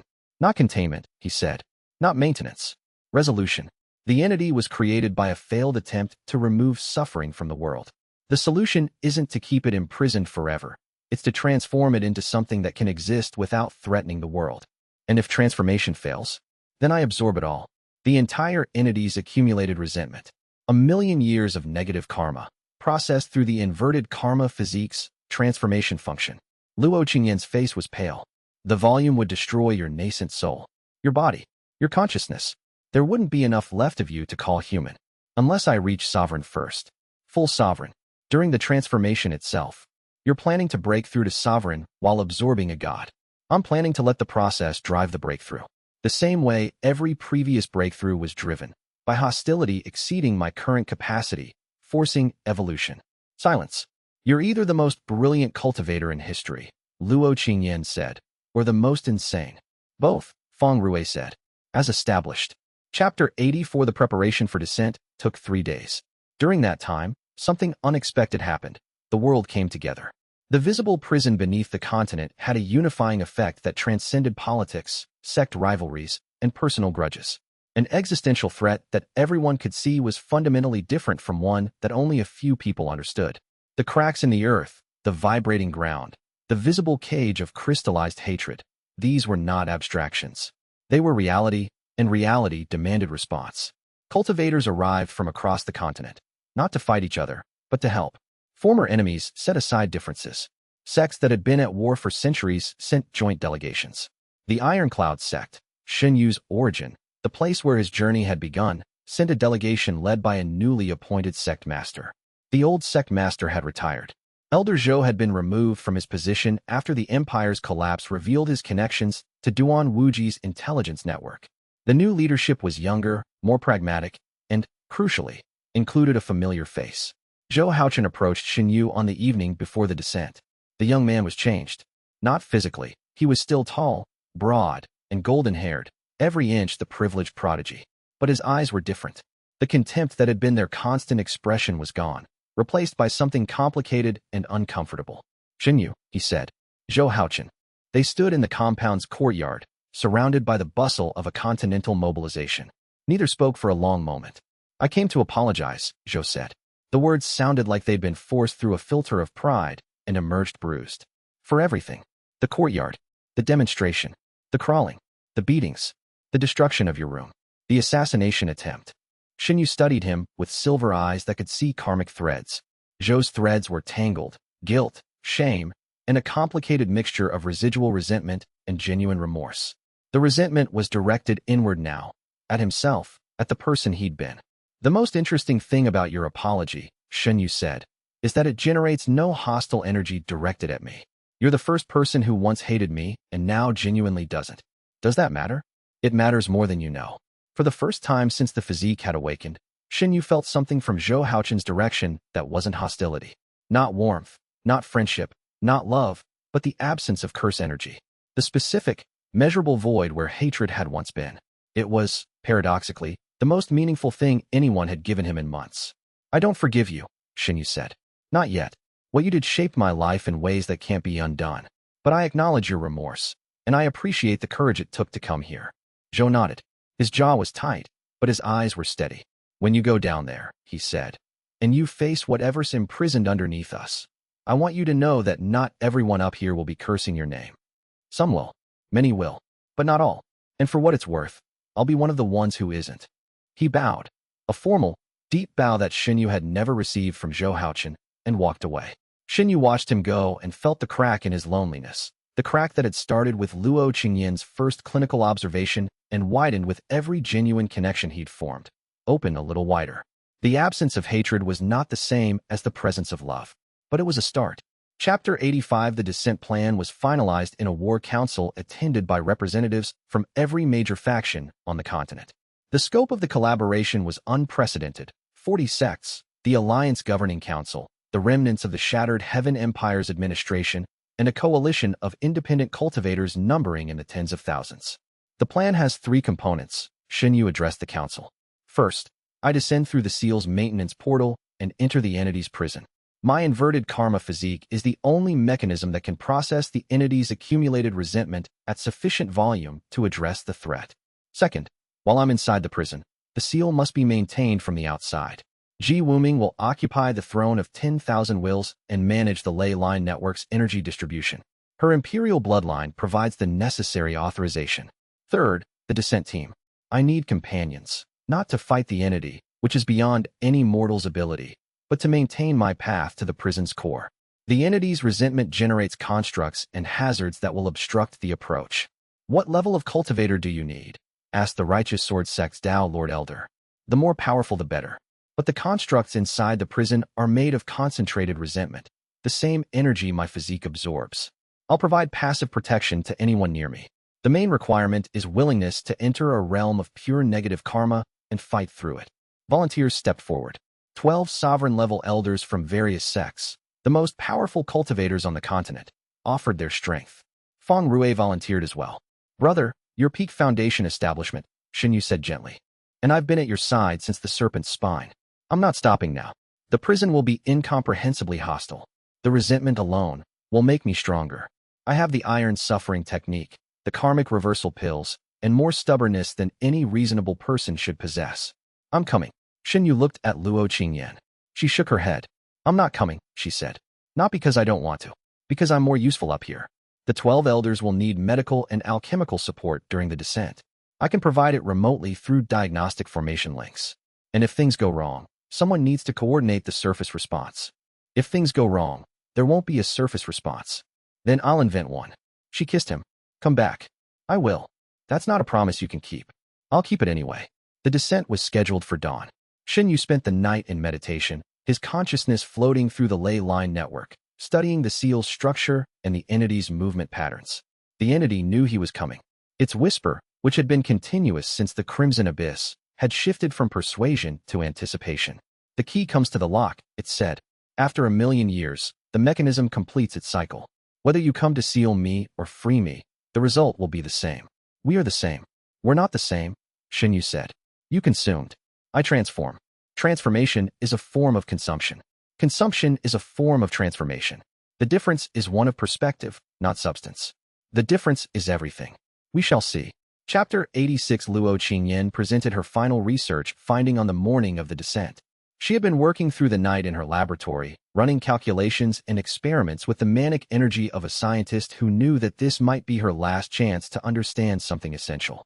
The transformation process, she said, her eyes bright with sleeplessness and revelation. I've been studying it from the wrong angle. I was treating it as a spiritual energy mechanism. Absorption, purification, conversion, output. But it's not just spiritual. It's karmic. I know that. You know it intuitively. I can now describe it mechanically. The inverted karma physique doesn't just convert negative energy to neutral. It processes karma, the moral weight of actions and intentions. Negative karma in, neutral or positive karma out. And the conversion requires a catalyst. What catalyst? Emotional intent. Specifically, the wielder's emotional intent. When you absorb hostile energy, the conversion is powered by your own emotional state. If you absorb hatred while feeling hatred, the conversion is minimal. You get raw energy, barely transformed. If you absorb hatred while feeling empathy, the conversion is maximal. You get pure positive karma. The golden energy. Yes, the golden energy you produced in the crimson abyss, when you witnessed the victim's suffering with empathy rather than consuming it with indifference. And the energy you produced on the bridge, when you fought Lu Feng out of love rather than strategy. You're saying my emotions are the actual mechanism, not my physique. I'm saying your physique is the mechanism, but your emotions are the fuel. The physique provides the infrastructure, the absorption pathways, the transformation channels, the output conduits. But the actual conversion, from negative to positive, is powered by your own emotional energy. She paused, letting the implication settle. When you enter the prison and face the entity's million-year accumulation of resentment, the transformation will require an emotional catalyst of equivalent scale. A million years of negative karma requires a profoundly powerful positive emotional response. Not just empathy, not just love, something deeper, something that represents the full spectrum of positive human experience. What are you describing? Gratitude, she said, not the casual kind. The kind that comes from genuine appreciation of existence, of connection, of growth, of the full experience of being alive, including the suffering. The entity tried to remove suffering from the world and became suffering. You need to accept suffering as part of the world and transform it through that acceptance. Accept suffering, not passively, actively, as a component of a complete life. The same way a furnace accepts coal, not because coal is desirable, but because combustion produces light. Shen Yu thought about his life, the years of servitude, the beatings, the loneliness, the loss of Su, the constant, grinding weight of being hated by the world. And alongside all of that, Luo Qingyan's hand in his, Feng Rui's laughter, Ji Wuming's quiet strength, Zhou Haochen's apology, the sunrise over the crimson abyss after the Hollow Sage's destruction. The suffering was necessary, he said slowly. Not in a cosmic sense, in a personal sense. Every moment of pain led to a moment of growth. Every moment of hatred led to a connection with someone who didn't hate. The physique converted the hatred. My choices converted the suffering into this. He gestured at the compound, at the coalition marshalling outside, at the continent's unprecedented collaboration, into the proof that even cursed things can become blessings. Su's dying words. The old man's final lesson, reaching across death to illuminate the path ahead. Go save the world, Luo Qingyan said, and bring that emotional state with you into the prison. Chapter 87. The Descent Assembly gathered at the Crimson Abyss's northern rim, the same overlook where Shen Yu had first perceived the Hollow Sage's resentment formations months ago. Below, the canyon had transformed. The resentment-stained walls were clean, healed by Shen Yu's ongoing transformation. The formation scars were fading. New growth, spiritual plants, and hardy mosses covered the canyon floor in green. But deeper, beneath the canyon's visible bottom, the seal's structure was visible to karmic perception as a lattice of gray-silver light. And beneath the lattice, the entity's prison pulsed with dark energy, a mass of concentrated resentment so vast it registered as a second heartbeat in the earth. The 12 sovereign elders arrayed themselves at the canyon's rim, each taking a position that corresponded to one of the 12 primary ley line intersections. Their combined spiritual pressure created a stabilization field that reinforced the seal's outer shell. Feng Rui stood at Shen Yu's side, his body cultivation blazing golden, his jaw set in the expression of a man who had accepted that today might be his last day and had decided to face it with characteristic stubbornness. And then something happened that Shen Yu had not planned for. The coalition army, thousands of cultivators from dozens of sects, gathered to provide logistical support and perimeter defense, held a ceremony. It was spontaneous. Someone started it. Shen Yu never found out who, and it spread through the ranks like a wave. One by one, cultivators stepped forward and spoke. Not curses, not insults, not the hatred that had fueled Shen Yu's rise. Gratitude. You saved my village from the Hollow Sage's constructs. My mother is alive because of you. You freed my brother from the resentment formations. He's home now. You broke the Emperor's compulsion. I can think freely for the first time in 30 years. Thousands of cultivators, many of whom had once cursed his name, hated his physique, and contributed to the ambient hostility that had powered his advancement. Now they stood in the morning light and expressed genuine, heartfelt gratitude for the things he had done. The energy was completely different from anything Shen Yu had ever experienced. His dantian didn't absorb it. His physique had no mechanism for processing gratitude. But the energy existed. He could feel it with his karmic perception, see it with his silver eyes as threads of golden light connecting each person to him. The threads were warm. They carried no hostile intent. They carried no cultivation energy. They were, in purely practical terms, useless. and they were the most powerful thing Shen Yu had ever felt. His Tao heart, the spiritual foundation that determined a cultivator's relationship with their own cultivation, shifted. For months, his Tao heart had been structured around transformation, taking negative and converting it to positive. A functional, effective, but ultimately mechanical understanding of his purpose. Now it deepened. The transformation was not just a process, it was a relationship between himself and the world, between hatred and gratitude, between the curses that fueled his power and the thanks that gave his power meaning. The emotional catalyst, he whispered, remembering Luo Qingyan's words. This is it. Gratitude from others didn't fuel his cultivation, but his own gratitude, his gratitude for these people, for this moment, for the full spectrum of his experience including all the suffering. That was the catalyst that would power the transformation inside the prison. He bowed to the assembled cultivators. A deep, formal bow, the kind reserved for the most significant acknowledgments. Thank you, he said. All of you. For cursing me when I needed the power, and for blessing me now that I need the purpose. The descent began. Chapter 88. The prison's entry portal was located at the Crimson Abyss's deepest point, a crack in the canyon floor that extended miles into the earth. The crack had been the seal's maintenance access point for 3,000 years, designed for a single purpose, to allow the inverted karma physique's wielder to enter the prison, perform the transformation, and exit. Shen Yu led the descent team, himself, Feng Ruwei, Ji Wuming, and the 12 sovereign-level elders, through the portal and into the space between the seal and the prison. The interstitial space was a nightmare. It was a void, not dark, but anti-light. A space where the seal's gray-silver energy clashed with the entity's resentment, producing an environment of perpetual spiritual conflict. The air vibrated with karmic dissonance. The ground was unstable, crystallized resentment that shifted underfoot.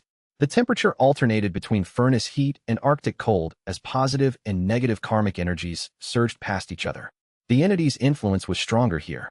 The whispers were no longer whispers. They were a constant, overwhelming roar of 1,000,000 years of accumulated resentment, pressing against every surface of Shen Yu's consciousness. Forward, he said, and the team advanced. The prison's walls were visible ahead, a massive lattice of gray-silver energy that extended in every direction, curving upward and inward like the inside of an enormous sphere. The lattice's nodes pulsed with the transformation energy that the physique's creator had used to build it. Ancient, immensely powerful, and slowly failing. Between the outer seal and the inner lattice, resentment constructs materialized. Not the humanoid puppets of the hollow sage's making. These were raw, primordial shapes of condensed hatred. Faces without features, hands without bodies, screams given form and solidity. They attacked mindlessly, driven by the entity's will to prevent anyone from reaching the prison's core. The 12 sovereign elders engaged the constructs with techniques that would have demolished cities on the surface. Each elder was a veteran of centuries of cultivation, wielding power that exceeded anything the average cultivator could comprehend. The constructs absorbed the attacks.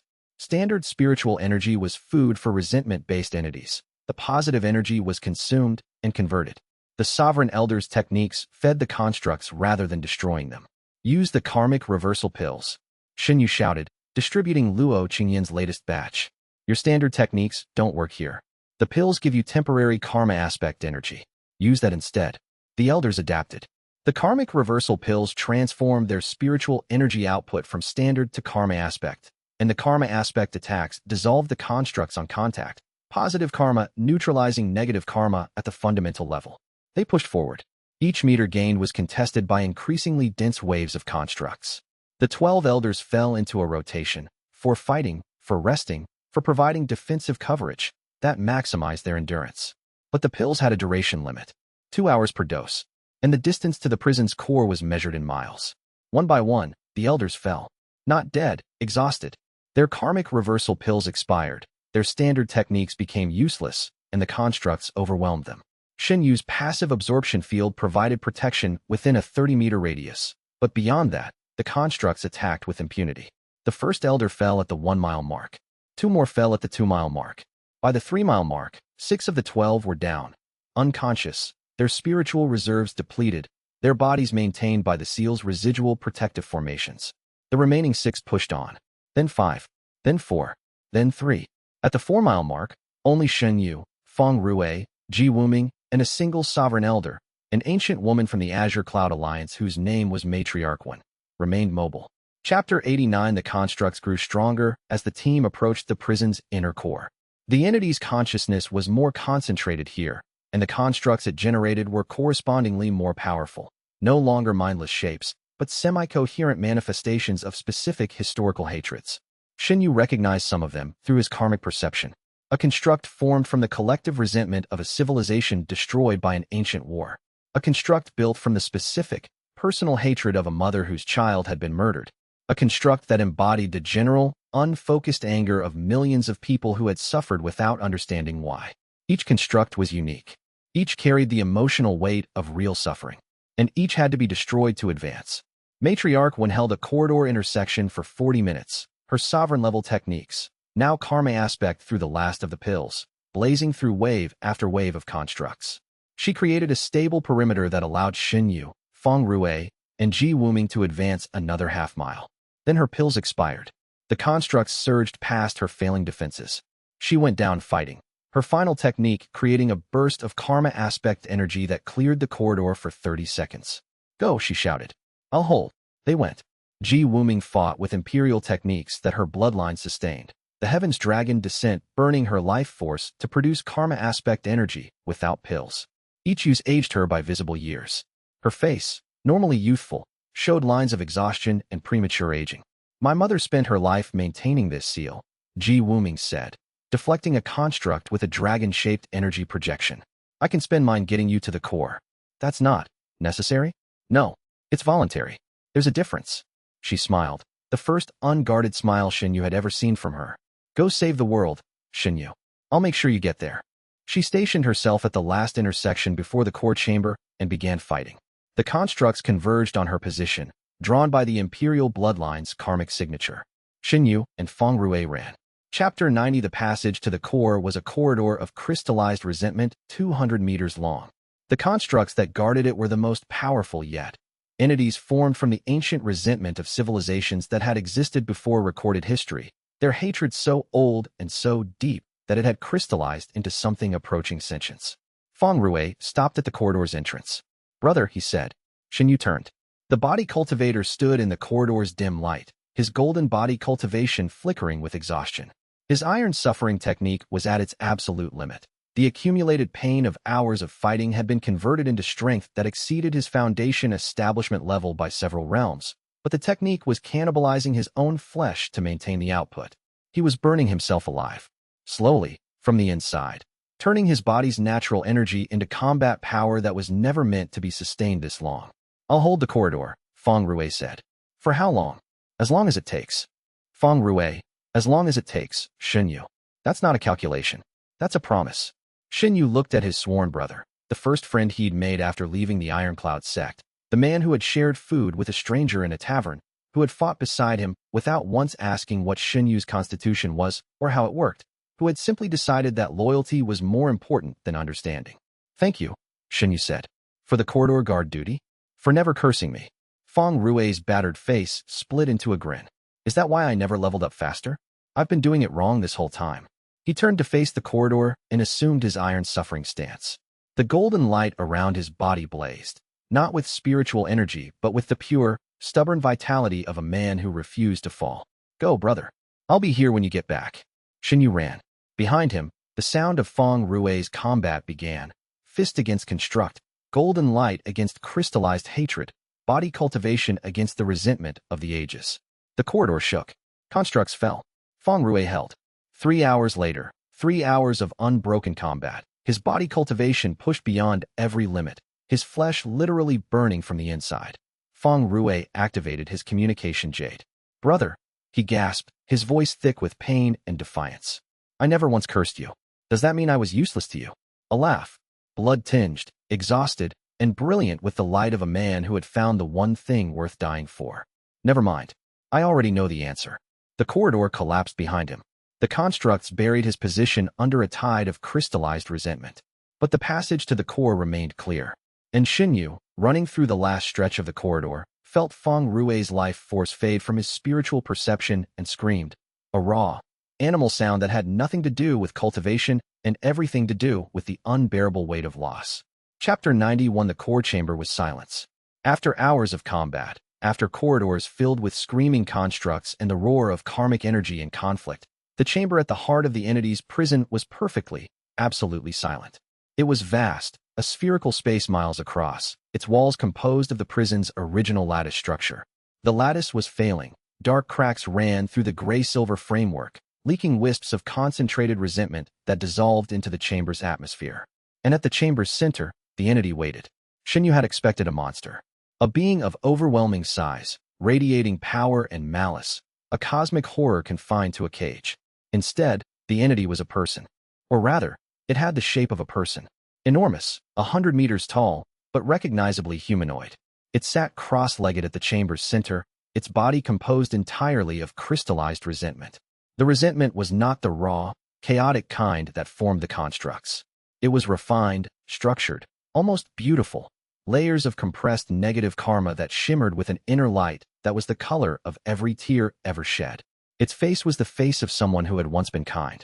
The features were soft, the expression peaceful, a meditating figure that could have been mistaken for a bodhisattva, if not for the fact that it was made of 1,000,000 years of distilled suffering.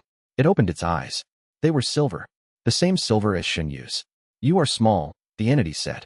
Its voice was not the roaring whisper that had plagued Shen Yu through the ley line network. It was gentle, quiet, and unbearably sad. "Smaller than I expected. But then, I was small once too." "I'm here to stop you," Shen Yu said. "I know. Every wielder says the same. Some come to seal me. Some come to absorb me. Some come to destroy me. None has succeeded. I'm not here to seal, absorb, or destroy you." The entity's silver eyes focused on him with sudden, intense interest. "Then what?" "I'm here to transform you." A long pause. The entity's crystallized resentment shifted, the inner light flickering, the peaceful expression faltering. "Transform me into what?" "Something that can exist without threatening the world. Something that doesn't need to consume suffering to survive." "Impossible. I am suffering. Every negative emotion, every moment of pain, every curse and hatred and despair that has occurred in 1,000,000 years. I am all of it." Transformation would require converting all of it into something else. The volume is infinite. The volume is not infinite. It's large, but finite. 1,000,000 years of negative karma from a single planet. The difference between infinite and impossibly large is academic. No, it's the difference between giving up and trying. The entity stared at him. In its silver eyes, Shen Yu saw his own reflection. Tiny, mortal, impossibly small against the vastness of accumulated resentment. And he saw something else. In the entity's eyes, behind the sadness and the resignation and the 1,000,000 years of solitude, a flicker, a tiny, desperate, impossibly persistent flicker of hope. The entity wanted to be transformed. It wanted to stop being suffering. It had wanted this for 1,000,000 years, and no one had ever come who could do it. "Let me try," Shen Yu said. The entity closed its eyes. The chamber trembled. The lattice walls pulsed. "Try." Chapter 92. The entity told its full story before the transformation began. Not because Shen Yu needed to hear it. He'd seen fragments in the tribulation visions. But because the entity needed to tell it. 1,000,000 years of silence demanded witnessing. In the primordial era, the entity said, "Before your civilization, before your sects, before your hierarchies of cultivation, there was only the world and the beings who lived in it. I was one of those beings. I was born with what you call the inverted karma physique. The first, the original. There was no name for it then. I simply absorbed. When others suffered near me, I took their suffering into myself. And I grew strong. I believed I could end suffering. Not by fighting its causes. That was too slow, too uncertain. But by absorbing it directly. Removing it from the world the way you might remove poison from a well. I absorbed everything. Every negative emotion. Every moment of pain. I grew until I was more suffering than being. And the world became empty. Not peaceful, empty. Without suffering, there was no depth. Without pain, there was no growth. Without hatred, there was no love, because love is only meaningful when loss is possible. I had saved the world from suffering and killed it in the process. When I understood what I had done, I sealed myself, buried the suffering inside me, away from the world, and waited for the world to heal. It healed. Slowly. Suffering returned. Love returned. Depth returned. Your civilization arose from that recovery. The heavenly court was built on the principle that suffering must be managed, not eliminated. And I waited. In the dark. With 1,000,000 years of suffering as my only company. The physique persisted, manifesting in later beings, echoes of my original nature.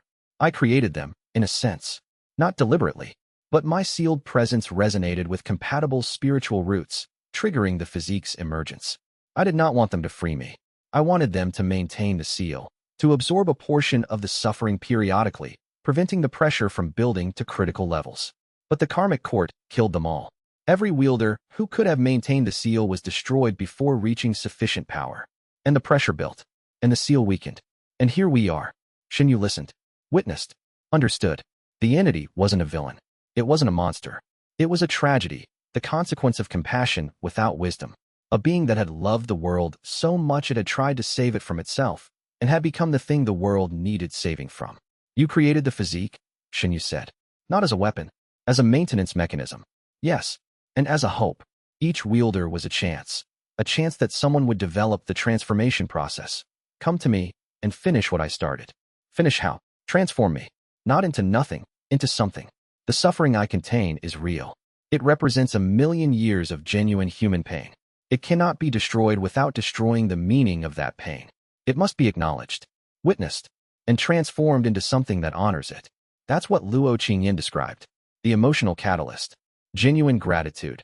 Acceptance of suffering as part of the full experience. Yes, the previous wielders all tried to consume me, to add my suffering to their power. But consumption without transformation is what created me in the first place. You are different. You transform. You witness. You do not consume. You refine. And if your transformation process can handle the volume, then you can be freed. Not by breaking the seal, by dissolving the need for one. The suffering transformed is suffering resolved. And resolved suffering requires no prison. The entity opened its silver eyes again. The hope in them was ancient, fragile, and absolutely genuine. Will you try? I will. Chapter 93. The battle, if it could be called a battle, began. The entity's cooperation was not the same as its submission. 1,000,000 years of resentment had its own momentum, its own will. Even the entity's conscious desire to be transformed was insufficient to control the vast, churning mass of negative karma that composed its being. The resentment fought back, not because the entity directed it, but because suffering, once given form and permanence, resisted dissolution by its very nature. It was the spiritual equivalent of entropy, a system that preferred its current state and resisted change. Shen Yu placed his hands on the entity's crystallized form and activated the transformation process. The scale was incomprehensible. Every previous transformation, the crimson abyss crystal, the continental hatred wave, the tribulation interference, had been a raindrop compared to this ocean. The entity's accumulated resentment exceeded the total negative karma produced by human civilization since the primordial era, because it had been absorbing continuously for 1,000,000 years, across epochs, through every cycle of suffering the world had generated. Shen Yu's physique engaged at maximum capacity. The scorn absorption art's refined pathways opened to their widest. His nascent soul, evolved through crisis after crisis, provided processing capacity that exceeded anything a standard cultivator could produce. The ley line network, maintained by Ji Wuming from the underground throne, channeled additional capacity through his connection. And the emotional catalyst, the gratitude, the acceptance, the full spectrum appreciation of existence, including suffering, provided the transformative power that converted absorption into purification. He broke through. Early sovereign. The advancement was not a sudden event. It was a continuous process. As the transformation proceeded, his cultivation rose in direct proportion to the volume processed. The entity's resentment was the ultimate fuel, and the transformation was the ultimate furnace. Mid-sovereign. The entity's outer layers dissolved first. The most recent resentment, accumulated in the past 1,000 years, still relatively close to its original emotional context. Shen Yu experienced it as a montage of suffering, wars, famines, plagues, betrayals, the mundane cruelty of everyday life. He witnessed each one, acknowledged each one, transformed each one. Late sovereign. The deeper layers were older, more compressed, more alien. Suffering from civilizations that no longer existed, from species that had gone extinct, from emotional experiences so foreign to human consciousness that Shen Yu could only approximate their meaning. He witnessed them anyway, honored them, transformed them. Peak sovereign. The entity's core approached, the oldest, densest resentment, dating from the primordial era itself. The original suffering that the entity had absorbed when it first tried to save the world. This resentment was not just old, it was foundational. It was the suffering that had defined the entity's existence for 1,000,000 years. Transforming it would dissolve the entity's very sense of self. The entity knew this, and it was afraid. I know, Shen Yu said, his hand still pressed against the crystallized form, golden light pouring from his body in waves. I know you're afraid. I have existed for 1,000,000 years. If you transform my core, I will cease to exist. You'll cease to exist as suffering. But the suffering was never you. It was what you became. The being underneath, the one who wanted to save the world, is still there. How do you know? Because I can see it. With these silver eyes that we share, behind all the resentment, behind all the accumulated pain, I can see the person who loved the world so much they tried to take its suffering away. A long silence. The chamber trembled. Then finish it. Chapter 94. Ji Wuming, seated on the throne of 10,000 wills miles above, felt the ley line network surge to life. The transformation process in the prison's core had reached a scale that exceeded the throne's design capacity. The volume of negative karma being converted to positive required distribution channels that the Heavenly Court's 3,000-year-old infrastructure couldn't handle. She made a decision. She activated the throne's final function, one that the Heavenly Court's architects had included as an emergency measure, never before used. The myriad connection function linked the throne to every living being on the continent. Not through karmic compulsion, through karmic resonance. Every person who had ever directed emotion at Shen Yu, positive or negative, became a node in the transformation network. Every curse, every blessing, every moment of hatred, and every moment of gratitude, all connected through the throne to Shen Yu's transformation process in the prison's core. The effect was immediate and staggering. The continental population felt the connection, a faint, persistent awareness of something happening deep beneath the earth. They couldn't perceive the specifics, but they could feel the emotional tenor, a massive, world-shaping transformation in progress, powered by the full spectrum of human emotion. And they responded. Every curse directed at Shen Yu's name flowed through the network to his physique, fueling the absorption. Every grateful thought, from the people he'd saved, the compulsions he'd broken, the suffering he'd witnessed, flowed through the network to his Tao heart, fueling the transformation catalyst. The full spectrum, hatred and love, curses and blessings. The totality of human emotional output, channeled through a single cultivator standing at the heart of a god's prison. Chapter 95. Shen Yu experienced the totality of human emotion simultaneously, not in the abstract, not as energy readings or spiritual signatures. He felt it. Every person on the continent, connected through the throne's emergency function, sharing their emotional state in real time. He felt the hatred. Millions who still cursed his name, who feared his physique, who resented the disruption he'd caused to their lives. The hatred was real, and it fed his absorption with the industrial efficiency of a continent-scale fuel source. He felt the love. Thousands who cared about him. The coalition fighters, the freed prisoners, the cities he'd protected. Luo Qingyan's fierce, analytical devotion. Feng Rui's, his heart clenched. Feng Rui's stubborn, unbreakable loyalty, still present in the network even if the man himself was. He pushed the thought aside. Not now. Later. He felt the spectrum between hatred and love. Indifference, curiosity, grudging respect, uncomfortable admiration, conflicted loyalty, reluctant gratitude. The vast middle ground of human emotion that was neither fully positive nor fully negative, but complexly, authentically human. And he understood. The inverted karma physique was not a mechanism for processing hatred. It was a mechanism for processing emotion, all emotion. The distinction between positive and negative was artificial, imposed by the physique's users rather than inherent in its design.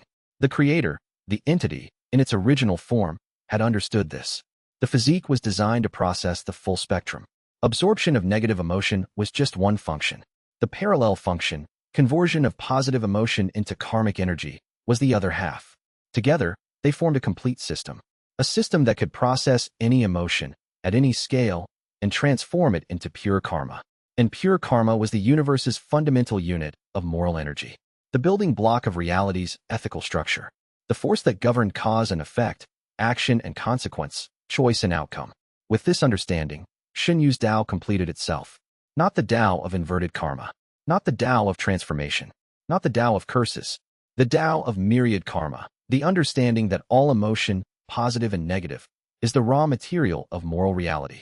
And the being who can process all of it, who can witness, acknowledge, and transform the full spectrum of human experience, is the being who can shape moral reality itself. The breakthrough hit. Peak sovereign. Then beyond. Into the realm that had no name because no one in 10,000 years had reached it. divine sovereign, a being whose cultivation existed simultaneously in the physical and the karmic realms, whose perception encompassed not just the continent but the moral structure underlying it. The transformation accelerated. At divine sovereign, the rate exceeded anything the previous process had achieved.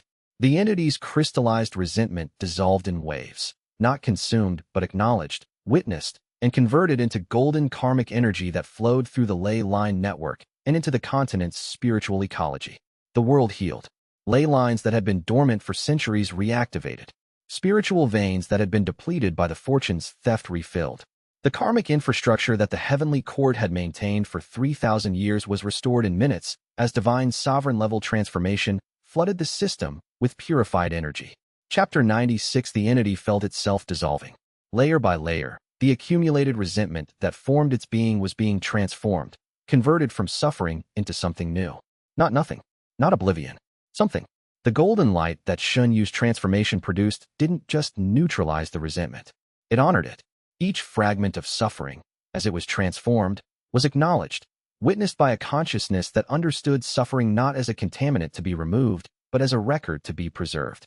The transformed energy carried the memory of its origin. The pain was not erased, it was given meaning. The suffering was not denied, it was placed in context. 1,000,000 years of negative karma, transformed not into nothing but into understanding.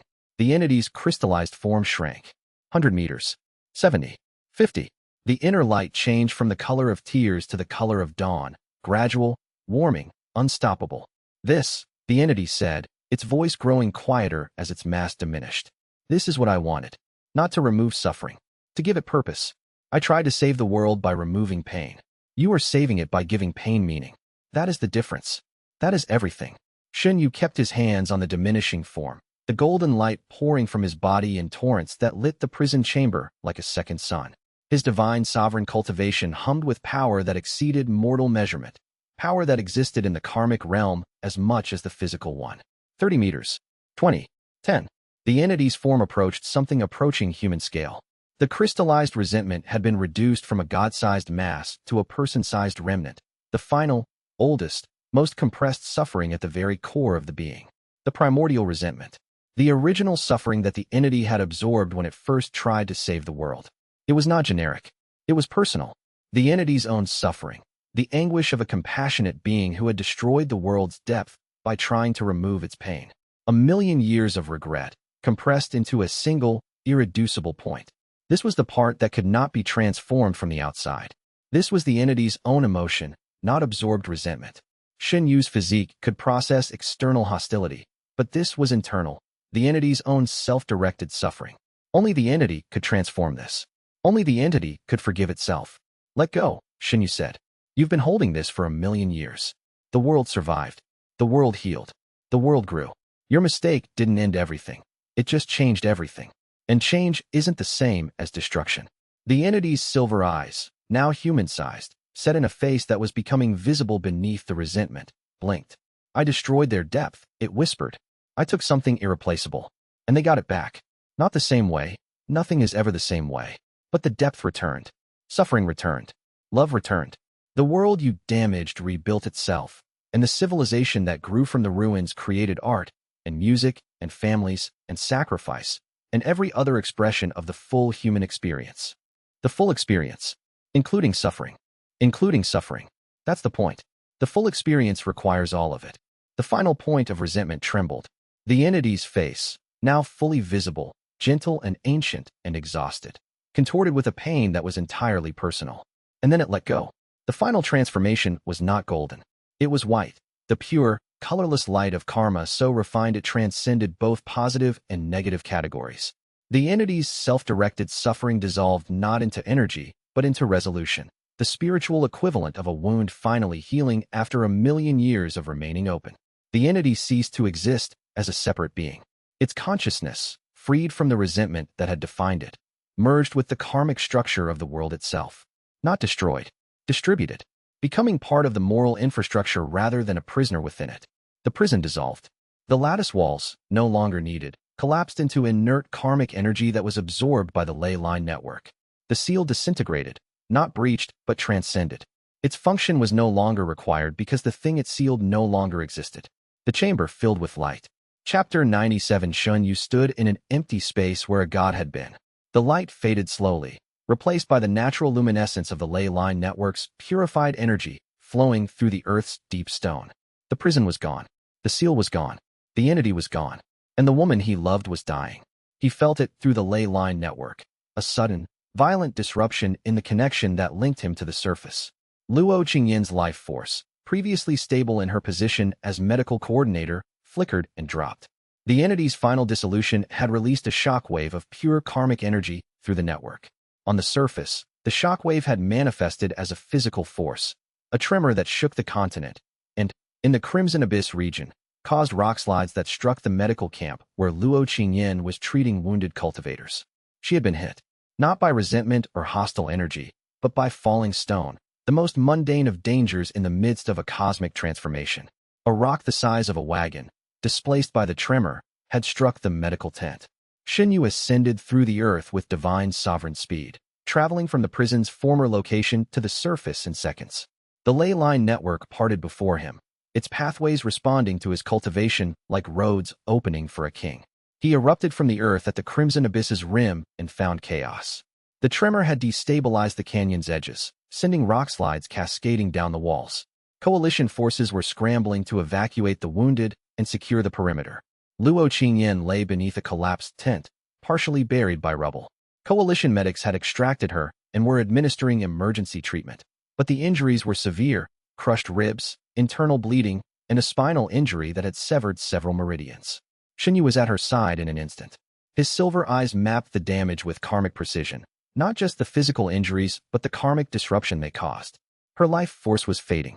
"Don't you dare," he said, his hands glowing with golden energy as he poured healing karma into her wounds. "Don't you dare leave me." Her eyes opened. The clinical intelligence was still there, even through the pain. "The entity," she whispered, "transformed, dissolved, gone. The seal, no longer needed. Good. Then my calculations were correct." She tried to smile and coughed blood instead. "You know, I never cursed you either. I hope that was enough." The words hit Shen Yu like a physical blow. His golden energy surged, not just healing energy, but the full force of his divine sovereign cultivation, channeled through his own emotional catalyst. Love, gratitude, the desperate, furious, absolutely sincere refusal to accept that the universe would take this from him after everything. His physique, designed to process emotion, processed his own. The positive karma conversion function, the parallel mechanism that Luo Qingyan herself had theorized, engaged at maximum capacity. His love for her, his gratitude for her presence, his appreciation of every moment they had shared, all of it converted into golden karmic energy of staggering purity. The energy flooded Luo Qingyan's body. Her crushed ribs reformed. Her internal bleeding stopped. Her severed meridians reconnected, not just repaired but upgraded, infused with karma aspect energy that made them stronger than they had ever been. The spinal injury was the most severe. Standard healing couldn't address it. But karmic healing operated at a fundamental level, not repairing tissue but rewriting the karmic state of the injury itself, converting damaged to whole at the level of moral reality. Her spine reformed. Her life force stabilized. The blood on her lips dried. She stared at him. "What did you just do?" "I processed my own emotions through the physique. Your theory was right. Positive emotions generate karmic healing energy. That shouldn't be possible at that scale. The power required, I'm divine sovereign." "You're what?" "Divine sovereign. Long story." She sat up, tested her body, found it not just healed but enhanced. Her spiritual pathways expanded, her cultivation base strengthened, her perception sharpened. "You healed me with love," she said flatly. "That's absurd. That's scientifically absurd. It's karmically consistent. I hate that you're right." She pulled him close and held on. Her grip was fierce, clinical in its precision, and trembling with emotions she would later deny feeling. Shen Yu held her back. His dantian was silent. His heart was full. Something shattered in his chest. Not the dark seal, which was already gone. Something deeper. The last barrier between his cultivation self and his human self.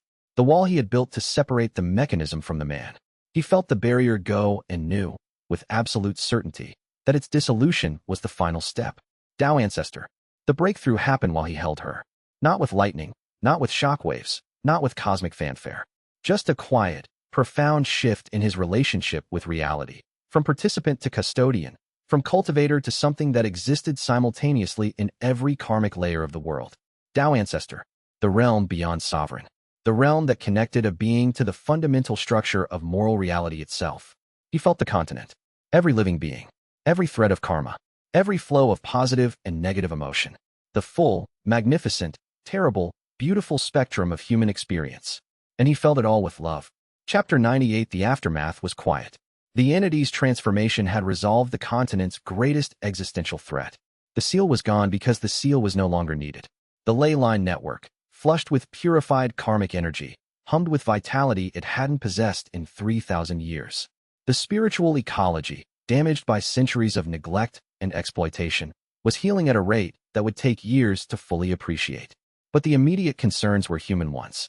Shen Yu's first act as a Tao ancestor was to reach through the ley line network to the collapsed corridor in the prison's ruins and check Feng Rui's life force.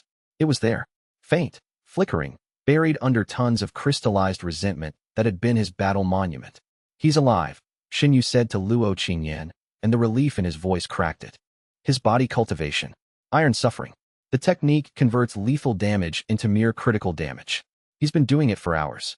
Shen Yu used his Tao ancestor power, which was not just spiritual energy but karmic authority, the ability to interface with the moral structure of reality, to clear the rubble remotely.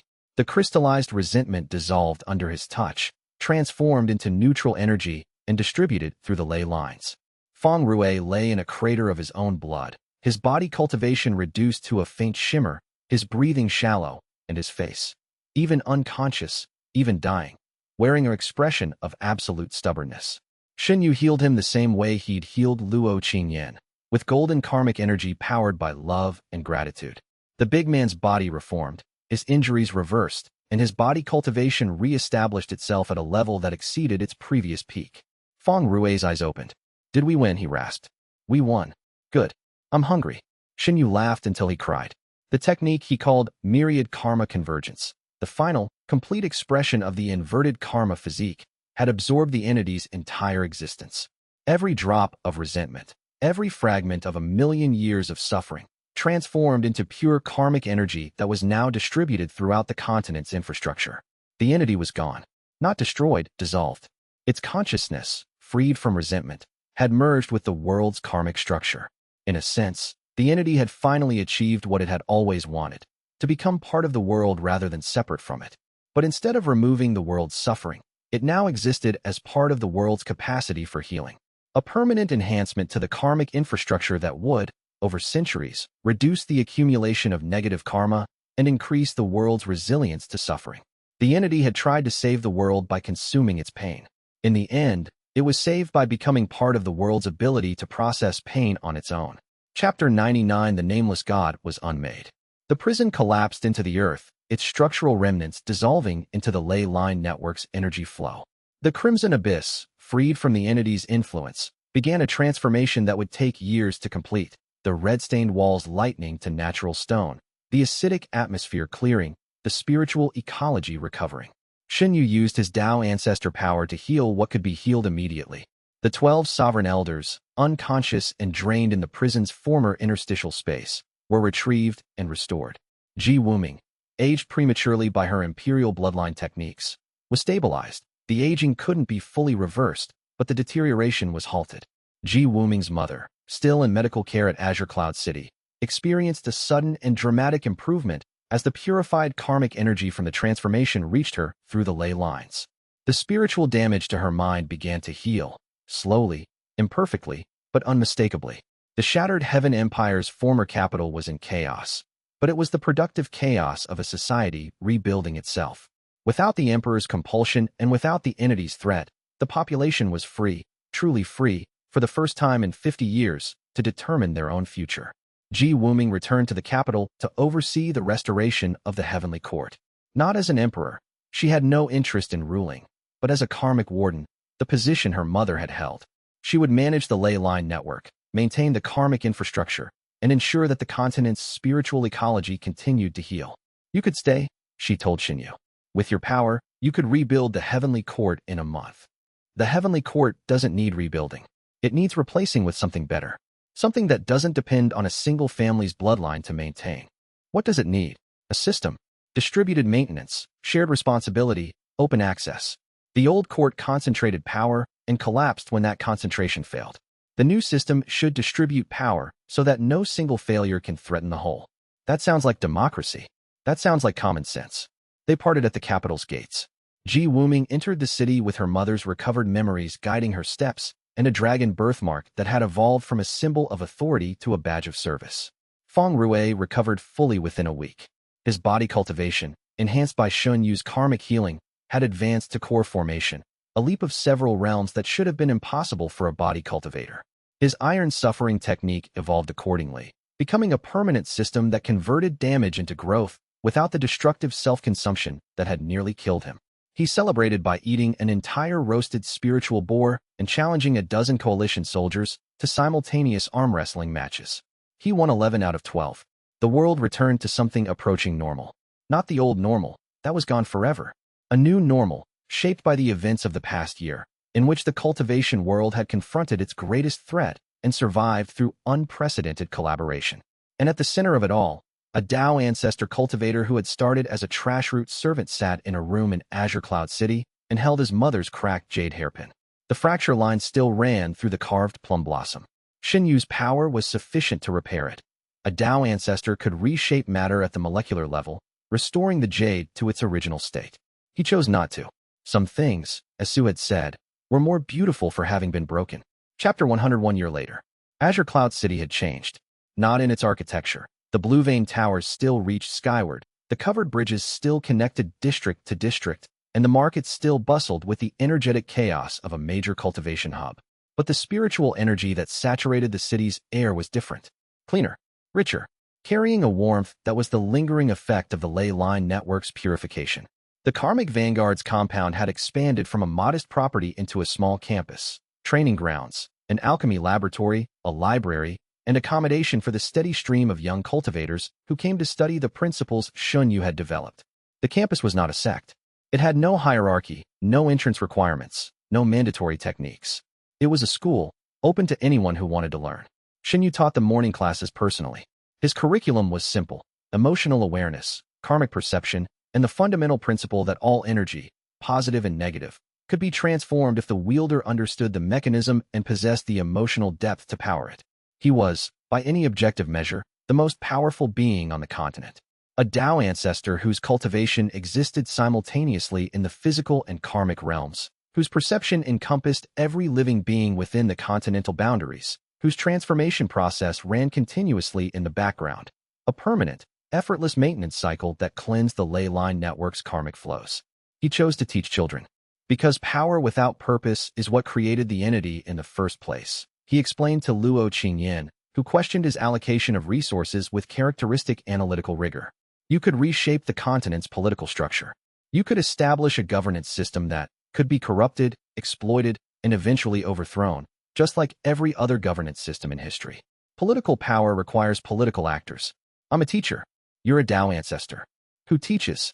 Luo Qingyan sighed with the specific exasperation of a woman who had accepted, years ago, that the most powerful cultivator in the world was going to be stubbornly modest about it. She had established her own legacy. The Karmic Alchemy Institute, the continent's first research center dedicated to studying the intersection of alchemical science and karmic theory. Her work on the inverted karma physiques mechanisms had produced breakthroughs in healing, spiritual ecology management, and emotional energy research that were transforming the alchemical field. Their relationship had settled into the comfortable rhythm of two people who had faced the end of the world together and decided that the aftermath was worth sharing. She was not warm. He was not simple. Together, they were something that worked. Feng Rui ran the continent's largest fighting arena, a massive complex in the former Shattered Heaven Empire's capital where cultivators tested themselves in controlled combat. The arena's unique feature was its iron suffering training program, which taught body cultivators to convert pain into growth using the techniques Feng Rui had developed. He was the happiest man on the continent, which he attributed to a combination of good food, good fights, and the knowledge that his sworn brother was watching over the world from a rooftop in Azure Cloud City. Ji Wuming's heavenly court restoration was a slow, deliberate process. The new court was not an empire. It was a service organization, a continental maintenance crew for the karmic infrastructure.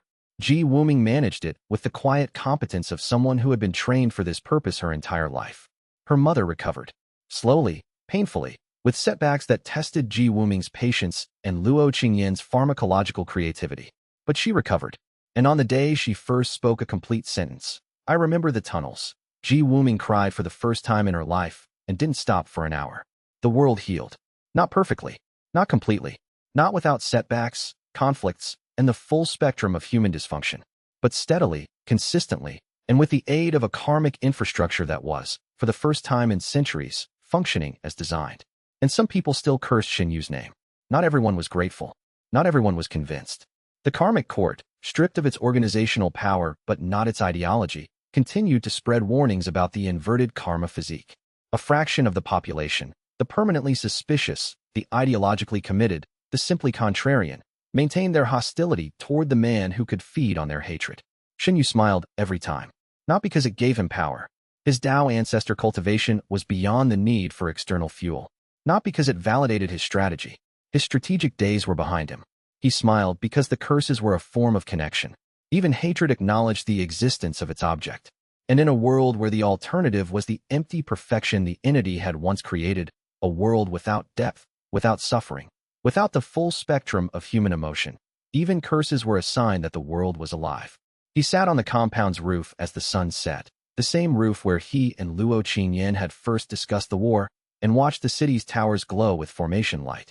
The cracked jade hairpin was tucked in his belt, as it had been since the day Zhou Haochen had destroyed his room.